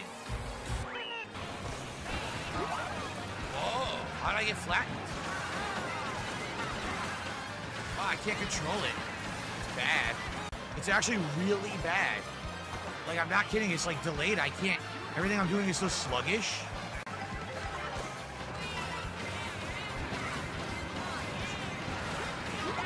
How did I get flat? What?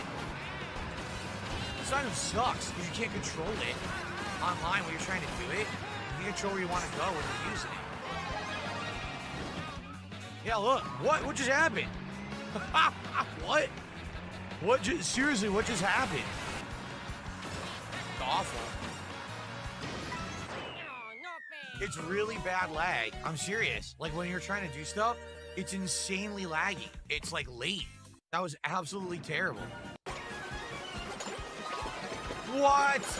I was trying to do the Goombas in front of me, and somehow the fireball didn't connect with the Goomba even though it was right in front of me. It just stopped responding. What the hell? It did. It froze and stopped the drifting. Weird. I get nothing. Oh my god. Great.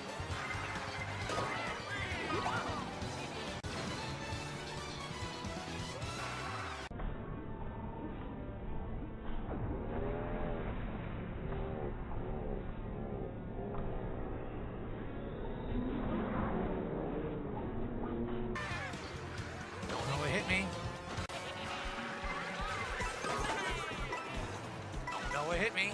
Couldn't see anything.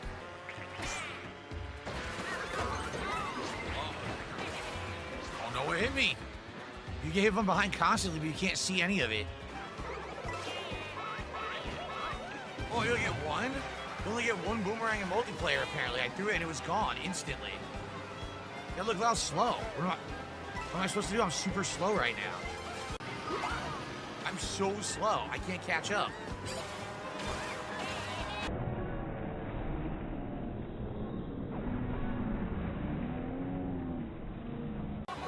Then I get hit anyway. What the hell? Come on. First place, baby. First place. No! What? Why did Mario pass me? See what I mean? I was driving straight. I was in first, and Mario just passed me. Now I'm in third. How did I get third? I was in first. Okay. You also notice that at the end of a match, it doesn't say who's in what place because the game doesn't know. And DSP did 3 marathons of Mega Man. I'm not going to cover every single one of them. This is a compilation of the 3. And he is so bad. He calls himself the king of retro, but can't play Mega Man. Make that make sense. How the hell do I do this? Oh my god. The stage is hard. I can't even make the jump. Oh shit.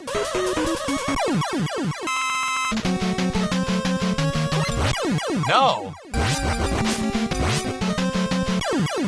It stopped working. Oh my god. Oh my god, you gotta be kidding me. He refused to drill. I didn't mean to jump. I wanted to slide. He jumped. That sucked. All I want to do is slide. I had him.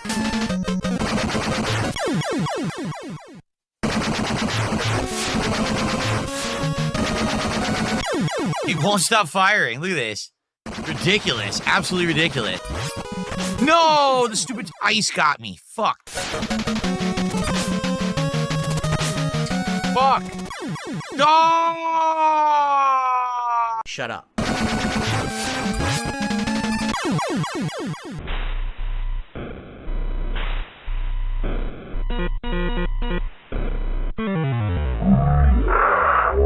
People are like, oh, Phil's trolling. He could have done that. No, guys, I have like 4 shots in me. I didn't mean to die there, I swear. I meant to jump on the rush jet. I can't even turn around in this thing. Oh, shit. Oh, no. Oh! Shut up. Oh, my gosh. Another extra life I can't reach. No! Shut up. Jump. Dude, I can't do it. I press jump. It doesn't work. I don't know. Fuck this. This is ridiculous. I'm pressing jump. It doesn't even do anything. Shut up. It didn't do anything.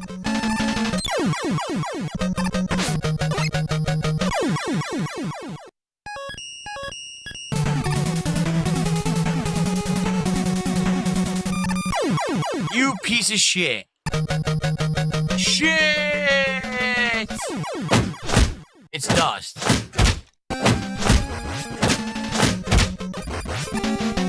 No! No, what the fuck? Double grab. He grabbed me twice. Fuck your mother, you piece of shit.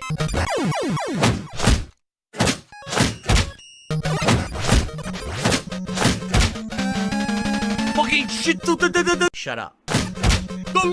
Shut up. No way you could have known what to do unless you slid early, and you wouldn't know to slide early unless you've already died there. Well, this is actually pretty lame. The way they made the game, you need to know what to do. You can't just react on the fly. See? You can't. You literally cannot react on the fly. It's not possible. That's lame.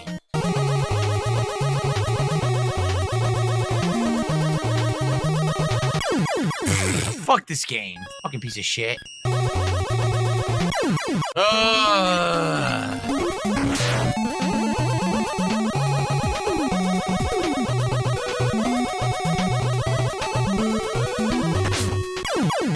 What the fucking shit? This is bullshit.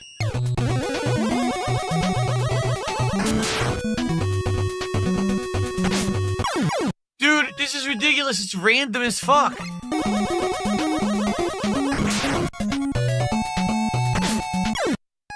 There's no way to know because it's actually completely random.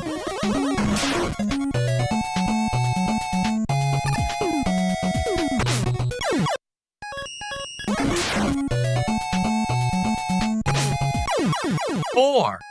I've never even seen 4 before, but apparently you can get 4.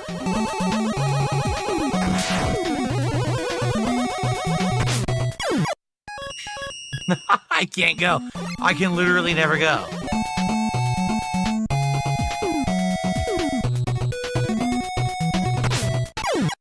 Dude, what the fuck am I supposed to do? Are you kidding me?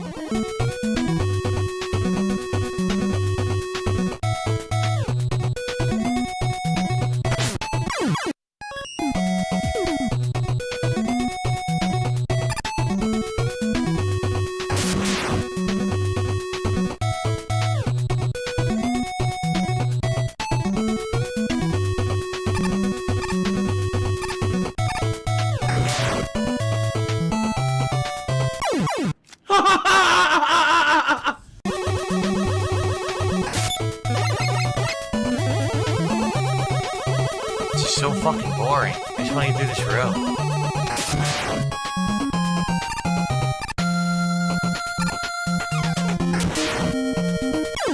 I didn't even do that. I swear to God I didn't do that. And now, another kids game, Minecraft. This is the second time he brought it back. And man, oh man, he kept dying over and over and over. This is one of the easiest kids games out there. But for some reason, DSP, fourth place at Evo, cannot handle the creepers. No, not Derek. The actual creepers. I should probably just put the crafting table down and then try to build like a thing here because I need to build. Let's see, crafting table down. Okay. Now I can do real things. I need a sword. Sword is... Oh, what the... A zombie already? We just began. What is going on? Zombies. Tons of zombies. We just started. It's not good. I'm dying. No! Where was there a creeper? I gotta kill this archer. Where's my... I can't find my bench. I'm about to die. I can't find my crafting bench. I've lost it. Or it is a stick and 2 pieces of wood. How do I make the wood? Here. Okay. I need a stick.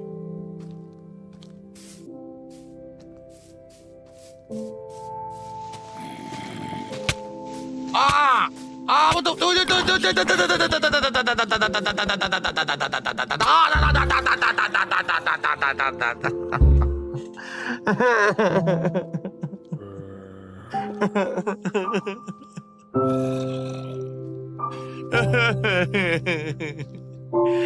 Early Minecraft.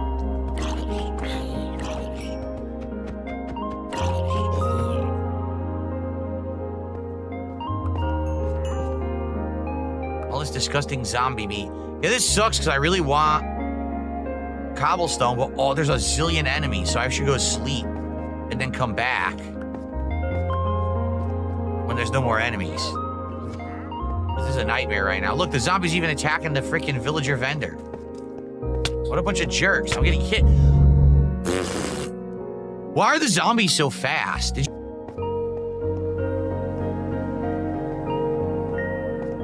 Where's my stuff? Where's my bed?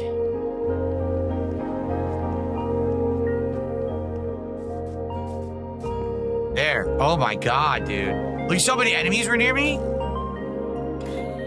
That was an incredible amount of enemies. I just got an egg, I think.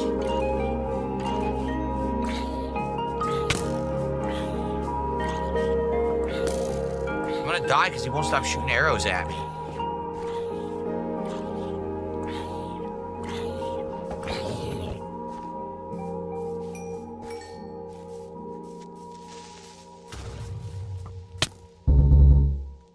Nothing. I don't even know what hit me. You tell me what just happened. Look at this. There's like infinite enemies coming out of the ground. I'm never going to be able to get to do anything here. Why am I on fire? Ridiculous. Oh my God. Oh. Early Minecraft is so frustratingly difficult.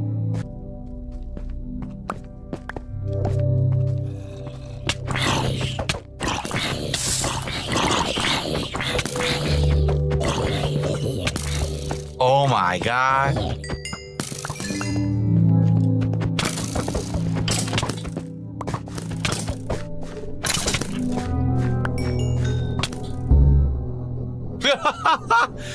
I forget what kind of mining you need to do to gain the experience. It's only when you're doing rare items, right? It's not standard. It's only when you're doing like rare ore. What? Again? Are you kidding? Like he literally showed up out of nowhere. The shield did come in handy there. Spawn killer on Kick says, did you know there's new enemies? Not necessarily, but it'll be fun to run into them, I think. They're still the most annoying things, because they just blow up, even when you're attacking them. This cave is giant. Look, I'm not even standing near... What? There was no creeper. He had already died. I died to nothing. There was no creeper in the room.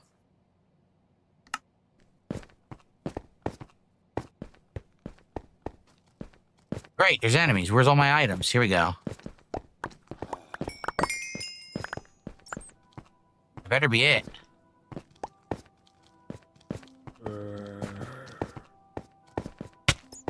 Now I'm getting hit by 500 enemies. Dude, are you kidding?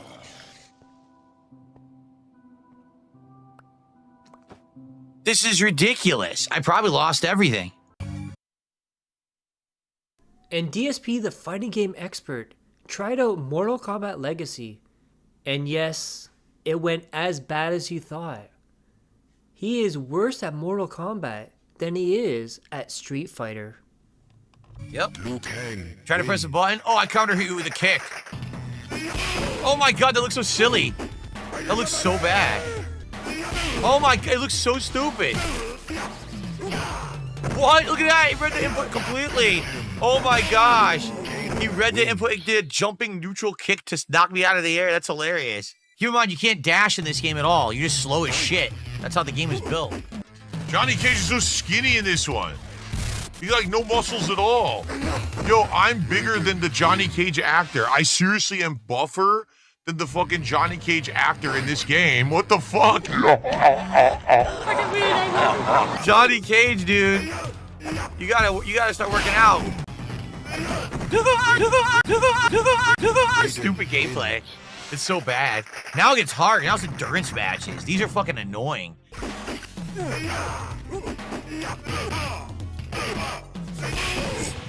Every time I tried to hit, he counter hit. 2 times I tried to punch, he counter punches, and then he does a ball. Didn't jump. I tried to jump, didn't jump. Oh my god. What the fuck? No, I can't even do anything. I don't know how I'm gonna kill 2 of them like this. This is ridiculous. What the fuck? Holy Testicle Tuesday, shut up. Yeah, I can't do nothing. He just interrupts everything I do. He literally interrupts every input. Wow. Oh no. Wow.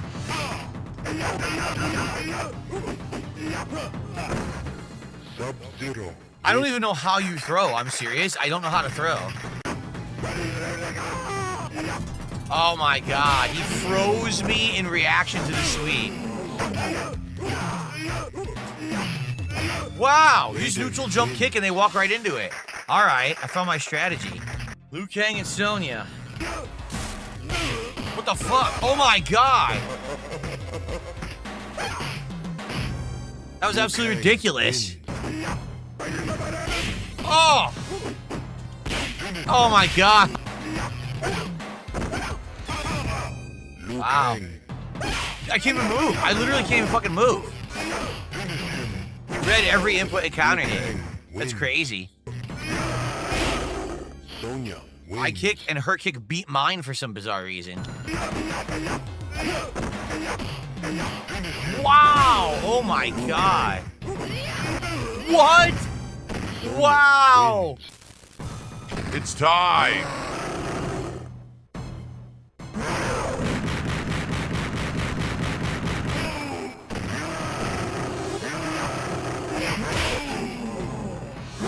Oh my god.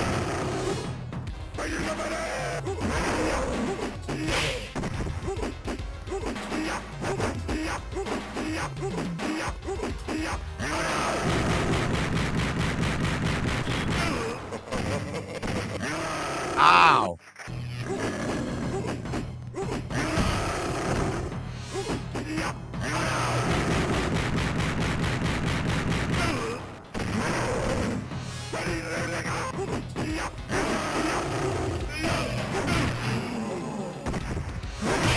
Can't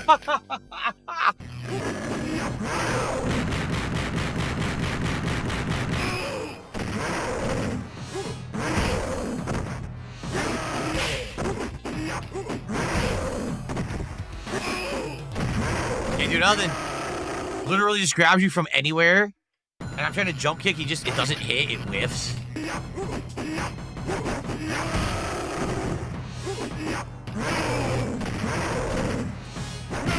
Wow. Literally interrupting every time I press a button, he counter hits.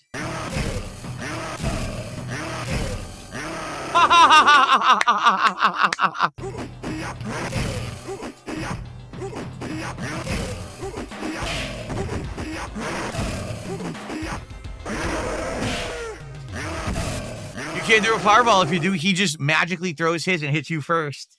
Wow. What? Ah!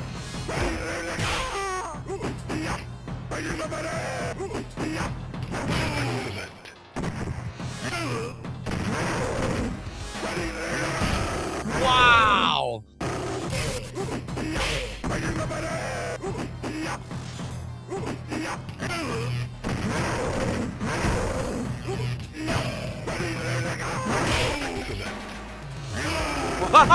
I can't do nothing.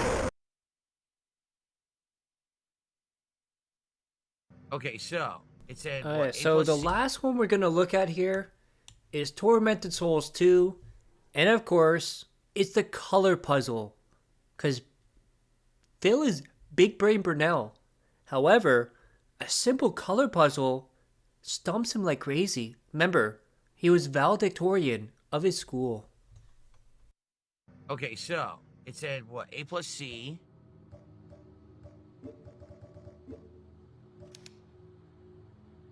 A plus B, B plus C, A plus C. The fuck does that mean?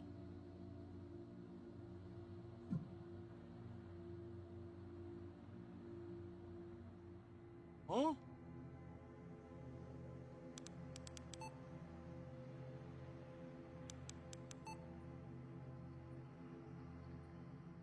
Huh?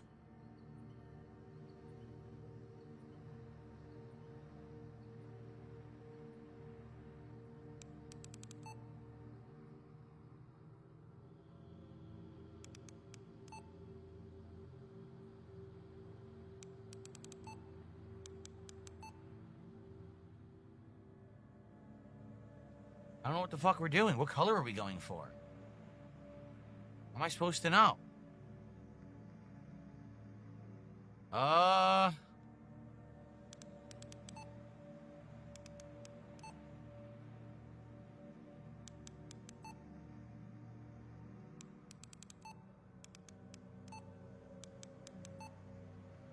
have no fucking clue what's going on. Wow, that was really a good hint, wasn't it?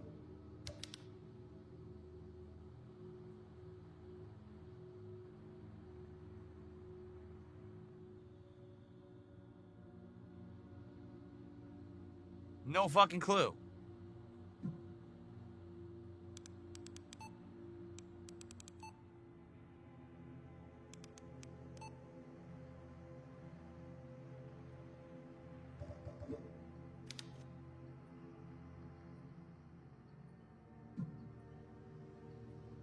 Well, this is pretty moronic.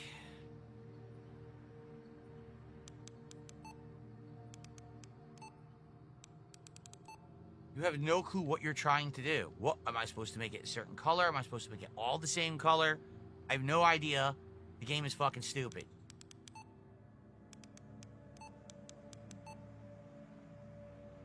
No, I don't know what the fuck. There's no way to know what to do besides fucking around. Just keep fucking around until you just solve the puzzle or look it up online. Wow. What is it with modern horror games having shitty fucking puzzles? Silent Hill F and now this, both awful. Chronos was good. The Chronos puzzles were good. This is just fucking ass. No, there's no colors to associate with letters. The fucking thing says that it's 2 of them becomes a color. What does that mean? I don't fucking know. You tell me. Doesn't mean anything. It literally doesn't mean anything.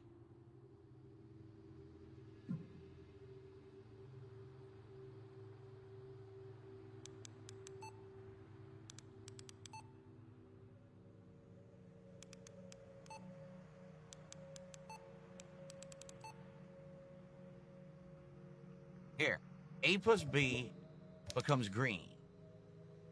B plus C becomes orange. A plus C is blue or purple. It's actually purple. Doesn't mean anything. It could all be worth any number you want. Seriously. It could all literally be worth any number you possibly want.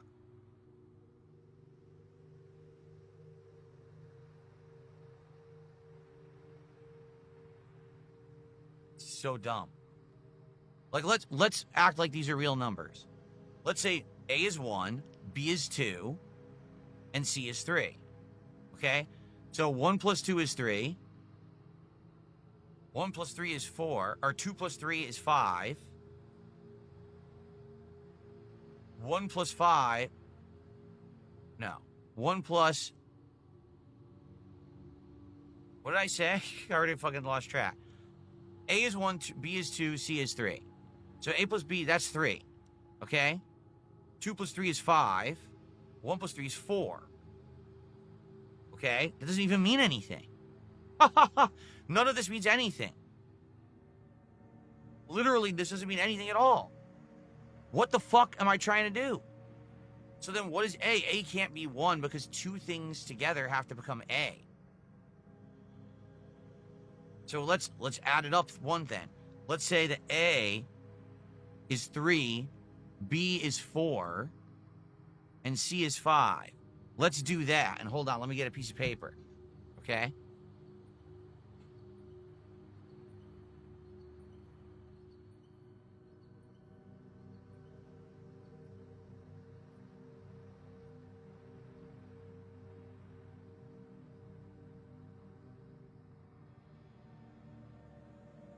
The thing is, how many colors are there? These are 3 colors, and we know that none of these are representative of a single letter.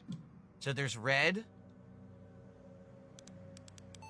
orange, yellow, green, blue, purple. There's 6 colors. That means there have to be at least 2 values lower than whatever A is worth.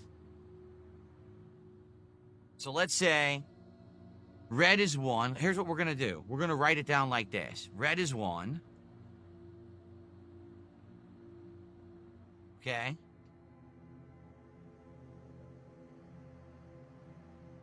What the fuck? It's not even... Orange is 2. Yellow is 3.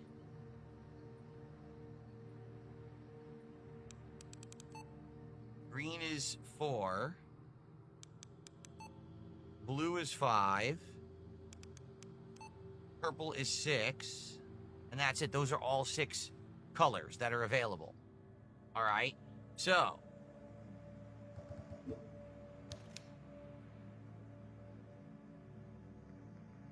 Green we don't have. We're saying green is 4. So green has to be 2 values added together. Right, to become 4. So if it's A plus B, then A could be red, which could be 1. And then B could be yellow, which is 3.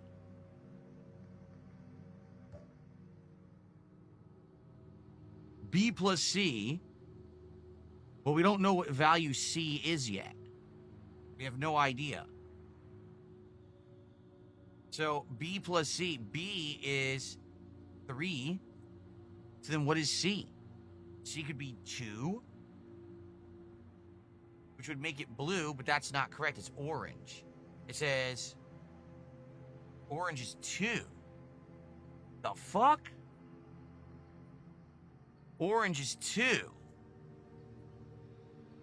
So then B have to be 1, but then C would have to be 1. This is retarded. All right, you know what?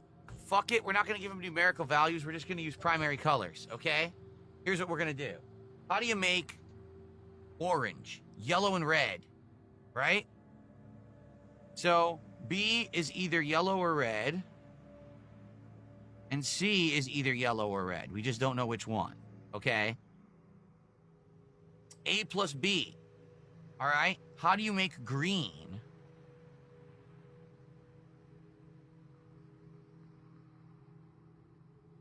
Well, we know B is yellow or red.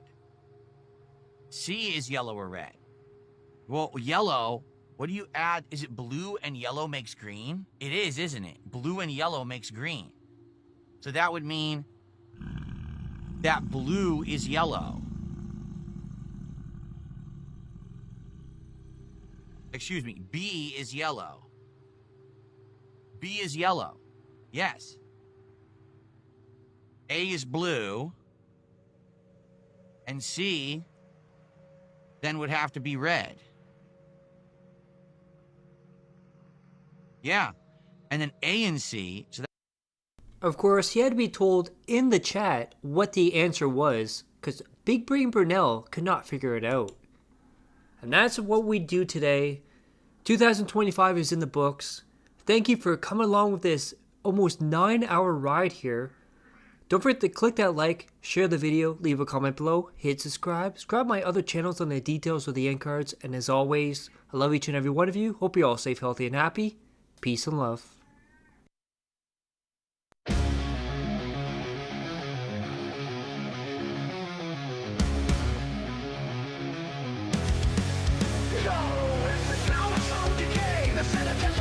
Another begging stream, another fabrication fails on the ropes, the lights are dim, the walls are closing in, another dead in his ego, another grip begins. He blames the trolls, the haters, the algorithms are rigged, but truth is taught a bit of pill, a consequence unfig. He built his throne on lies, on curated careful scams, now dash fires burning bright, exposing all the shams. The trolls, the haters, the algorithms are rigged, but truth is taught a